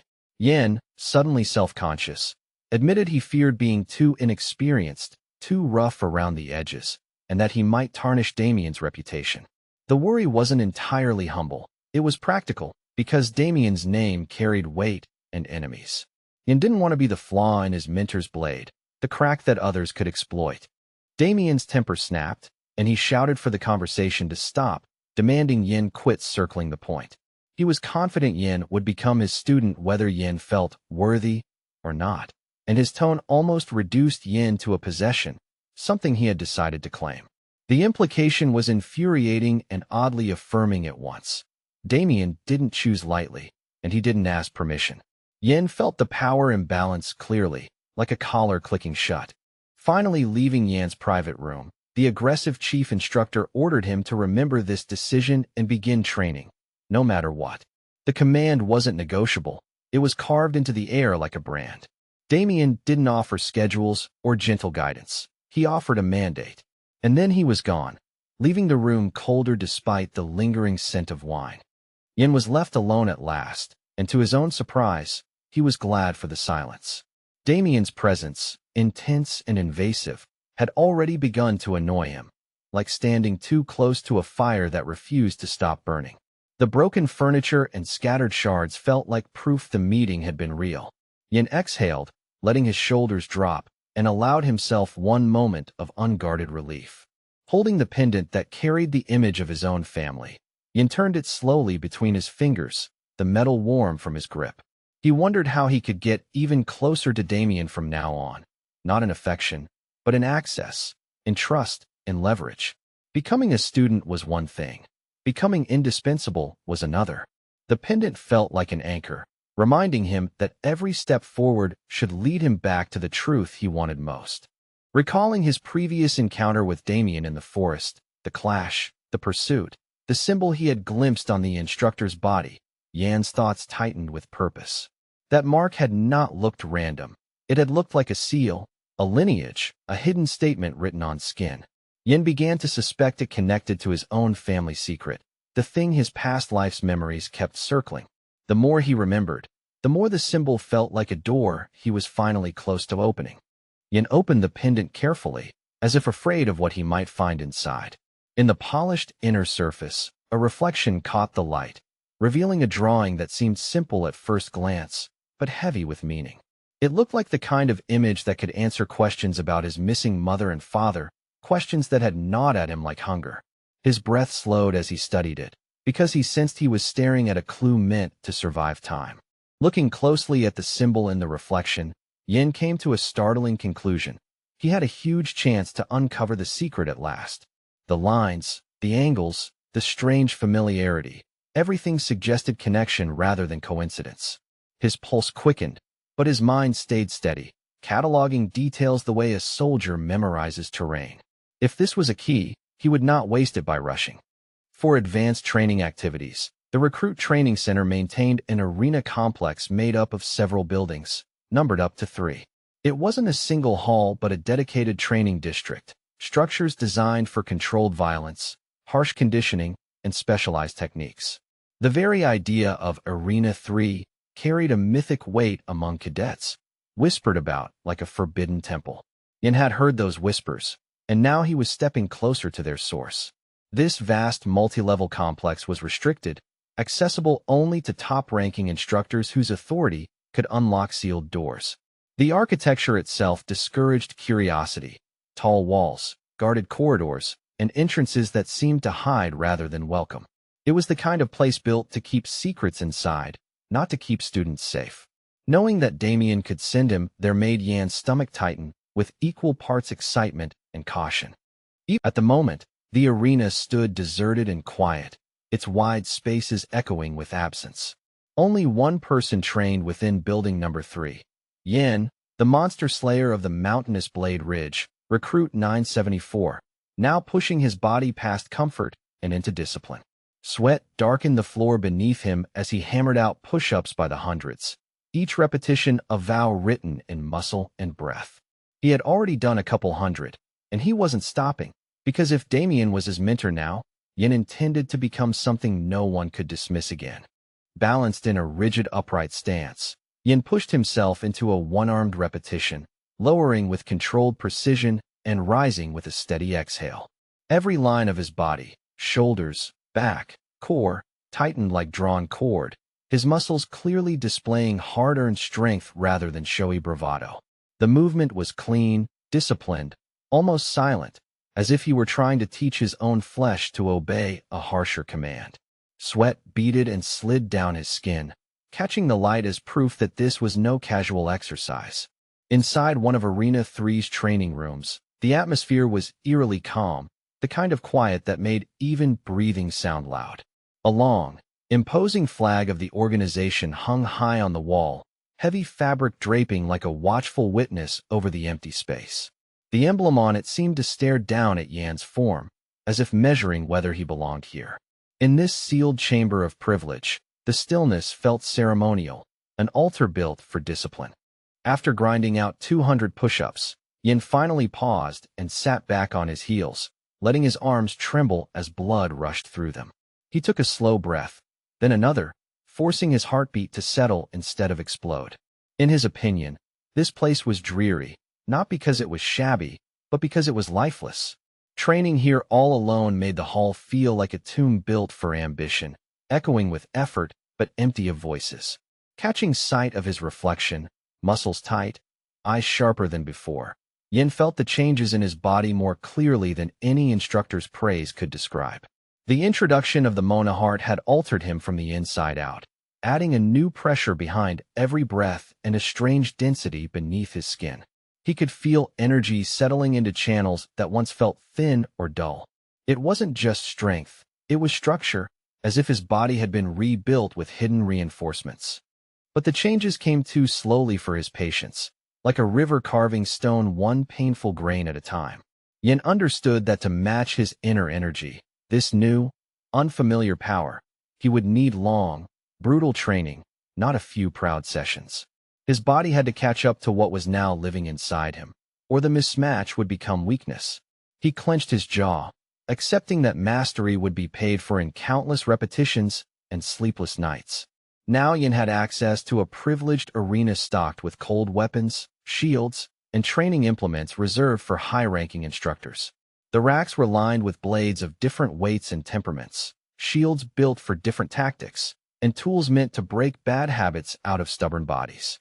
The space smelled faintly of oiled metal and old sweat, the honest scent of people who fought for real. This wasn't a cadet's playground, it was a forge. Yet no one else was in the hall, and that emptiness pulled Yan's thoughts toward the reactions he'd sparked outside these walls. Privilege didn't come quietly. It came with eyes, whispers, and resentment that clung like smoke. He remembered how some faces hardened when they learned where he trained now, while others tried to smile through envy. The silence here only amplified those memories, making them louder than footsteps. Roman, recruit 12, had been openly furious, convinced Yin had chosen to become a pathetic slave to vile Damien. Roman's anger wasn't subtle. It was the hot kind that came from betrayal mixed with fear of losing status. He spoke as if Yin had traded dignity for power, as if mentorship were chains. Yin remembered the look in Roman's eyes, not concern, but accusation, as if friendship should never compete with ambition. Lorena Beowulf, on the other hand, had looked genuinely touched by Yan's success, as if it proved something she'd secretly hoped was true. She wanted to see her secret friend, in the incredibly talented cadet everyone suddenly spoke about, to confirm he hadn't vanished behind rank and rumor. Her attention carried warmth, but also curiosity sharp enough to hurt. Yin could feel how she searched him for an answer he hadn't yet decided how to give. Lorena had asked him to say something. Anything, her eyes demanding a bridge between them. But Yin disliked the way she kept following him around, as if his space belonged to her questions. He wasn't cruel about it. He simply felt crowded, and crowding made him defensive. After monsters and instructors and political games, even kindness could feel like pressure. Yan's silence wasn't rejection, it was survival. It seemed Damien had been impressed by Yan's choice to search the first floor of the treasure room, but Yan knew the book discovery had been only part of the performance. The volume about energy interruption was important, yes, yet it had also been a convenient hook, a lure to pull Damien's attention in a direction Yin could control. Yin had another goal in mind, quieter and more personal, one tied to secrets older than this academy. In a place like this, you never showed your true target first. The old book dropped to the floor with a dull thud, abandoned without ceremony. Yin no longer needed it for what he truly intended, and its weight suddenly felt ordinary, like a tool already used. Dust stirred around the fallen cover, and the sound echoed softly in the empty training room. Let it lie there, he thought. Its purpose had been served. He lifted another book into his hands, and a small, satisfied smile tugged at the corner of his mouth. This was the one he had really been looking for, the object behind the detour, the reason his instincts wouldn't let him rest. The cover felt different, heavier with implication, as though history itself had been pressed into the binding. Yan's fingers tightened gently, almost reverently, like he was holding a key rather than paper. Before him was a book about the founding of the empire, plain in appearance, similar to an ordinary textbook meant for obedient students. Yet Yin knew what the future would reveal. This volume would become a sensation, because it would be confirmed as the work of founding Emperor Bahamut Kavalan himself. That fact transformed every bland line on the cover into a threat and a promise. If Bahamut had truly written it, then the book was not education, it was confession.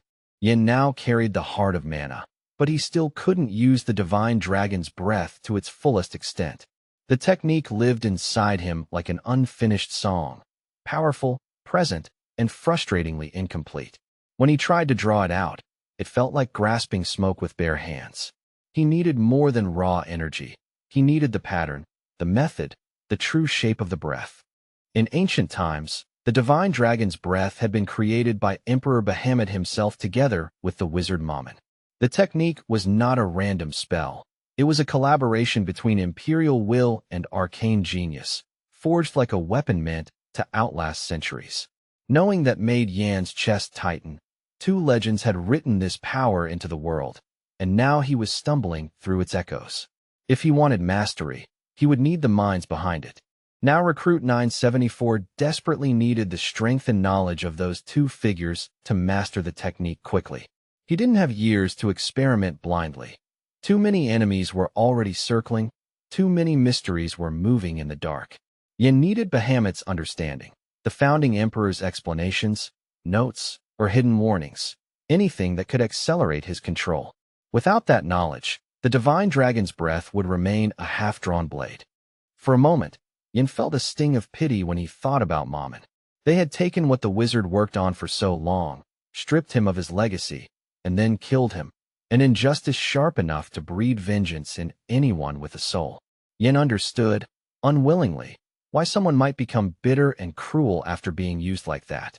Even in a world of monsters, betrayal could be the deepest poison. The thought sat in his stomach like a cold stone. Finally opening the book, Yin leaned in, determined to see whether anything inside could truly help his investigation. He scanned the first page carefully, searching for unusual markings, coded notes, or the subtle arrogance of an emperor explaining the world. His fingers traced the edge of the paper as if touch might reveal hidden ink. He held his breath, because this moment felt like stepping onto a trapdoor or a treasure vault. Then his face shifted into utter surprise, eyes widening with a disbelief so pure it almost looked like awe. His mouth parted slightly, not because of fear, but because what he saw was absolutely incredible in its wrongness. The room's silence suddenly felt louder, as if it were reacting with him. Yin stared as though the book had slapped him. The pages were completely white, no letters, no diagrams, no ink at all. It wasn't that the text had faded with age. It was as if it had never been written. The clean emptiness mocked the rumors, mocking him too, like a joke told by history. Yin flipped the page slowly, hoping his eyes had deceived him. Not only the page he had opened, but every other page was blank as well, a whole book of silence pretending to be knowledge.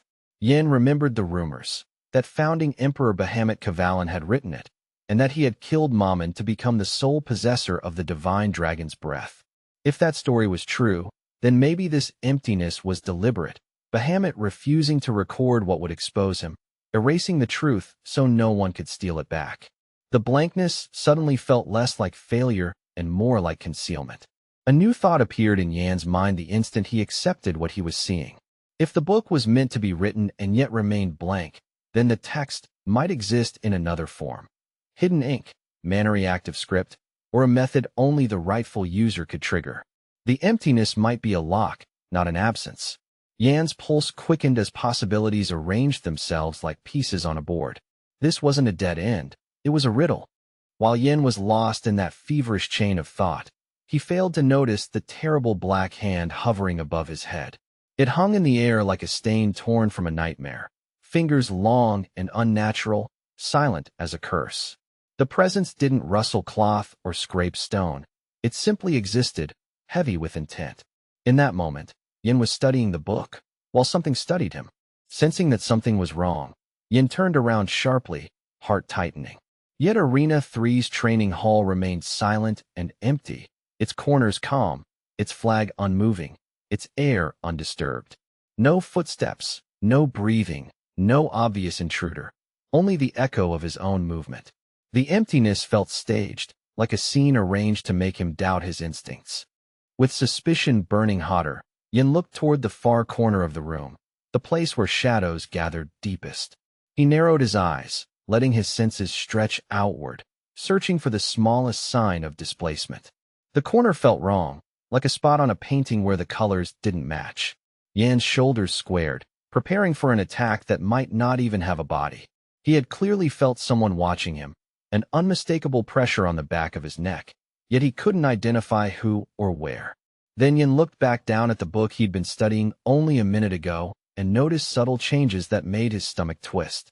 Something had touched it, altered it, claimed it in some way. The blank pages no longer looked purely untouched, they looked used. Everything was still there, but the pages appeared worn now, as if time had been dragged across them. And the upper left corner of one page looked as though someone had torn it off, clean, deliberate damage rather than accidental decay.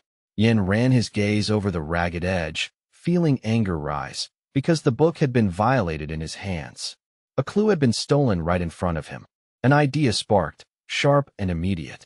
Yin struck toward the space where his invisible opponent might be, aiming not at flesh but at presence, at the hiding place of that watching intent.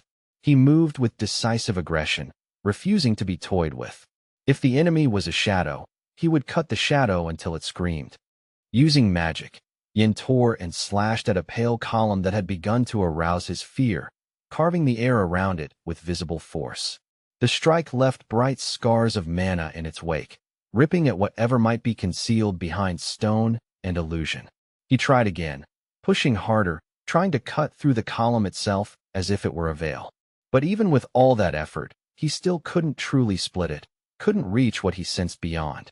In that frustrating instant, Yin was forced to admit a bitter truth. He was still not as good as Damien, the chief instructor of the Special Forces unit. Damien would have shattered the problem in a single, contemptuous motion. Yan's strength was rising, yes, but the gap remained, a gulf between talent and mastery. The realization stung, and it sharpened his determination like whetstone on steel. Suddenly, someone behind the column laughed, a voice so familiar to Yin it hit him like a slap. The voice called him an idiot, and Yin froze, puzzled and wary all at once. Still hidden, the stranger loudly doubted Yan's ability to unravel the mystery of the book, mocking him as if the entire scene were entertainment. The insult was casual, but it carried intimate knowledge, like someone who knew exactly where to press. Yin, so brave against visible enemies, watched as the shadow of his rival slid gradually into the light. Features emerged, sharp lines, a cruel calm, eyes too dark to be human. A second later, Maman stood before him, his gaze glowing with a fire that didn't belong in a living face, reminding Yin how long it had been since they last met. The presence was unmistakable, ancient, arrogant, and wrong in the way nightmares are wrong. Recalling their last confrontation in the underground lair, Yin couldn't understand how Maman had ended up here. He had seen mortal wounds, had felt the certainty of an ending written in blood and magic. And yet this figure stood whole enough to mock him, alive enough to threaten. The contradiction made Yan's skin crawl, because it suggested death had been only a costume. The monstrous lich made eerie sounds that only vaguely resembled laughter, as if the concept of joy had been twisted into a scraping noise. Then, with that same broken amusement, he implied he had understood something during their battle, something Yin still hadn't grasped. The words felt like a hook thrown into Yan's mind, trying to drag his attention off balance. Maman wasn't just here to fight. He was here to teach the lesson cruelly. The monster hovered above the floor, robes drifting as if gravity had given up on him. He spoke about pathetic bugs, insignificant pests that became unbearably annoying if ignored too long. His tone made it clear he enjoyed the metaphor, savoring the insult as if it were wine. In his mouth, bugs didn't mean creatures. It meant people, things to be crushed when convenient. And immediately, the ancient resurrected demon clarified exactly who he meant. He was referring to recruit 974, Yin, specifically, singling him out with malicious precision. The statement wasn't just insult, it was focus, a predator pointing at prey. Yin felt the attention settle on him like a blade laid against skin. Yin stared back at the demon without blinking, refusing to let fear loosen his posture. He kept his eyes locked on Maman, expecting a sudden attack at any moment, because monsters thrived on distraction. His muscles coiled, ready to explode into movement, while his mind measured distance, angles, escape routes. If Maman twitched, Yin would answer with violence. Without warning, an incredibly bright light erupted in the room, as if thousands of sunbeams had pierced the sealed hall at once. The glare flooded stone and steel, swallowing shadows and bleaching the world into harsh white. For an instant, depth vanished. Everything became silhouette and pain. Yan's eyes narrowed, instinctively bracing as the brightness screamed across his senses. Leaping at Yin with sudden savagery, the lich promised to kill him immediately, thirsting for revenge after the heavy defeat in their previous confrontation. The words were spat with hatred so old it felt fossilized, and the attack that followed was fast enough to blur. Maman moved like a curse given momentum, aiming to tear Yin apart before he could think. The hall's calm shattered into raw motion. Yan's anger flared, hot and immediate, at the demon's intrusion into his hard-earned solitude. He had been training, searching, rebuilding himself, and now this ghost dared to violate his space again. But anger didn't change necessity. He had to fight. Yan's stance lowered, breath controlled, forcing fury into focus. If the lich wanted another confrontation, Yin would give him one, on Yan's terms. From beneath the creature's hood, a face appeared, shockingly human, framed by long, light hair that spilled like pale silk. The contrast was unsettling, as if the demon had borrowed beauty as another weapon. The mouth twisted into a promise to kill Yin at all costs, and the eyes gleamed with the same ancient malice. Whatever mask the lich wore, the intent behind it was unchanged. Yin stared in wide-eyed amazement, frozen for a heartbeat by the impossibility of the sight. Mamon's face had changed so drastically it looked like a different being wearing the lich's hatred. The transformation unsettled Yin more than claws would have, because it threatened his certainty about what he'd fought before. He forced himself to breathe, anchoring his mind before surprise became weakness. A girl with the lich's magical seal branded on her forehead suddenly rushed at Yin like a madwoman, her movement frantic and violent. Her expression was twisted by possession, eyes bright with borrowed will, and she screamed a threat to take Yan's body for herself. The moment was horrifying, human flesh being driven like a weapon by an inhuman desire. Yin felt the chill of domain and possession echoing all over again. Yin kept his gaze hard as he looked at the creature, refusing to be fooled by the new appearance. Even if it wore a different face, even if it used a different voice, the presence was unmistakable. This was still the same evil lich, Mamon, lurking beneath disguises and theatrics. Yan's instincts recognized the rot underneath the skin. The monster could change its mask, but not its nature. Determined to eliminate the demon once and for all, Yin launched a powerful blow, pouring force and mana into a strike meant to end the problem instantly. The attack cut through the air with brutal intention. But Mamon, wearing a smug grin that belonged to something too confident, simply drifted past the strike as if the blow had targeted smoke. Yan's fist meant nothing, only emptiness. Laughing at the Special Forces recruit, the creature continued to sweep back and forth through the space, slipping past Yan's reach again and again. It taunted him with impossible movement, passing so close Yin could feel cold air trail behind it, yet never letting him land a hit.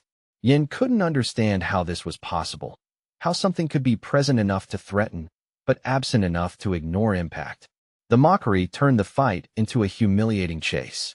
At first, Yin thought the lich was simply a ghost, an ordinary specter that could be dispersed with the right technique. Then a memory surfaced like a warning bell, thought manifestation. He had heard whispers of phenomena that were not bodies at all, but concepts given form by obsession and mana. The idea made his frustration sharpen into calculation. Perhaps even after the vessel of life had transformed into Mamon's monoheart, some remnant remained, an echo shaped into a manifestation of ideas rather than flesh. A will too stubborn to die might have condensed into this moving shadow, a projection driven by hatred and unfinished desire. That would explain the intangibility, the mockery, the impossible gliding through attacks. Yan's mind latched onto the theory like a handle in darkness. The creature posed no true danger, because in a strict sense, it didn't even exist. Yet the demon's constant swooping, taunting, and promise to kill him began to irritate Yin beyond measure, like an insect buzzing inches from his ear. If it was only a manifestation, then it was a distraction meant to wear him down, to make him strike blindly until he cracked. Yan's jaw tightened as annoyance became resolve. He would stop chasing it like prey, and start dismantling the idea that powered it.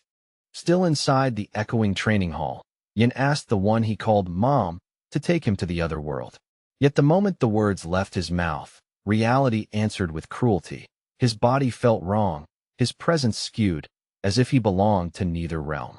Unable to grasp what had been done to him, he drifted through this world in a dazed, incomprehensible state, like a misplaced shadow searching for its owner.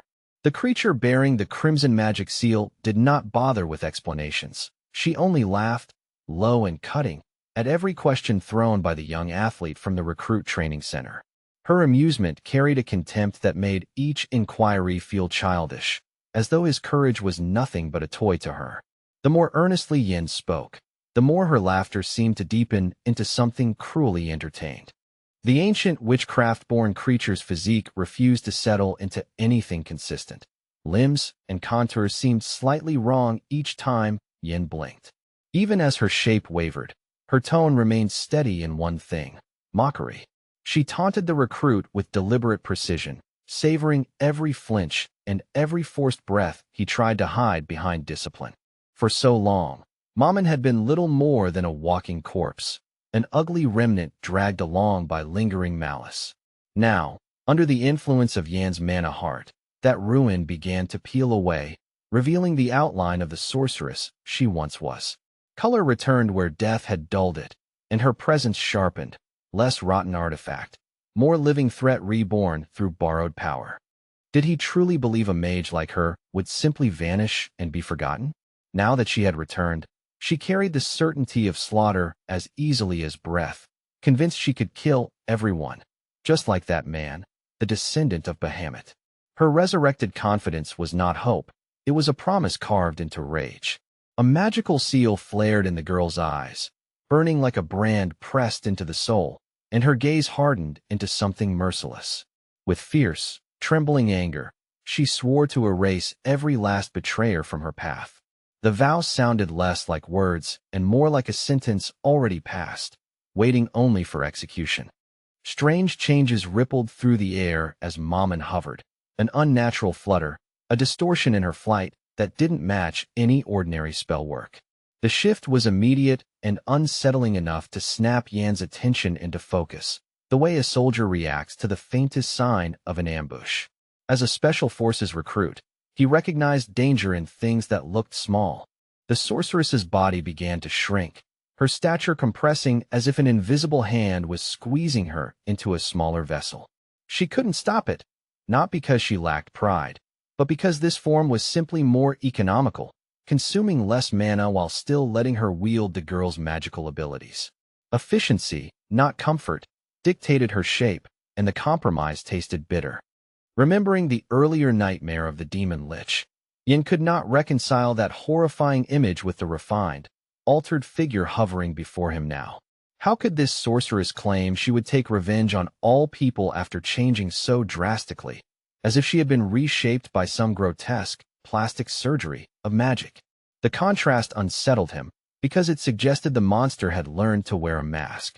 Now the sorceress wore a completely different appearance, but in her eyes humanity remained unchanged, identical rot wrapped in different skin.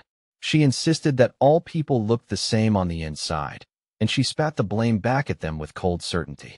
If suffering followed, she believed it was deserved, because it was their own fault for betraying her first. She maintained her manifestation only by clinging to the energy of Yan's mana heart, like a parasite gripping a thinning vein. Yet the connection was weak, too fragile, too narrow, to allow her full, terrifying true form to surface. What he saw was merely a restrained version, a shadow of the sorceress she could become if the tether ever strengthened. The enraged sorceress could not understand why, after swallowing so many elixirs, Yin still carried such a low energy level. Her contempt spilled out bluntly. She claimed even a mutt would be stronger than him. The insult was not casual, it was diagnostic, spoken like a cruel physician dissecting a failure with no interest in mercy. Hearing those words stung, not because they were immediately dangerous, but because they were deliberately humiliating. It felt rude, sharp, and personal, yet Yin forced himself to remain steady, recognizing that mockery alone did not equal an attack. Still, there was a point hidden beneath her scorn, a clue that something about his mana truly worried her. Even Yin could feel it, a weak, thread-like flow of mana being transmitted to Mammon, faint but undeniably real. The fact that this path was open at all suggested a future problem, an avenue the demon could exploit when he least expected it. What was a trickle today could become a chain tomorrow, and warriors learned to fear what grows quietly. Right now, the training center recruit's enemy was one of the most powerful mages he had ever encountered. If she began feeding on Yin more aggressively in the future, he might not be able to stop it. Not with discipline, not with willpower, not even with steel. The thought settled like lead in his chest. He might be nurturing the very threat meant to devour him. While the young man sank into his own calculations, Mammon drifted up behind him without a whisper of warning. The air chilled as she lifted her hammer overhead, the weapon poised with murderous ease. For a heartbeat, It looked as though she would end the recruit where he stood, before his next breath could even form. When Yin finally noticed her, she instantly switched masks, pretending to be busy, almost innocent, as if she had merely been stretching. With an exaggerated casualness, she put away the dangerous weapon and avoided his eyes. The performance was clumsy in its intent, but bold in its implication. She wanted him to know she could have struck. But there was nothing he could do in the moment, no clean response that wouldn't escalate into disaster. The 974th recruit lowered the book he had picked up earlier, the one he'd been holding since before Maman appeared. His grip tightened reflexively, as though paper and ink could serve as a shield against the demon's mood. Yin was strangely glad to meet the demon again, as if contact with her made the world feel sharper before it all vanished. He even admitted he wanted to see this world properly before disappearing, before whatever fate hovered over him finally closed its hand. Maman, meanwhile, demanded he stop teasing her, complaining bitterly about his poor adaptation to mana, as if his weakness offended her personally. When the sorceress grew curious about how Yin intended to get rid of her, he answered with unsettling calm. He pointed out her growing similarity to a human, how she was stabilizing, how she was becoming someone rather than something. If she relied on his connection to exist, then severing that connection, he reasoned, would be enough to cast her out. As the conversation continued, the monster slayer from the Mountains of Blades explained what he had begun to suspect with dread. This dangerous sorceress was parasitizing on his mana heart, drinking from his internal flow as though it were a private reservoir. The more he spoke, the clearer it became. This was not companionship, it was infestation. Then Yin wondered what would happen if he deliberately reduced the flow of mana, tightening the gate she fed through. Would the girl be able to continue manifesting, or would her form crumble the moment the supply thinned? The answer was uncertain, and that uncertainty was frightening, because it meant experimentation could invite catastrophe. Looking back at the otherworldly demon Maman, the stern Yin offered a cold recommendation: disappear. He spoke as though stating a simple fact, insisting her life had already ended and she was only borrowing time from what should have been a sealed grave. His words carried no kindness, only a soldier's logic applied to a supernatural mistake. The resurrected creature raged anew, bearing white fangs that looked too clean for something that had once rotted. She refused to accept his judgment, insisting it was necessary to stay alive, necessary to continue breathing this stolen air. Her fury shook her small frame, but it also revealed desperation, an animal cornered by the idea of oblivion. The archaic creature's outline and clothing began to fracture into tiny fragments, like ash breaking apart in a gust. It was as if her very existence was being peeled into pieces, one layer at a time, threatening to scatter into nothing. Yet Maman did not want to disappear. She clung to form with stubborn defiance, refusing to be undone. No one interrupted the conversation between the sorceress and the man in the training room. Even the silence seemed to step back and listen. Maman assured him with chilling confidence that the boy would regret the magician's disappearance. The way she said it turned the promise into a hook, something meant to catch him later, when regret was too late to fight. The young soldier still held the book of the emperor who founded the kingdom, cradling it like a relic too important to breathe on. He believed the demon wanted to learn the secret hidden in Bahamut's book, some buried truth that even time had failed to erase. Suspicion tightened his posture, because knowledge was often deadlier than blades in imperial history. Then he glanced again toward the scarred column, the one battered by past violence, behind which Maman had previously been hiding. The marks on the stone looked like old wounds that never healed, carved by panic and magic alike. For a moment, the column felt like a witness, silent proof that her presence had always been a threat. The young man, skilled in the use of cold weapons, drew his blade into his hands with practiced steadiness. He examined it closely, checking the edge, the balance, the familiar comfort of honest steel. In a room full of sorcery and shifting forms, the blade was the one thing that didn't lie. Dark drops fell onto the white, blank pages of the Emperor's book, staining the purity with gloomy marks. The blood spread slowly, soaking into the paper as though the book itself were drinking it in. Each drop landed with quiet finality, like a ritual beginning whether Yin was ready or not. Yin knew the first step. The book had to be sprinkled with blood that carried the breath of the divine dragon.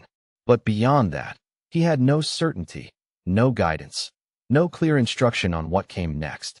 Standing over the pages, he felt the uneasy weight of partial knowledge, the kind that leads people into traps.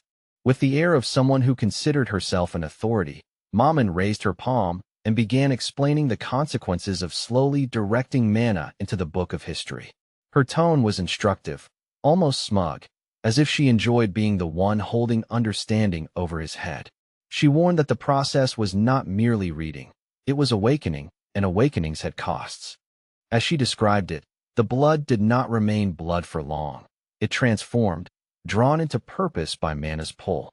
Letters began to emerge where stains had been, as if the page were translating life into language. The binding itself seemed to respond, evidence of a living mechanism hidden inside an ancient artifact. The young recruit stared in stunned amazement as new letters continued appearing on the page in front of him. His breath caught, and his eyes tracked each shift like a man watching a spell write itself. It was not ink and quill. It was fate etching meaning out of blood. To him, it looked like light and darkness, two opposing components now merging across the pages of a book authored by the founder of the empire. Brightness and shadow braided together, forming lines that felt older than any living memory. The ancient book became a battlefield of forces, and he could only watch as they fused into text. The writing seemed like nonsense to the young man, a tangle of symbols that refused to form a sensible message. He asked Maman if she understood the meaning of those strange words, hoping for certainty. But the demon admitted she didn't know what Bahamut had been writing about either, and that ignorance made the room feel colder. Carefully studying the book's contents, the 974th recruit, who had defeated monsters with his own hands, refused to believe the ruler would write meaningless drivel. There had to be structure, intent, a hidden architecture beneath the chaos. His distrust wasn't only of the text, it was of the idea that the empire's founder could be reduced to madness. New changes on the page further agitated the brave warrior, and his eyes widened as the phenomenon intensified. The letters didn't merely settle, they shifted as if restless, as if the book had grown impatient with silence.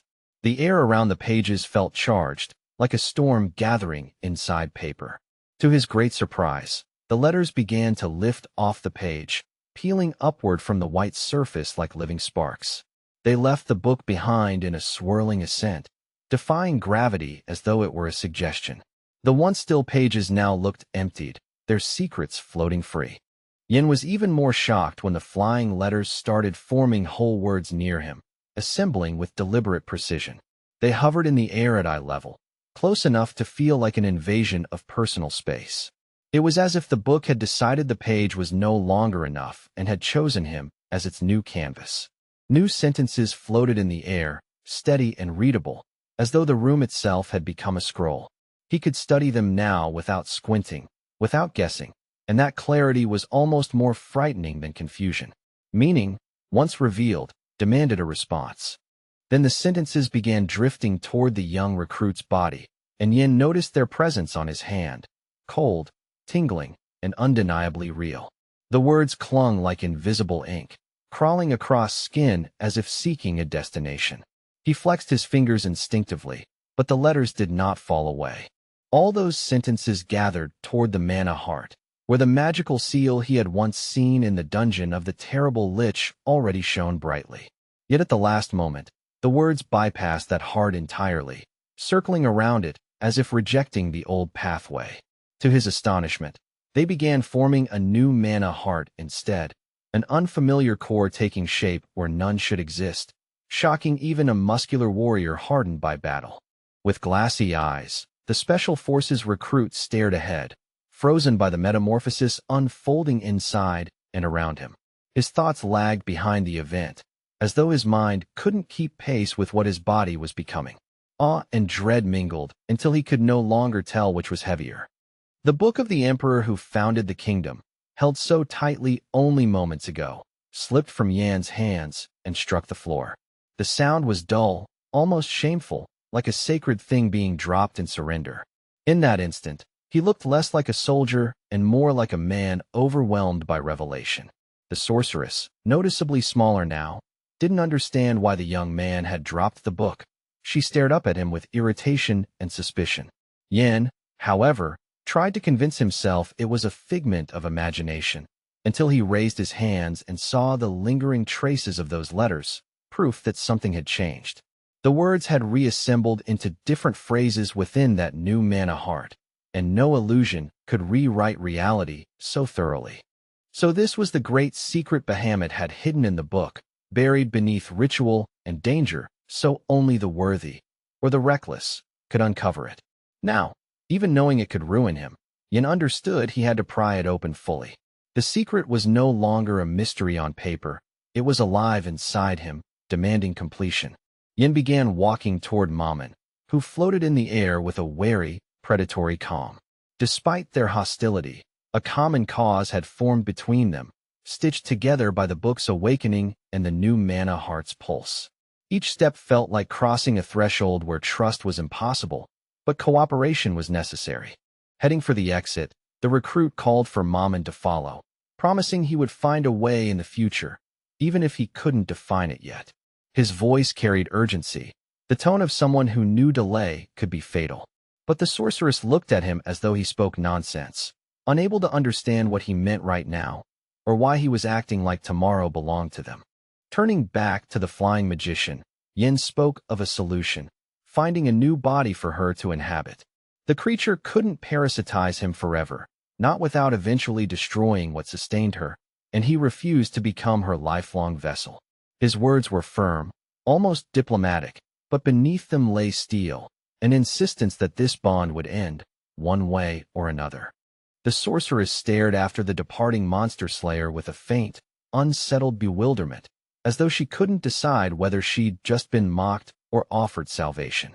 His promise, to study the matter alongside her, hung in the air like a coin spinning on its edge, neither heads nor tails yet. For a heartbeat, Maman simply watched him go, eyes narrowing as she weighed the unfamiliar taste of possibility. Then the meaning of his words finally clicked into place, and the girl's expression brightened with sudden, greedy delight. A future that wasn't starvation, a future that wasn't fading into scraps of mana. Those prospects glittered in her mind like forbidden treasure. For the first time in a long while, Maman looked almost excited to keep existing. Still basking in his smooth talk, the sorceress couldn't understand what had come over him. Why the usually stern Yin sounded so measured, so negotiable. But he immediately warned her not to get carried away, his tone sharpening into a soldier's hard clarity. He would not help her for nothing, not out of pity and not out of softness. Whatever came next would be a transaction, and she would pay. Therefore, he demanded a strict condition. The sorceress was not to do anything strange. No hidden feeding, no sudden violence, no accidents cloaked in magic. The owner of the Lich's magical seal listened with a wary stillness, then gave her consent with a thin, reluctant nod. It wasn't trust that sealed the agreement. It was necessity and the unspoken thread in Yan's eyes. For an instant, she seemed to go mad, her composure cracking like ice under pressure, and a terrifying, burning eye flared on her forehead, centered within the seal as if the mark itself had opened to stare. The sight was grotesque and inhuman, a reminder of what she truly was beneath her reduced form. With that eye blazing, she spat her refusal in spirit if not in words. She would never help someone like Recruit Yin out of goodwill. Right now, she simply lacked the energy to do what she wanted. Her hatred outpaced her strength, and her body could not yet support the cruelty she dreamed of. But the promise was there, cold and patient. The moment she had enough power, the poor boy would be the first to die. In her mind, his usefulness had an expiration date, and she already imagined the moment it would end.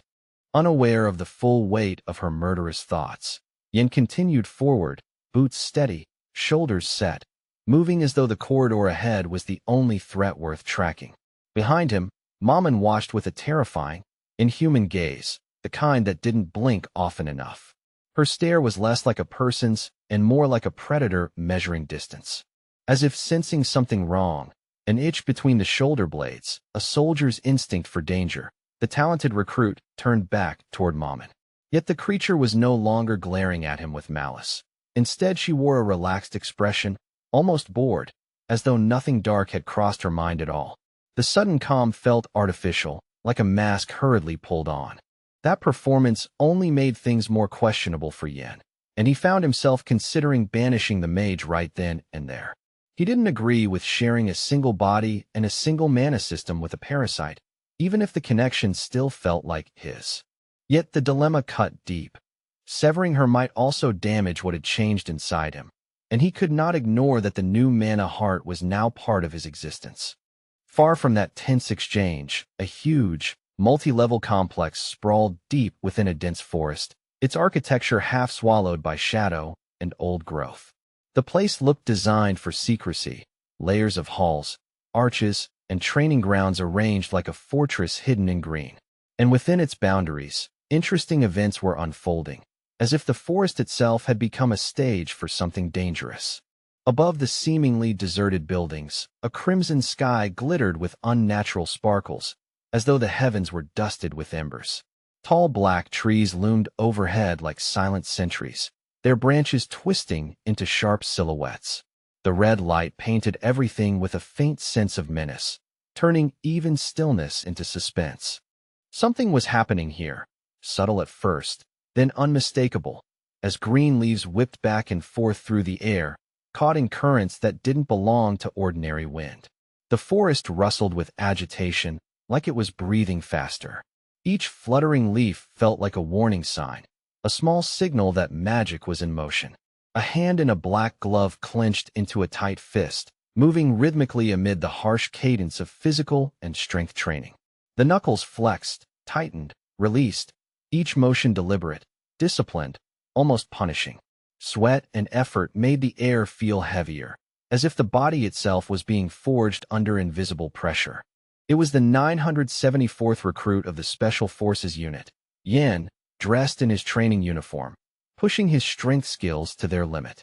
His breathing was controlled, but the strain was real, muscles coiling, posture precise, focus locked forward. Every repetition looked like a vow. He would not remain weak, not in a world where weakness invited monsters. A bright beam of light suddenly flashed in front of him, slicing the air like a luminous blade. Yin dodged instinctively, the movement sharp and almost silent, as if his body anticipated impact before his mind named it. The beam's glare flooded his vision for a split second, forcing him to rely on reflex and trained timing. The long, brilliant beam grazed his strong arm, close enough to prickle the skin and leave a fleeting heat in its wake.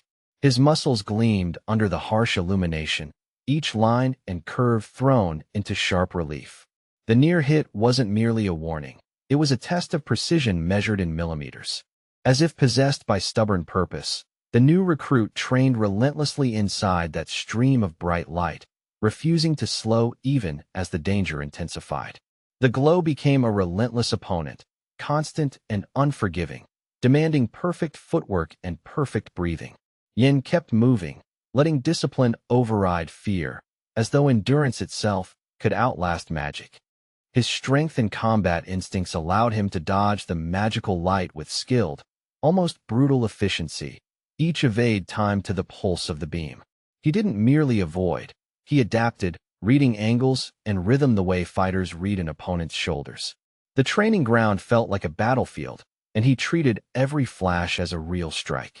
A large glow erupted to his left, appearing with the suddenness of a trap snapping shut, and it nearly struck him head-on. At the last moment, he deflected his path with a precise movement of his foot, pivoting with controlled force rather than panic. The maneuver looked simple, but it carried the weight of countless practice drills.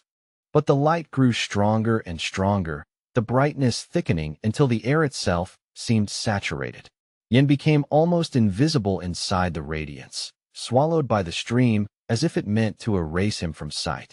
The glare turned the world into a white roar, and even his outline threatened to dissolve.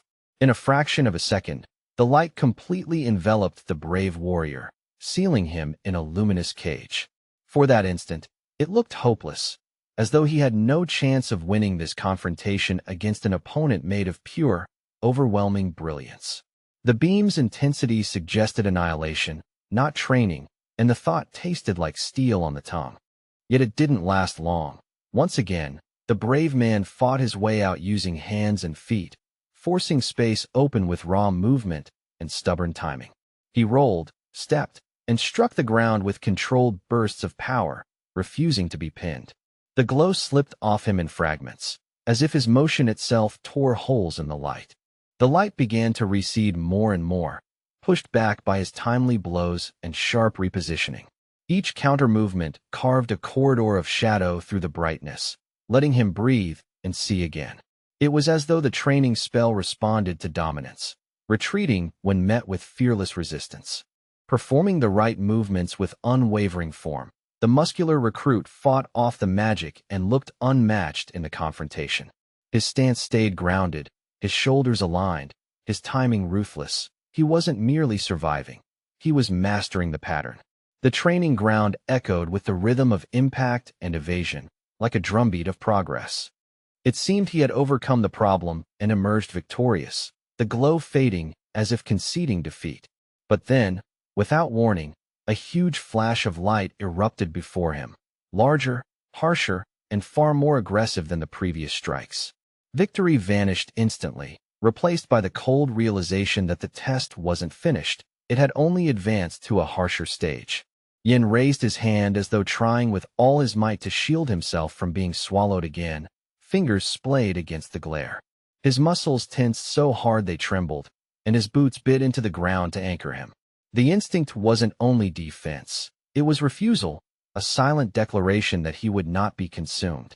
But in the next moment, everything vanished, the light, the pressure, the roar, snuffed out as abruptly as a candle.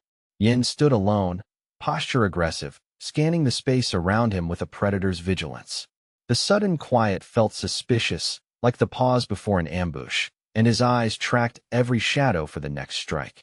Now the warrior stood on a paved path beneath tall arches, the stonework forming a corridor like the ribs of an ancient beast. The air here was cooler, heavier with authority rather than raw magic. And directly ahead stood a man in a long robe, unmoving, as if he had been waiting for this exact transition. It was Damien, the chief instructor of the recruit training center, wearing a floor-length cloak that draped like a judge's robe. His eyes were closed, his expression unreadable, as if he didn't need sight to measure the boy before him. The stillness around him felt deliberate, calm that belonged to someone who knew he controlled the entire field. Yin looked at his mentor with direct, unwavering resolve, the kind that could be mistaken for intent to kill.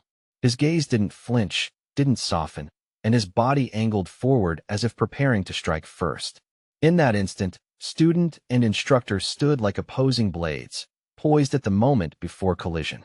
A second later, the conqueror of monsters from the mountains of blades lunged toward the instructor, closing the distance with explosive speed. His movement was raw commitment. No hesitation, no polite restraint. Only the forward surge of someone testing the limits of a superior. The air snapped with the force of his acceleration. Damien remained calm, standing as though the threat didn't exist, as though violence was merely weather passing through. He did not step back, did not raise an arm, and did not even open his eyes. The instructor's stillness was almost insulting, a silent statement that the boy's attack was predictable. Then a dark circle appeared beneath his foot, spreading like ink across stone, pulsing with contained magic. The sigil looked engineered for salvation, an anchor point that could shift space, absorb impact, or twist the rules of distance. It was as if the floor itself had become his shield, ready to rescue Damien from any danger that approached. Yin noticed immediately, eyes locking onto the circle with sharp comprehension, as though he'd been waiting for proof of the instructor's hidden arsenal. The new ability looked like a deliberate test, magic displayed not for show, but to measure how quickly the recruit could adapt. In that gaze, Yin wasn't just fighting, he was being examined. With a casual wave of his hand, Damien summoned a dark magic sword, the weapon forming out of shadowed energy like a nightmare given edge. The blade's presence chilled the air, and its surface drank the light around it. It was a counter not merely to stop Yin, but to establish dominance in a single, unmistakable gesture. Holding the magical weapon with elegant ease, The chief instructor didn't even look at the boy. His posture suggested he didn't perceive Yin as an equal opponent, more like an eager trainee swinging at a mountain. That indifference was its own pressure, heavier than any threat shouted aloud. Damien swung the blood-black sword again and again, each arc carved with deliberate menace, as if he meant to instill fear through sheer inevitability. The blade hummed with darkness, leaving trails that lingered like afterimages. Every strike said the same thing. You are outmatched, and you will learn it the hard way. All Yin could do for a moment was watch with wide eyes as the instructor executed dangerous maneuvers, angles too sharp and timing too perfect for an ordinary duel. The speed wasn't chaotic. It was controlled brutality, an expert demonstrating how easily a mistake becomes a wound. The lesson arrived without words, delivered by the sword's relentless rhythm. Rising into the air, Yin forced himself closer, refusing to be kept at a distance by intimidation alone. He approached the teacher who still wielded that terrifying sword, and the pressure of it made his heartbeat loud in his ears. Even so, he pushed forward, the courage of a young warrior colliding with the certainty of a veteran. Another heartbeat, and the weapon could have struck down the 974th recruit outright. Yin crossed his arms to protect himself, bracing as if expecting bone-splitting impact. The defensive posture was imperfect, but it was the only barrier he had against a strike meant to end the exchange in a single blow. The darkness of the magical weapon barely touched him, close enough to sting like frost crawling across skin. Yin spread his legs wide and tried to hold his ground, forcing his body to stay rooted despite the terror pushing against him. Against an experienced opponent, standing firm was its own battle, one fought in muscles, breath, and stubborn refusal to fall. The tactic Yin chose, endure, absorb, reposition, kept him alive through the worst of the confrontation. But the price was immediate. The arches behind him collapsed in an instant, stone cracking and falling as though the duel's force had shattered the structure's patience. The environment itself became collateral, proving how dangerous the instructor's lesson truly was. Behind the red goblin exterminator from the mountains of blades, the space erupted in a strange light, as if a massive explosion had torn open the air. The glow surged outward, swallowing dust and shadows, turning the fallen arches into silhouettes. For a moment, it looked like the world had been struck by a silent catastrophe. As before, the light nearly engulfed the skilled warrior, washing over him so thoroughly that only his strong legs remained clearly visible. The rest of him blurred into brightness, like a figure drowning in radiance. It was a frightening echo of the earlier training beam, only now paired with the instructor's terrifying calm. Soon, the scene settled back towards something normal, though the word felt weak in a place like this. A clearing appeared, dotted with tree stumps, evidence of previous training sessions that had ended with nature being carved apart. The return to usual appearance only emphasized how easily this place shifted from quiet to destruction. Laughing, Damien found it almost unbelievable that Yin wanted to fight him with such intent, as if he truly meant to kill his own mentor despite being so weak. The instructor's amusement was sharp, but not careless. There was a hint of seriousness beneath it, a recognition that this recklessness could get the boy killed. Even Damien admitted, in a tone half mocking and half honest, that he didn't know if Yin would survive if he kept pushing like this. At that moment, recruit Yin was not standing in any standard post-fight position. His body hung awkwardly, trying to recover and reassess at the same time. He attempted to talk to his mentor, breath uneven, words forced out through fatigue and frustration. The conversation felt like a tug-of-war between respect and raw indignation. Hanging vertically on a pole, Yin admitted he wouldn't have killed Damien during sparring, not because he lacked the will, but because he hadn't yet been taught how to block attacks like that. The instructor was demanding techniques beyond the recruit's current training, then punishing him for failing to anticipate them. The imbalance made Yan's jaw tighten, not in rebellion, but in desperate need to learn. To solve it, the instructor advised a brutal method: use self-defense skills and jump higher by harnessing centrifugal force, turning momentum into escape and counterattack. Yin actually did it, throwing his body into the movement even as he thought Damien was insane for suggesting such a reckless technique mid-spar. The leap felt like gambling with gravity, but the instructor's gaze implied that survival often was. Then Damien attacked with a real sword, the edge no longer feeling like a harmless lesson tool, and the recruit's mind snapped into frantic clarity. Yin recalled a useful paragraph from a book about the founding of the empire, words that described tactics, timing, and the cost of hesitation when facing overwhelming power. Without that sudden memory, there would have been nothing left of the trees, or perhaps nothing left of him, because in this place, training was not play, and ignorance was paid in ruins. Then Yin suddenly caught a voice cutting through the training hush, someone praising his surprisingly skillful handling of the dark dragon's breath, as if that dangerous power were a technique to be admired rather than feared. The compliment landed like a stone in his thoughts, making him pause inwardly even while his body stayed ready. He turned the words over in his mind, wondering who had been watching and why they sounded almost impressed.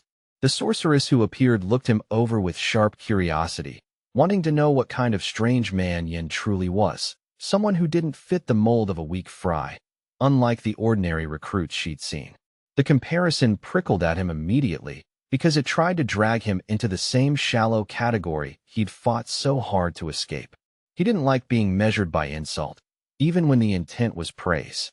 When she learned he was the chief instructor, her expression shifted with recognition. His energy felt familiar, like an old scent carried on a battlefield wind. But that recognition curdled into anger the moment she understood what his bloodline implied. He was a descendant of the founding emperor, Bahamut, and that name ignited her resentment like oil to flame. She wanted Damien to pay for the sins of his ancestors with his life, as though inheritance alone deserved execution.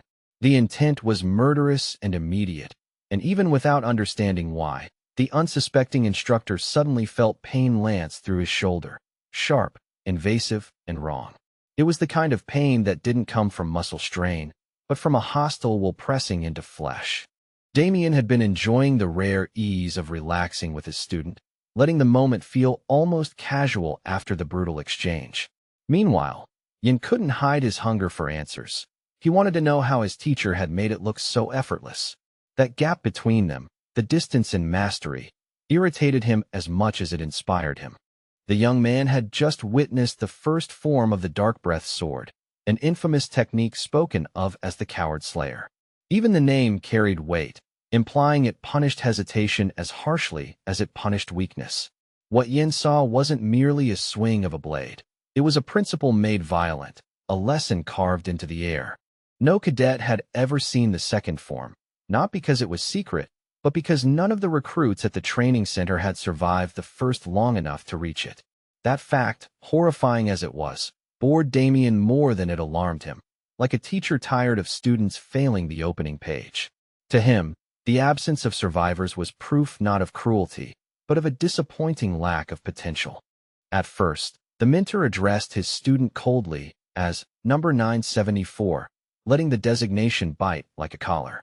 Then, as if granting a sharper intimacy, he called him by name, Yin, and asked how long he would last. The question wasn't casual curiosity. It was a challenge spoken with the calm certainty of someone used to watching people break. That desire, hold out, stirred mixed feelings in the protégé, dragging up doubt and questioning thoughts that clawed at the edges of his resolve. Yet those doubts dissolved almost immediately after hearing the head instructor's words, replaced by a reckless spark that made Yin grin. Not knowing how many sword forms existed, he boldly hoped there were many, and if lessons were to be held daily, then there should be 365, one for every day he refused to die. Damien liked that boldness, the audacity that refused to shrink, but he corrected him with a dry realism. It took decades to truly learn even one form. Yin, however, waved away the concern with stubborn confidence, telling his mentor not to worry about how many forms he would show. What mattered to him wasn't the count. It was the climb, and he intended to keep climbing until the sword itself acknowledged him. From that point on, the recruit suddenly became serious, his earlier grin tightening into steel. According to Yin, the chief instructor no longer needed to worry about the number of lessons, only the consequences of teaching them. His tone implied he would absorb every brutal method, then turn that knowledge into something dangerous in return.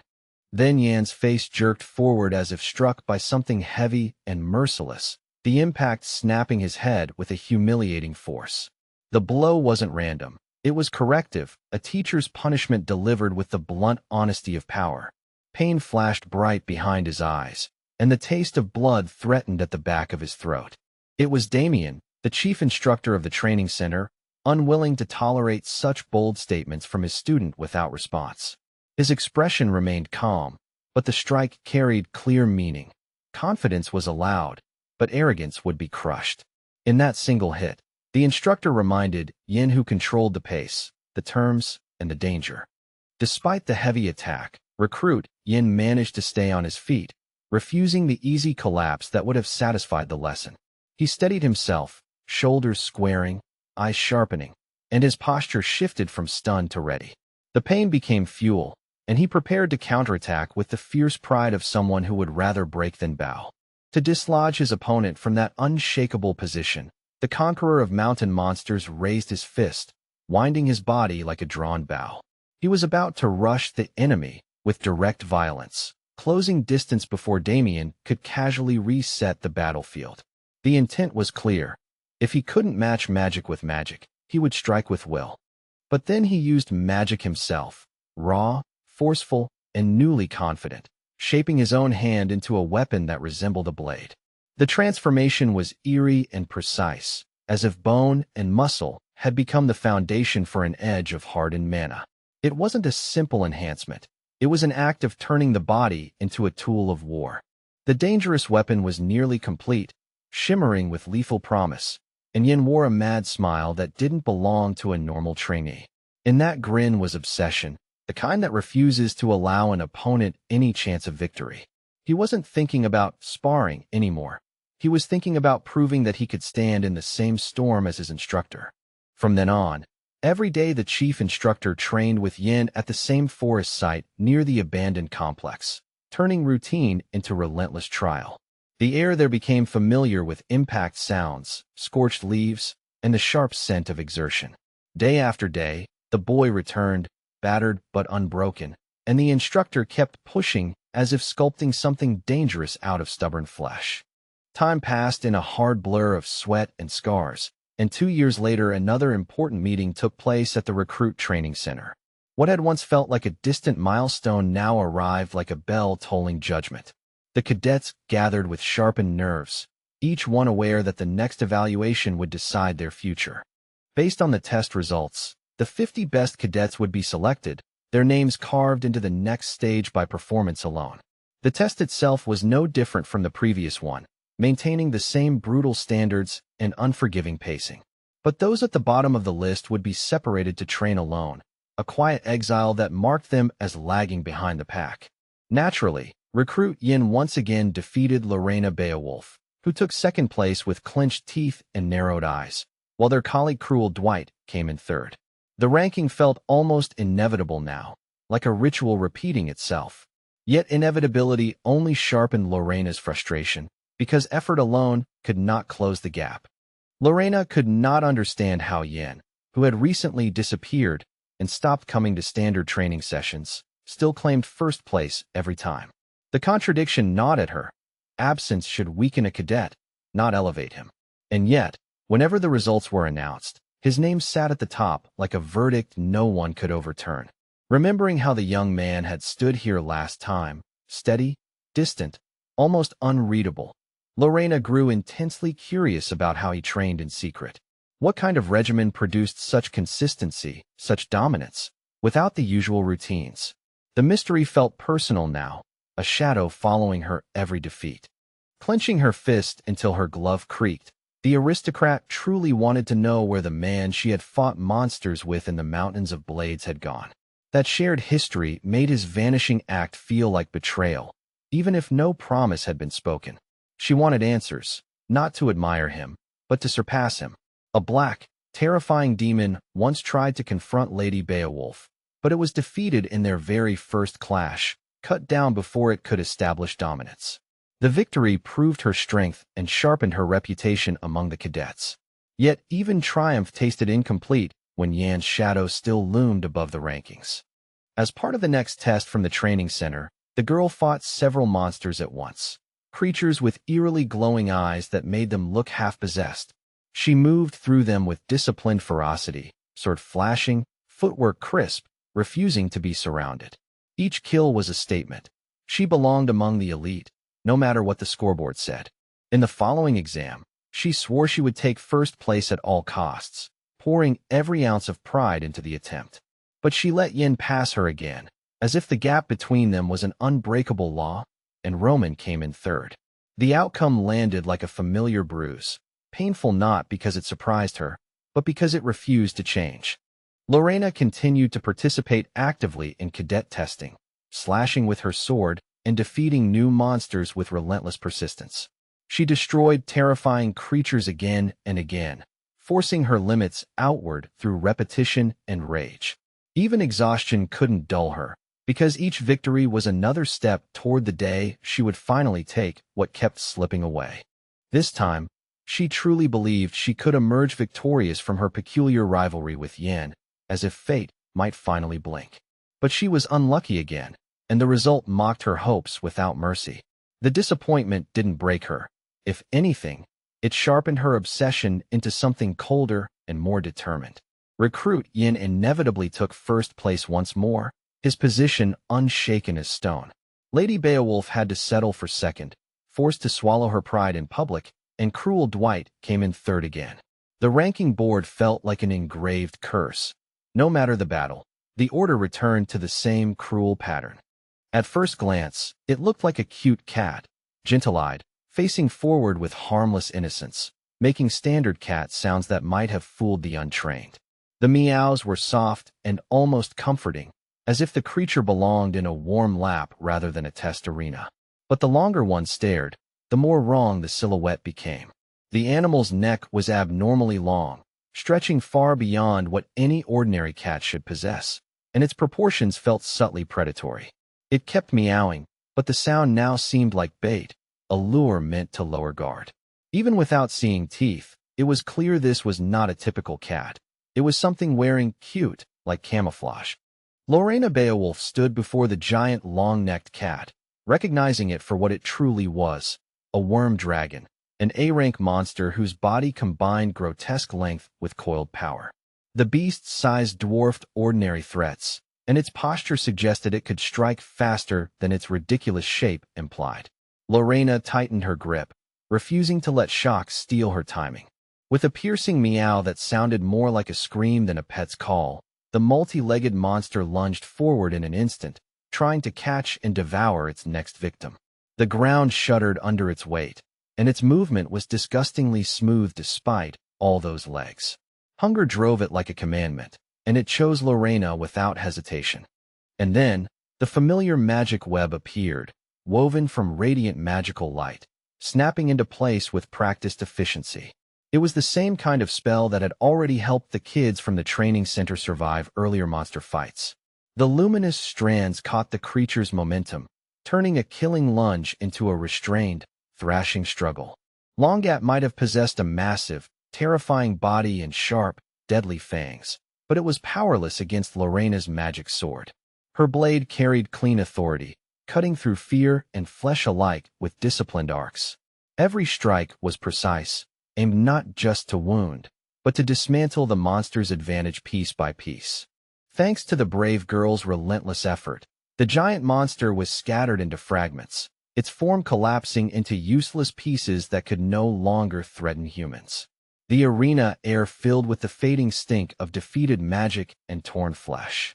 Lorena stood over the remains, breathing hard, refusing to celebrate, because victory here was never the final goal.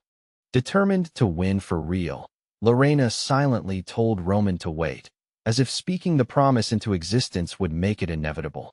She hoped to claim her true victory during their next meeting, not merely against monsters, but against the hierarchy that kept humiliating her. The thought wasn't gentle. It was a vow sharpened into ambition. 2 years later, new events unfolded in the cadets' lives within the third arena, where recruit Roman was already training under stricter eyes. The space felt more formal, more final, less like practice and more like selection by fire. The atmosphere carried the weight of approaching adulthood, where cadet, began turning into a weapon. The organization's final test was taking place there, and in the center of the arena one recruit faced two people in red uniforms at once. The matchup looked unfair by design, a deliberate squeeze meant to expose weakness fast.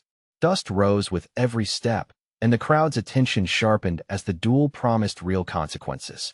The essence of the test was sparring with assistant instructors, combat against trained adults whose job was to push cadets to breaking points. The results would determine who earned a place in the special unit, a decision that could reshape a life overnight. In this arena, every mistake became a mark, and every success became a key. However, for the two people sitting in the stands, it wasn't especially exciting. One found it boring, unimpressed by predictable outcomes, while the other merely waited for the exam to end as if time itself were the true opponent. Their indifference contrasted sharply with the desperation below, making the arena feel even colder. For the top-ranked cadet in Lorena's overall ranking, this grand event felt like a formality, a step that had to be taken rather than earned. She remembered the strongest recruits by name and habit, already sorting them into categories of likely and inevitable.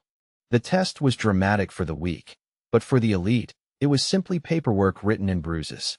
Cadets at that level easily surpassed assistant instructors, turning what should have been a challenge into a clean display of superiority. And yet, a year ago, there had been no one who could beat this category, meaning the standard had risen, or someone had changed the rules. That shift lingered in Lorena's thoughts like a warning. The era of safe assumptions was over. If you didn't take this test, you couldn't join the special unit. No exceptions, no excuses, no noble titles to bend the rule. The cadets had no choice but to stand here and be measured, whatever fear they carried. Participation wasn't optional. It was the toll demanded by the path they'd chosen. Yin had no choice but to come as well, even if his presence felt like a storm cloud to everyone watching. And Lorena personally wanted to test his abilities, impatiently urging him to come up quickly, as if the arena belonged to her challenge. Her voice carried both rivalry and something sharper, an insistence that his secrets would be dragged into the light. While the girl calculated how to deal with the recruit, something sudden happened below, forcing her attention away from her private plan. The arena shifted in mood, a ripple of surprise moving through the spectators. Whatever it was, it demanded her focus the way a sudden blade demands the eye. The assistant instructor in a red uniform, who had been testing one of the recruits, lowered his sword and announced the end of the exam, voice carrying across the ring. The declaration sounded routine, but the air that followed felt tense, like a silence waiting to be broken. The instructor's posture suggested finished, yet the arena itself did not feel settled. The trainee received his evaluation from the instructor, who then instructed him to return to his place, dismissing him with brisk authority. Relief flashed across the cadet's face for a fleeting moment, as if survival alone were an achievement. The crowd's attention began to loosen, just enough for danger to exploit. The assistant didn't even have time to finish speaking, because the tip of a sword and a bright stream of light suddenly appeared inches from his face. The gleam was sharp, invasive, and impossibly fast, an attack launched without warning, turning ceremony into crisis. In that instant, the arena's calm shattered, and everyone understood the true test had just begun. His spell-slinging opponent threw back his head and laughed with open malice, the sound sharp as broken glass. With a taunting grin, he demanded the man stop holding back and fight for real, as if the arena were nothing more than a toy box for his cruelty. Cruel Dwight answered with a cold, delighted chuckle, mocking the naive idea that a shouted stop in real life could end anything. To him, a duel only concluded when the weaker party stopped breathing, when the enemy's death stamped the final period onto the fight. The assistant instructor, watching from his post, seemed almost amused by the spectacle, until Cruel Dwight turned that amusement into a weapon and addressed him directly. Was an assistant's uniform truly enough to excuse such insolence, to speak to an aristocrat with that kind of blunt disrespect? After spitting those threatening words like venom, the arrogant recruit from the training center lifted his hand high. His fingers spread wide, palm poised as if to seize the air itself, lining up a vicious strike that promised to land with crushing, humiliating force. The assistant instructor tried to intervene, stepping in with a sharp command and a raised arm, but the would-be villain's momentum was a runaway blade. No warning, no rule, no authority could easily dam the flood of his aggression once it surged forward. Cornered by necessity, the man had no choice but to engage cruel Dwight again. He braced his stance, drew in a tight breath, and met the oncoming threat head-on, forced back into battle as the arena's tension tightened like a noose. Lady Lorena Beowulf, observing the third arena with narrowed eyes, felt her stomach turn. What unfolded below wasn't training at all. It was a disgusting pastime for an aristocrat, a grotesque game where someone's pain served as entertainment. Among the onlookers, one cadet muttered that cruel Dwight had to be insane, his behavior wildly inappropriate even by the Academy's harsh standards. Another called the man's words unforgivably rude, yet still nodded along, unwilling to defend what was clearly indefensible. Roman, an upper-class cadet with sharp memory and sharper resentment, recalled the days when the chief instructor was absent. In that vacuum, cruel Dwight had swaggered like a king without a crown, acting as if the entire training ground belonged to him by birthright. Kasia Evrain, ranked 5th and burdened with a conscience that refused to stay quiet, looked down with a flash of pity for the assistant caught in Dwight's orbit. She urged Roman to help the poor man. Anything, even a small intervention, before this turned irreversible. Roman's reply came quick and bitter. He reminded her of the instructors who had murdered low-level cadets and faced little more than whispers in consequence. Here, it was every person for themselves. Kasia Evrain's eyes hardened. She thought his caution looked exactly like cowardice. At first, Lady Lorena Beowulf hadn't believed cruel Dwight was truly unhinged. Yes, he was infamous for a vicious temper and a predatory smile. But madness, real madness, was something she hadn't wanted to attribute to him without proof. Then memory cut in like ice. The aristocrat had recently killed an assistant instructor, and the rumors said he had finally snapped 2 years ago. Looking at him now, eyes bright with hunger, posture proud with impunity, Lorena could feel how thin the line had become. Roman burned with indignation that no one stepped in, that the arena staff and cadets pretended not to see. Kasia Evrain reminded him, low and tense, of cruel Dwight's influential family, the kind Roman avoided on instinct. He didn't want to get his hands dirty, not when the stain might never wash out. To Lady Lorena Beowulf, those two, Roman and Kasia Evrain, looked like mirrors reflecting the same fear in different shapes. Graduation loomed close, and no one wanted a direct clash with the Dwight family so near the finish line. Silence, it seemed, was the Academy's most popular shield. Down in the arena, the assistant instructor in red hit the ground hard, breath knocked from his lungs. A small blade hissed past him in a lethal blur, close enough that the air itself seemed to bite, an unmistakable message that the next pass might not miss. Cruel Dwight laughed at the fallen man, sneering that an assistant was worthless without a weapon. Then he surged forward with predatory speed, intent on ending it, on finishing the unfortunate instructor with a final, decisive strike before anyone could muster the nerve to interfere. Unwilling to witness the moment it tipped into outright murder, Lady Lorena Beowulf closed her eyes with weary resolve. Even shut away, the sounds of cruelty felt loud, mocking laughter, scrambling breath, the ugly rhythm of power used without restraint. She chose her answer in the darkness behind her lids, the freezing technique. If she did nothing, the man below could be killed in an instant by cruel Dwight's malice, and Lorena refused to let her silence become an accomplice to that death. Suddenly, she opened her eyes, clear, decisive, and unshaking, because the solution had settled into place. In that heartbeat, hesitation vanished, replaced by the calm certainty of someone willing to act when everyone else merely watched. High-ranking cadet cruel Dwight was blasted backward, thrown off balance by a violent eruption of ice. He flew away from a rising pile of jagged frost rock, utterly unprepared for the ambush of cold steel and colder intent that interrupted his game. A mound of dangerous ice now stood between the two sides like a sudden battlefield wall, glittering with lethal angles. The assistant instructor stared, confused by the unfamiliar formation, But cruel Dwight's expression changed at once because he recognized it. An ice axe construct, shaped with purpose. The shards were cruelly sharp, honed like fangs, and the risk was immediate. One stumble, one careless step, and flesh would tear as easily as cloth. Death waiting in the simplest mistake. The arena transformed into a minefield of frozen blades.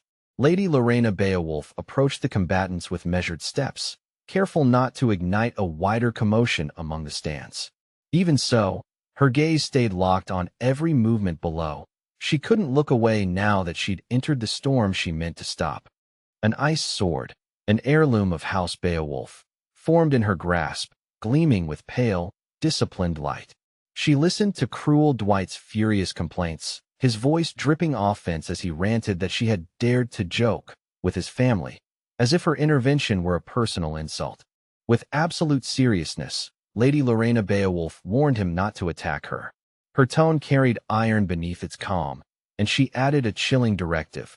Don't make even a quiet sound of defiance, because the next noise he made might be his last.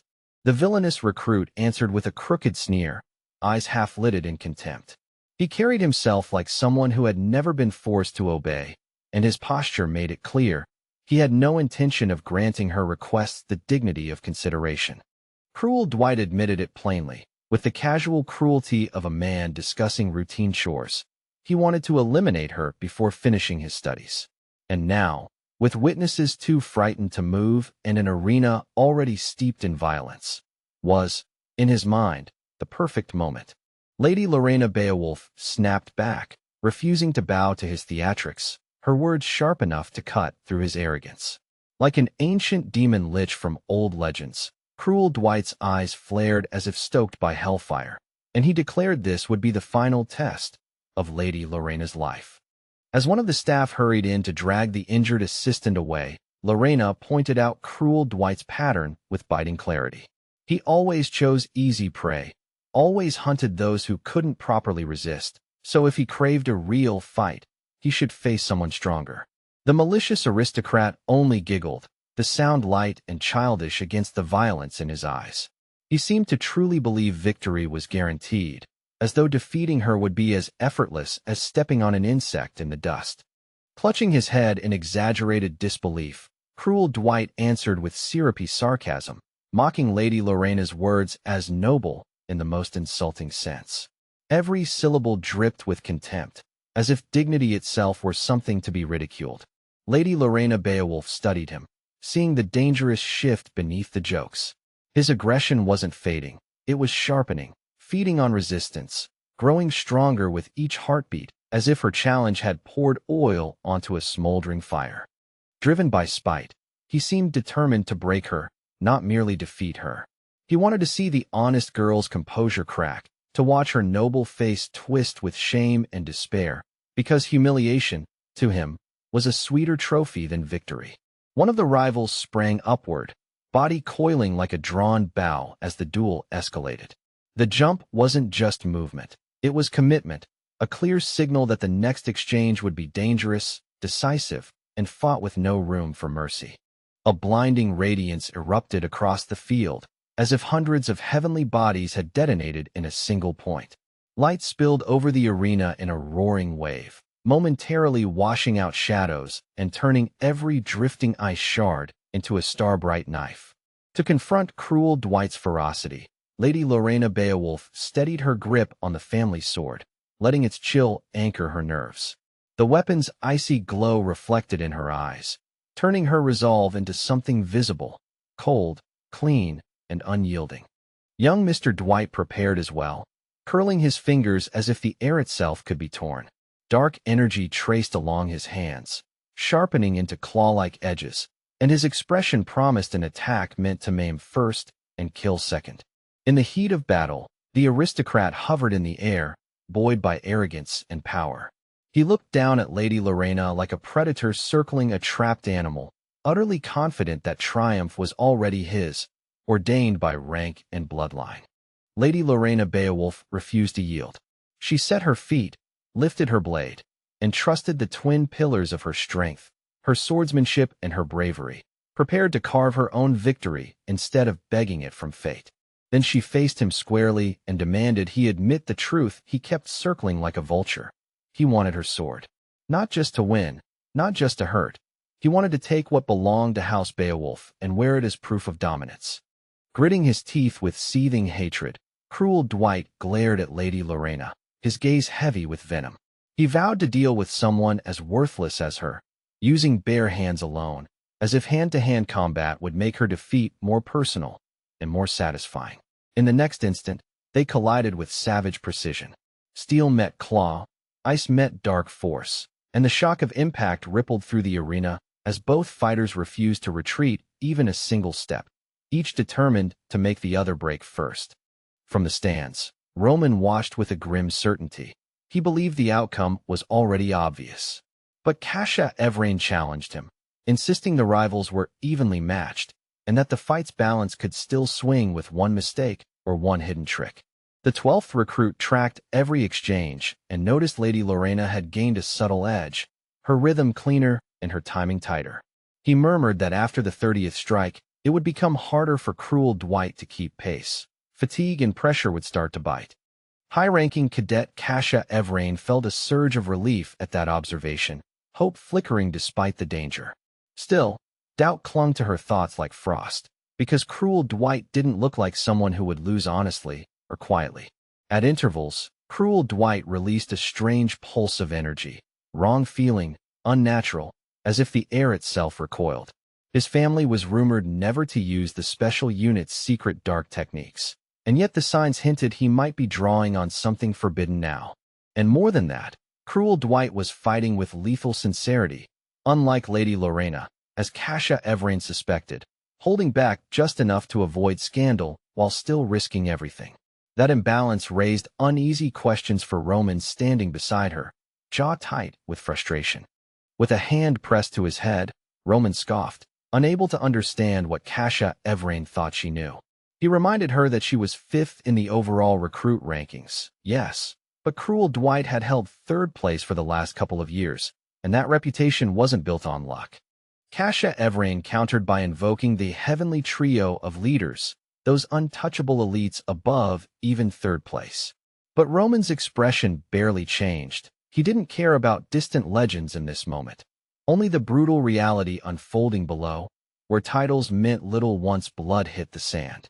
Seemingly discouraged, Kasha Evrain let her shoulders drop and listened to her comrade from their organization, someone who understood perfectly what she was truly fixating on.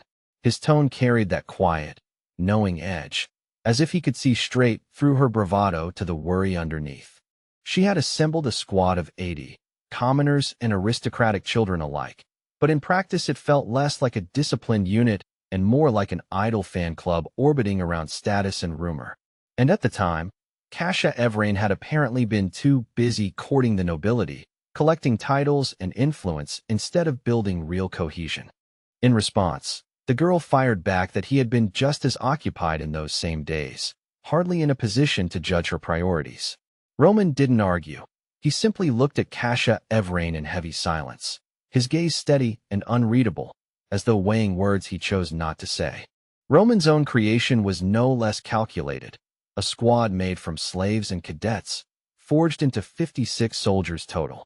He had organized them into 7 groups of 8, tight, functional teams trained for practical tasks like escape routes, covert movement, and survival when the academy's rules inevitably failed. According to the recruit, his acquaintance was far too interested in everyone else's affairs, always watching, always interfering, always trying to manage people like pieces on a board.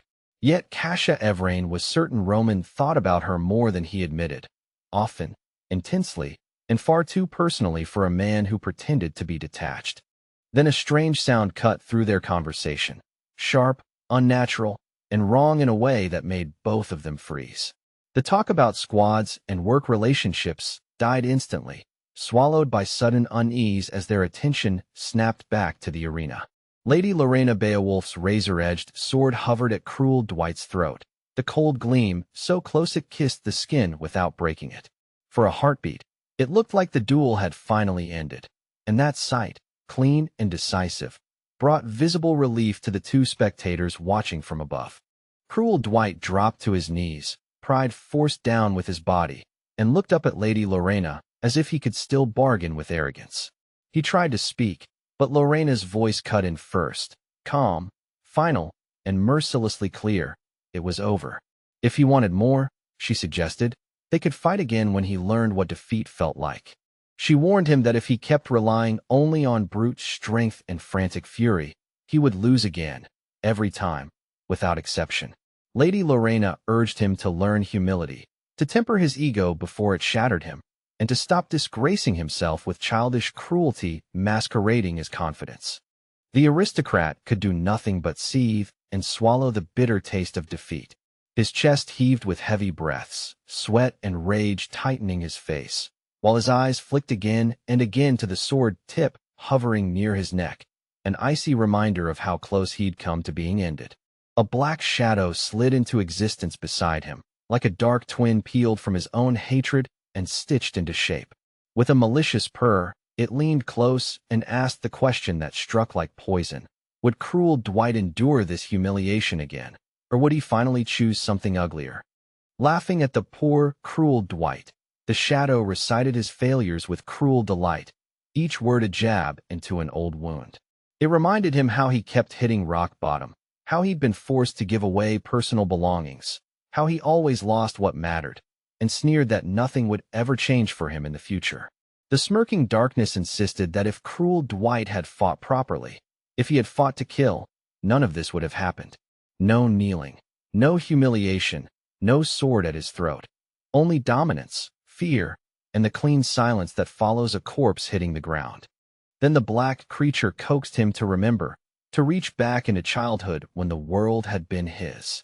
It spoke of the mansion as if it were a birthright carved in stone, whispering that everything, every room, every servant, every shining corridor, had once belonged to him alone. Long ago, in those distant years that now felt like a dream, cruel Dwight had been the heir in truth, not just in name. He had held position, privilege, and, most intoxicating of all, the genuine love of his father, a warmth that made him feel untouchable. And then, as if a blade had cut through his life, the unfortunate boy lost everything. The black shadow regarded him with mock pity, calling him pitiful not out of compassion, but out of pleasure, because nothing tasted sweeter to evil than a fallen prince. Hearing the whisper, if he fought and killed, he would have everything again. The mansion, the inheritance, the love, something sickly bright awakened in cruel Dwight's eyes. The darkness there deepened, and he nodded, agreeing with the shadow as though it spoke the only truth that mattered. He accepted the otherworldly creature's promise without hesitation. All of it could be his property again, if he simply killed whoever stood in his way. In his mind, obstacles became targets, and targets became corpses, an easy equation that made his pulse quicken. Still kneeling, Dwight lifted his head and studied Lady Lorena Beowulf as if she were a puzzle he'd already solved. He called her confident, almost admiringly, but Lorena's expression tightened because she had no idea what he was talking about, nor why his voice suddenly sounded so certain. Then, with a bolder, more unhinged light in his gaze, the villain stared up at the high-ranking cadet standing over him. Lady Lorena held the sword with unwavering control, but Dwight's eyes didn't track the blade anymore. They tracked her, like a predator locking onto prey. With a malicious grin that stretched too wide, he admitted what he truly meant. He was talking about Lady Lorena Beowulf's opportunity to destroy him. The way he said it sounded almost inviting, as if her victory would be the spark he needed for something darker. Startled by these unexpected words from someone who had been an acquaintance, almost an ally in the Academy's twisted social maze, Lorena frowned. She couldn't grasp the meaning behind his statement, and the confusion on her face was brief but real, like a crack in polished steel. Cruel Dwight kept smiling, the expression inappropriate and eerie against the tension of the arena. Then he announced, with chilling calm, that he was willing to die here and now rather than lose, preferring death in the sand to the shame of surrender. Lady Lorena Beowulf called him crazy, her voice sharpening with alarm as she realized he wasn't bluffing. She told him to stop, commanding, pleading, demanding all at once, because what he was choosing was insanity dressed up as pride. But a massive, terrifying black shadow had already risen before her, swelling like night made solid and rejoicing at the shift inside the aristocratic cadet. It pulsed with glee, as if cruel Dwight's surrender to darkness were a celebration, a coronation, a homecoming. Using magic with treacherous precision, cruel Dwight struck Lady Lorena Beowulf when she least expected it. The attack landed like a betrayal made physical, shocking her not only with its power, but with the sheer cowardice of striking under the veil of deceit. Not expecting such cruelty from an old acquaintance, Lorena's body jolted with severe pain as the enemy's force invaded her defenses. It felt like cold poison tearing through muscle and breath, leaving her stunned, weakened, and struggling to steady herself. As if maddened, cruel Dwight flung his clawed fingers wide and charged at the staggering girl, his intent naked and murderous. He wanted her dead, not defeated, not humbled, but erased, his face twisted by a hunger that no longer resembled human rivalry. Above the third arena's training ground, magical shards drifted and spun in the air like fragments of shattered reality. They glittered ominously in the light, circling the battlefield as the confrontation turned truly fierce, each floating sliver a threat waiting to fall. Then, impossibly, a strange black shadow appeared in front of the onrushing cruel Dwight, an abrupt, silent intrusion that made him skid in surprise. The aristocrat's eyes widened, thrown off by the inexplicable arrival of a stranger who dared to stand in his path. Fury surged up his throat as he demanded to know who it was, who had the audacity to interfere with his plan to eliminate his opponent. His voice cracked with anger, less a question than a threat, as though the very act of interruption were unforgivable. A large black wolf descended to the ground before him, appearing out of nowhere with predatory grace and terrible presence. Its eyes burned like living embers, and even cruel Dwight, so arrogant in battle, looked shaken by the creature's sudden, commanding arrival. More shocking still, the animal spoke in a clear human voice, calm and resonant. It called itself the Black Wolf who had returned here, as if this place, and this moment, were part of a promise that had finally come due. Roman and Kasia Evrain stared in stunned disbelief from above, but recognition struck them quickly. They knew that voice, too familiar, too distinctive to mistake, and their amazement sharpened into alarm as the implications hit like thunder. The boys were utterly astonished, eyes wide and unblinking as they watched the arena below transform into something beyond normal training. Their breath caught in their throats, because what they were seeing wasn't a trick, it was a revelation. Beneath the guise of the great predatory wolf was a man known to everyone present, a figure whose reputation had once been written in quiet suffering and stubborn survival. The beastly silhouette was a mask, and behind it stood someone unmistakable. The unconscious girl was scooped up quickly, lifted with practiced ease by a young man whose build and posture were recognizable even from behind. His movements were protective and urgent, like someone who had arrived with only one priority, saving her. The 974th recruit of the training center, Yen, rushed to Lady Lorena Beowulf's rescue. He moved without hesitation, placing himself between her and death as though the distance of years meant nothing compared to the immediacy of her danger. Stunned by the sudden turn of events, Roman and Kasia Evrain couldn't tear their eyes away from the training ground. Their earlier arguments vanished into silence, replaced by a tense awe as the arena's power balance flipped in an instant. Cruel Dwight's eyes went glassy, as if his mind couldn't process what stood before him. He looked like a man staring at a nightmare made real, and for once, he didn't rush to strike. He simply froze, disbelief chaining his body. Before him stood the Black Wolf's form. Yet within that presence was the unmistakable arrival of Yen, the recruit who had come to rescue Lady Lorena Beowulf. The contrast was surreal. Beastly shadow and human wolf fused into one protective force. At first, Lady Lorena Beowulf remained in shock, her mind reeling from the betrayal and the pain of the sudden attack. Her breathing came shallow and uneven, eyes unfocused as if the arena's noise had been pushed underwater, distant and distorted. Then warmth returned to her limbs, life surging back through numbness, and her eyelids fluttered open. She stared ahead, trying to anchor herself in what was real.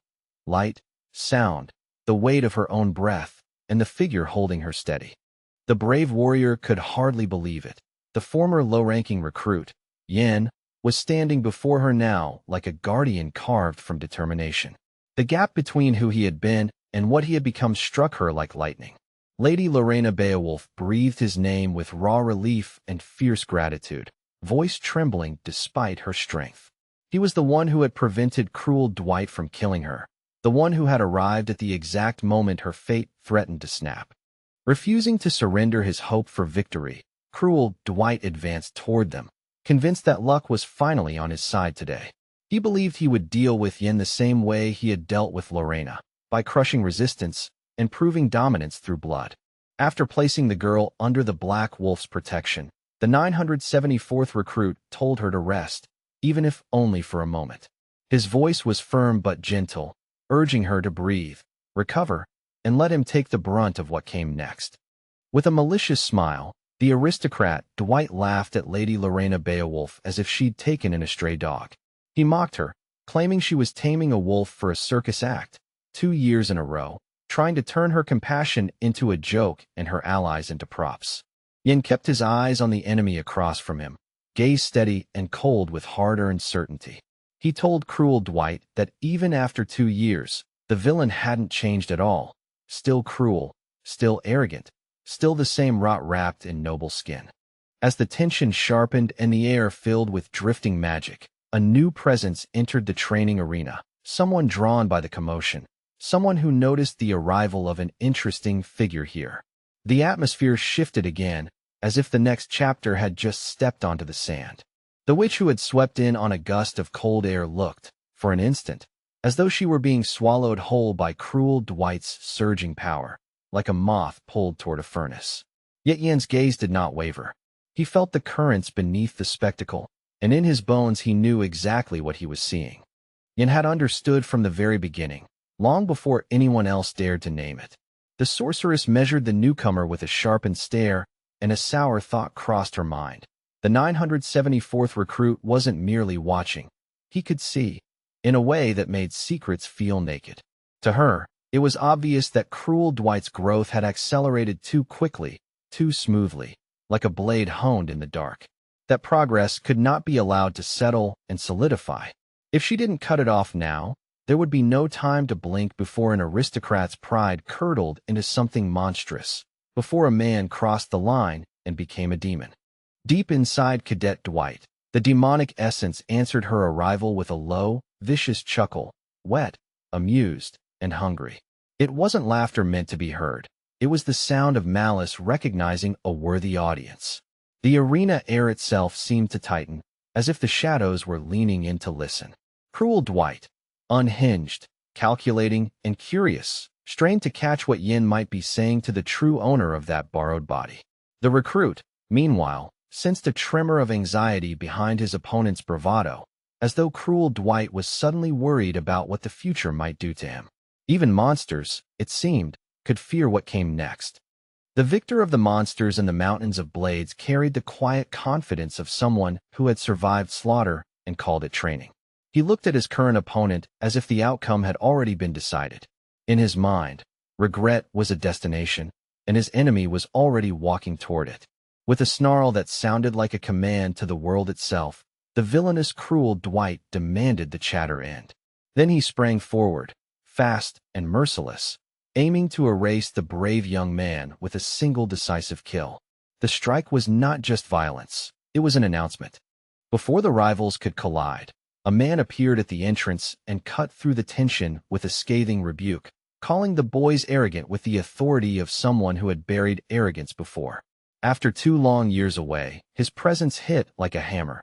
A heavy, disciplined energy rolled from him, unmistakably the chief instructor. He raised his voice for a final announcement and ordered them to stop, stand down, and take their places, now. Wearing his familiar, easy smile like a mask forged from habit, Chief Instructor Damien demanded that Yin and cruel Dwight move, quickly, if they had any interest in surviving their last day intact. The words sounded almost casual, but the warning beneath them was sharp enough to draw blood. Even the arena seemed to hold its breath. The day still had teeth, and it wasn't finished biting when a formal meeting, initiated by Chief Instructor Damien, was convened in Arena Number 3. The space that had just hosted fury now hosted order, rose and ranks replacing chaos. Every cadet present could feel that the real verdict was about to be delivered. After offering measured praise for their endurance and effort, the mentor's tone shifted into clear-eyed accounting. Out of 1,000, only 200 cadets remained standing here at the end, an ocean reduced to a lake. Still, Damien called it a respectable result, the kind earned through attrition and pain. In the middle of his speech, Damien laid out the final scoring with the precision of a blade's edge. Half of the evaluation, 50%, would be determined by raw strength and tested agility. No excuses, no embellishments. The body would testify, and the numbers would record. The remaining 50% would be shaped directly by the assessment of mana indicators, the invisible measurements that separated potential from mastery. It wasn't enough to swing hard or move fast. The power within had to answer when called. For many, that unseen half was the most terrifying part. Damien continued, explaining that the boys would no longer be treated as mere cadets stamped with impersonal numbers. Their training had burned those labels away. In place of a number, he promised a new, distinctive mark, something earned, something that would follow them like a shadow. When Damien spoke the words Imperial Knight, a ripple of disbelief moved through everyone present. Surprise flashed in widened eyes and stiffened shoulders, as if the title carried weight that could be felt on the skin. The air shifted. Suddenly, this was no longer a graduation, but a threshold. He outlined the hierarchy with practiced clarity. 10 ranks in total, each a rung of power and responsibility. The 10th rank belonged to a cadet who had merely awakened mana. The 9th marked one who possessed a dungeon. The 8th rank could summon a named sword, and the 7th could project energy onto objects, turning tools into extensions of the self. The 6th rank, Damien said, could cast a spell directly onto a body or a blade, binding power to flesh or steel. The 5th rank wielded a sword with energy so naturally it looked effortless, as if the weapon were breathing. And the 4th rank went further still, forming a sword from pure energy, a weapon born of will alone. Closing his eyes as though fatigue had finally caught up to him, Damien let a small silence fall before he ended his speech. He promised the full list of scores would be announced, beginning with first place, and the certainty in his voice left no room for argument. The cadets waited, hearts thudding like war drums. The first name called was Yan's, spoken clearly, without hesitation, as though it had always been destined to lead the list. For his merits, he was to be awarded a specific knightly rank, one that carried both honor and dangerous expectation. Murmurs flared and died, swallowed by the weight of the announcement. The dormitory reserved for the best cadets of the special unit was grand enough to feel unreal, as if the building itself were boasting. High ceilings and clean lines made it look more like a noble estate than a soldier's residence. Even the air smelled different. Polished wood, fresh linen, and quiet privilege. A young man crossing the floor grumbled to another occupant that he hadn't slept in a proper bed for years.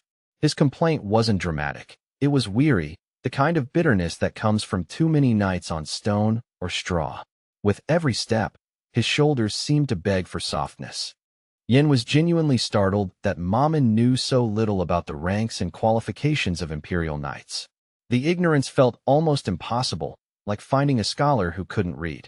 Yet as Yin considered it, he realized it probably hadn't been common knowledge even 1,000 years ago.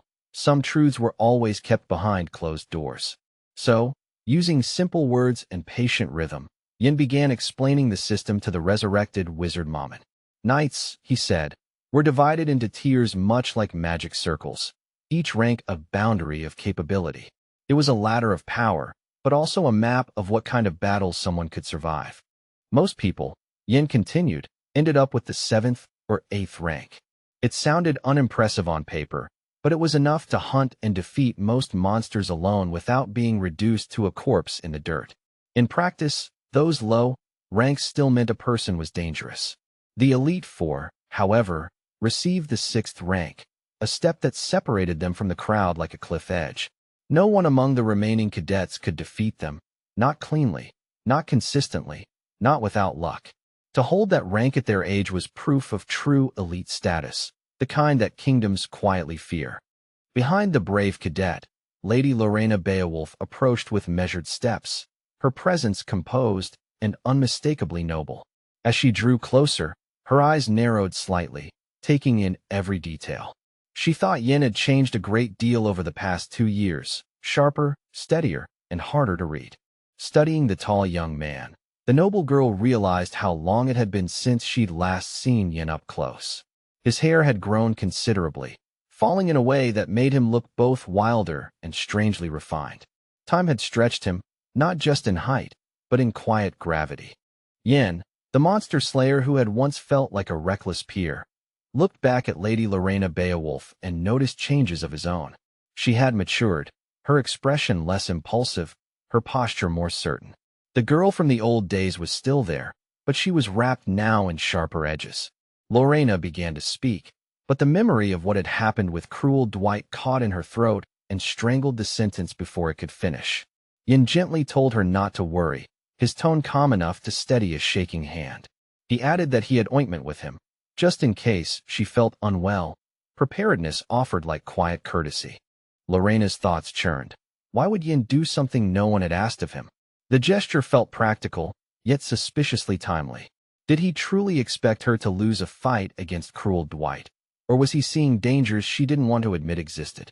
Irritation flared across her face, and she snapped at him not to act as though he had won only because he held the 5th rank. A rank, she insisted, was still just a number, ink on a page, a label pinned onto a living person.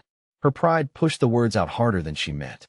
But even as she protested, the truth hung there. Countless nights dreamed of reaching the 5th rank, the realm of mastery over internal energy.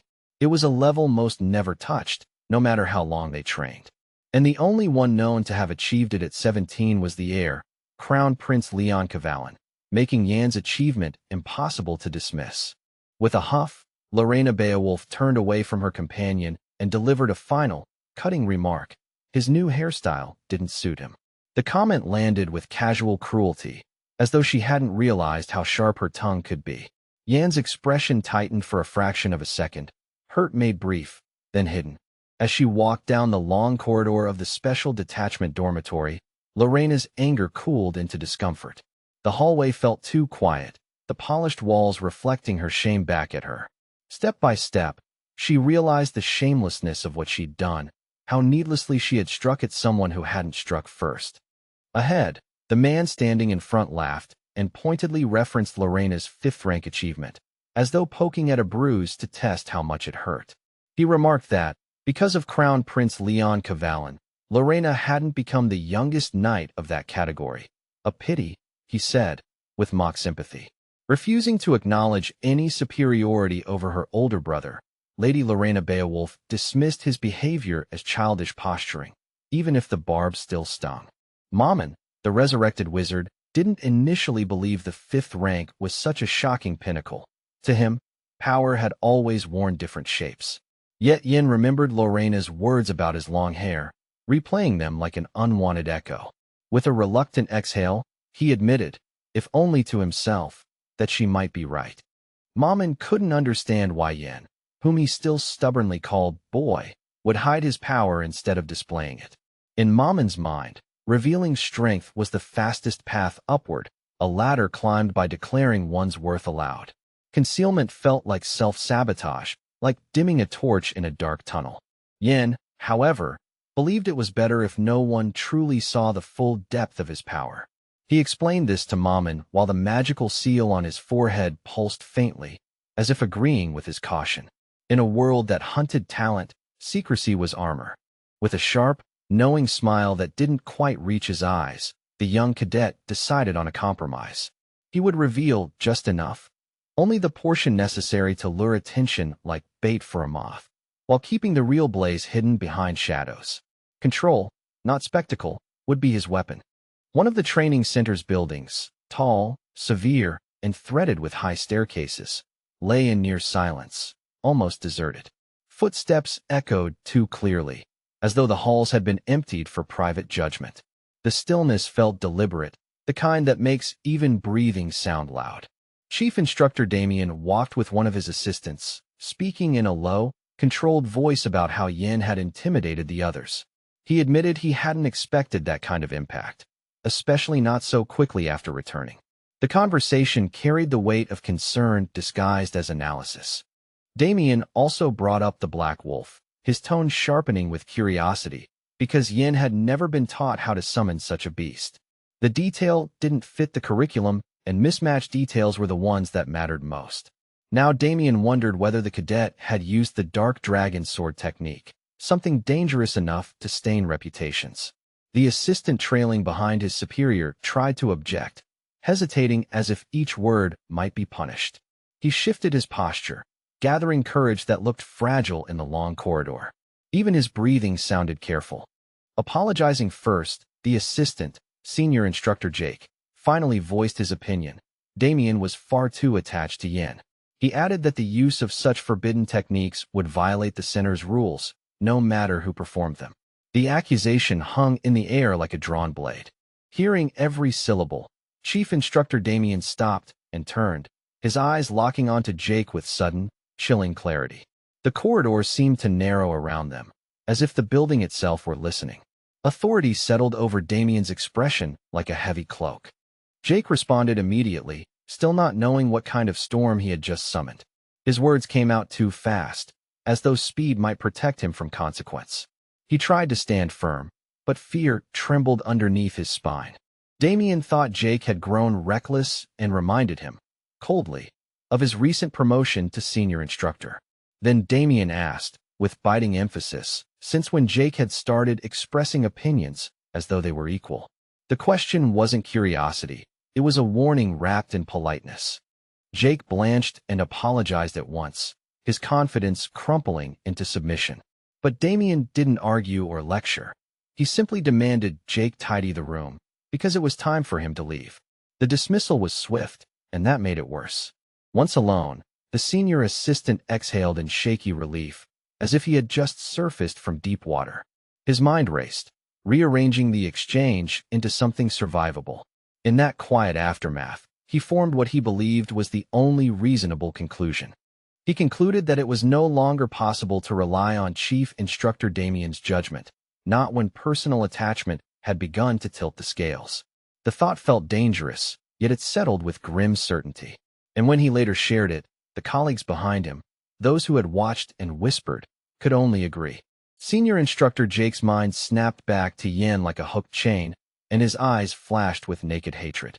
The thought was no longer theoretical or distant. It was urgent, feverish, and immediate. Get rid of him now, he told himself, because letting that cadet breathe another day felt like inviting disaster to grow roots. Towering doors stood like sentries before the grand chamber, their heavy frames guarding a private world of wealth and silence. Beyond them waited a vast room crowned by an extravagant chandelier, its crystal droplets catching even the faintest light.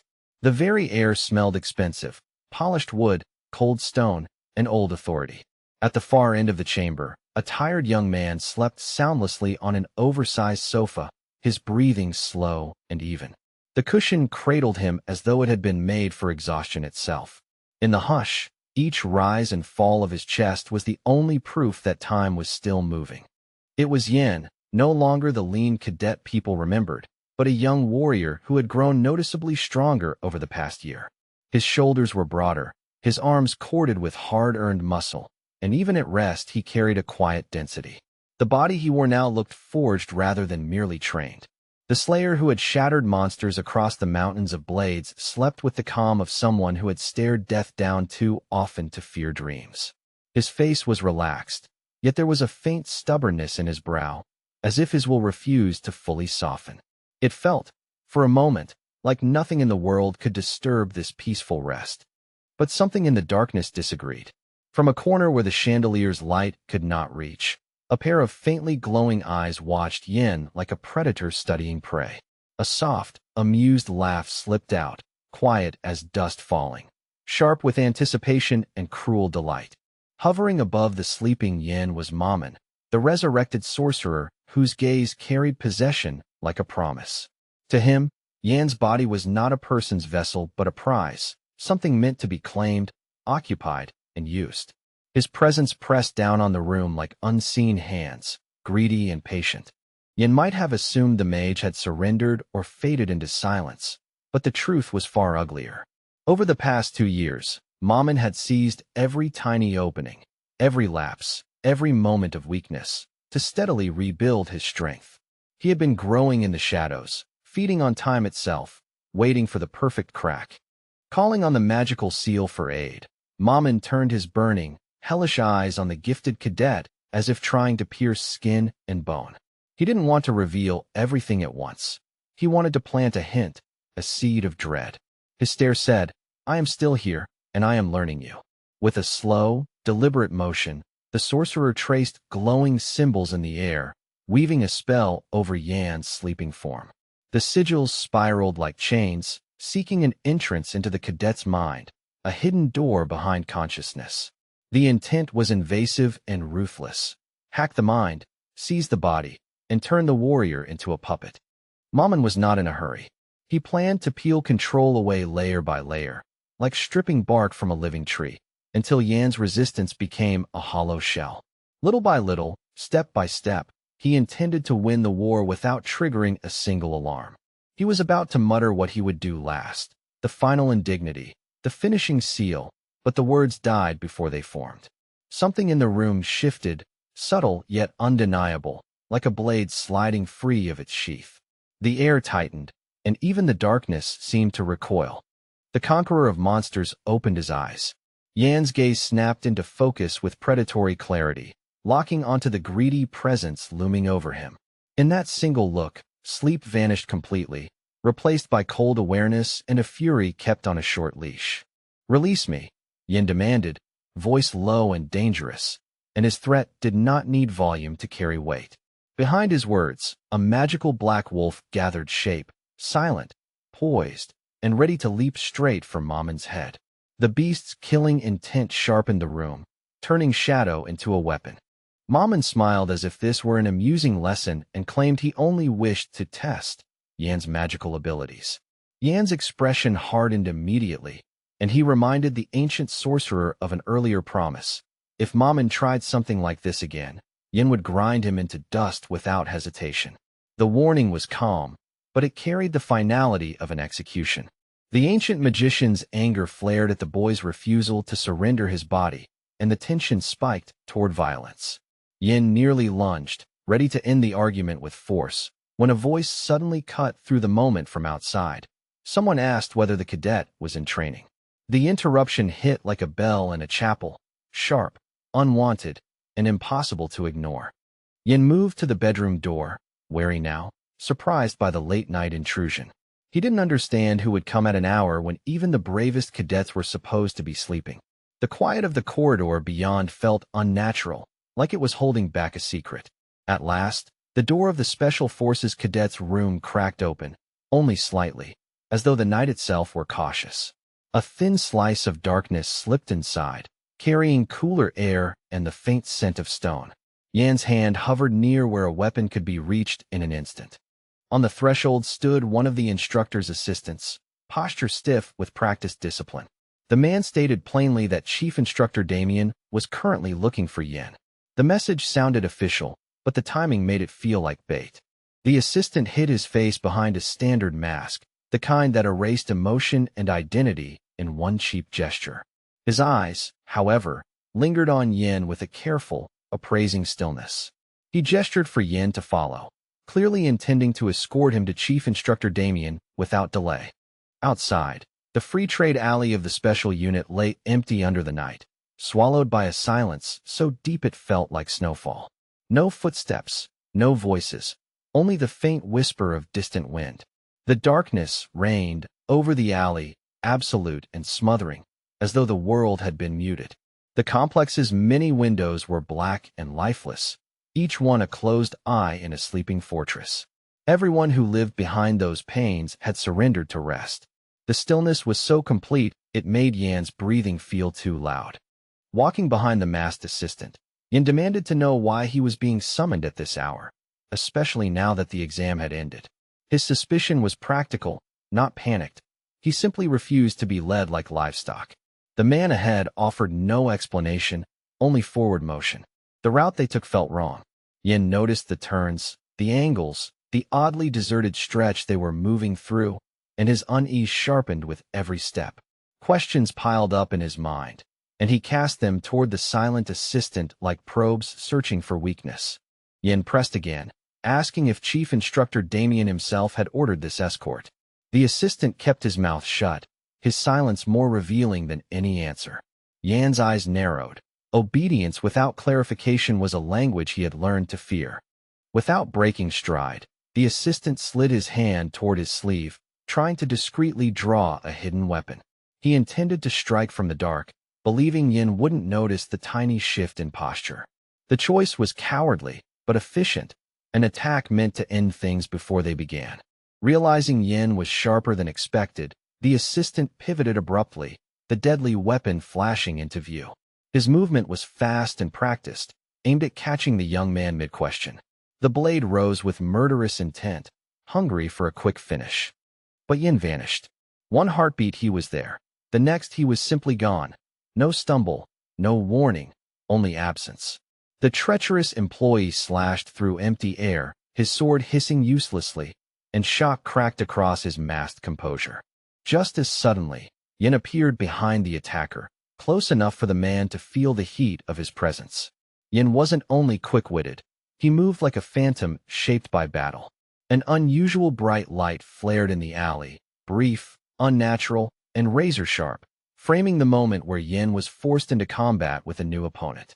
Drawing on the seventh form of the dark spirit, Yin struck with controlled violence, channeling force through movement so clean it looked almost effortless.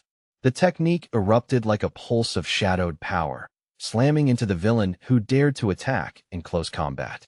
The assailant was thrown backward as if the night itself had rejected him. The attacker crashed to the ground hard enough to jolt breath from his lungs, then pushed up onto his knees, stunned. He looked up at Yin, who stood steady and unshaken, having repelled the assault without a trace of panic. The difference between them was glaring. One had hunted, the other had only plotted. From a lower vantage, Senior Instructor Jake watched Yin with narrowed eyes and a tightening jaw. He wanted to know whether the cadet had noticed this, the larger net closing in, the invisible audience, the real purpose of the escort. His stare was calculating, like a man measuring how much trouble he had invited. How could Yin not have noticed, after everything he had survived? The very suggestion was insulting. If Jake wanted to remain hidden, he should have trained himself to be quieter, more discreet, more worthy of the title he wore. In Yan's mind, the man was nothing but a show-off cloaked in authority, sloppy and arrogant. Yan's attention shifted to the energy that had just spilled from his opponent's weapon.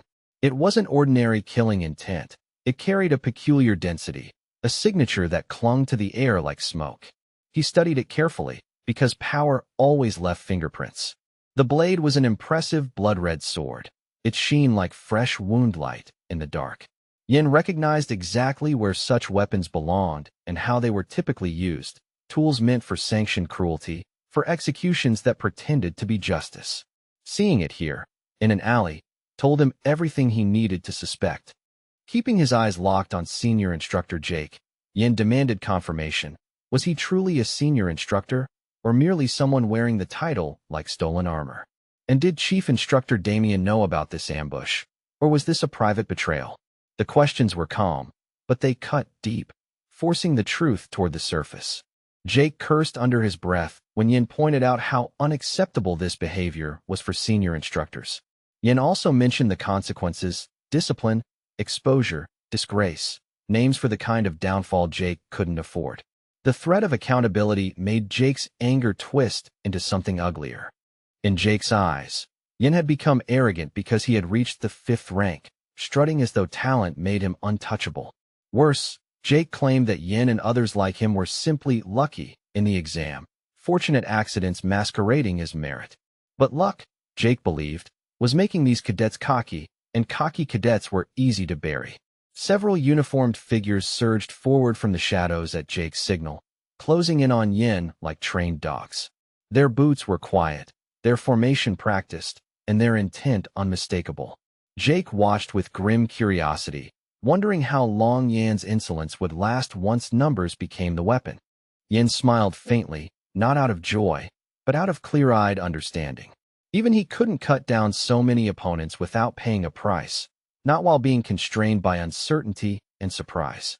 The realization wasn't defeat, it was a calculation, the kind a survivor makes before pain arrives.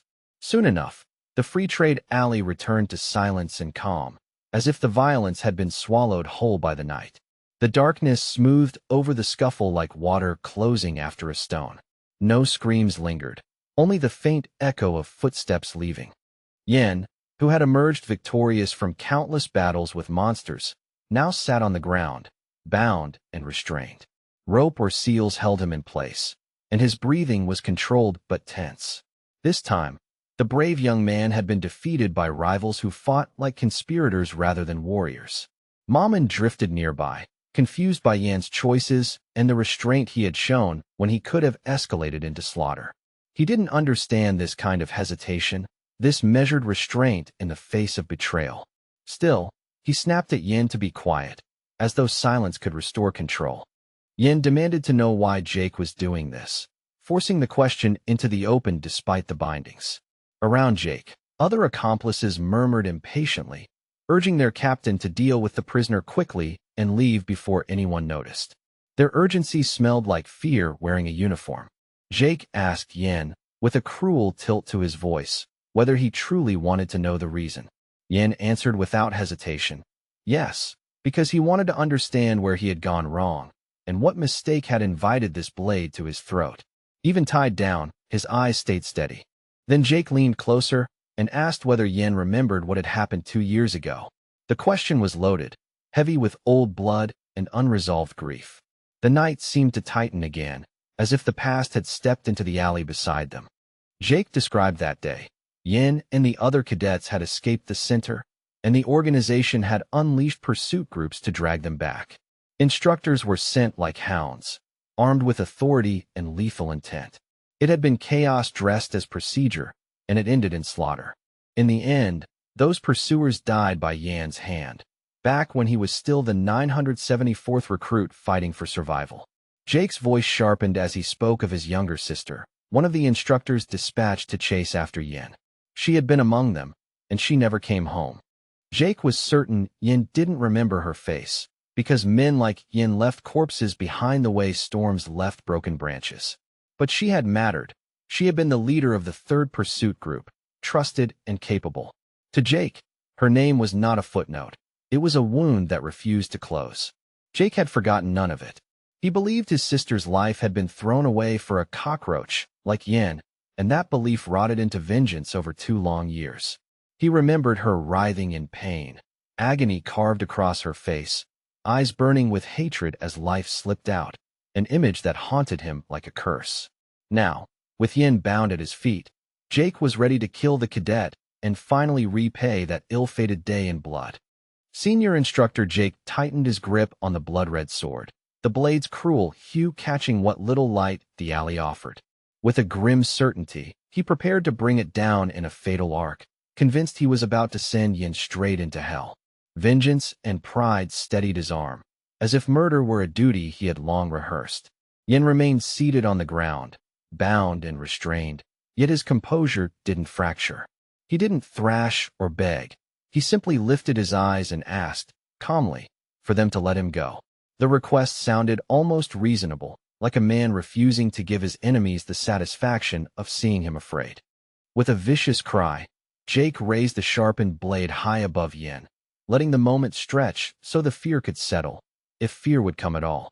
He wanted his enemy to pay with his life for the life of his poor sister, the grief in his chest twisting into a killing frenzy. The weapon trembled slightly, not from hesitation, but from rage. Yan did not lose his cool. Without flinching, he summoned the magical black wolf in a heartbeat, an old ally that had dragged him out of death more times than anyone knew. Shadow gathered, eyes ignited, and the beast's presence filled the space with predatory certainty, as if the night itself had taken form. Using the black dragon sword form, Yan intercepted the execution with perfect timing. The black wolf surged forward, and in a brutal, decisive motion it swallowed Jake's blade, devouring the threat as though steel were nothing more than bone. Yan's escape from death was not luck. It was trained instinct sharpened by endless hunts. Jake could only stare as the plan collapsed in front of him. The chance to settle scores with his blood rival was stripped away in an instant, leaving him powerless and exposed. His fury had nowhere to go, and that helplessness cut deeper than any wound. Only then did Jake truly realize what he was facing. A black wolf that had torn his weapon away and left him clutching nothing but tattered remnants, scraps of fabric and ruined pride. His hands felt suddenly small, his authority suddenly thin.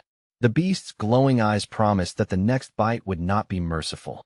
Yan's voice stayed steady as he addressed the dead sister's fate. He admitted she had done her job well. Pursuit, pressure, and lethal intent. But they had fought to the death, and Yan had won. He felt no pity for someone who had come to kill him, because pity had never saved him on a battlefield. Even so, Yan found it hard to believe Jake and his men were here for only personal revenge. The timing, the uniforms, the coordination, none of it smelled like grief alone. Those words visibly startled the instructors around him, as though Yin had named a truth they hoped would stay buried. Yin shifted his weight, readying himself for another fight, his posture changing despite the restraints, as if his body already knew what came next. He wondered, grimly, whether he should call them rebels now, because their actions didn't match any lawful order. The question wasn't rhetoric. It was a blade testing the edge of betrayal. The rebellion Yin referenced had once exploded into a thunderous uprising that shook the entire empire across the continent. Cities trembled, banners burned, and oaths snapped under the strain of civil bloodshed. And yet, despite its roar, the movement ultimately collapsed into failure, leaving only scars and whispered legends. A small group of radicals had managed to gather an enormous force, drawing desperate comrades to their cause like iron to a magnet. They called themselves the Army of the Revolution, swelling their ranks with promises and fury. In their mouths, freedom sounded like a war chant and a threat.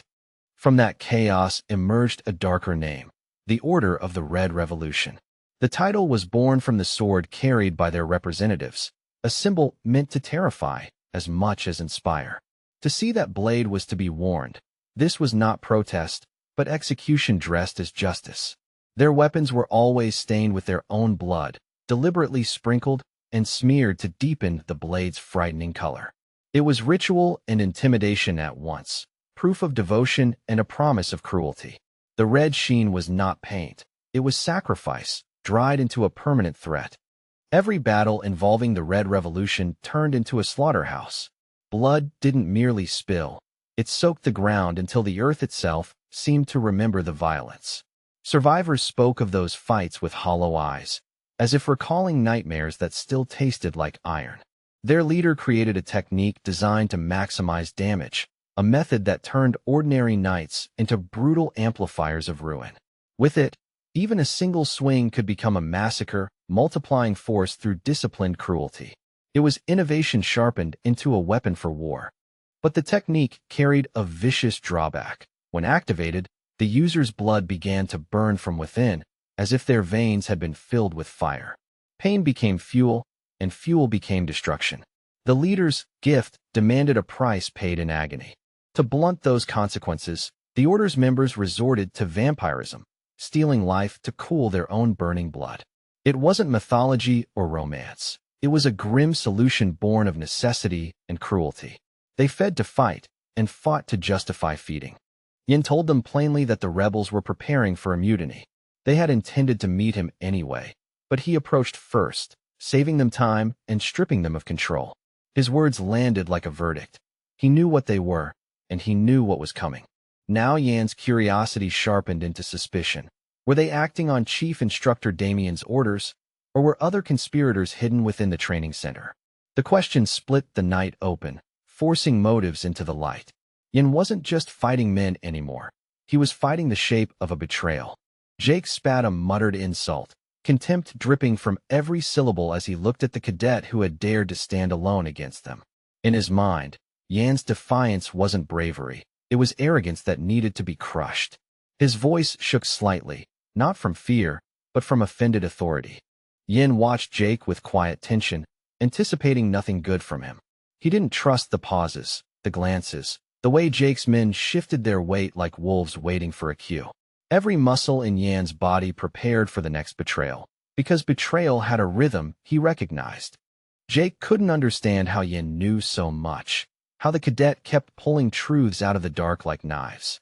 But since Yin had named the coming rebellion, Jake decided he could kill him with a clear conscience, as if righteousness could be manufactured. To Jake, silencing Yin became not murder, but necessity. Then the villain barked an order to his accomplices: begin the Red Revolution, here, now, in the alley. Several men drew their heavy swords, the metal whispering as it left the scabbards. The sound was a chorus of intent, and the night answered with colder silence.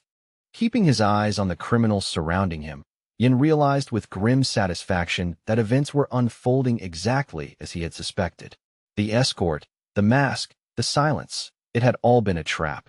And now that the trap had revealed its teeth, Yan's own restraint began to loosen. A sword edge wreathed in red magical aura flared near Yin, forming like a malignant sunrise in the darkness. The light wasn't warm, it was violent, hungry, and sharp. The aura painted the alley in a bloody glow, announcing the Order's presence with ritual arrogance. Armed men tightened the circle around Yin, their cold weapons threaded with magical elements that hissed faintly in the air. They threatened to kill the 974th recruit, as if his life were already written off. Their confidence was built on numbers and secrecy, two things they believed Yin couldn't overcome. Yin measured their technique and understood the implication. They were using a specialized skill against a fifth-ranked knight. That made the confrontation no longer a lesson or an arrest, but an assassination attempt. And if they chose force, Yin would answer in kind, cleanly, decisively, and without apology. He summoned the Black Wolf again, and the magical creature appeared with sparkling, predatory eyes that seemed to reflect a deeper darkness. The beast's presence steadied Yan's breathing like a battle hymn. Together, they had survived worse than a gang of cowards in uniforms. With a powerful hand and precise control, Yin directed the beast's movements to intercept incoming blows. The Black Wolf moved like living shadow, snapping and shifting to turn strikes aside. Each deflection rang with the quiet certainty of practiced teamwork rather than desperate improvisation. The Dark Dragon Sword's power settled into Yan's grasp, heavy with intent and refined technique. He drew on that blade's brutal legacy, ready to meet every attacker head-on. In his stance was a promise. If they wanted blood, they would drown in it. Jake stared at Yin with wide, disbelieving eyes, as if the scene refused to match his expectations.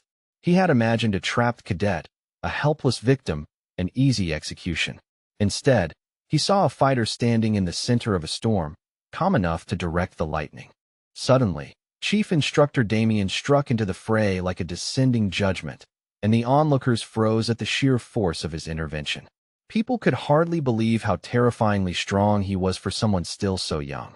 His attack carried authority, skill, and the kind of power that made rebellion feel foolish. Yet Yin, now counted among the elite cadet squad, remained in the square of the alley, wielding his magic sword with bold precision. His movements were nimble and confident, each shift of his feet feeding momentum into the blade. With every swing, darker waves of power spilled outward, growing larger and more oppressive. At one point, thick black streams of magic surged and nearly swallowed the villains surrounding him, obscuring shapes and faces like a sudden night tide. The darkness wasn't empty, it felt alive, pressing against their lungs and courage. In that smothering veil, their threats began to sound small. A gigantic strip of black magic rose above the shopping alley like a tsunami wave, climbing toward the sky with roaring momentum. It arched overhead, vast enough to blot out the stars, and for a heartbeat it looked like the world had been split by shadow. Even the buildings seemed to flinch beneath it. Then, slowly, the wave diminished, shrinking as its purpose was fulfilled. It had already torn through the attacker's formation, inflicting brutal, serious damage on those who had dared to strike Yin. When the darkness receded, it left devastation behind like the tide, leaving broken ships. Jake ended up on the ground near a wall, sitting in shock, his body sluggish with disbelief. His expression was bewildered, as if reality had betrayed him. Around him, the remnants of his colleagues lay scattered, and the alley felt suddenly too wide and too quiet. Jake remembered perfectly that Yin had swung his sword only once, one clean, controlled strike. And yet that single motion had ended lives, dropping Jake's comrades as if they had been cut from the same thread. The simplicity of it terrified him more than any messy massacre could. Now the criminal couldn't understand how it was possible, how a lone young man had destroyed them all in the street. The explanation he wanted didn't exist in his worldview. Only monsters could do this. And in his panic, he realized he might have been hunting the wrong prey from the start. Looking at Yin and the massive black wolf beside him, Jake breathed out the word monster like a curse and a confession. The label was meant to insult, but it carried awe too. In that moment, Yin looked less like a cadet and more like a calamity given human shape. Completely baffled, Jake tried to understand who his conqueror truly was. He convinced himself Yin must be a spy sent by the Empire, some hidden blade planted among cadets.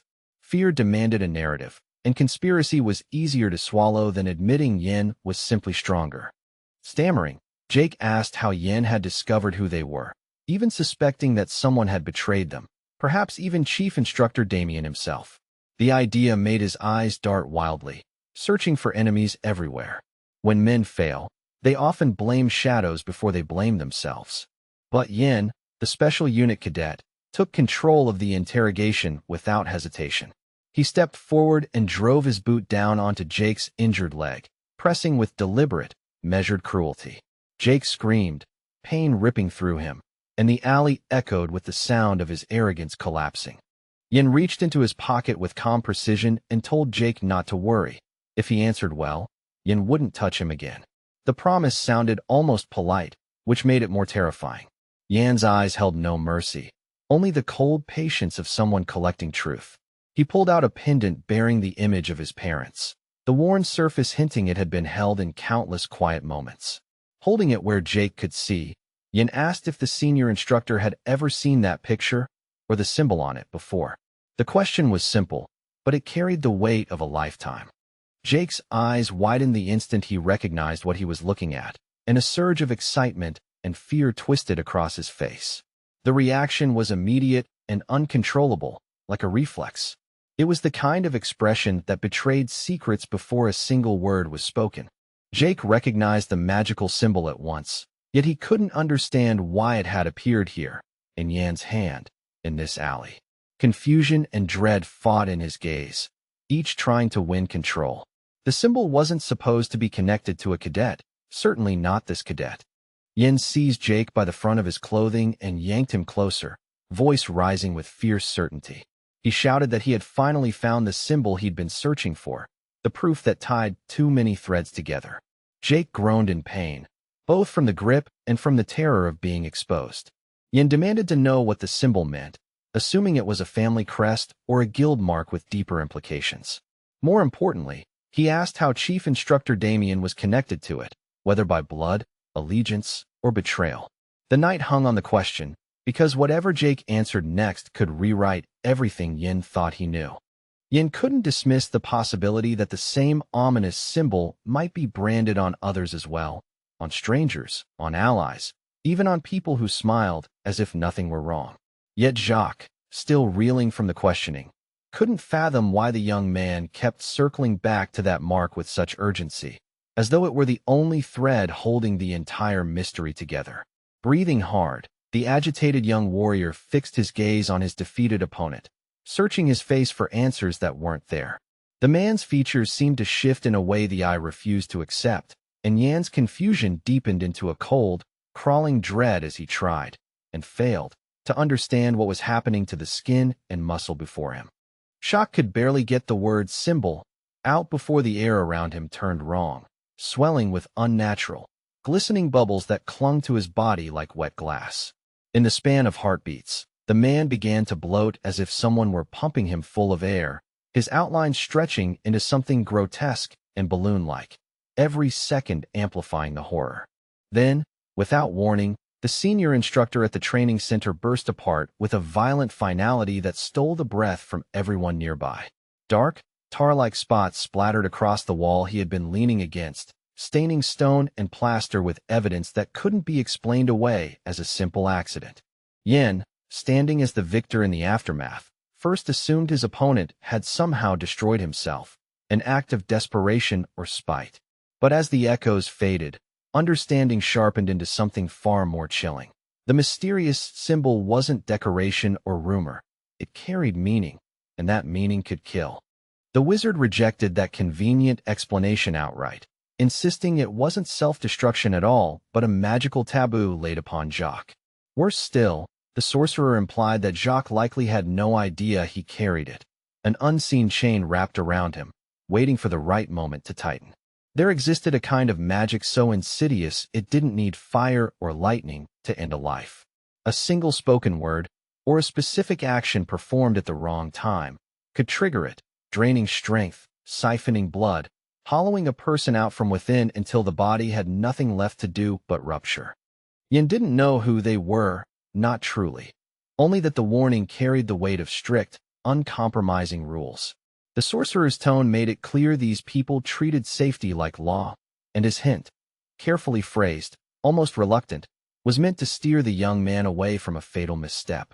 After everything he had witnessed, Yin finally understood that he'd been given a clue, though it was faint and incomplete, like a lantern seen through heavy fog. Still, even a weak hint mattered when the alternative was stumbling blind into the same invisible trap that had claimed others. The symbol, Yin realized, was tied to the chief instructor and to the brewing rebellion that whispered beneath the Empire's polished surface. Even his own parents were entangled in those shadows, their involvement casting a long, uneasy chill over his thoughts. A bad feeling settled in his gut, heavy and certain, and the brave cadet resolved to report everything to Instructor Commander Damien. Every detail, every sickening second. The sorceress, watching him with sharp, evaluating eyes, pressed for clarity. Would he go to Damien now, or would he hesitate and wait? Her question wasn't casual. It carried urgency, as if timing itself could decide whether Yin lived long enough to finish his sentence. After all, Yin had killed the man's subordinates, and whoever orchestrated this might decide to erase Yin as well to keep secrets buried. Damien could have been the one to send those fighters in the first place, and the possibility hung in the air like iron smoke. Unpleasant, but difficult to ignore. Yet even as suspicion flickered, Yin couldn't fully accept that Damien would order the death of his own student. Something in the logic felt crooked, like a blade that didn't fit its scabbard, and Yan's instincts warned him that the obvious answer might be a deliberate misdirection. Maybe Damien had dispatched them expecting Yin to defeat them, using their failure as a test, or as a calculated sacrifice for some larger purpose.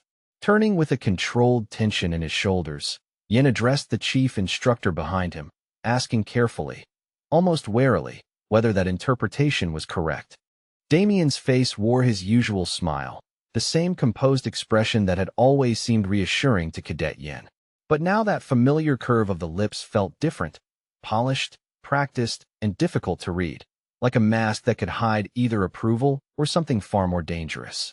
He dismissed the idea with calm certainty, stating that no one with sound judgment would send their own subordinates to certain death without reason. The words sounded sensible, even humane, yet the situation itself had already proved that sensible was a fragile shield in a world ruled by hidden magic. Damien remembered how Jacques had been needling his superior recently, mouthing off with the confidence of someone who believed consequences were for other people. That insolence didn't sit well with Damien's sense of order, and he decided the scoundrel needed a lesson, one delivered not with speeches, but with unmistakable force. With a subtle turn away, the chief instructor allowed Yin to leave and submit his report, granting him permission with the ease of a man who controlled the pace of everything. Before Yin could fully process it, Damien added a promise. Starting tomorrow, the young knight would be given a real assignment, work that would prove whether he belonged among the elite. Damien advised him to rest after the chaos he'd endured, his tone measured as if the day's horrors were merely an unpleasant drill. Yin didn't answer right away. He simply watched the instructor walk off, the distance between them widening, and felt unease linger where relief should have been. As they left the shopping alley where Yen had fought the villains, Damien spoke again, almost casually, warning that the new job would likely feel harsh and overwhelming given Yan's current level. The alley's ordinary storefronts and scattered debris made the threat feel even stranger, danger wrapped in everyday scenery. Outside, the weather was deceptively beautiful, as though the world were determined to pretend nothing had happened. A clear blue sky stretched overhead in calm silence, while tall forest trees stood half-veiled in pale mist, their outlines softened like ghosts behind a curtain. A train cut through that quiet landscape at speed, its wheels hammering rhythmically along the rails. Trees flashed past one after another in a steady blur, the motion turning the forest into streaks of green and gray that barely had time to exist. It was a transcontinental train, long and heavy with many cars, carving a direct path toward the northern lands of the Beowulf family. The very destination carried a reputation, cold, remote, and unforgiving, like a warning printed on the horizon. Inside, the car windows were dressed with neatly folded curtains, arranged to frame the scenery for passengers who wanted a better view. The fabric hung with careful order, a small luxury meant to soothe travelers who might otherwise feel the unease of distance and speed. In the luggage compartment, near one of those windows, sunlight spilled in at an angle, illuminating stacked suitcases on a special shelf. The bags stood like silent witnesses, polished leather and worn cloth alike, each one carrying someone's private life into unknown territory. A conductor moved through one of the sparsely populated carriages, his steps steady and practiced as he checked tickets. The quiet inside the car made every small sound sharper. The rustle of paper, the soft clink of buttons, the faint creak of the train's frame. When he reached a man in a dark blue uniform, the conductor offered a polite apology, careful not to offend, and requested to see the passenger's ticket. His courtesy suggested he already recognized the insignia, and that recognition carried a hint of respect. It was Yen, now a fifth-rank knight of the special squad, who slid a hand into the inner pocket of his jacket and withdrew his pass. The motion was smooth but guarded, as if even this simple exchange had to be done with control in a world where papers could decide fate. After inspecting the ticket, the conductor returned it with a professional nod and wished Yin a pleasant journey aboard the transcontinental train. The words sounded routine, yet they landed like a thin layer of normality over a mission that was anything but ordinary. With his exams finished, one might have expected the talented warrior to travel quietly, free at last to breathe and recover. From the outside, he even looked calm, still, composed, and disciplined, like a man simply heading home. But that calm was a facade, because this was no leisurely trip. Yin was heading into the northern lands to carry out a specific mission, one assigned with urgency and purpose, the kind of duty that didn't allow room for comfort or hesitation. After the exams, every surviving cadet was officially inducted as a knight of the special squad, promoted by endurance rather than ceremony. There was no long celebration, no gentle transition, only immediate deployment, as if the Empire meant to use its sharpened blades the moment they were forged. The fighters were scattered to the east, west, north, and south of the Empire, sent outward like spokes from a central wheel. In practical terms, it meant crossing the entire continent, different climates, different threats, and different kinds of death waiting in every direction. Each region carried its own burden of tasks. Kasia Evrain, commanding 80 soldiers under her authority, was dispatched to the so-called East of Death, where the border pressed against lands whispered to belong to the dead themselves. The strange West, marked by unnatural phenomena and crawling with monsters, was assigned to Roman along with a detachment of 50 military men. The very description sounded like a nightmare dressed as geography, the kind of place that rewrote the rules of survival. The storm-racked south, where violent weather and pirates ruled the waters, became the destination for 60 high-ranking soldiers. It was a theater of chaos, where the sky itself attacked and the sea hid enemies with smiling faces. And the frosty north, bordering the frozen barbarian territories, fell to Yen, the top-ranked knight, accompanied by 3 other fighters. The assignment felt like both honor and punishment, as if the Empire wanted to see whether excellence could endure cold that broke bones and will alike. Only a handful of people had volunteered for the northern lands, and Yin understood why. Legends insisted the cold there was so merciless that even dragons could freeze mid-flight, their wings stiffening into brittle ruin beneath a merciless sky. Yin considered it, strangely, a favorable outcome for himself. Fewer companions meant fewer eyes watching him, fewer voices trying to steer him, and more space to think, especially in a territory where solitude could be as valuable as steel. When he glanced aside, he saw the squad chosen to travel with him, and the sight did little to reassure the elite knight. Something about the grouping felt questionable, less like strategic planning and more like an intentional arrangement meant to provoke friction. Yan's companions on the northern mission were the 6th-ranked knights Cruel and Lorena, along with the 8th-ranked knight, Cheryl. On paper, it looked like a balanced team. In reality, it felt like 3 sparks placed beside dry tinder. To Yan, it was as if the 3 sharpest thorns in his side had been gathered into one confined space. Cruel, wearing malice like perfume, sneered and called Lorena a princess, clinging to Yin out of spite and revenge, twisting every word to cut deeper than necessary. The vicious knight of the special squad continued his offensive remarks without pause, enjoying the discomfort he created. Lorena met his taunts with a steady stare and deliberate silence, refusing to reward him with anger, as if she'd learned that ignoring poison was sometimes the only antidote. Quiet, modest Cheryl asked Cruel to stop using such language, her voice careful but firm. Yet she seemed to imply that Lorena herself might be thinking the same thing Cheryl dared to say aloud, and that suggestion, however innocent, hit Cruel like a slap, igniting his temper. Furious, Cruel erupted at Cheryl's words, bristling as though he'd been publicly humiliated.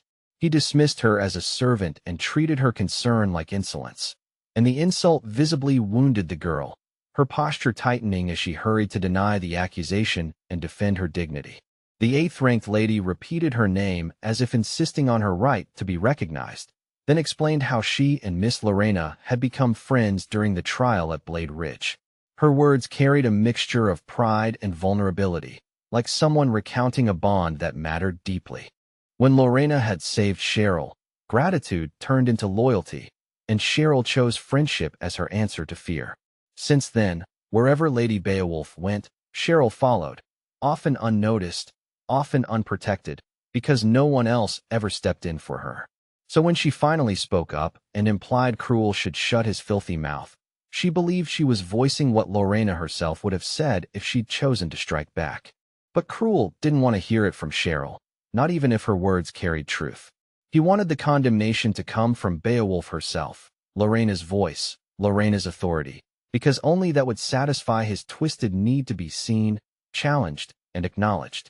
The Cruel knight leaned into threats next, letting his tone sharpen into something uglier, something meant to frighten Cheryl into silence. The hostility grated on Yan's nerves, and he wondered, with rising irritation, why they couldn't simply ride in silence like disciplined soldiers instead of squabbling like children. Glaring at his companion, Yan noticed Cruel's eyes weren't truly on Lorena at all, not with concern, not with respect, not even with genuine hatred. Cruel had chosen the northern lands for a single, private reason, and whatever that reason was, it made him look less like a teammate and more like a problem waiting to become a disaster. It was all because of Yan, because of that same boy who had once shared a bench with him like it meant nothing, like they were equals for even a second. For Cruel Dwight, that ordinary moment curdled into a lifelong insult, and the knight had chosen the northern lands for one simple, vicious opportunity, to finally put his hands on Yan's throat and end him. Cruel Dwight kept replaying their very first meeting in his mind, turning it over like a blade to find the sharpest edge. Now he understood with bitter clarity that his hatred had begun right there, when he first saw the young recruit from the training center. Yin, carrying himself with that quiet confidence that made Cruel feel small without a word being spoken. And there was that humiliating episode he could never forget. Yin had slipped up behind him without sound and seized his ear like he was disciplining a child. That single, effortless gesture had burned into Cruel's pride, and from that day forward Yan's presence became a constant irritation, a splinter under the skin that only deepened with time. Now they were no longer confined by the training center's rules, schedules, and watchful instructors. Out here on the rails, the aggressive brute, seething with hatred for his comrades, could lash out at any moment, and the thin veneer of teamwork felt ready to crack under the pressure of his rage. The aristocratic knight slid his hand beneath his cloak and drew a sharp blade with practiced ease, the metal catching a faint glint of carriage light. His intent was unmistakable. He meant to strike Yin down in the cramped, vulnerable space where screams would be swallowed by the train's roar. But Cruel couldn't do it unnoticed, not even with all his malice, because his own obsession betrayed him. He hesitated, calculating, savoring, debating how many times he should strike, until the strain made his eyes bulge with manic intensity, as if the fantasy of violence mattered more than the act itself. It was Yin, seated nearby with an infuriating calm, who shattered that murderous focus with a simple question, asking how many blows Cruel intended to allow him to land. The words carried quiet contempt, as though Yin had already decided the outcome and was merely choosing the tempo. The daredevil demanded an answer immediately, leaving no room for theatrics or delay. Startled and thrown off balance, Cruel faltered, then muttered, "One," like a man cornered by his own hesitation, his voice uncertain, his pride scrambling to regain control. Yin rejected that number without even blinking. In the same breath of time, he drove a solid punch into Cruel's face, the impact snapping Cruel's head and turning the blade hand clumsy, useless, an instant lesson delivered with clean, brutal certainty. Meanwhile, the transcontinental train thundered onward at full speed, its iron body cutting through the land toward the northern estates of the Beowulf family. The farther it traveled, the colder the horizon seemed to become, as if the destination itself radiated frost and foreboding. Ignoring the boys' quarrel as if it were beneath her notice, Lady Lorena kept her eyes on the window. She watched the landscapes flicker past in strips of color and shadow, fields, trees, distant ridges, each passing scene tugging at memories she didn't fully want to face. She hadn't expected to return home so soon, not after everything that had happened. Yet in her mind, her family's castle already stood before her, stone towers and cold halls rising like a silent judgment, waiting to remind her of exactly who she was supposed to be. Long ago, someone had demanded she end a certain conversation immediately, refusing to hear another word. The threat had been sharp and personal. If she ever dared to speak one particular name again, she would be expelled from the territory, cast out as though blood and birth meant nothing. It was that homeland Lorena had abandoned without hesitation, choosing distance over submission. And since her departure, she had been unable to learn anything about her brother. No letters, no reliable rumors, only silence, so she couldn't simply return as if time had politely paused in her absence. Yin studied his companion from the corner of his eye, unsettled by how quiet she'd become today. The stillness didn't feel peaceful. It felt weighted, like grief held behind locked teeth, and it was obvious she took no joy in the thought of stepping back onto her homeland's soil. Soon, Yin knew, Lorena would hear news that would force her to see things differently, news sharp enough to pry open old certainties. He felt it with stubborn conviction, as if the world were lining up a revelation for her, and when it arrived, she would be shaken to the core. Around them, the passengers began murmuring about the train's imminent arrival in Avalon, voices rising in a low, excited buzz.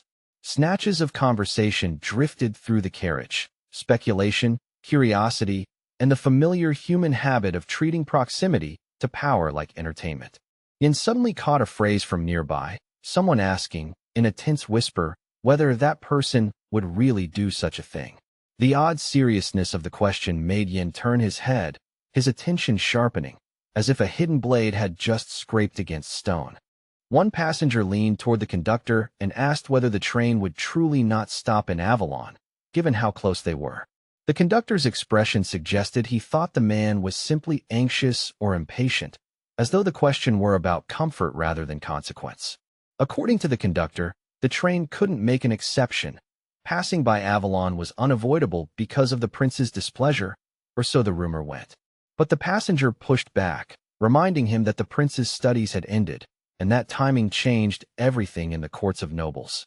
Yin listened closely, recognizing the unease beneath the conversation. The passenger didn't understand why the prince would summon someone now, and that confusion echoed Yan's own private reasoning. One of the reasons the brave cadet had accepted the northern lands was because the real purpose of this journey ran deeper than duty on paper. At first glance, the man at the center of these whispers might have looked like a troublesome old scholar with a foul temper and little patience.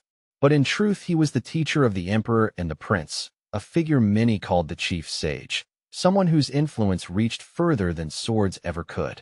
Yin was here to meet him, and although Uyghur was said to be a commoner, no gifted mage, no famed warrior, his mind was extraordinary, his counsel respected for its knowledge and philosophical weight, the kind of wisdom that could reshape an empire with a few quiet sentences. For achievements that rare, the emperor of the kingdom had raised Uyghur from humble origins and granted him the title of count. It was a public acknowledgement that intellect could be as valuable as bloodline, though courtly smiles often hid resentment toward a man who climbed without noble ancestry. In Yan's previous life, this same scholar had also known luxury, living as befitted a man elevated by rank and favor. The comfort had been real, fine rooms, respected titles, the soft trap of privilege, yet it had never fully muted the edge in Uyghur's conscience. One day, weeping tears that seemed almost bloody with grief and fury, Uyghur had confronted the ruler about the people's suffering, the ones the throne had abandoned. He spoke of a monarch blinded by power, forgetting the enlightened principles that once made his rule worthy, and his words landed like accusations carved in iron. For that display of uncompromising loyalty to truth, the mad emperor answered with cruelty instead of reflection. He rewarded the unfortunate scholar not with reform, but with a death sentence, proving that in a corrupted court, honesty could be treated as treason. But that grim fate belonged to the future. For now, Yin still had time, and the present offered its own signs. In the train car, Uyghur apologized politely for any inconvenience, while the conductor recounted how he had expelled those who disturbed the old man, describing it with the brisk pride of someone enforcing order. The train staff even prepared a separate compartment for the scientist, offering him privacy and protection away from the noisy carriage. Uyghur's mouth curved into a restrained smile as he thanked the conductor, accepting the gesture as if it were ordinary, though nothing about it felt truly safe. The exchange didn't escape Yan's attention. He listened carefully, not just to the words, but to tone, timing, and the subtle tension beneath their politeness, because in his experience, danger often wore the mask of respectful manners. A moment later, the conductor and Uyghur passed close by the young knights traveling toward their first mission. Without lingering, they continued forward toward the prepared compartment, their movement calm and measured, like pieces being repositioned on a board. As they walked, the conductor slipped his right hand behind his back and pressed his thumb against his index finger in a deliberate motion. It was too precise to be idle fidgeting, an intentional signal made subtle by posture and the crowd's inattention. Then he bent his little finger while keeping the other fingers poised and shifted his thumb to the side, tucking his index and little fingers in a practice sequence. The gestures flowed like rehearsed code, silent, quick, and designed to be missed by ordinary eyes. Yin understood immediately. It was sign language, a covert message being sent to someone else within view. The realization tightened his chest, because it confirmed what his instincts had been warning. This train was not merely traveling. It was being managed, watched, and possibly hunted. The long, fast train continued its relentless course, and soon the bright countryside vanished as it approached a dark tunnel. The mouth of it yawned ahead like an open wound in the earth, swallowing light and turning the carriage's reflections into uneasy, shifting shadows. And in that dangerous stretch, where darkness would hide faces and noise would drown cries, Uyghur could be killed with ease. Those malicious individuals, dressed as respectable staff and polite passengers, would have the perfect stage to strike without witnesses who could be trusted. A satisfied smile flickered across Yan's face, brief but unmistakable, because he had been waiting for exactly this moment.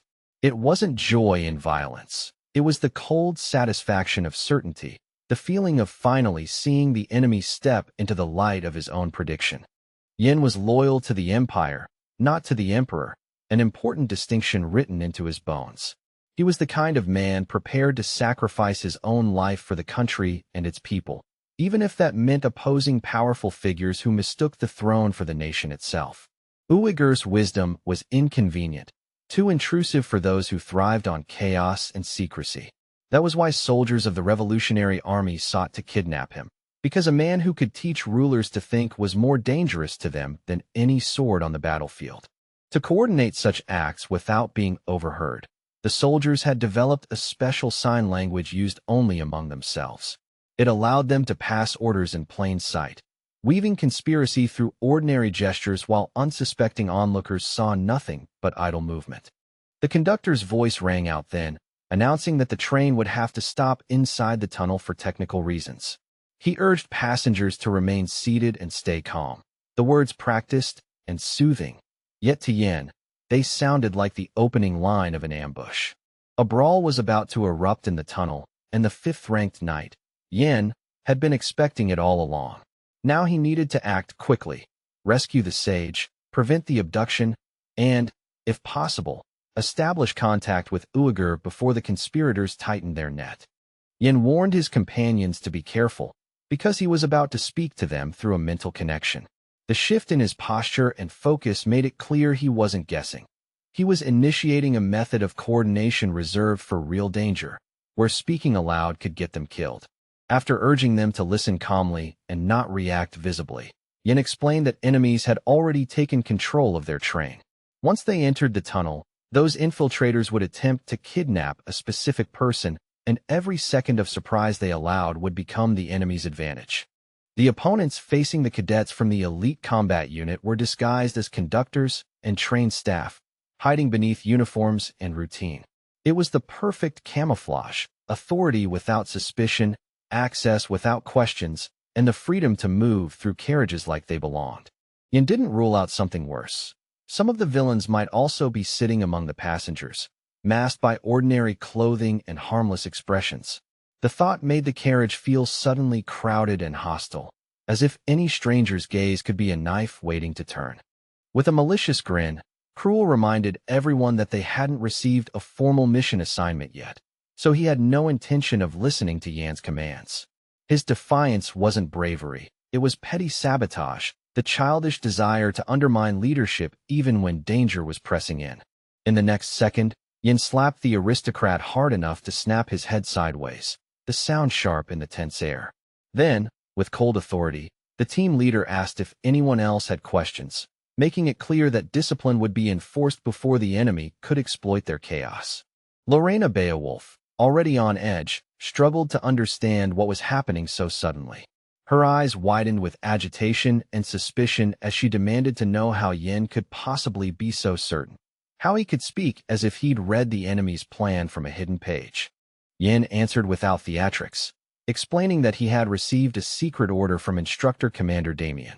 That hidden directive was the reason he had chosen the Northern Territories, and it was also why he was prepared now.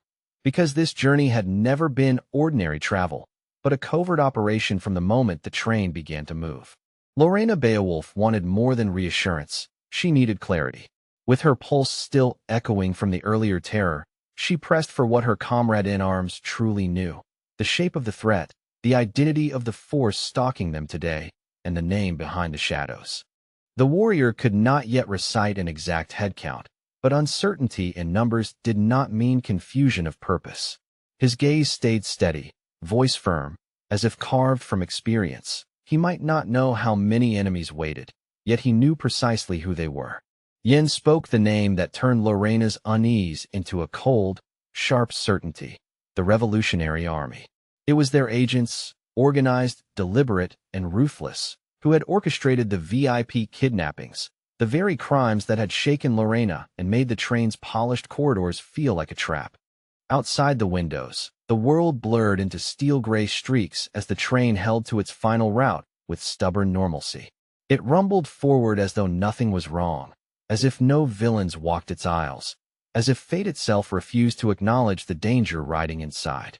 Within the carriage, the conductors spoke in low, calculating tones. One proposed putting the passengers to sleep as neatly as snuffing candles, while the other discussed deploying a sleeping gas, an efficient, cowardly solution, before relocating the unconscious bodies to the freight car like inconvenient cargo. A villain stood among them with a sword gripped like a promise of cruelty, the blade catching the carriage light. He warned the others that ordinary passengers might not be as helpless as they looked.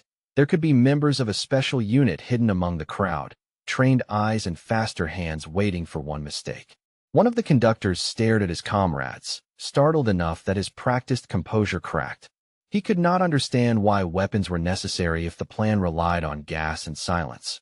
Why sharpen steel when they claimed the job could be done without a fight? Then the air seemed to split. Lorena Beowulf dropped into their midst as if the ceiling itself had betrayed them, sword in hand, posture uncompromising, her presence sudden and absolute. The villains froze, bewildered, because they did not recognize the woman who arrived like an omen. Her first strike landed with terrifying precision.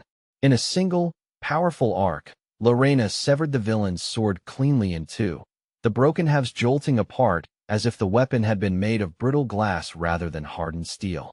The first two attackers could only stare, stunned into stillness. They watched their comrade fall back and realized, too late, that the unknown woman was not a frightened passenger, but a duelist whose calm carried the weight of lethal certainty. The owner of the shattered blade shrieked, voice twisting into panic and pain. He clutched at his wound and spat out accusations, claiming Lorena had sliced him with a fragment of ice, like the injury itself was unreal, too cold, too clean, too cruel to be ordinary. The moment they noticed the strange frost-like sheen along her weapon, the criminals connected the rumor to the reality. An ice sword was not a random trick. It was a signature, a calling card that narrowed the possibilities to one bloodline. Understanding dawned across their faces with ugly speed. They had collided with a Beowulf, no mere noble by title, but a representative of a house whose name carried authority, fear, and a history written in battle. And still the transcontinental train thundered onward, unbroken in its pace, headed for the northern territories. Its steady rhythm mocked the violence inside, as if the rails demanded momentum no matter what blood or secrets spilled between the compartments. Leah and John compared quick impressions in the chaos, aligning their suspicions about the villains with what they'd sensed earlier. They had guessed a special unit might be aboard, but the sight of Lady Lorena Beowulf herself, drawn steel, unflinching gaze, was a revelation they had not dared to expect. The villains answered with cruel confidence, smiling like hyenas scenting profit. They mocked her as a captured child, imagining promotions, praise, and ransom money piling up the moment they delivered a Beowulf to their superiors. Lorena met their taunts with a stare as cold as the edge she carried. She named them plainly, stripping away their swagger with a single accusation. They were Revolutionary Army scum, hiding behind slogans while committing crimes that reeked of cowardice. She did not flinch at their weapons or their numbers. Instead, Lorena's voice sharpened into a threat meant to cut deeper than steel. She promised consequences that would reach beyond them, warning that their own families would pay dearly for the bandits' atrocities. Long before this night, Lorena Beowulf had been forced to abandon her family home while she was still little more than a girl. The departure had not been gentle. It was a tearing away, a childhood ended early by loss, duty, and the cruel mathematics of survival. In the years that followed, she joined a special unit with one purpose burning beneath every lesson and every scar: to hunt the villains responsible for her brother's disappearance. Each mission, each lead, each whisper of the Revolutionary Army became another thread in the rope she was tightening around them. Now, with vengeance ripening into resolve, Lady Lorena spoke as if fate had finally delivered what she was owed. She thanked the Revolutionary Army's representatives for the mistake of falling into her hands, her words carrying the quiet promise that mercy would not be among her talents tonight. The soldiers sneered at her emotion, finding her intensity amusing rather than frightening. Their laughter echoed as they raised their red swords, the color like fresh wounds, preparing themselves with the arrogance of men who believed brutality alone guaranteed victory. They jeered that Lorena Beowulf must already know the truth of her family's sins. implying that noble honor was a lie polished for the rich.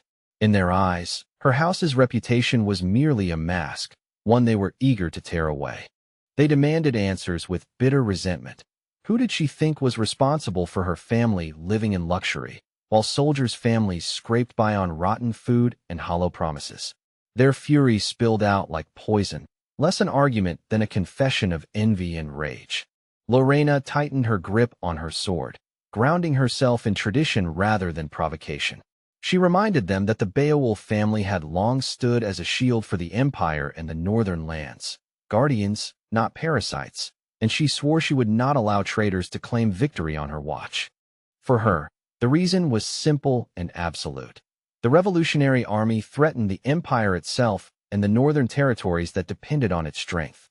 In Lorena's eyes, they were not rebels with ideals, but the spawn of evil, an infection that had to be burned out before it consumed everything. Then something horrifying struck without warning.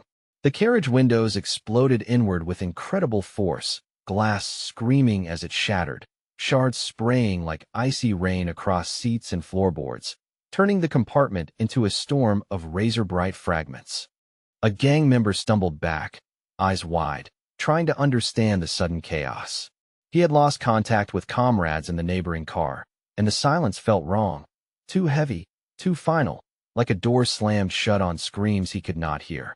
The Revolutionary Army representative in front of him halted mid-step, as if an invisible hand had seized his spine. His head tilted, and his breath hitched when he finally saw the figure standing directly ahead, blocking the path like a living threat.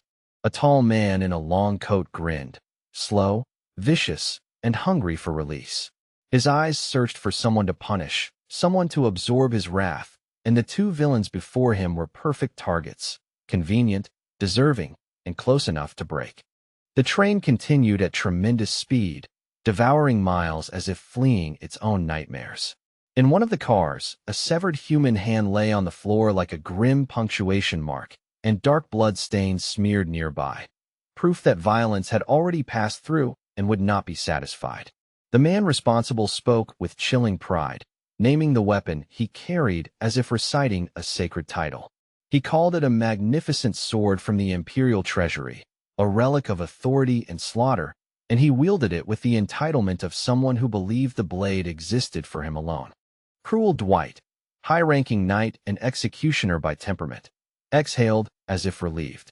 The aftermath of his work did not sicken him, it comforted him. He realized, with unsettling honesty, how much he had missed the sight of blood, the raw proof that he still held power over life.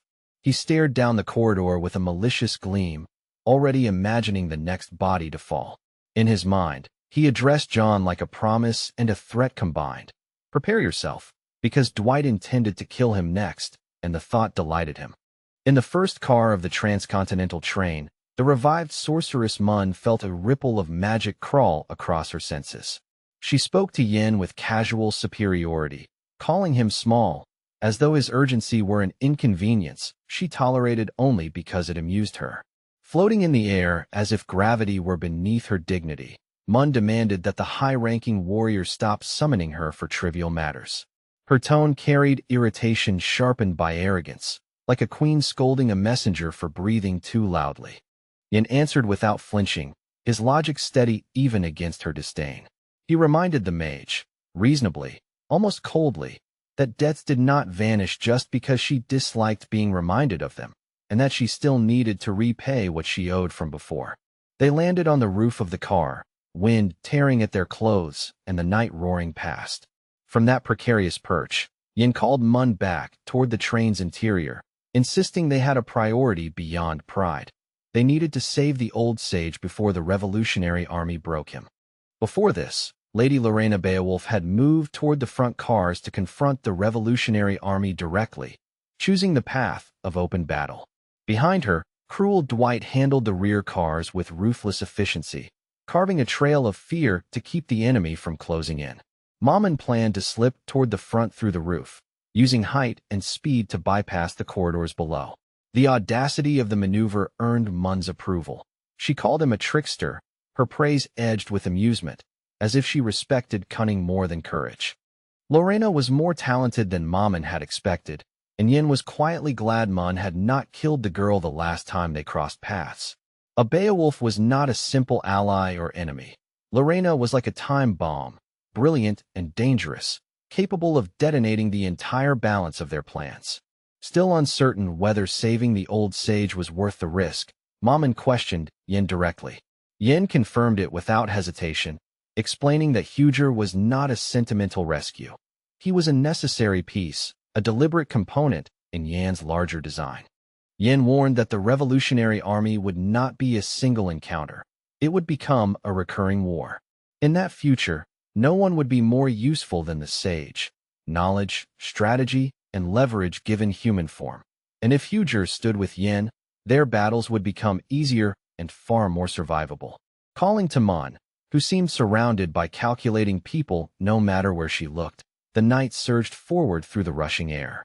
The train roof vibrated beneath him, and he flew ahead with urgency, as if every heartbeat lost might cost them the one person they could not replace. In one of the transcontinental train cars, something ugly and intimate was unfolding behind closed doors. A voice laughed, too loud, too pleased, as if cruelty were a private joke, and the sound carried the unmistakable confidence of someone who believed she held all the power. The woman with the ample bosom kept laughing without pause, her mirth relentless and unsettling. She remained utterly sure of herself, savoring each moment as though the situation could only end in her favor, as though resistance were already broken. Across from her, in the cramped compartment, lay Huger, the wise man who had once mentored the emperor and the crowned prince, bound and forced to the floor like a conquered relic. The villain leaned into intimidation, threatening him as if this were her final question, determined to crush his will through fear and humiliation. The commander of the 7th Corps of the Revolutionary Army, Hela, Erectus Hell's third light sword student, pressed the interrogation with professional cruelty. She demanded proof, forcing Huger to confirm whether he truly had been the ruler's teacher, as though identity itself could be beaten into confession. Hela reasoned that a man reputed to be so intelligent must know ancient languages and forgotten dialects. Bound and weary, Huger answered with measured restraint, admitting that yes, he possessed certain knowledge, though he offered it like a stone tossed to delay a blade. Hela's curiosity turned strangely specific, almost mocking. She asked about the so-called language of dogs, insisting that even animals had their codes, and that dogs communicated among themselves in ways the ignorant never noticed, an obsession that made the threat feel both ridiculous and deeply, unpredictably dangerous. With a sharp flick of her wrist and a look of theatrical outrage, she ordered Imperial Advisor Huger to begin barking at once, her voice laced with disdain when he failed to comply immediately. Faced with her merciless glare and the volatile tension in the air, the elderly scholar swallowed his dignity and, for the sake of survival, obeyed the villainess's humiliating command without protest. The moment the venerable sage let out an earnest bark, the commander of the 7th Corps of the Revolutionary Army burst into unrestrained laughter. Through the echo of mockery, the old man hurriedly clarified, cheeks flushed yet eyes steady, that in his peculiar manner of speech, such a sound was meant as the highest compliment, his way of declaring her exceptionally beautiful. Standing atop the swaying roof of the transcontinental train, Yin narrowed his eyes and concluded that two presences lingered within the carriage below, their energies pulsing distinctly against his senses. Maman, ever perceptive, quietly reminded him to account for every possibility. Meanwhile, Imperial Advisor Huger, as if determined to deepen the absurdity of the moment, revealed yet another eccentric talent, flicking out his tongue in a feline display that defied all logic. When the elderly scholar followed his barking with an unmistakable meow, the sorceress's brows knit together in open skepticism, clearly doubting whether such a man could truly aid them in a life-or-death struggle. Yet Yin, who had long been acquainted with Huger's peculiar genius, merely exhaled softly. He knew this strange duality was simply the advisor's way. What unsettled the knight most was not the absurd display itself, but the old man's seamless abandonment of pride whenever the Empire's interests demanded it. Huger cast aside vanity as though it were a trivial garment, revealing himself as a consummate utilitarian. one who valued results above reputation and survival above honor. Helly threw her head back in delighted laughter, proclaiming Huger the best in a tone that blurred mockery and approval. She went on to recount, almost casually, the slaughter of the Empire's scientists, punished, she claimed, for their unchecked arrogance. Strangely enough, the sage seemed relieved by her amusement, as though her fleeting favor were a fragile shield against imminent danger.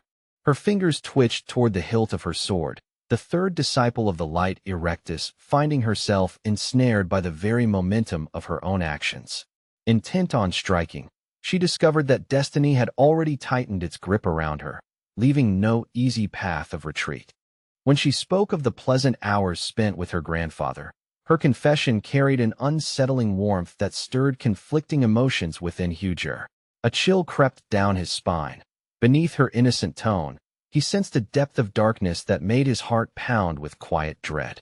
The right arm of the 7th Corps' commander was tightly wrapped in layers of stark white bandages, the fabric stretched taut, as though barely containing something volatile beneath. In the very next heartbeat, the muscles beneath those wrappings swelled grotesquely, expanding until the bandages split apart with a violent rip. Veins bulged like coiled serpents as Helly's lips curled into a predatory smile.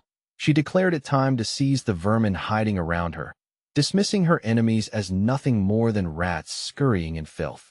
Springing from her seat with explosive force, the villainess unleashed a devastating slash, her blade cleaving through the air with terrifying precision. The sheer ferocity of her strike left no doubt. Every opponent present had just been marked as prey. Such a monumental surge of energy did not escape Yan's vigilant gaze. From his vantage point, he felt the vibration ripple through the train's steel frame, his focus sharpening as he measured Helly's true strength. A blinding radiance erupted across the roof of the transcontinental train, flooding the battlefield in an almost unnatural brilliance. Metal gleamed, shadows dissolved, and the world seemed momentarily suspended within a sphere of searing light. The commander of the 7th Corps continued to laugh, though now she complained theatrically about the biting cold outside the comfort of the heated carriage. Her breath formed pale clouds in the frigid air as if to emphasize her irritation. With irrepressible cheerfulness, the villainess cast her confident gaze forward and mockingly referred to the train as ancient and decrepit, infested, in her words, with rats daring to challenge her authority. Behind her, faint squeaking sounds echoed, uncannily similar to the nervous cries of rodents. Helly's expression shifted instantly. Suspicion flickered in her eyes as she turned sharply, scanning for the source. Against the vast canvas of the blue sky, a long, razor-edged sword flashed with lethal brilliance, its cold sheen enough to unnerve even seasoned warriors. Inside the carriage, the 7th Corps commander squared off in a poised combat stance against Sir Kyle, the 5th-ranked knight of the special detachment, tension coiling tightly between them. Out of the corner of his eye, the courageous young knight glanced toward Imperial advisor Huger and urgently asked about his condition. After all, it was for the sake of rescuing the old mentor that he had risked stepping into this perilous confrontation. The mentor to both Emperor Leon Cavalin and Crown Prince Leon offered calm praise for Yan's calculated maneuver. By diverting the enemy's attention and slipping inside the carriage at the crucial moment, Yan had executed a move worthy of commendation. Helly gripped her sword hilt tightly, her knuckles whitening as she sneered and mockingly called Yan a mere baby. Far from peaceful, her curiosity was edged with cruelty. She wondered aloud what language the boy spoke, and if he understood the tongue of pigs, she vowed to make him squeal pitifully like a slaughter-bound piglet. Unshaken, the sharp-witted Yen retorted that she herself seemed fluent in the language of swine, considering the boar-like squeals she was currently producing. His words cut cleanly, prompting the villainess to spit back venomous insults in response. In that fleeting exchange, the sorceress discerned Helly's rank, no lower than the formidable 5th tier. Yet Yin sensed something more unsettling. Her sword radiated a peculiar, concentrated energy that set it apart from ordinary weapons. That blade was known as the Sword of Whiteness, a weapon embodying the pure radiance of the light Erectus lineage. Its fame had spread through the exploits of its master's disciples, and all signs suggested that Heli herself might be one of his chosen protégés. Clutching the sharp blade that had once carved through monstrous beasts along the mountain ridge, Yan's eyes flashed with resolve. He proposed ending the confrontation swiftly, determined not to allow the battle to spiral further out of control. Yet before he could act, a chilling voice from behind halted him in his tracks. A blade pressed threateningly close, accompanied by a stern command ordering Yin not to move a single step. Threatening Imperial Advisor Huger with cold steel, the fourth disciple of Erectus Vera demanded that Yin lower his weapon at once. Should he refuse, she warned with icy certainty, the old sage's head would fall. Caught off guard by this sudden reversal, the knight urgently asked Mammon whether only 2 enemies had been present. The sorceress, however, remained ominously silent. She had clearly indicated 2 individuals earlier, but Yin reasoned that Mammon must have mistaken the sage for an enemy presence. Huger emitted no hostile energy whatsoever, making the confusion understandable. After this brief but tense exchange, Yin reluctantly drove his sword downward into the wooden floor of the carriage, the blade biting deep into the timber as a sign of compliance. Smiling with cruel satisfaction, Heli taunted him as frightened. Yin slowly raised his hands in surrender, dryly reminding her of her earlier desire to hear the squeals of a pig.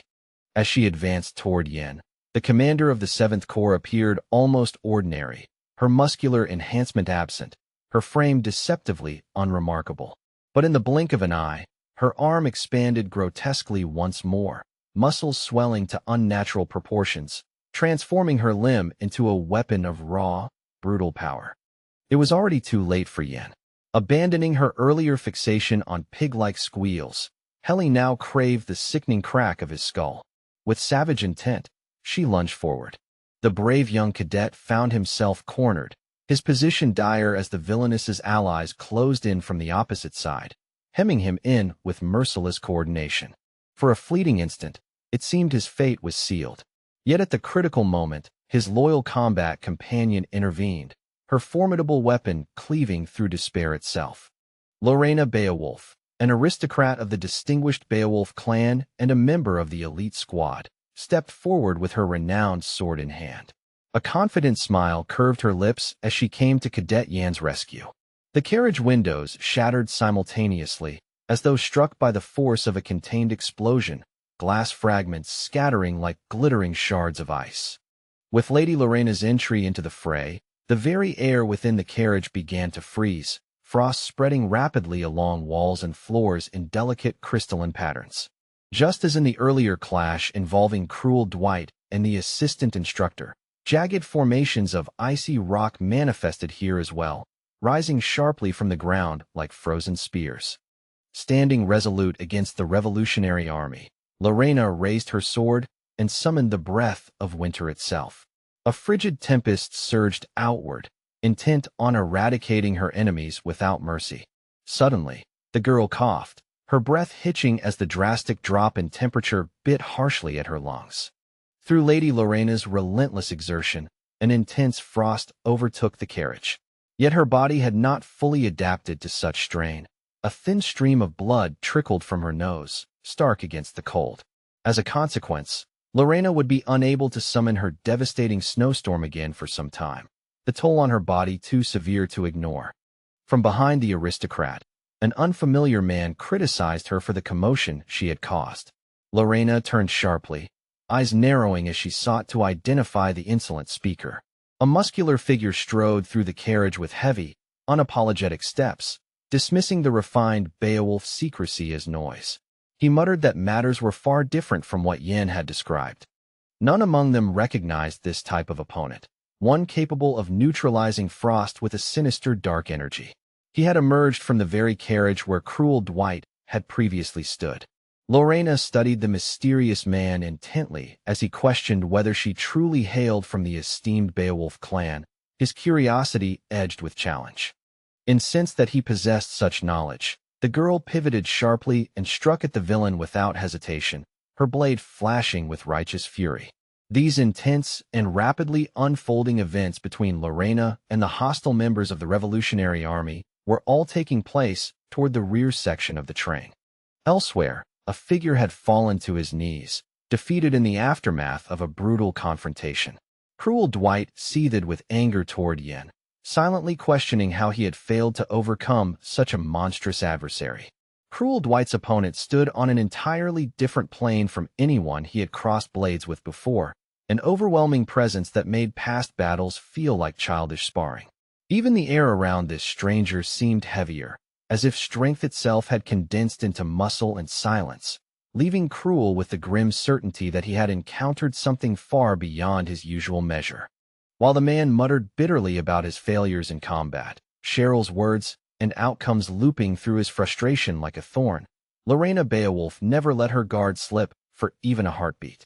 Her clear blue eyes stayed fixed on him, cool, steady, and unblinking, studying every twitch of his shoulders, every shift of weight, as though she could read danger in the smallest breath.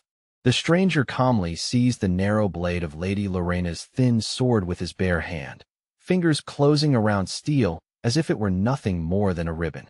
The sheer ease of that gesture sent a spike of alarm through her. In that instant, she judged him stronger than even the instructor commander, a threat so refined and absolute that it mocked the very idea of normal defense. Lorena snapped her weapon forward again, the point aimed directly at the muscular man's chest, disbelief flashing across her face when he halted the sword with flesh alone. Yet instead of gloating, he offered a quiet apology, voice low and strangely polite, as if he were the offended party's equal rather than an unshakable force standing in her way. Lowering his gaze, the mysterious man spoke in a tone steeped in somber pity, as though the scene before him was not a battle to be won but a tragedy already decided. His words carried the weight of inevitability, the kind that suggested he had witnessed too many endings to be impressed by another desperate stand. Then he lifted his head, and his left eye ignited with the same eerie radiance once seen in the skeletal visage of an ancient demon lich. The light was cold, unnatural, and unmistakably wrong, as if something old and merciless had briefly opened its gaze through him, turning the carriage into a stage for a horror that refused to stay buried. Even as these terrifying developments unfolded, the transcontinental train thundered onward, wheels screaming softly against frozen rails. Outside the windows, the world had vanished behind thick sheets of ice and fogged glass. The landscape was reduced to pale blur and shadow, as if the north itself had swallowed all sight and left only motion and dread. His voice turned colder as he spoke of an unseen girlfriend, implying that fate had twisted only because of this meeting. If he and she had never crossed paths here, he said, she would not have had to die. An accusation and a lament braided together, suggesting he carried a brutal certainty about consequences that others could not yet comprehend. While both sides of the conflict regrouped and reassessed their positions, the luggage compartment remained eerily still. Rows of passenger suitcases sat untouched in the dim, cramped space, the quiet so complete it felt unnatural, like the calm eye of a storm where even breathing seemed too loud. Cheryl was not helpless. She knew how to fight, and she had the discipline of a trained knight, but she had been ordered to hide here regardless. Though she was only 8th rank, she had passed her examination and earned the title of Imperial Knight, a milestone that should have filled her with pride. Instead, it sharpened her shame at being forced into silence while others bled outside. In the stifling quiet, Cheryl's thoughts drifted to Lady Lorena, and she clung to the fragile hope that her friend was still standing somewhere beyond the compartment door. The image of Lorena's confident smile rose in her mind like a lifeline, and Cheryl whispered inwardly that she had to be all right. She had to be. For reasons Cheryl could not explain, a sudden, vivid vision stabbed across her senses, blood spraying across metal and wood, and a sword clattering to the floor with a deadening, final sound. The imagined scene was so sharp it stole her breath, as if her fear had briefly become a prophecy. She pictured Lorena Beowulf lying motionless after battling overwhelming enemies, her noble cloak darkened by spilled life, and guilt clawed at Cheryl's chest. She had been meant to protect her, meant to be there. Yet the transcontinental train did not care for oaths or sorrow. It kept racing toward the northern lands, toward Avalon, the final destination, dragging them all forward no matter who survived the ride. Heavy, bare feet, large and calloused, stepped onto the icy floor of the carriage with a slow, deliberate weight. Each step made a faint, wet crunch against frost, the sound echoing in the enclosed space like a warning that something powerful had entered without fear of reprisal. It was the same muscular man who had faced Lady Lorena Beowulf earlier, his presence unmistakable even before his shadow fully crossed the doorway. The air seemed to tighten around him, and the cold felt different, as if it now belonged to him rather than the storm Lorena had summoned. He raised his head, glassy-eyed and unsettlingly calm, staring directly at the girl before him. Once again he spoke of pity, not as an empty word but as a verdict, something bestowed from above, as though he had already measured her life and found it tragically small. Turning as if to depart, the stranger angled his shoulder away, suggesting he was finished here. Yet he paused mid-step, intending to warn her about what would happen if she continued to keep her head bowed. If she persisted in denying her place beneath forces she did not understand, consequences would come like a blade from the dark. He added, almost casually, that he would have spared her if she had remained obedient and quiet. But Lady Lorena met his words with a fearless stare, chin lifted, eyes bright with defiance, and she addressed him with blunt, almost rude courage, refusing to shrink even when mercy was dangled like bait. The man's expression shifted into genuine surprise at her audacity, as though he could not believe she would stick her neck out so willingly. He called her foolish, stunned that she did not recognize she had no hope of defeating him, then claimed he had no intention of harming her, as if the choice to let her live were his alone to grant or revoke. Lorena did appear worn from the day's relentless battles, her breathing slightly heavier and her shoulders bearing the fatigue of exertion. Still, she did not retreat. There was no surrender in her stance, only the stubborn, proud refusal of a Beowulf who would rather break than bend under a stranger's condescension. And the man simply stood and listened, unmoving, as the brave young aristocrat acknowledged she was different from the rest of the Beowulf family. Her words held both bitterness and clarity, an admission shaped by hard experience, not self-pity, while he watched as though her honesty were another kind of entertainment. She confessed she was not especially skilled with the sword, often led astray by emotion at the worst times. Worse still, she could not properly use vision, the refined perception that seasoned warriors relied upon, an inadequacy she spoke aloud with grim acceptance, as if daring fate to exploit it.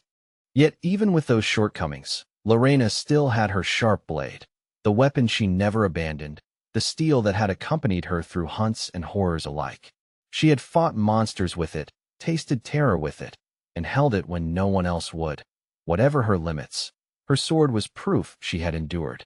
And if victory was impossible, then she would at least die as a Beowulf should, not triumphant, perhaps, but unbroken, fighting until her last breath scraped her lungs raw. Her voice steadied as she said it, turning death from a threat into a vow, the kind of stubborn valor that refused to be negotiated. After Lorena's desperate, unflinching speech, the mysterious man closed his eyes and fell into silence, as if weighing something far deeper than the immediate battle. For several long seconds he said nothing. Then he opened his eyes again and stared at her with unsettling intensity, acknowledging, without praise, that her courage was undeniable.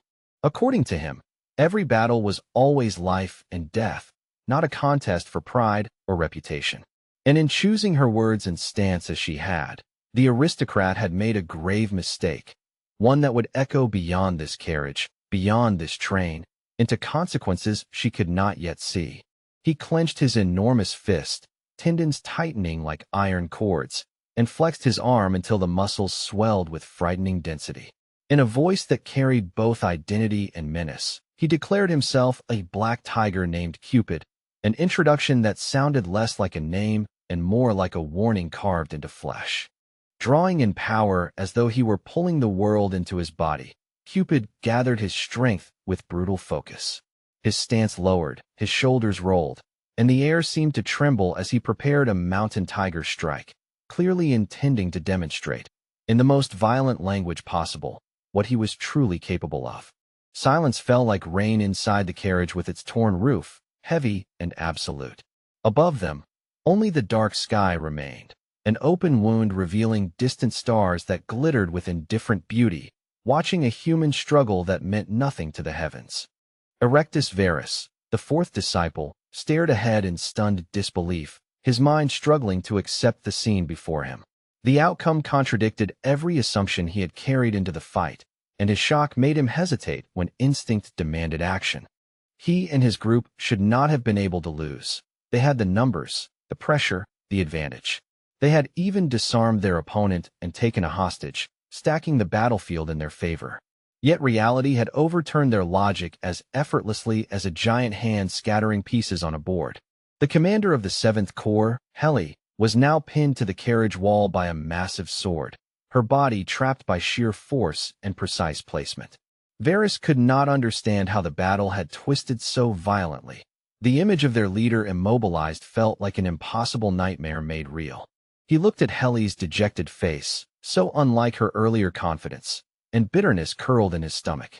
Over and over he questioned why it had happened, why their certainty had collapsed, why their victory had turned into humiliation in the span of a few breaths. Those repeated questions only fed the fury of the man standing opposite the defeated rebels, the one with the unusual hand. His posture was tense with irritation, as if Verus's confusion were an insult, and his gaze sharpened into something dangerous at the sound of doubt. It was Yin, his hand transformed into a black wolf's blade, a weapon-like extension that looked carved from night itself. With chilling bluntness, he dismissed today's opponents as weak, his tone implying that their so-called threat had never been more than a minor obstacle on his path. Behind him, Imperial Advisor Huger leaned forward anxiously, wanting to know if it was finally over. Yin told the old sage to relax, voice steady but cautious, yet he made it clear that leaving was not advisable. Not yet, because danger had not fully drained from the air, and the aftermath could still bite. Verus demanded to know how such a young knight had repelled the Revolutionary Army's assaults so completely. Yin answered with a small, confident smile, as though the question itself was expected, a predictable curiosity from someone who had just been outclassed. In truth, the elite squad member remembered more than he revealed, echoes of a past life in which he had once defeated Verus's teacher, the light sword, Erectus himself. Yin knew that legendary blade had been broken before, and he also understood a crucial difference. These enemies, even Yahello among them, were merely students and disciples, not the true Erectus standing in the flesh with all his terrifying mastery. Yin recalled Yahello's powerful movements, the speed, the aggression, the raw intent, and still, his certainty did not waver. Even if the sky itself collapsed onto their heads, he would not lose to this revolutionary army. His will was set like steel, and his confidence carried the weight of hard-earned experience rather than arrogance. Then Yin turned his attention to the despondent Verus and asked, almost casually, whether he wanted to live. The question landed like a hammer, startling the young disciple, because it was not a threat shouted in rage, but an offer spoken with cold control. Yin stated that if Verus answered his questions correctly, he would be spared. With deliberate care, he opened his pendant and revealed what lay inside, angling it so his defeated opponent could see clearly, an action that felt less like negotiation and more like unveiling a key to a sealed door. The moment Verus saw the symbol depicted within the pendant, recognition jolted through him like an electric shock. His breath caught, and something unspoken stirred behind his eyes, as though the mark carried an ancient meaning that disciples were trained to fear as much as they revered. Verus's face darkened instantly, and a red mark surfaced on his forehead as he stared at the mysterious symbol. Sweat beaded at his temples. The change in his expression was immediate and alarming, as if the pendant had triggered an internal alarm, or a curse woven into his very body. With strained composure, Verus whispered about this symbol of the beginning, words heavy with dread. Yin, genuinely surprised, did not understand what the captive meant, his brow tightening as he tried to match that phrase to anything he knew. Verus's expression shifted sharply, panic breaking through his discipline. A swollen bubble rose on the side of his neck, and he begged Yin to wait, his voice cracking as though he sensed something horrific was already unfolding inside him. But the change accelerated violently. Blisters spread across his face with terrifying speed, swelling and multiplying as if invisible poison were boiling beneath his skin. With a broken, choking breath, he admitted he could no longer speak, the words collapsing into silence as his body rebelled. Remembering senior instructor Jacques, Yin immediately understood Varus bore a taboo as well. Even disciples of Erectus were forbidden to speak of that symbol, and the punishment was immediate and cruel, enforcing secrecy with flesh and blood rather than mere threats. Dark blood splattered onto the wooden floor of the train carriage, staining the boards in ugly, spreading patches. Yan's gaze lingered on it, and his thoughts turned heavy, because whatever this symbol was, it was not simply important. It was dangerous enough to silence a man by force. Yin stood among his defeated opponents, the aftermath quiet except for strained breathing and the faint creak of the moving train. In that stillness, he realized with certainty that he would not hear another word from them. No more answers, no more explanations, only the mute evidence of a secret guarded by brutality. Arms crossed, eyes narrowed in deep contemplation, Yin absorbed the grim revelation and the cost it demanded. Despite the chaos and the enforced silence, he had gained a new clue, one etched into his mind like a brand. A symbol that did not merely hint at truth, but at a new beginning waiting beyond the next shadowed door. Now Yin had no choice but to unravel the truth piece by piece. With a seasoned sage now counted among their ranks, the balance had subtly shifted in their favor. All that remained was to disembark from the train alive. Yet even that simple objective felt like stepping across a blade's edge.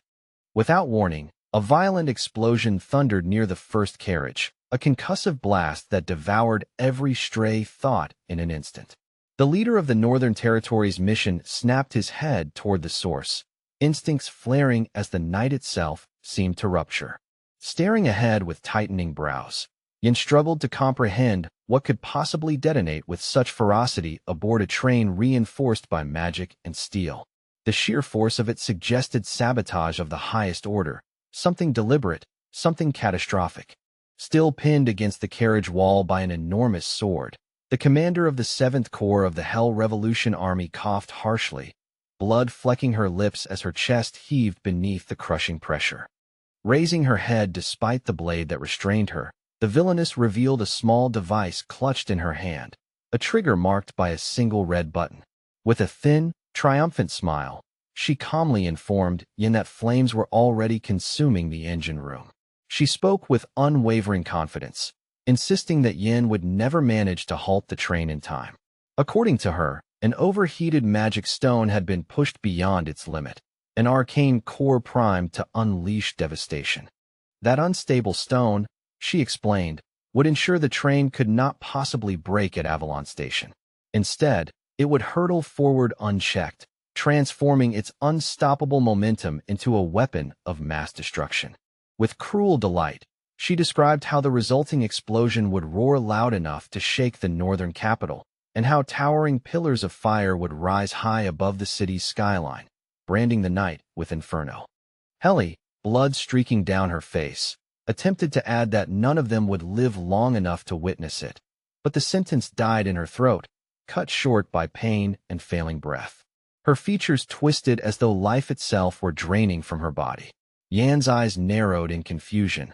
This moment had never existed in his previous life. The deviation from memory unsettled him deeply. Fate was no longer following the path he knew. If an explosion truly loomed ahead, escape was no longer optional. It was imperative. Just as he prepared to act, a hand seized his shoulder from behind, gripping tightly with urgency. It was Maman, shouting over the chaos that they had to survive first and stop the metal behemoth before it became a missile of destruction. If magic propelled it at full force, the detonation would be nothing short of apocalyptic. Telling the sorceress not to lose composure, Yin steadied his breathing. Though he had not foreseen this turn of events, he refused to be cornered by it. Whatever monster this crisis had become, he would confront it head-on.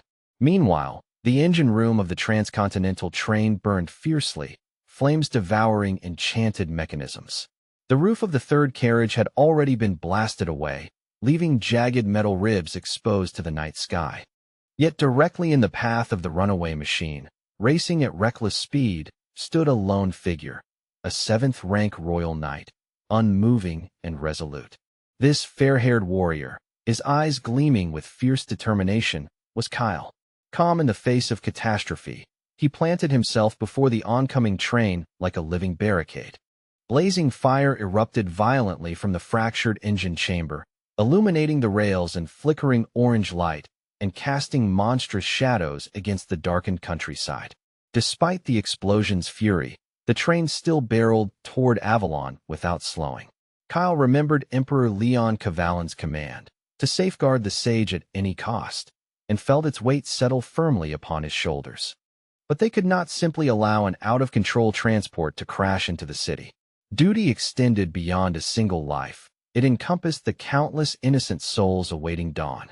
Even for Kyle, a 7th-rank Imperial Knight, this was no simple feat. Halting such colossal momentum required strength bordering on the miraculous. Imperial Knights stood at the pinnacle of the kingdom's military order, guardians of both emperor and capital. Their oaths were not mere ceremony but iron-bound vows carved into their very existence. It was said that this elite order admitted only those who had transcended the 3rd rank and beyond, warriors whose abilities defied conventional limits. Each knight's power was likened to a natural disaster, tempests, earthquakes, or raging infernos incarnate, capable of reshaping battlefields with a single decisive act. With no alternative remaining, Kyle grasped his sword firmly, drawing upon every reserve of will and mana as he prepared to intercept the burning juggernaut. The massive iron machine thundered forward at terrifying speed, its bulk looming ever larger as it bore down upon the solitary knight. Kyle closed his eyes briefly, centering himself amidst chaos, recalling the teachings and expectations of Lord Vagara, a memory that steadied his spirit. When he reopened them, his gaze blazed with radiant intensity. Whatever he was about to do, he silently prayed Lord Vigor would forgive the consequences of his choice. Now there was only one action left, to deliver a decisive imperial strike. Flames spread mercilessly through carriage after carriage, threatening to turn the entire train into a funeral pyre. Summoning extraordinary magic into his blade, Kyle unleashed a brilliant stream of concentrated energy, directing it squarely against the train's unstoppable advance. The radiant glow expanded outward, nearly engulfing the entire train in luminous force. For a fragile instant, it seemed catastrophe might yet be averted. Inside the carriage, Yin stared at the overwhelming magical brilliance, his expression caught somewhere between awe and disbelief as light washed across shattered metal. Yet what he felt was not gratitude but a surge of fierce aggression. His jaw tightened as he glared at the light. It was excessive, overwhelming, and dangerously close to overstepping its purpose. The roaring flames diminished, replaced almost entirely by Kyle's radiant magic cascading over the train like a luminous rainfall that suppressed the inferno. Imperial Knight Kyle stood amid the aftermath, a cloak bearing the number 8 flowing behind him, symbol of his order and rank. Sparks still crackled and danced around him, remnants of the blaze that had only moments before threatened annihilation. Surveying the overturned carriages, Kyle's expression hardened as he contemplated the cruelty of the rebels who would endanger countless lives for their cause. Before him sat the sage, Imperial Advisor Huger, who calmly stated that Kyle himself was responsible for the derailment. After a moment's reflection, Kyle inclined his head in reluctant agreement. Relief washed over him upon confirming the scholar's safety. For the former mentor of Emperor Leon Kavalin and the Crown Prince to survive such devastation was nothing short of miraculous. Between the sage and the knight lay a toppled carriage, flames still licking at twisted steel. Huger remarked dryly how close he had come to perishing alongside the doomed train. Kyle immediately attempted to clarify, insisting that the old man had misunderstood his intentions. His intervention had been meant to save, not to endanger. He held unwavering faith in Lady Lorena Beowulf, certain that the aristocrat possessed both strength and judgment enough to shield the sage when it mattered most. Indeed, Lorena had acted decisively, striking the railway tracks to derail the train deliberately, diverting its lethal trajectory. Though several carriages suffered damage, the hostage and the sage emerged alive. It was precisely the caliber of action he expected from the Academy's finest graduate. Yet Lorena, standing amid the wreckage, modestly denied having orchestrated the derailment alone. A man approached her then, resting a black-gloved hand upon her shoulder and dismissing the entire incident as minor, a mere complication swiftly resolved. It was Cruel Dwight, the aristocrat whose sharp mind valued battlefield awareness above all. In his view, such situational perception was fundamental for any operative within the Special Forces. Kyle now recognized that beyond Lady Lorena Beowulf, other natural talents thrived within the Special Forces. Cruel Dwight himself stood dangerously close to the coveted #1 rank. Among the gathered group stood Cheryl, her expression troubled and uncertain. Kyle sensed her unease but could not yet decipher the cause behind her distant gaze. Continuing her exchange with Kyle, Lorena addressed him respectfully as Sir and spoke of another man involved in the assault, one who had targeted the sage directly. At the mention of the name Black Tiger Amore, Kyle's demeanor sharpened instantly. He knew that name well, and the danger it carried. The assassin known as Black Tiger Amore had earned his moniker from the feral intensity of his unique energy, reminiscent of a prowling tiger. A decade earlier, he had already ascended to the 3rd rank, proof that he was no ordinary threat, but a predator honed by years of lethal experience. Kyle had crossed blades with Black Tiger Amore once before, and the memory of that encounter still lingered like an old scar. He had not been the victor then, far from it. The assassin's speed and ferocity had eclipsed even a royal knight's confidence. And now, sensing Kyle's approach after the train's derailment, Amore had vanished into the night without a trace, as elusive and untouchable as a shadow dissolving at dawn. In the fleeting moment when he had spoken to Lady Lorena Beowulf, Amore had offered a calm, almost courteous farewell, promising they would meet again. With a faint smirk, he had addressed her as the daughter of Beowulf, as though her lineage were both a compliment and a challenge carved into her identity. After hearing Lorena's account, Imperial Knight Kyle reached a grim conclusion. The infamous Black Tiger had not merely appeared by chance. He had aligned himself with the Revolutionary Army. Such a union between assassin and rebellion spelled consequences far more dangerous than a single ambush. Despite the danger, Kyle found himself deeply impressed that Lorena had stood face-to-face with Black Tiger Amore and survived. Even as she attempted to downplay the encounter, Imperial Advisor Huger studied her intently, his aged eyes narrowing slightly, as though her modest denial did not fully convince him. Near the twisted iron framework of the derailed transcontinental train, Mamon's sharp gaze fell upon a darkened stain seeping through Yan's clothing. Beneath the torn fabric, a wound pulsed with quiet pain. The unfortunate knight of the special detachment masked his agony poorly, unsure of his next move. When Mamon scolded him for brushing her concern aside, she reminded him sternly that his body no longer belonged solely to him. It carried the expectations of comrades and kingdom alike, and he had a duty to preserve it. Yin dismissed her reprimand with a strained mutter, telling her not to speak nonsense. Yet even he could not deny that circumstances were spiraling beyond his calculations. Events were unfolding that had never occurred in his previous life. The attack by Black Tiger Amore, Kyle's intervention, and even the catastrophic explosion of the passenger train. Each anomaly gnawed at his sense of certainty. None of this had happened before. In his past life, no volunteers had been dispatched north. But once Yin himself moved toward those lands, history bent around him, and the ripple effect may well have drawn Cupid, Black Tiger Amore, into their path. These deviations set off a chain reaction whose ultimate reach he could not predict. The night's events had altered fate's trajectory, and from now on, every step required measured caution and ruthless awareness. As Yin stood near an overturned carriage, his injured arm bound in cloth, lost in heavy contemplation, a figure approached him with deliberate steps, someone who had clearly been searching.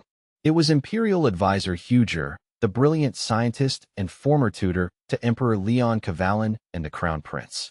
The old man requested a private word with the mission's young leader. The sage confessed that Yin ought to remain in the capital rather than venture farther north. The thought that so many lives had been endangered because of his presence weighed heavily upon Huger's conscience. His gaze fell upon Yan's bandaged arm, a wound sustained after the train had departed. Huger's expression dimmed further, as though he considered himself responsible even for that injury. To the sage's astonishment, Yin calmly agreed that the burden had indeed been difficult. The blunt admission startled Huger, who had not expected such candid honesty from someone so young.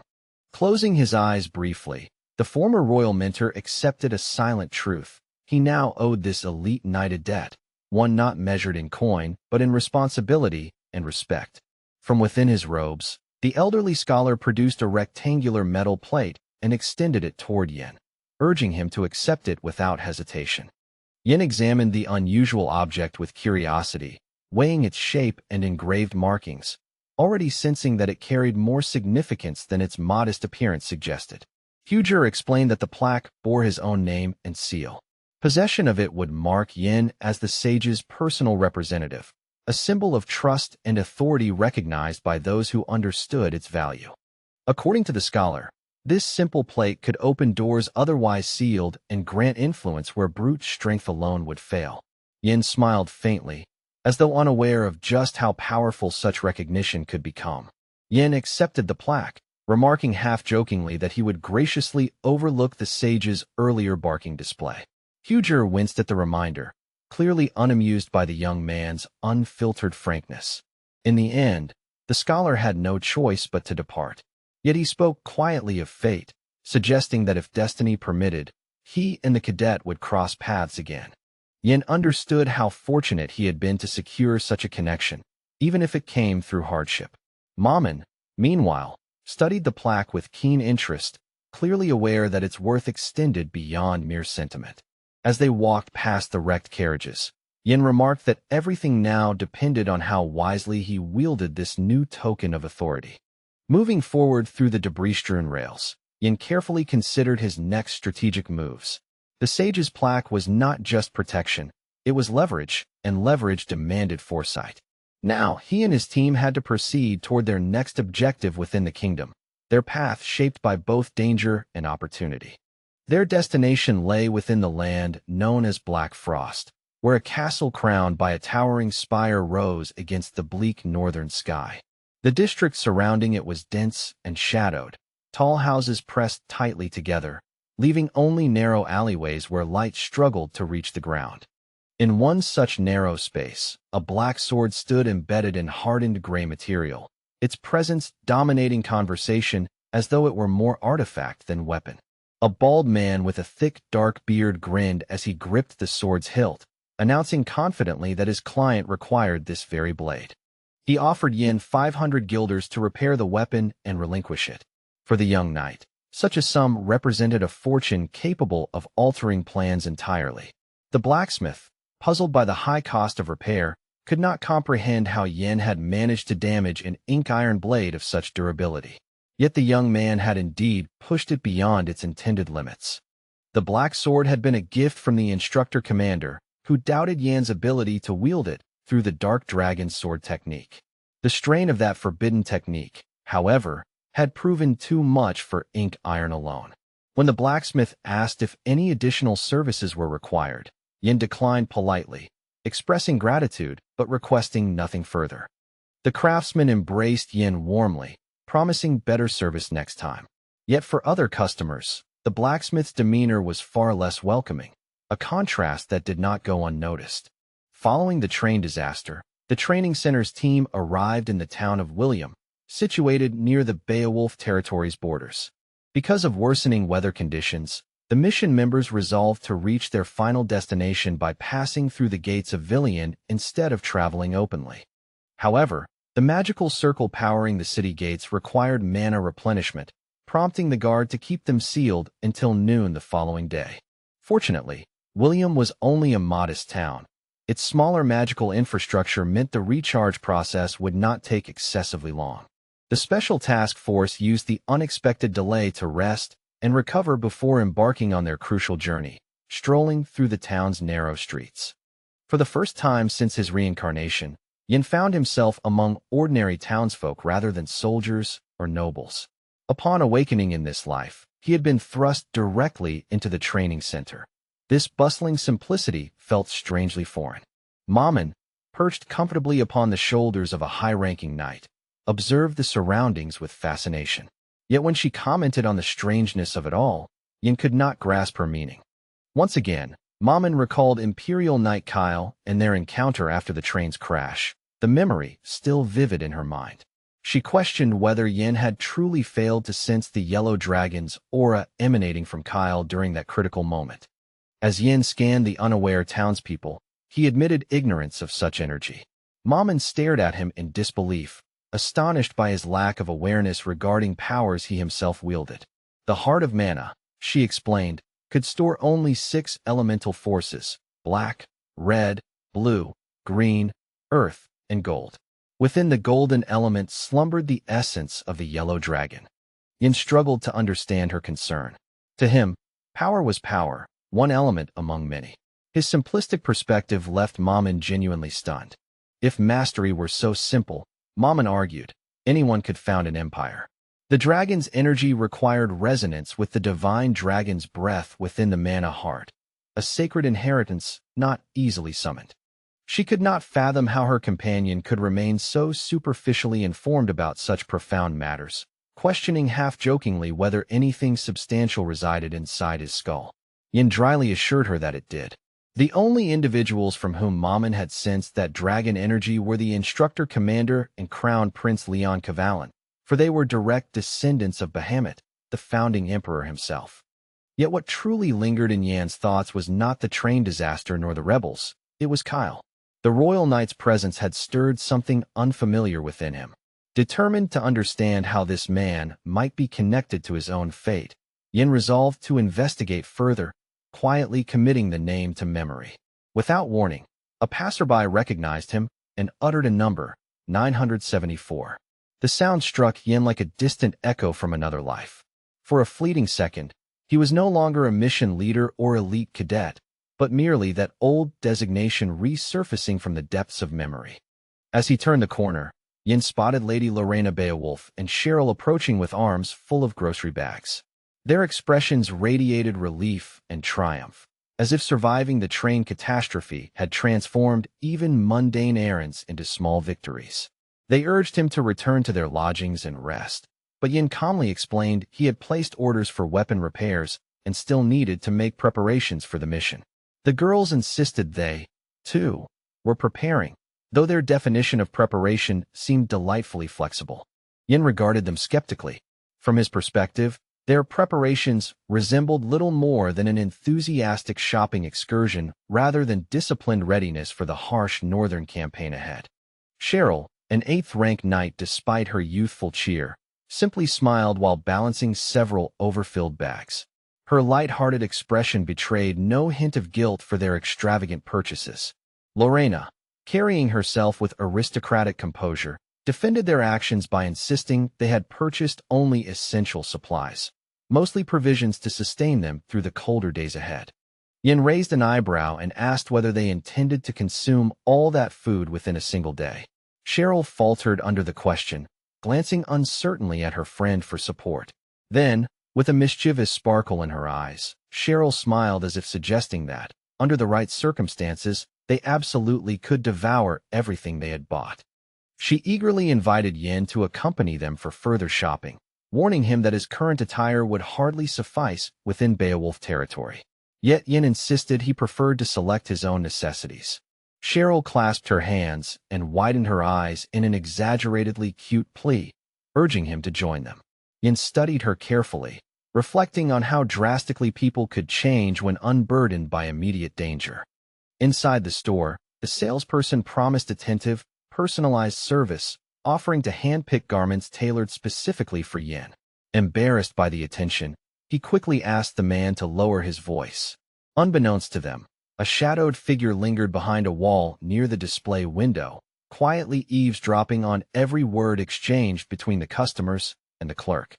On elegant stands along the windowsill, dresses were displayed like works of art, carefully arranged to entice passing patrons with their craftsmanship. Another section of the shop was veiled almost entirely by heavy curtains, with neatly arranged chairs positioned nearby to offer customers comfort while they awaited fittings. Yin, now stepping into unfamiliar territory, found himself trying on sleek black gloves, flexing his fingers experimentally as the supple leather adjusted to his grip.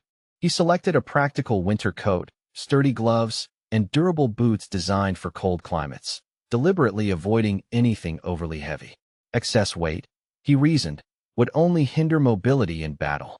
Hovering nearby, Maman scoffed and teasingly called him a bore for his lack of aesthetic sense. Yin retorted dryly, suggesting she was no better in her own stubborn preferences. Cheryl, half joking, wondered whether Yin intended to purchase the entire store. She encouraged him to at least evaluate Lorena's outfits, an idea that genuinely surprised him. At last, the curtain to the fitting room swept open dramatically, signaling the beginning of an impromptu fashion presentation. Lorena first emerged wearing a dress that clung far too tightly, its restrictive cut unsuitable for travel or combat. Yin silently questioned who would choose such attire in a city so unfamiliar. Next came a timeless black and white ensemble, elegant yet understated. The refined contrast emphasized her poise without sacrificing dignity. A third outfit resembled lightweight armor, structured yet revealing. Lorena frowned, wondering aloud why anyone would design something akin to swimwear for a land defined by biting cold. When the attendant attempted to present yet another selection, Lorena firmly declined, clearly exhausted by the entire ordeal. She confessed that nothing felt quite right, though Cheryl enthusiastically insisted every outfit looked charming on her colleague. Seeking reinforcement, Cheryl turned toward Yin, silently demanding his honest evaluation. Unwilling to remain neutral, Yin affirmed that each garment suited Lorena well, his tone measured yet sincere. He reasoned that her discomfort stemmed merely from unfamiliarity. She rarely wore such attire. Still, Lorena offered only polite verbal agreement, her expression reserved. Refusing to relent, Cheryl pressed further, asking Yin which outfit truly complemented Lorena best among all the options. After careful consideration, Yin concluded it was the current ensemble, the one that covered her fully and harmonized with her natural bearing. Though she looked graceful in every design, this particular outfit accentuated both her swordsmanship and her quiet beauty without compromising practicality. Yan's earnest praise caught Lorena off guard, color rising faintly to her cheeks as she struggled to formulate a response. For a moment, Lorena stood in near stupefied silence, her composed demeanor faltering under the unexpected sincerity. Abruptly, she turned and announced she would return to the lodgings, ignoring Cheryl's hurried attempts to stop her. Cheryl, visibly flustered, asked Yin what he had said to provoke such a reaction. The cadet maintained he had spoken nothing inappropriate. After the awkward exchange, Cheryl gathered their purchases quickly and followed Lorena, leaving Yin alone amid the racks of clothing. Maman declared the entire situation incomprehensible madness, while Yin wondered privately whether he had truly misstepped, or whether such confusion was inevitable. Outside, Cheryl caught up to Lorena and apologized profusely, claiming responsibility for dragging her into the spectacle. Lorena, however, thanked her simply for helping choose practical garments. Cheryl advised her friend to disregard careless remarks from men who lacked understanding. Lorena replied that she paid little attention to idle nonsense from anyone. Lowering her gaze, the noblewoman dismissed the entire episode as trivial, though faint exhaustion lingered behind her calm facade. Near the entrance of the clothing shop they had just departed, a familiar voice called out to Lorena. It was Yin, suggesting they meet at noon the following day near the city gates. He reminded her not to be late and added casually, "See you." Lorena, however, seemed troubled by the volume of his words, fearing they might be misconstrued by listening ears. She walked away without responding, and Yin wondered if she had heard him at all. Even Maman did not feign ignorance of the tension, which only deepened his embarrassment. As he mulled over the clothing purchases and the day's peculiar events, Maman abruptly vanished from sight, leaving him alone with lingering unease. Elsewhere, within a dimly lit tavern, a young woman in a long skirt delivered a drink to a seated patron, receiving his curt nod of thanks. The establishment, known as the Shining Moon, stood near Williams Transport District, a favored haunt for travelers. Both locals and mercenaries frequented the pub, drawn by its reputation for hearty, affordable meals and lively company. On one table rested a large wooden mug brimming with ale, its owner muttering curses beneath his breath. It was cruel Dwight, seething with frustration. No matter how he replayed their encounters, he could not discern how to defeat Yen. Even in rest, that cadet seemed less human and more like an unrelenting monster lurking in the shadows of his thoughts. After finally forcing his turbulent emotions into submission, the aristocratic knight, Cruel Dwight, quietly absorbed the atmosphere around him, sensing the subtle shifts in tone, posture, and glances that lesser men would have overlooked. As he revisited in his mind the earlier clash with the formidable warrior, Cruel Dwight became convinced that Yen had deliberately restrained himself, holding back a depth of skill and lethal precision that had yet to be unveiled. While slowly sipping his drink, Cruel Dwight found himself brooding over the mystery of his rival's constant self-restraint, unable to comprehend why a man of such evident power would persist in concealing his true capabilities. He was forced to endure the raucous arguments of nearby patrons, one loudly accusing another of cheating him over the purchase of alcohol, until the heated exchange teetered dangerously close to erupting into a full-blown brawl. Finally losing patience, Cruel Dwight rose his voice above the din, condemning the tavern's customers as boorish, uncultured fools whose crude behavior offended his refined sensibilities. Turning sharply toward the offenders, he jabbed a finger at his own chest and shouted indignantly, demanding they recognize that a nobleman of standing was attempting to dine in peace, while the common rabble displayed a shocking lack of decorum. He declared that while he partook of his meal, they ought not even dare to breathe too loudly, and warned that if their clamor continued, he would personally demonstrate the vast gulf separating aristocrats from ordinary men. One broad-shouldered mercenary rose from his seat and boldly questioned Cruel Dwight's claim about showing the difference in status, a challenge that instantly ignited the aristocrat's simmering fury. Cruel Dwight's gaze shifted in startled disbelief toward Yen, who stood calmly nearby, and requested, with faint curiosity, that the aristocrat demonstrate how nobles were meant to dine, his presence alone enough to unsettle the tense air. Scoffing and branding the tavern-goers as degenerates devoid of proper upbringing, Cruel Dwight criticized their ignorance of even the most basic etiquette, while Yen, assessing the volatility of the moment, wisely chose not to intervene. Casting a sidelong glance at Yen, his companion on the arduous mission to the northern lands, Cruel Dwight struggled to grasp the deeper meaning behind Yen's measured words and ambiguous tone. Yet he remained convinced that the elite fighter of the special night squad seated within the tavern had once endured similar humiliation, bearing the weight of social prejudice in silence.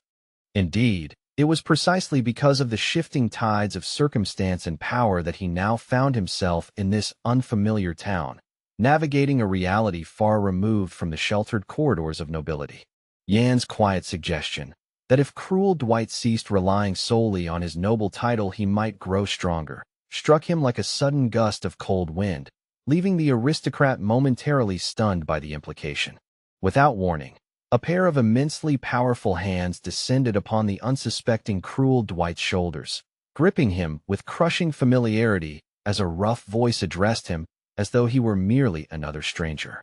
The man responsible was Billy Thunderhorn, leader of the mercenaries, who had overheard their conversation about strength and ambition and now leaned in eagerly, prepared to divulge what he claimed was a hard-earned secret. With brash confidence, Billy proclaimed that true strength was forged through relentless labor, 3 grueling sets of 8-hour weightlifting sessions, and promised that if Cruel Dwight joined their ranks, they would even provide precious protein supplements to accelerate his growth. At the audacious promise that they would grant him anything he desired to increase his strength, the aristocratic knight's composure shattered completely, indignation blazing across his features. In one fluid motion, Cruel Dwight pivoted on his heel and unleashed a devastating kick, his own leg striking the massive mercenary with explosive force. Billy Thunderhorn, who had mistaken the nobleman for a pampered weakling, never anticipated such ferocity and was utterly unprepared for the sheer power behind the blow. The impact sent Billy crashing onto the tavern's wooden floor, and as he groaned amid scattered mugs, Cruel Dwight raised his fist and mockingly likened the man's bulging muscles to nothing more than inflated balloons. The surrounding mercenaries stood frozen in disbelief, staring at their fallen leader and struggling to comprehend how an unknown outsider had dared to strike him down so brazenly. Cruel Dwight surveyed the towering men with disdain, dismissing them as a mountain of sweat-soaked muscle, and coolly calculated that it would be far more efficient to defeat them all at once. To his astonishment, however, the mercenaries began praising Cruel Dwight as a remarkable, lean prodigy born to command strength itself, imploring him to teach them how to wield their own muscles with such devastating finesse. He stared in open bewilderment at the same men who, moments earlier, might have sought revenge, now lauding him as handsome and refined, an aristocrat existing on an entirely different plane. Stunned by their unexpected admiration in response to his aggression, Cruel Dwight scanned the tavern faces, genuinely unable to fathom the logic behind their sudden enthusiasm. Yet in the next instant, delight crept into his expression. A proud smile spread across his lips as he found himself unexpectedly savoring this unfiltered recognition. The mercenaries hailed Cruel Dwight as a true aristocrat worthy of drink, loudly summoning the waiter to bring more ale so they could share cups and camaraderie with him. They even inquired eagerly about his supposed noble upbringing and rumored prowess at arm wrestling, draining their glasses to the last drop while showering him with boisterous praise. When Cruel Dwight's mug ran dry, the mercenaries clamored for refills, and the now thoroughly inebriated nobleman, flushed with warmth, generously paid for everyone's beer, smiling indulgently at their rough manners. The burly men roared in jubilant appreciation at the knight's largesse, celebrating his elevated status while raising their drinks in honor of their newfound brother, Cruel Dwight. By the time darkness swallowed the streets outside, the heavily intoxicated Cruel Dwight begged Yin to release him from his grip, yet Yin firmly insisted that his companion sober himself before causing further embarrassment. Yin dragged the staggering aristocrat through the night, pleading with him not to vomit on his clothes and threatening dire consequences, while Cruel Dwight stubbornly insisted in slurred tones that he was perfectly sober. Mumbling incoherently, Cruel Dwight demanded to know where Billy Thunderhorn was, declaring the mercenary his sworn brother despite having scorned him as unworthy only hours before, a contradiction Yin dryly noted. The aristocrat praised his new comrade as diligent and kind-hearted, yet in the same breath labeled the mercenaries fools for applauding him after he had struck their own leader to the floor. Cadet Yin regarded his companion with measured skepticism, finding it peculiar that men who had met Cruel Dwight only that very day would treat him with such immediate devotion. Under a sky swallowed by complete darkness, they made their way toward the hotel, and the drunken Cruel Dwight anxiously sought Yan's opinion, bewildered by the strange turn of events. He marveled at how kindly the mercenaries had treated him despite their brief acquaintance, and quietly wondered why his own family had never extended such simple, heartfelt warmth. Yin continued to observe the mission participant as he reminisced about the laughter and easy camaraderie, dwelling on the novelty of being casually called a good man. The mercenaries had even claimed, perhaps half seriously, that they believed in Cruel Dwight, and their sincere tone lingered in his mind, astonishing him more than any insult ever had. At that moment, the sorceress Maman suddenly appeared, narrowing her eyes as she suggested that Yin had slipped something into Cruel Dwight's mug, prompting Yin to grimace. Maman revealed that she had witnessed Yin discreetly pouring a certain substance into the drink Cruel Dwight had been consuming, leaving Yin little choice but to admit the truth. He explained that he had added a rare powder capable of purifying demonic energy, and judging by Cruel Dwight's current state, the remedy appeared effective, though Maman remained startled by the costly nature of such a substance. Maman could not comprehend Yan's sudden concern and apparent attachment to Cruel Dwight, but Yin calmly dismissed her doubts, stating that his actions were merely the result of memories from long ago. When a mission leader witnesses individuals committing wrongdoing under malignant influence, Yin explained, the burden gnaws relentlessly at his conscience. That was why Yin had intervened as he did, though he urged haste lest Cruel Dwight succumb to nausea. Maman remarked dryly that she would not be the one splattered, a comment that clearly irritated him. Meanwhile, Duke Beowulf's castle loomed in the distance, an awe-inspiring monument of immense scale, radiant splendor, impregnable design, and imposing grandeur. One towering spire dominated the fortress skyline, its triangular roof cutting sharply against the heavens, accompanied by 3 additional turrets that enhanced the castle's formidable silhouette. Within the vast interior chamber of the stronghold stood a peculiar mirror of extraordinary size, its surface shimmering faintly, as though it concealed a gateway to another realm.